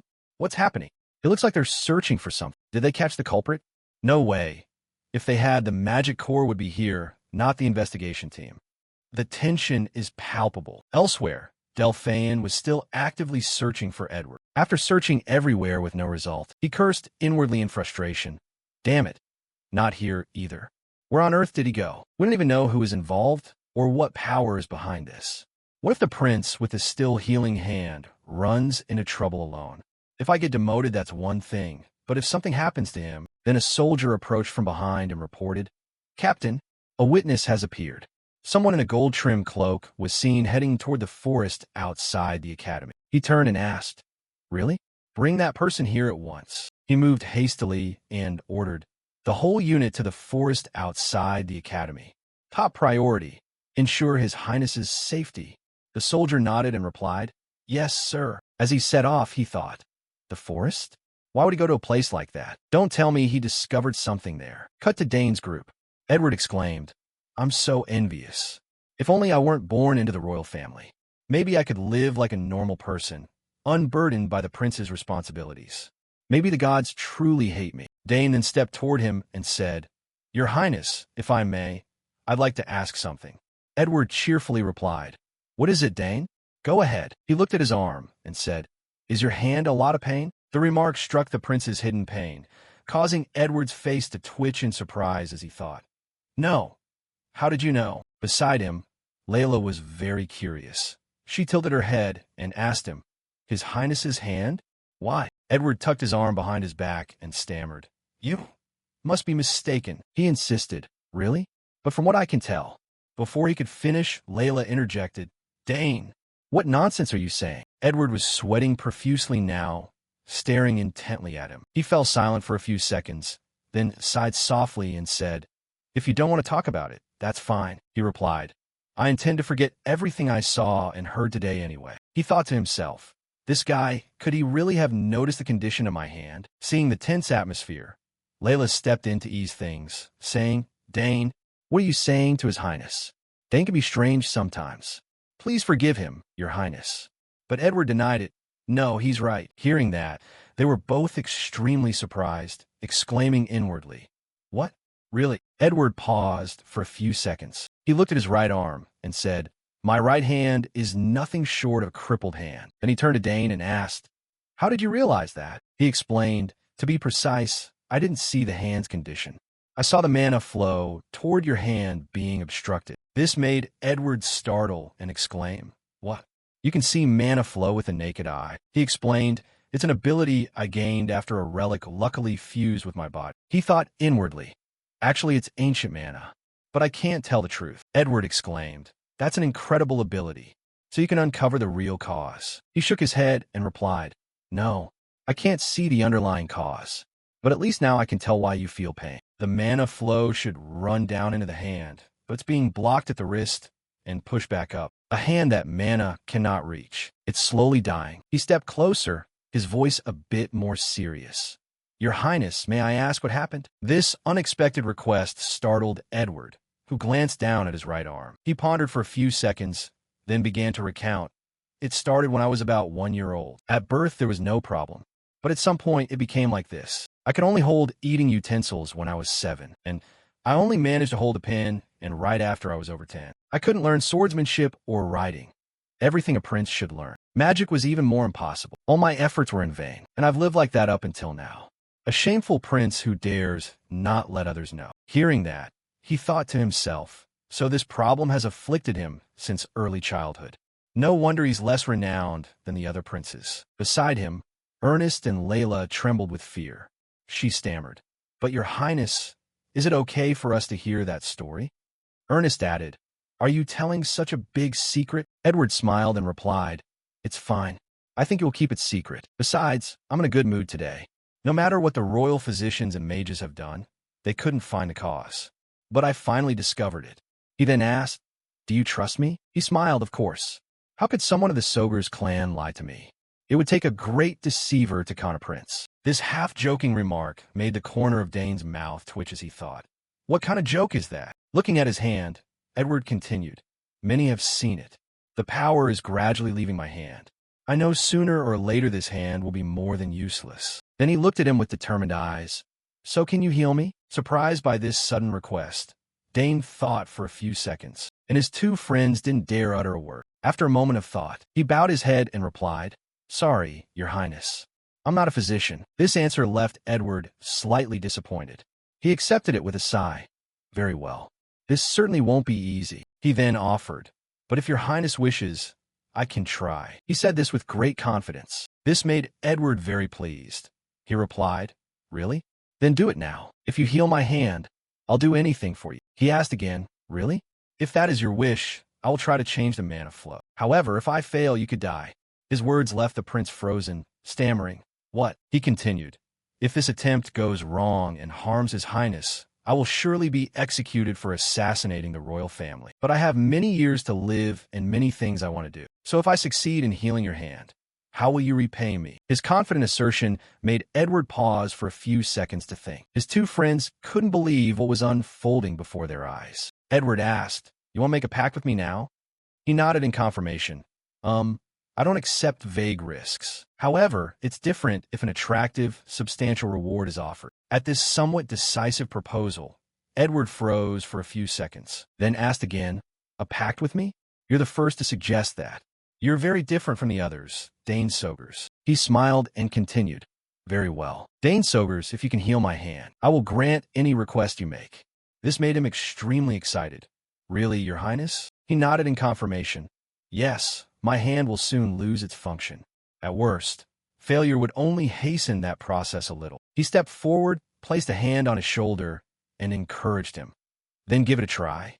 Even if you fail, at least I'll leave while declaring you innocent." This mild remark made the three Danes each feel a bit embarrassed. The prince grabbed Dane's shoulder. After pondering for a few seconds, he nodded in confirmation.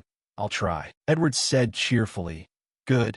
Thank you." Seeing his excited expression, he thought to himself, "This could be the biggest event of my life. If it succeeds, it will be a tremendous victory.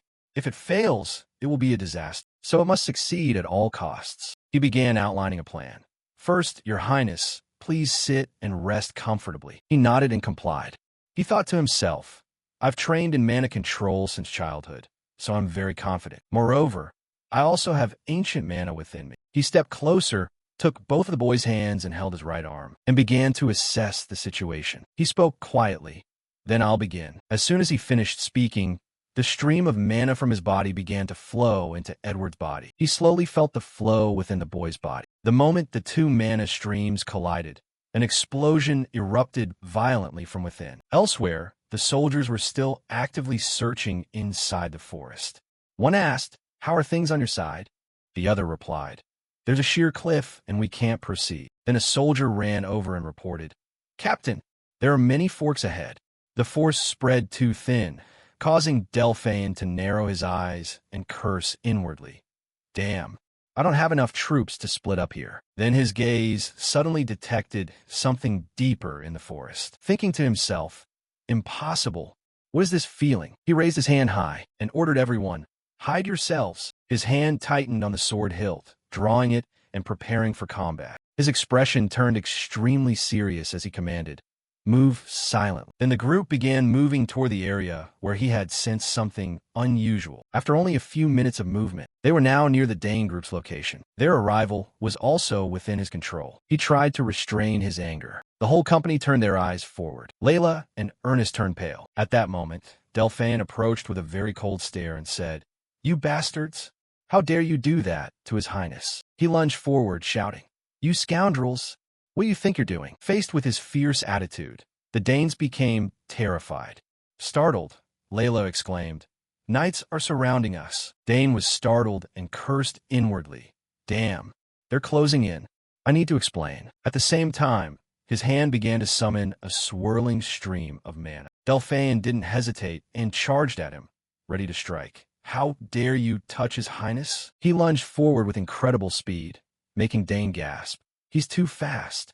At this rate, I'll be defeated." But just as the sword was about to strike Dane, Edward rushed out to intervene. "Stop, Delphine." Seeing the boy safe, Delphine jumped in shock.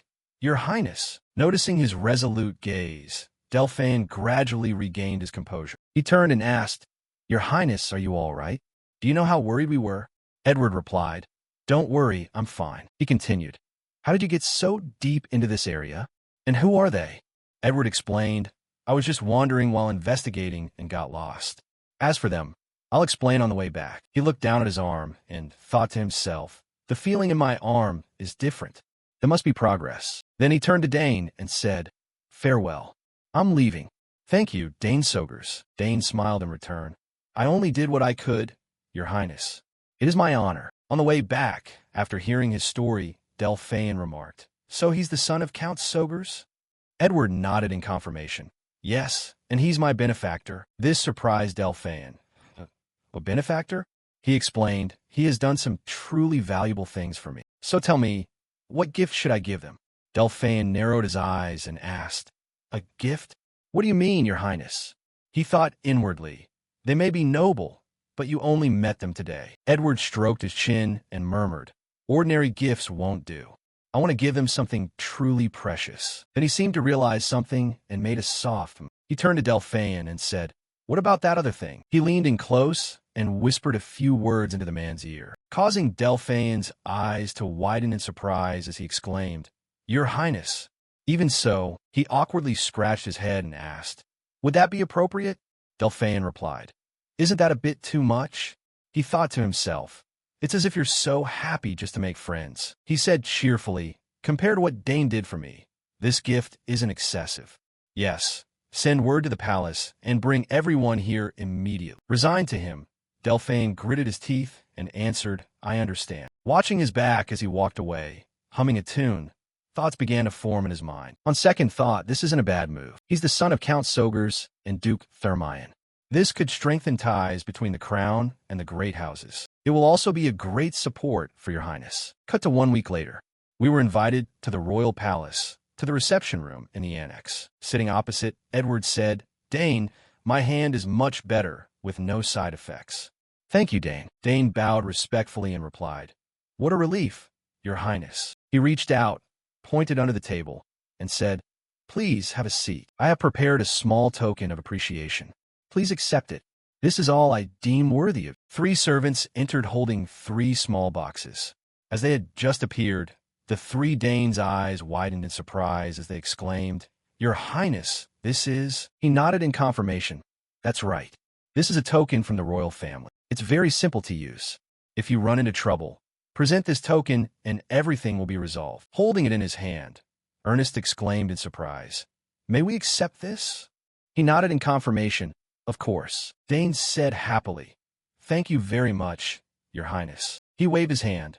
No more ceremony. Enjoy today. The 3 of them answered in unison, Yes, Your Highness. After that, they began the meal according to royal protocol. Meeting the prince today was an unexpected stroke of luck, but the identity of the intruders remained a mystery. None of us suspected anyone, and the matter gradually faded into silence. Then some time passed, and midterms arrived. Dane stood in the courtyard side and said, Finally, the exams are over. He turned to Layla and asked, How did you do?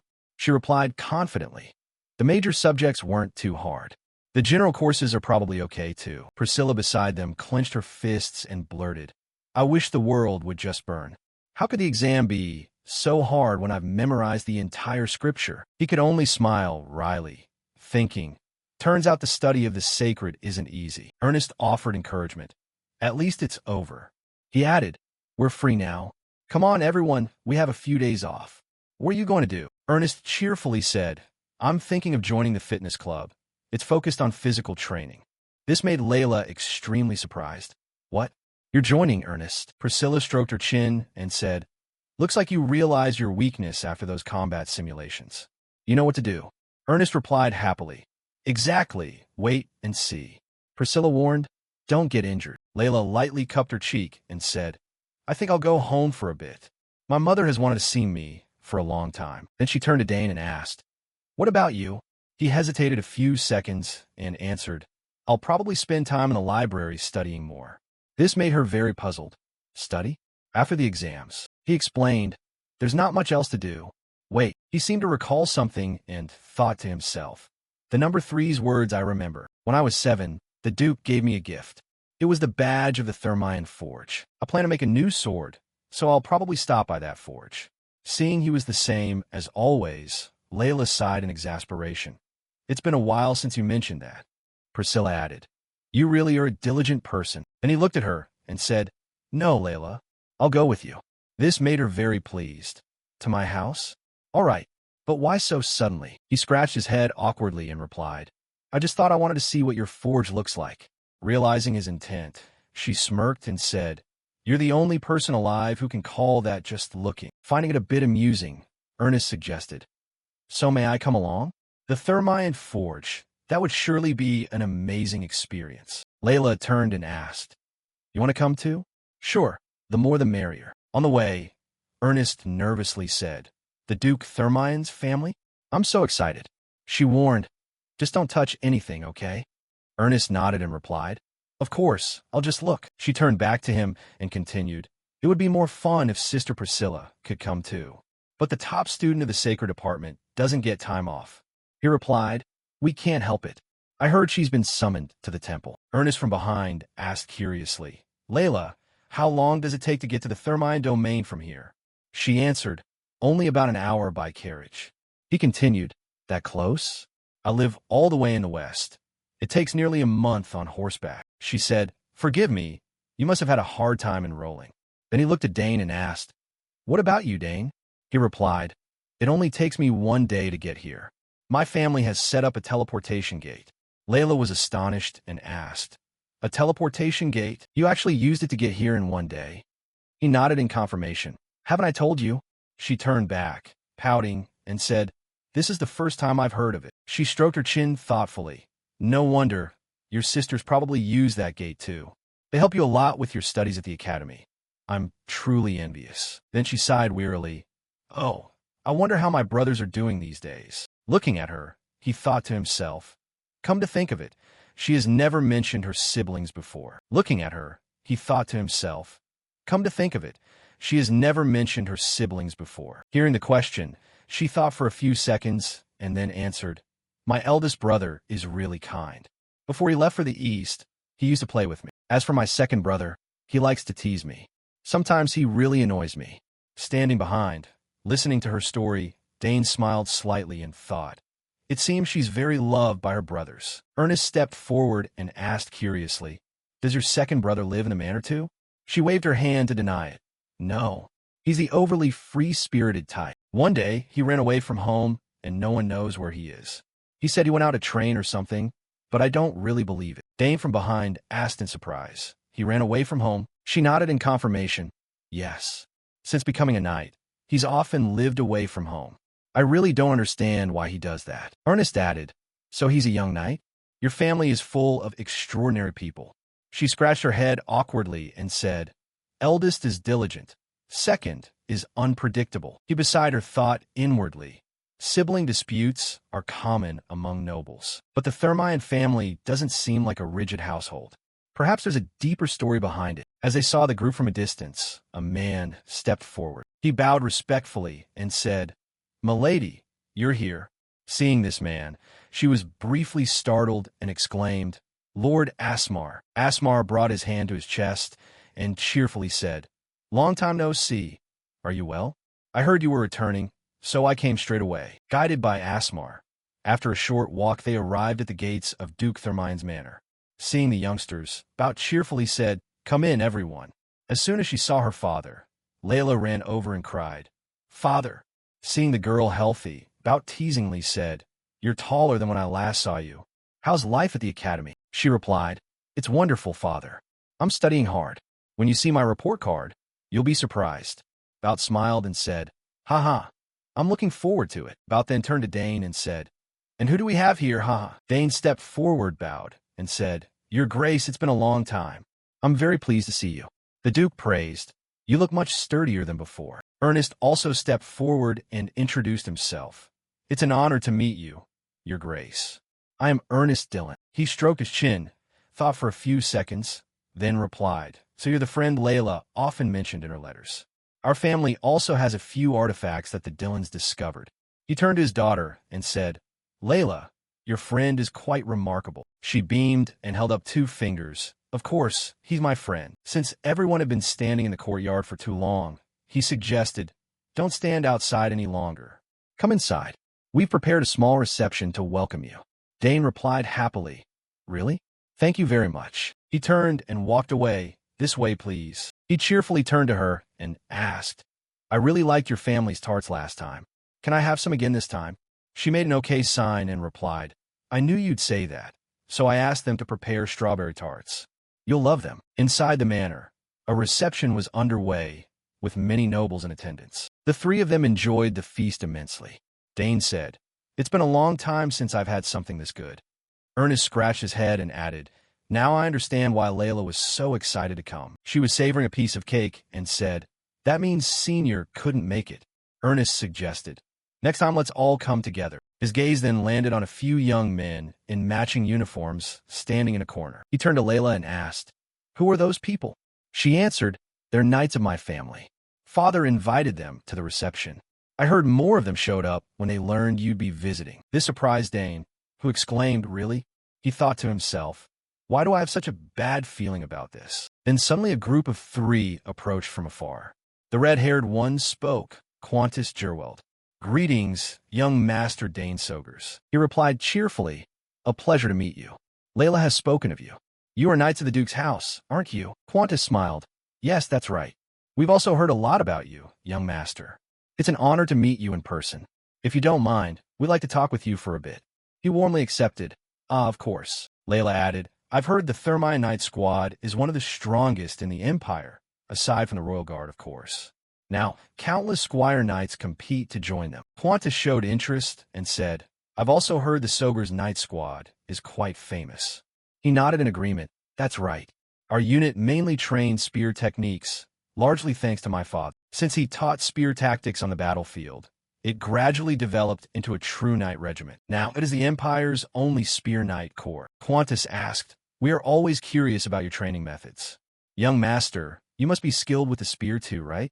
He chuckled and replied, "Haha, I'm just SSO." He was modest, while Layla enthusiastically praised, "Dane is good at everything.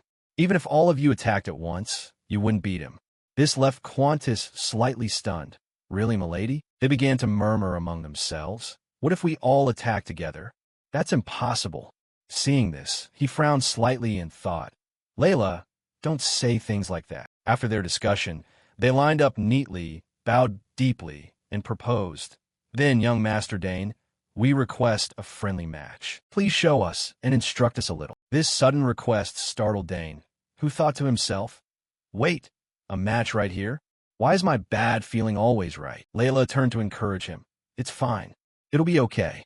Show them your skills, Dane." Across from him, they smiled and looked toward him. He was silent for a few seconds, then said, "If you gentlemen insist, then I will agree." A while later, he and the group of guards were in the training yard. Without hesitation, one hardened soldier swung his sword and lunged at him to attack. With his agile reflexes, Dane easily parried that attack. After that, he only got better and better. His footwork grew fluid, allowing him to fend off every strike from the guards with ease. The battle inside was fiercely intense. Countless people rushed at him. His keen gaze swept over them. Outside, the 3, Duke Bout and the others, were astonished by the scene. He let out a soft, surprised "oh." Dane stamped his foot hard, spun his spear several times, then turned to counterattack the guards. One by one, he defeated them. Their blows could not land on him. Their weapons were sent flying in an instant. His overwhelming speed made Quantus's eyes widen in disbelief at what was happening. He thrust his spear firmly into the ground and looked straight ahead with a face full of confidence. He wore the smile of a victor. Outside, the referee announced, "Victory goes to young Master Dane Sogers." An extremely impressive match. Dane and Layla were strolling across the yard when she suddenly exclaimed, "What? Father gave you a gift?" He nodded and replied, "Yes. A few books written in an ancient language." Layla explained, "I told him you were interested in ancient tongues." Maybe he remembered. Hearing that, he was delighted and said, "Really? Thank you.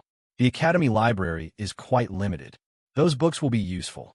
She cheerfully replied, "Better that someone who truly values them reads them than that they sit covered in dust." He suddenly remembered something and asked, "By the way, where's Ernest?" She answered, "He went with the steward to the artifact storeroom."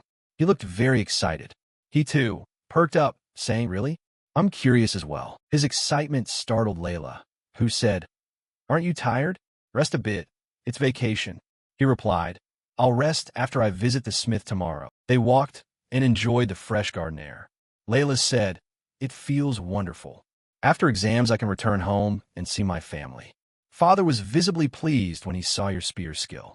People even thought you were his biological son. Hearing that, he remembered and asked, but his expression changed completely when he mentioned your second brother. "What's that about?" The question made her a little embarrassed. She was pensive for a few seconds, then said, "That's what frustrates me. Eldest still sends letters occasionally, but the second brother is completely silent. Father won't say why. Something odd about that story made him think to himself. No contact, no explanation why. Then suddenly something moved in the bushes nearby. It caught both their attention. Layla asked, "Wait, what is that?" "Something just moved over there." His eyes widened. He also noticed and replied, "Yes, I felt something too." Immediately, a gathered magic orb began to form on his arm. He coldly stared deep into the bushes and said, "Come out, before I have to go in myself." When his words ended, there was still no movement from inside the thicket. A few seconds later, a voice called from within the bushes, "All right, I'm coming out. Don't be so fierce." The voice made Layla next to him startle. She stammered, "That voice." Someone burst out of the bushes ahead, sighed, and said, "What a tense situation. I was just watching my sister walk with some strange fellow." The man stepped forward and looked at the two Danes before him. He smiled and said, "Long time no see, my little sister." This man was Delward Thermian, the second son of Duke Thermian. Hearing his words, Dane felt a bit uncertain and said, "Don't tell me this is—" He hesitated for a few seconds, then blurted out, "Your elder brother." The moment the siblings met, Layla rushed forward and showered her brother with affectionate punches. "Worried," she cried. "Oh my God, I've been so worried for you. How could you do this? Not once did you contact me." Facing her anger, Delward could only stand there taking the blows, crying out in panic, Sorry, it hurts." Layla didn't stop and shouted, "You're the worst. I've waited for news from you for so many years." Even our second brother wrote, "So what about you?" Feeling the strength in his sister's blows, Delward cried out, "Ah, it hurts. You're strong. Looks like you've been training hard." His words only made Layla angrier. She continued raining punches. "Yes, I'm stronger now. Let's see if you can take it today."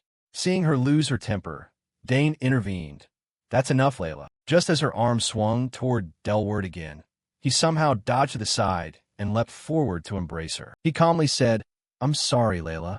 I have never forgotten my family. I have my own reasons. Sorry for leaving you alone all this time. I will tell everything, so calm down." Feeling the warmth of her brother after so many years brought tears to Layla's eyes. She stammered, "Really? So it wasn't that you didn't want to see the family?" He replied, "Of course not. I haven't forgotten my family for even a second."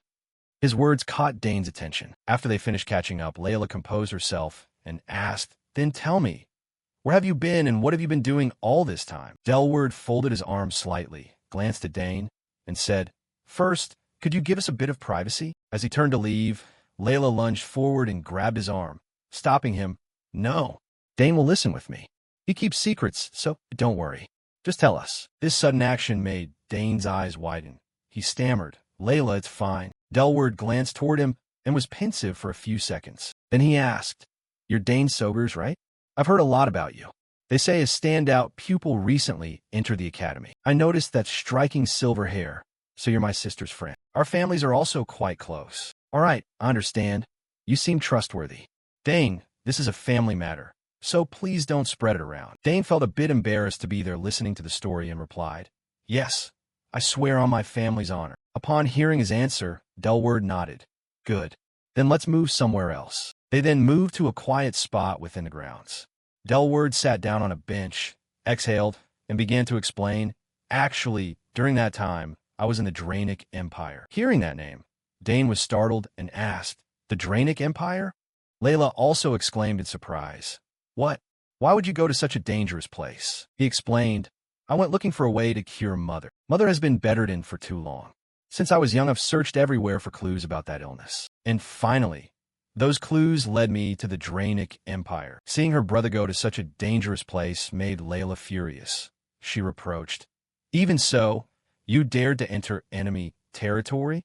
Dane agreed with her sentiment, thinking to himself, that really is serious. Layla continued angrily, "You could have told everyone and searched together. Why did you have to go alone?" Delward had his own reasons. "At that time, I had no other choice. I had an opportunity to infiltrate the Empire, but I didn't want to put my family in danger. At least I returned safely. See, I'm Fina." That nonchalant tone only inflamed Layla's anger further. She wanted to lunge and strike him again. "What are you saying?" But Dane immediately read the situation and stepped in to stop her. "Layla, listen to him a little more. After a few seconds of thought and regaining her composure, Layla calmly asked, "All right. Then why have you only returned now?" Delward paused for a moment and then replied, "Actually, I found what was needed to cure her. But those ingredients aren't available in the Draenic Empire, so I came back here." Layla became even more curious. "If they're not there, they're they in the Altion Empire?" Delward nodded in confirmation. "Yes. For now, I only have a few leads like that, but I'll follow them step by step. I also discovered something in the Draenic Empire, that what Mother has isn't an illness, but a kind of curse." Hearing this made both Dane and Layla puzzled. They exclaimed, "A curse?" Delward explained, "Yes. It causes energy to drain away and the limbs to tremble. Dizziness and coughing up blood. Bruises appear on the back. All of these perfectly match the symptoms of curse." She gasped in astonishment. "My goodness." Layla thought for a few seconds, then said, "Could Mother's illness really be a curse?" Delward nodded. He explained, "At first I didn't believe it either. A curse can't appear by itself. It means someone deliberately cursed Mother." Layla asked again, "Who would do such a thing?" Delward answered, "I'm not sure who hates us.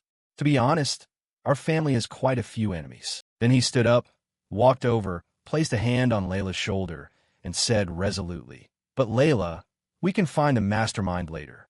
What's important now is to lift the curse." Tears welled in her eyes as she said, "Is there a way?"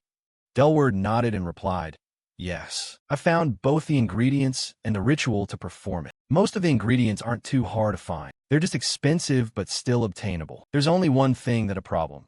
The Tear of Roxina." The unfamiliar name made Layla curious. She asked, What is Roxina's Tear?" Delward explained, "It's a legendary material said to be able to purify most curses that afflict a person. They say it's located in the Haverox Mountains between the two empires." The new location startled Dane and Layla, who exclaimed, "The Haverox Mountains?" Delward nodded and replied, "Yes. Rumor has it it's in ruins guarded by an ancient creature." At that moment, Dane realized something.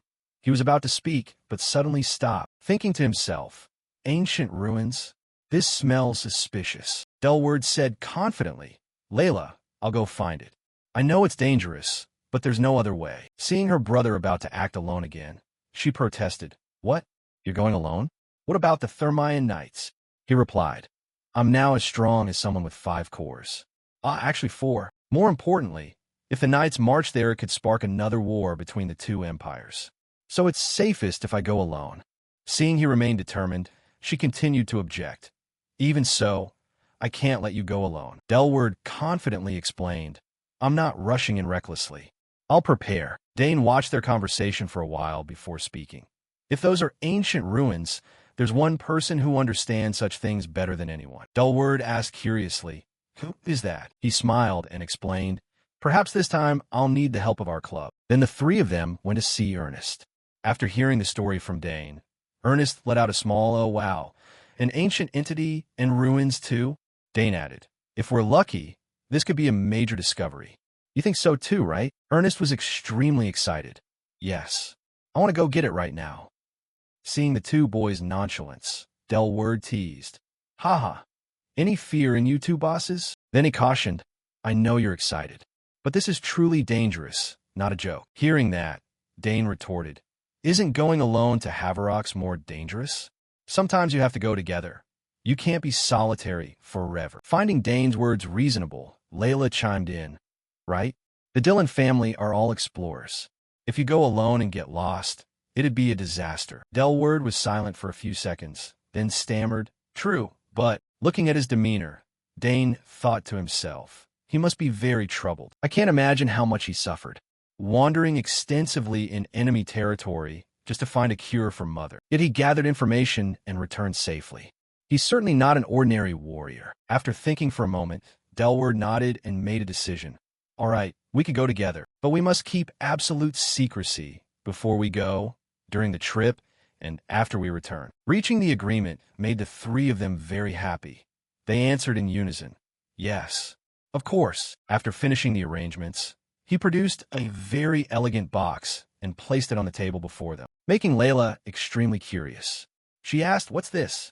He replied, "A gift. Open it." Surprised to receive a gift, Layla skeptically asked, "Trying to win me over with a present?"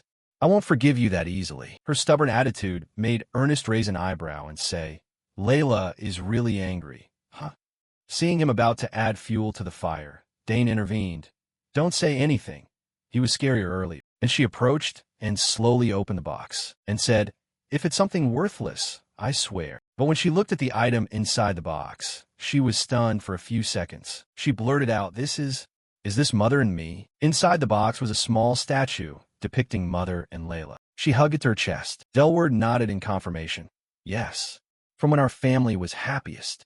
I commissioned a craftsman in the Drenic Empire to make. I made it remembering the time when Mother was healthy. How do you feel? Looking at the statue stirred extremely mixed emotions in Layla, and images from the past suddenly flooded her mind. Her younger face from long ago appeared before her eyes. This caused the corners of her eyes to brim with tears. Then, choking up, she said, it's so beautiful. Her words moved Delward a little as well. The two friends behind them smiled happily along with her. She continued, it makes me feel like Mother is getting better. Thank you. Thank you so much. She stepped forward and hugged her brother tightly. He comforted her. I'm the one who should be thanking you. The two of them fell into another moment of silence. Only stifled sobs remained. Thank you, Layla. The other two also had tears in their eyes. Back at the main banquet, Duke Thermian looked around for a moment and then said, wait, come to think of it, where have the main guests gone? Where did they all go? Outside, after finishing his business, Delward put on his coat and set off once more. This made Layla very curious. Can't you stay? You should also see Father. But he immediately declined. Sorry, Layla. I don't know what will happen next. I'll greet Father next time. Please understand. I left a contact code in the crystal. Call me anytime. I'll remain in the Empire for a while longer. If you need anything, I'll return at once. She was a little sad. All right, but be careful. He nodded in agreement. Of course, I'll be back soon. He rifled through his belongings and found something. Ah, and this. He produced a small pouch with a reminder. Take this. It will help ease Mother's symptoms. Remember to give Mother regular doses and don't tell Father about what I told you. She was somewhat surprised but nodded in agreement. Okay, I'll take good care of Mother. There was a hint of sadness in his eyes. After finishing, he turned to the other two and said, I'm leaving her in your care. Please watch my sister. When I return, we'll go up the mountain together. Ernest confirmed earnestly. Of course, go carefully. Having said that, he spun around, burst through the mansion gate, and left, not forgetting to leave a message. I'm off. Take care, Layla. Watching his retreating back, the moon climbed higher. Layla was a little sad. He's really gone. Ernest reassured her. He'll be fine, Layla. He's incredibly strong, after all. At that moment, Dane suddenly realized something, looked toward the direction Delward had gone, and turned to Ernest. Could you comfort Layla for a bit for me? This made Ernest very curious. Huh? Where are you going? Dane replied. I left something in my room. I'll be right back. Ernest nodded. All right, go ahead. I'll stay with Layla. He escorted Layla along. Tonight the moon was perfectly full. The kingdom's quiet space was suddenly filled with hurried footsteps. Delward hurriedly moved, thinking to himself, they're persistent. I didn't expect them to track me all the way here. Luckily they don't know I'm from Duke Thermian. Maybe they've been lingering around since I was in the mansion. I should slip out through the secret passage. Just before leaving the Dranic Empire, revealing that he was from the Altion Empire would be a grave mistake. How much longer can I hold out? I must repay my debt to Mother at all costs. After moving for a while, his feet suddenly stopped as he looked ahead. This time was a dead end. He cursed under his breath.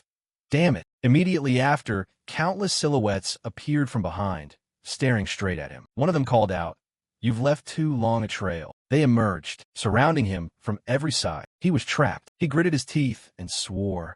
Is this the end? At that moment, he realized fleeing was futile, so he dropped his bag, feeling defeated. He looked around and immediately saw at least 10 men poised to seize him. For what he observed, these were highly skilled assassins. Never a good sign. Delward was certainly no weakling, but even he knew he couldn't defeat all of them. If lucky, he might take down 2, but even then he would very likely fall too. He gritted his teeth in fury because, given the situation, he might not survive. Still, he did not back down from the fight. He drew his sword and silently apologized to his sister, for it seemed he might not be able to keep his promise to her. Seeing the Duke's son refuse to surrender, the assassin's leader ordered his men to kill him, and one by one, the hooded assassins charged at Delward with murderous intent. They attacked at lightning speed. When Delward saw all the assassins rush at him at once, fear gripped him. He was overwhelmed by their numbers. For a second, he looked like he wanted to run, but that thought was instantly erased as he steeled himself for the inevitable death struggle. He mustered all the courage he could, yet still felt regrets. Had he known it would come to this, he would have apologized to his father before leaving home. Now, with the assassins closing in, he feared he would die without ever reconciling with the old man. Just as the hooded killers were about to finish him, something astonishing happened. Suddenly, powerful mana bullets flew and knocked the swords from their hands. Seeing their weapons wrenched away by a mysterious force, the assassins began to panic. They called their leader, reporting they had been attacked with mana bullets. They couldn't believe their eyes and began to wonder who might be aiding the Duke's son. After all, the last time they checked, Delward had no allies and always traveled alone. So the assassins were truly baffled now because they couldn't imagine anyone in the world who could bypass their traps to get here. While they were racking their brains, trying to figure out what the hell was happening, the Prodigy appeared right behind them like a ghost. At first he was utterly silent, then decided to announce his presence by taunting them as sloppy killers. Hearing that voice, the hooded men were stunned. They turned to see who it was, and that was the first time they met the one and only Dane Sogers. At that moment, they didn't know who he was, so they demanded he identify himself, putting on a tough front as if they could do anything to him. In any case, our boy found them laughable, but he simply assured them they didn't need to know who he was. He said this with full confidence, and you already know he'd wipe out these troublemakers. The scene cuts, and a moment later we see Dane squatting with the hooded assassins lying unconscious around him. Clearly, our boy had no difficulty defeating them, though Delward hadn't expected it. The Duke's rebellious son admitted he hadn't expected Dane to suddenly appear here, but our boy explained he had a bad feeling something was about to happen, so he followed Delward. Having dealt with the assassins, he thought they should quickly get rid of the bodies since rumors about this would be troublesome if they spread. Dane explained why he could arrive just in time, but Delward still couldn't grasp it all. He couldn't believe the Prodigy beside him was only 14, nor how Dane could get so close when the assassins had laid so many traps around. At this point, Dane revealed a few more things to Delward. He explained that he had learned a great deal about assassins from his mother. After all, she was one of the finest assassins to come from their empire. She taught him things like disabling traps and infiltration, which is why he could approach the assassins so easily. Delward was quite stunned to hear this. He was silent for a second, and certainly felt this Prodigy was more impressive than before. With that thought, he admitted he would have surely died without Dane, who arrived to save him at the critical moment. Those hooded men were the ones who had relentlessly tormented Delward, and he had never imagined this would be how he finally escaped them. And so now he could clearly see how remarkable his sister's friend was. The Duke's son expressed his gratitude to our boy, but Dane simply brushed it off, assuring him it was nothing. Still, Delward went on about how Dane had just saved his life. These men had been tracking him from the border, and they were also the reason he couldn't stay longer with his family. The rebellious son still didn't know how they kept finding him. And while he continued complaining about all that, Dane quietly pieced things together. From his experience, in cases like this, there's often something hidden on the target's person. So, to confirm, he used his eyes to scan Delward's body. He scanned Layla's brother from head to toe for some kind of magical tracking device that would allow the assassins to constantly locate him. After a moment of searching, he finally found a mana ring hidden under Delward's right sole. At that point, he suggested he knew why the pursuers kept tailing him and then told him to check the sole of his shoe. As you can imagine, the man was stunned to hear this because he had no idea what Dane was talking about. In any case, he quickly grabbed his shoe to look, and the moment he saw the tracking device, his eyes widened in shock. That's when Dane told him that what was hidden under his shoe was a mana receiver. Delward continued to stare at the glowing blue ring for a few seconds, still unable to believe it was real. Dane could see the puzzled look on Delward's face, so he decided to clarify a bit. He explained that this mana receiver was something assassins used often. It's small so the target wouldn't notice, but its tracking power is extremely strong. Seeing that the assassins could follow him for so long, Dane guessed it had likely been attached to Delward before he crossed the border. It all made sense to the rebellious son, but he still couldn't understand how Dane had detected it so quickly. It had been on him for days, and he had never noticed. The Prodigy didn't mind explaining further, But first he suggested they remove the mana receiver immediately. Delward agreed and quickly took off his shoe. While he was doing that, Dane assured him the assassins wouldn't be able to track him for a while, telling him he could finally relax. Of course, the rebellious son felt quite relieved to have finally shaken them off. Still, he knew he'd have to be much more careful from now on. Hearing this, our boy was slightly disappointed because he realized Delward still intended to continue the journey alone. Worried, he finally asked Delward why he was still going alone, knowing how dangerous it was. The question surprised him, so he paused his attempt to remove the tracker for a sec. He turned to Dane, who suggested it would be better if he visited his father before continuing the journey. He reminded Delward that he could easily tell his eldest brother everything that was happening and even ask the family for help. But the rebellious son didn't believe that. As far as Delward knew, his father, the Duke, probably thought he was pathetic. Clearly, the old man wanted him to become the head of the family, but he wandered off right after graduation, which deeply disappointed the Duke. And now Delward believed that the man would not even trust anything he said because he was so disappointed in him. As for his older brother, he was even less ambitious than him, which is why he was currently stuck in a remote eastern region, busy fighting monsters. So Delward didn't even think he could ask someone like that for help. With that in mind, Delward concluded that being alone was truly easier for him right now. He was determined to continue his mission alone, declaring he would gather all the ingredients to cure his mother and prove himself to his family. And so he bluntly told Dane that it wasn't the time to involve anyone else. Of course, our boy understood where Delward was coming from, and he certainly respected his decision to keep the plan to himself. Anyway, he finally removed the mana receiver from his shoe sole, and now that he had escaped the assassins, he thanked Dane once more. He admitted he owed the Prodigy a great debt and vowed to repay it someday. Hearing this, Dane just smiled and accepted the offer, cheerfully declaring he wouldn't hesitate to ask for a favor in return. Dane then gave him his contact code, telling Delward to reach out if he needed any help. After all, he needed Delward to survive so he could repay the debt. The rebellious son agreed and took the card, thanking Dane again and promising to keep it safe. This was almost another farewell between the two of them. So, before leaving, he asked Dane to look after his little sister. Of course, our boy would do just that. So he reassured Delward that he had nothing to worry about. They exchanged one last smile before parting. And as Delward continued his solitary journey, our boy decided in his heart to keep today's events secret from Layla. If she heard about it, she'd surely insist on chasing after Delward. And the rebellious brother in the story knew that well. He clearly didn't want that, so he truly hoped Dane could keep the whole matter secret. After Delward set off, our boy thought it might be time for him to return. So he turned back to return to the Thermian Duke's manor. The very next day, at the manor, we found Layla's mother suddenly feeling much better than before. The girl went to check on her mother and was very relieved that the woman could even eat normally for the first time in a long while.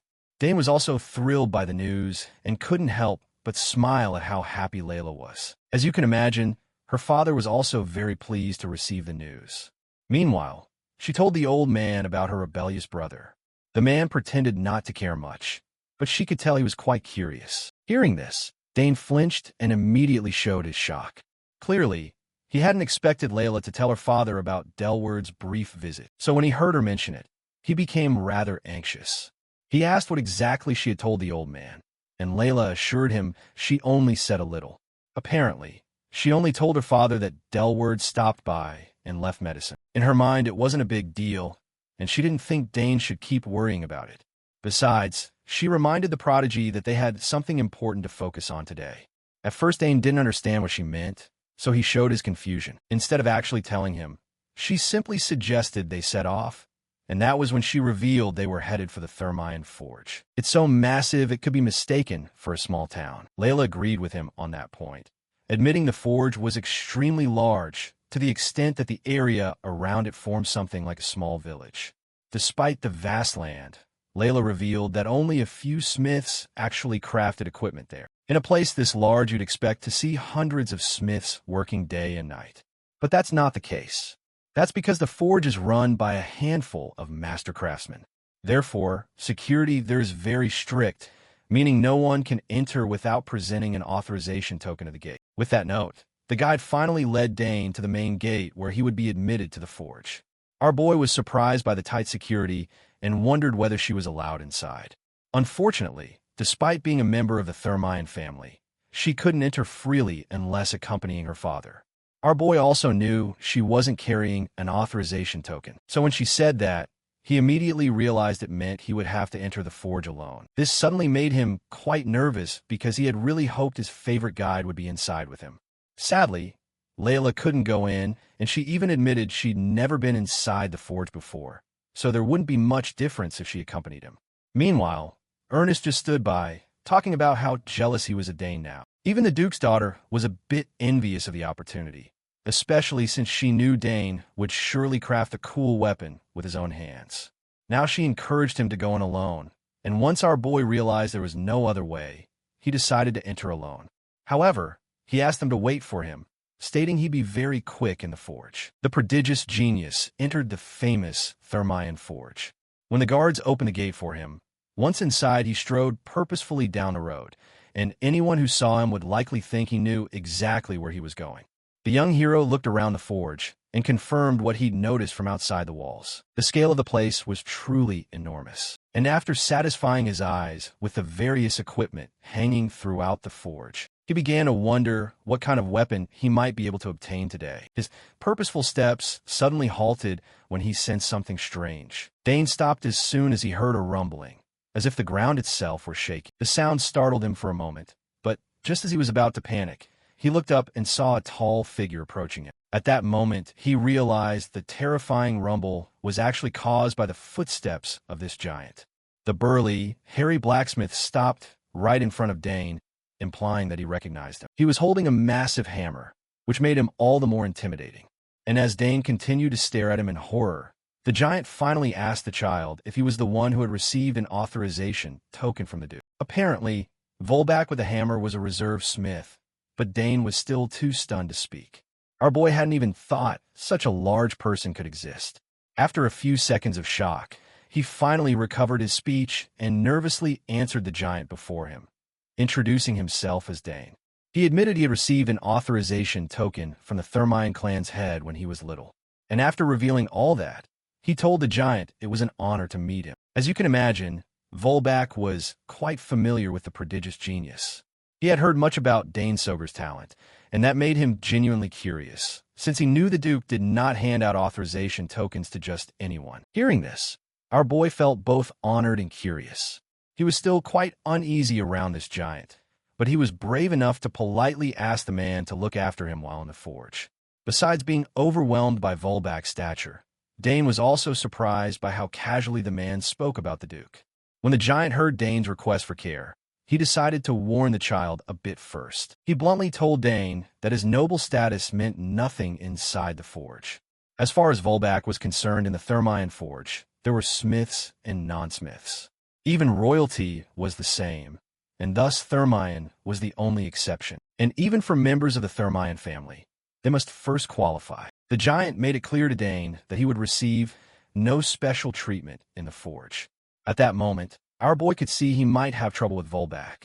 The giant displayed a level of skill that didn't even fear royalty, so he concluded the man must be an extraordinary craftsman. After offering that advice, he told Dane to follow him so he could show him the inside. The deeper they went into the forge, the larger and more expansive it became compared to the outside. This part of the forge was built to fit Volbak's body size. He explained this to Dane and then revealed that he was half dwarf and half human, which certainly stunned the boy. Apparently, the mix of the two races had given Volbak this huge physique, and so he felt Dane should simply regard it as a unique physique. With that in mind, he warned our boy not to say anything insulting about his appearance. Of course, Dane had no intention of provoking a giant with a massive hammer, so he assured Volbak they would have no trouble on that front. Looking at the dwarf-human hybrid, our boy could tell the man had been through a lot. Anyway, now that they understood each other, Volbak asked Dane what he wanted, certain the boy had come for a purpose. At that point, our boy admitted he really hadn't decided on anything yet. However, what he was sure of was that it would be an important weapon for him, which is why he was so cautious. Volbak agreed, finding that quite sensible, but at the same time he felt the weapon Dane sought was fairly obvious. Dane was surprised to hear this, so he asked what the man thought he wanted, and that was when Volbak revealed he could smell metal. From the scent alone, he could tell how a weapon was forged and its shape. And clearly to him, our boy smelled of a fine spear and a fine dagger. Thus he was certain that what Dane wanted was not a spear or a dagger, since he already had those. Of course, our boy was astonished that someone could actually identify a weapon by scent alone. I mean, that skill was truly astonishing and accurate. Dane was genuinely impressed, so he praised Volbak for his ability. And in response, the giant blacksmith welcomed him into his personal workshop. He led the way, and Dane followed him to explore the enormous smithy where everything was oversized. Since our boy already had good spears and daggers, Volbak asked if he wanted to try making a sword instead. Hearing that only made our boy more curious, but he couldn't see any giant blades on the huge workbench because it was too high. But he also knew that Dane's father would probably go mad if he heard about it. Our boy agreed, but also pointed out that he was still growing, which made him feel it would be difficult to use any sword he made now when he got bigger. Our boy expressed concern, but Volbak the smith assured him it didn't matter, stating he could easily make another sword for our boy even after he grew up. After all, that's what a true craftsman does. Volbak did a good job persuading Dane to make a sword in the forge, and the young prodigy began to consider it more seriously. He knew swords were a common weapon, which was probably why he was reluctant to make one, but on the other hand, it was the weapon he had used in his previous life. And so Dane believed that if Volbak made the sword properly, he had a chance to become a great swordsman, like in his past life. The prospects were truly high, and there was nothing to lose. So he decided to make a sword with his free token at the Thermian forge. Of course, Volbak was delighted to hear this, and so he assured our boy that he had made a wise choice. But first, he had a few things to do. To begin, he would give our boy the chance to choose a material he liked, which made Dane quite anxious. His eyes widened as he began imagining which material would be best for his sword, and that was when Volbak asked him to follow. So our boy went deeper into the workshop by himself. They reached a specific section of the forge shortly after, and that was where Volbak showed Dane a shelf full of different materials. Gems of various colors were lined up on the cabinet for the boy to admire. He was stunned at the sight, so he asked Volbak if all these materials were actually used for equipment. In response, the dwarf-human hybrid told him that every mineral in the world was here.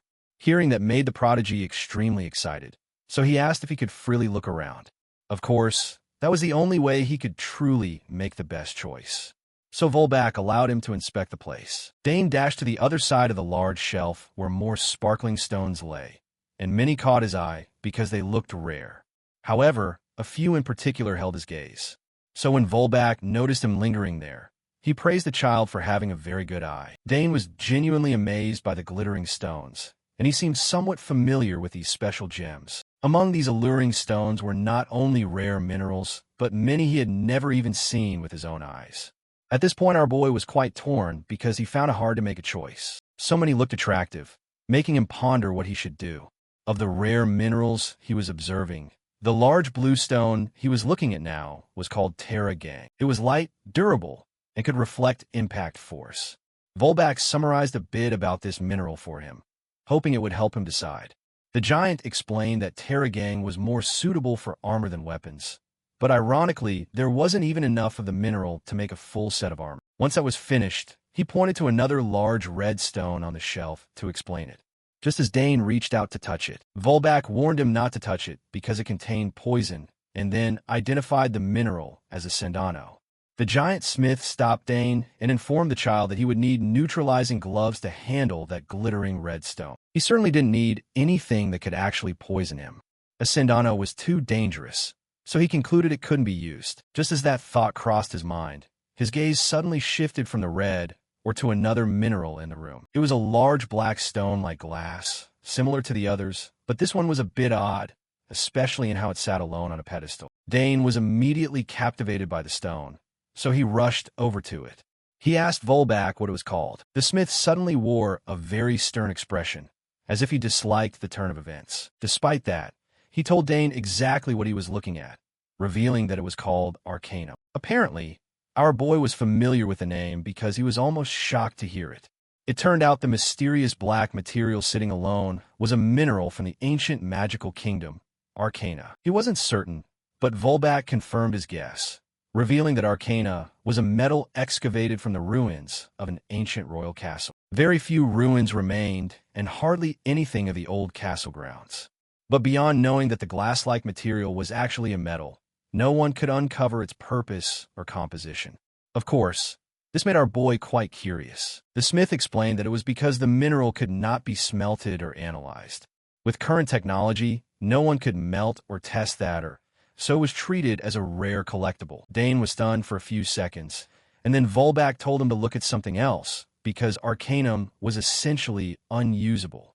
The giant continued his lecture. Our boy then asked about the material right beside it, and discovered it was called Artma, found only in the deep veins of the Havars Mountains. But our boy quickly became absent-minded, because the Arcanum kept calling to him. It was almost as if the Or were whispering, "Take me." And while he was still trying to process these thoughts, he suddenly noticed the Arcanum vibrating. Even Volbak saw it, and realized the Or was reacting to Dane.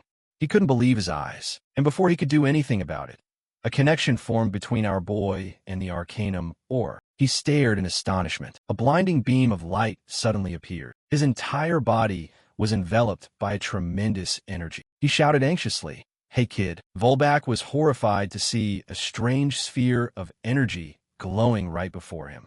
He could clearly see a surge of power building within, yet he had no understanding of what in the world could cause such a phenomenon. In all his years at the Thermian Forge, he had never witnessed Arcanum or react like this. To him, this was certainly something extremely mysterious. He turned to look at the young Prodigy standing beside him. At this moment, Dane, our boy, looked truly worried, no different from the giant smith. Dane didn't understand what was happening either, why the Or was reacting so strongly. He hadn't even touched it, just stood and watched. Yet this sight made him realize one thing. Arcanum Or could actually be forged. The conviction that this would be the perfect material for his sword grew even stronger. The giant admitted, he can definitely smell metal in a way he couldn't before. So he began to believe that forging the Or in this state might actually be possible. Although no one had ever used Arcanum or forged a sword from it until now, it suddenly became the wisest course of action. Volbak stared at Dane in puzzlement, wondering who this child really was. After witnessing the Arcanum's astonishing reaction, Volbak was immediately eager to forge it into a weapon. Without another second's hesitation, he grabbed the glowing stone from its pedestal. He hesitated a moment, then asked Dane, "Do you really want to make a sword?" The radiant smile on the boy's face answered everything. Volbak decided to get to work at once and promised he would personally forge the sword. Hearing that, Dane grew even more excited and told the hammer-wielding giant, "I'm counting on you." But reality was different. For some reason, that encounter became the first and the last time the Arcanum Or reacted so miraculously. Every subsequent forging attempt failed. No matter how many times they tried, the Arcanum would not melt. The whole process stalled in anxiety and frustration. Then suddenly, something else instantly melted the Or. It turned out that what finally helped them succeed was the flame spewed from Karnas' mouth. Shortly after, we see Dane back outside the forge. He had reunited with his friends, and the group was eager to hear what had happened inside. Layla began asking with curiosity, "So what did you ultimately decide after your experience inside?" Dane recounted the whole story about the Arcanum Or and how his wyvern-like pets saved the day. When Layla asked about the final outcome, he revealed, they sealed Karnas' flame inside a magical item. Apparently those flames were the only thing strong enough to melt the Or. You kept the flame burning inside it, allowing Volbak to continue forging the sword. Layla was extremely excited to hear this. It wasn't the first time Karnas had intervened, so it was great to see the little one now contributing his strength. Dane was about to own a sword made of Arcanum. Surely it would be incredibly powerful and beautiful. However, he felt it was time to leave, as they needed to hurry back to the academy. The group agreed, but on one condition. Only after they have eaten lunch first. The group agreed, but on one condition. Only after they have eaten lunch first. A week later, back at the academy, we find Dane and his friends preparing to take part in a major event. A new tournament was about to begin, a competition reserved for the finest talents, even hosted by the royal family. The entire academy buzzed. First, students received notice of the selection for this year's Royal Academy Monster Suppression campaign. candidates from every department were encouraged to participate. The campaign would be led by the Royal 4th Knight Squad. The huge reward was one reason, but another drew excitement: the chance to perform before the royal family. After reading the announcement, Dane and his friends became anxious. They remarked that the competition was insane, largely because of the attractive prize. But Layla suddenly realized the 4th Knight Squad sounds familiar. It was the unit commanded by the personal guards of the 3rd Prince, the ones they had met in the forest. Priscilla immediately recalled Lord Delphaeon mentioning that squad. Layla confirmed it, and the group began to connect strange coincidences. Priscilla eagerly asked if the suppression site had been announced. Though nothing official had been released, she'd heard from a classmate in the Holy Department that the campaign would take place at ruins near the capital. Ernest's eyes lit up at the word ruins. He described an abandoned excavation site that had become a monster den, very likely the location in question. Priscilla sighed, revealing that the Holy Department would be automatically mobilized, so she was forced to go. She already looked exhausted despite not having left yet. Dane reassured her that they would need her to heal wounded fighters. Layla turned to Dane and asked, "Are you planning to join this monster suppression campaign?" Dane was silent for a moment, as if weighing his options. Then he answered, "Priscilla has to go no matter what. Ernest will probably sign up just to see the ruins. And Layla should join to gain real combat experience. Nothing is better for becoming stronger, so we should all go together." He confirmed that he would join as well. The group was excited because the whole club would be present. Ernest got overly enthusiastic, so Dane warned, "Don't be overconfident. We'll face real monsters, and a selection test won't be a walk in the park." Ernest nodded in understanding. Though weak in combat, his knowledge and skills related to ruins were among the best. Dane believed his friend would certainly have a chance. He suggested the group begin special training immediately to prepare for the test. Ernest enthusiastically agreed, proposing they meet after classes. Layla also looked forward to showing her skills, and they trained like that until the final day. A few days later, students who wanted to participate gathered in the hall to take part in the selection for the Monster Suppression Squad. This was a major event where only the finest talents would be chosen. Students lined up in long queues, ready to give their all to impress the Royal Knight Squad and the nobles. For the professors, it was an opportunity to see firsthand how much their students had matured. A man announced, "Your Highness, everything is ready." The prince pleased said, "Good, begin." A trumpet sounded, signaling that a contest was underway. "We will now begin the selection for the Monster Suppression Squad." The students screamed and cheered with excitement. In the trials, people displayed all kinds of talents, from swordsmanship, magic, swords clashing together, to summoning giant pets, exchanging heavy blows. Earth and stone shattered, dust flying everywhere. After the first round, the scoreboards were announced to determine who advanced. Shortly after, the professors were summoned to meet in the Imperial Annex conference room. They argued fiercely about which squad Dane should be assigned to: swordsmanship, magic, summoning, or even polearms, because he had carried a spear when he enrolled. Before the chaos could escalate, the 3rd Prince interrupted.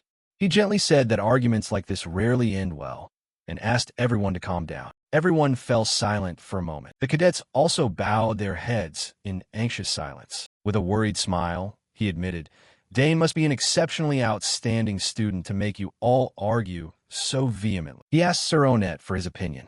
The towering knight confirmed that all praise about the prodigy was true. In particular, Dane had taken tests in all 4 departments and achieved the highest scores in history, something unprecedented. He squeezed his eyes shut. The prince stood up. He declared that the dispute would not end no matter which squad he chose for Dane. Therefore, he had devised a fair solution for everyone. The professors anxiously asked what it was. The prince smiled and replied, "There's only one way to properly utilize his extraordinary ability. Let him join a special agent unit directly under my command." A few days later, on the very day the suppression team departed, we caught up with our boy to see what final decision had been made. By then, the formation for the suppression campaign had been fully assembled. All participants gathered outside, ready to depart. The schedule was simple.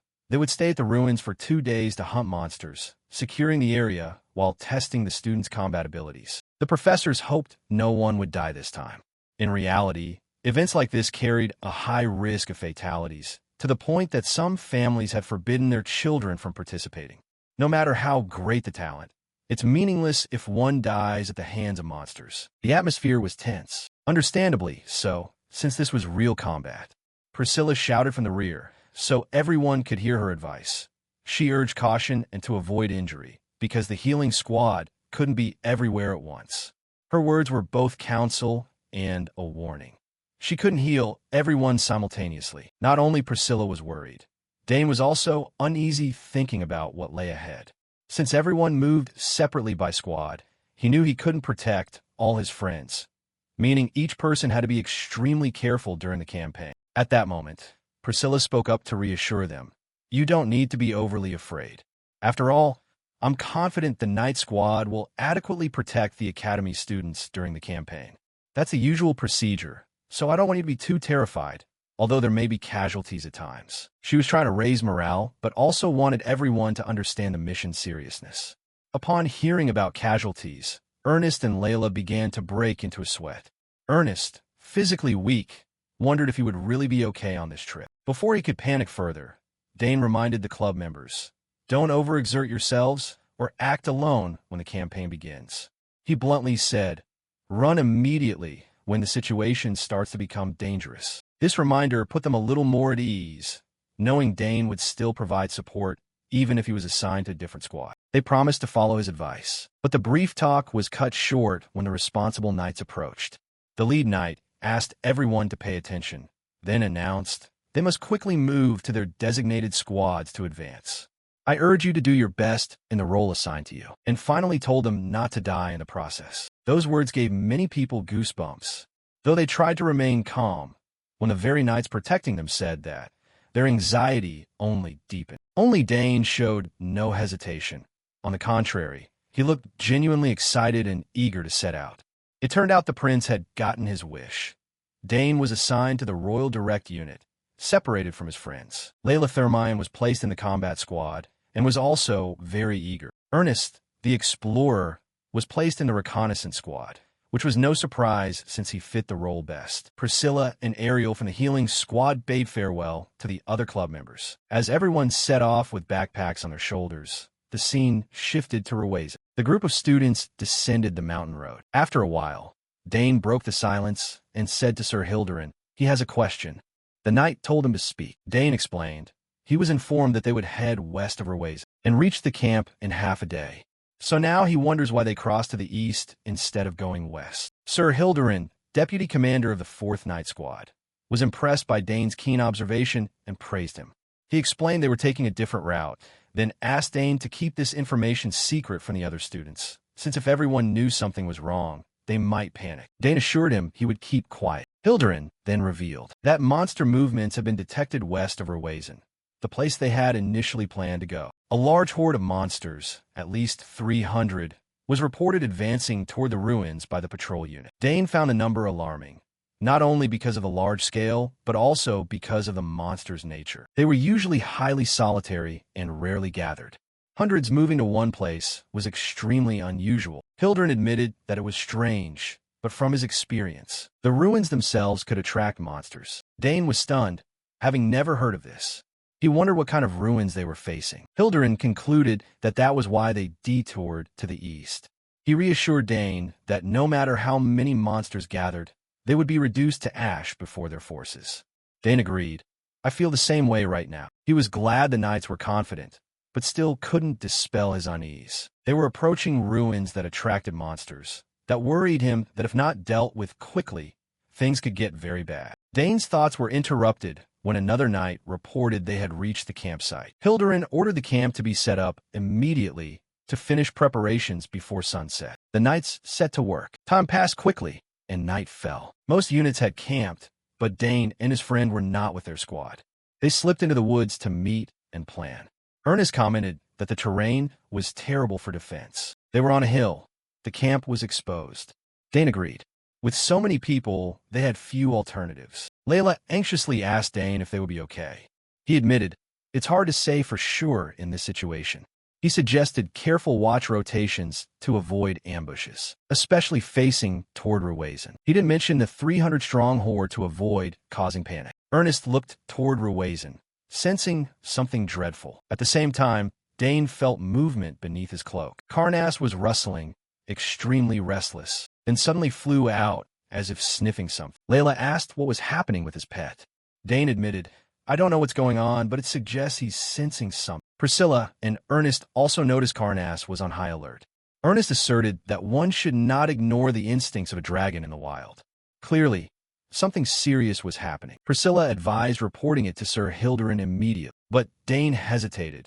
He wanted to investigate what Karnas was warning about himself. The little dragon kept staring at the mountain, but no one understood what it was indicating. Finally, Dane followed the advice. He told his friends to watch Karnas, then went alone to see the deputy commander. As soon as he entered the tent, he said bluntly, They are threatened with an attack. Hilderin was stunned, thinking Dane was overreacting from inexperience. He explained they had taken a different route, and that the horde had likely reached the ruins first. He asked Dane if he had any proof. Dane couldn't tell the truth about Karnas, so he made something up. He claimed that he and his friends had found fresh monster droppings, tracks, and fur nearby. Hilderin tried to play it down, saying monsters wouldn't dare attack such a large force. No matter what happens, we can handle it. Calm down and go rest. He thought to himself that the man wasn't listening to a word he said. Dane persisted, but only angered Hilderin. He stood up, then he barked. Dane is still a student, no matter how talented. He voiced confidence in the Empire's elite troops, ordered Dane to drop the matter and leave the tent. Dane returned and told his friends. Priscilla was disappointed, fearing the mission would fail. The group asked what to do. Dane suddenly said, that might be a good thing. When everyone was surprised, he explained. They had warned the knights, so now they had a legitimate reason to act on their own. She was astonished. You mean, you want us to go and stop it ourselves? Dane was accused of striking a nerve. He expressed his thought. They couldn't ignore even the smallest chance of an attack, because the lives of the knights and the academy's students were at stake.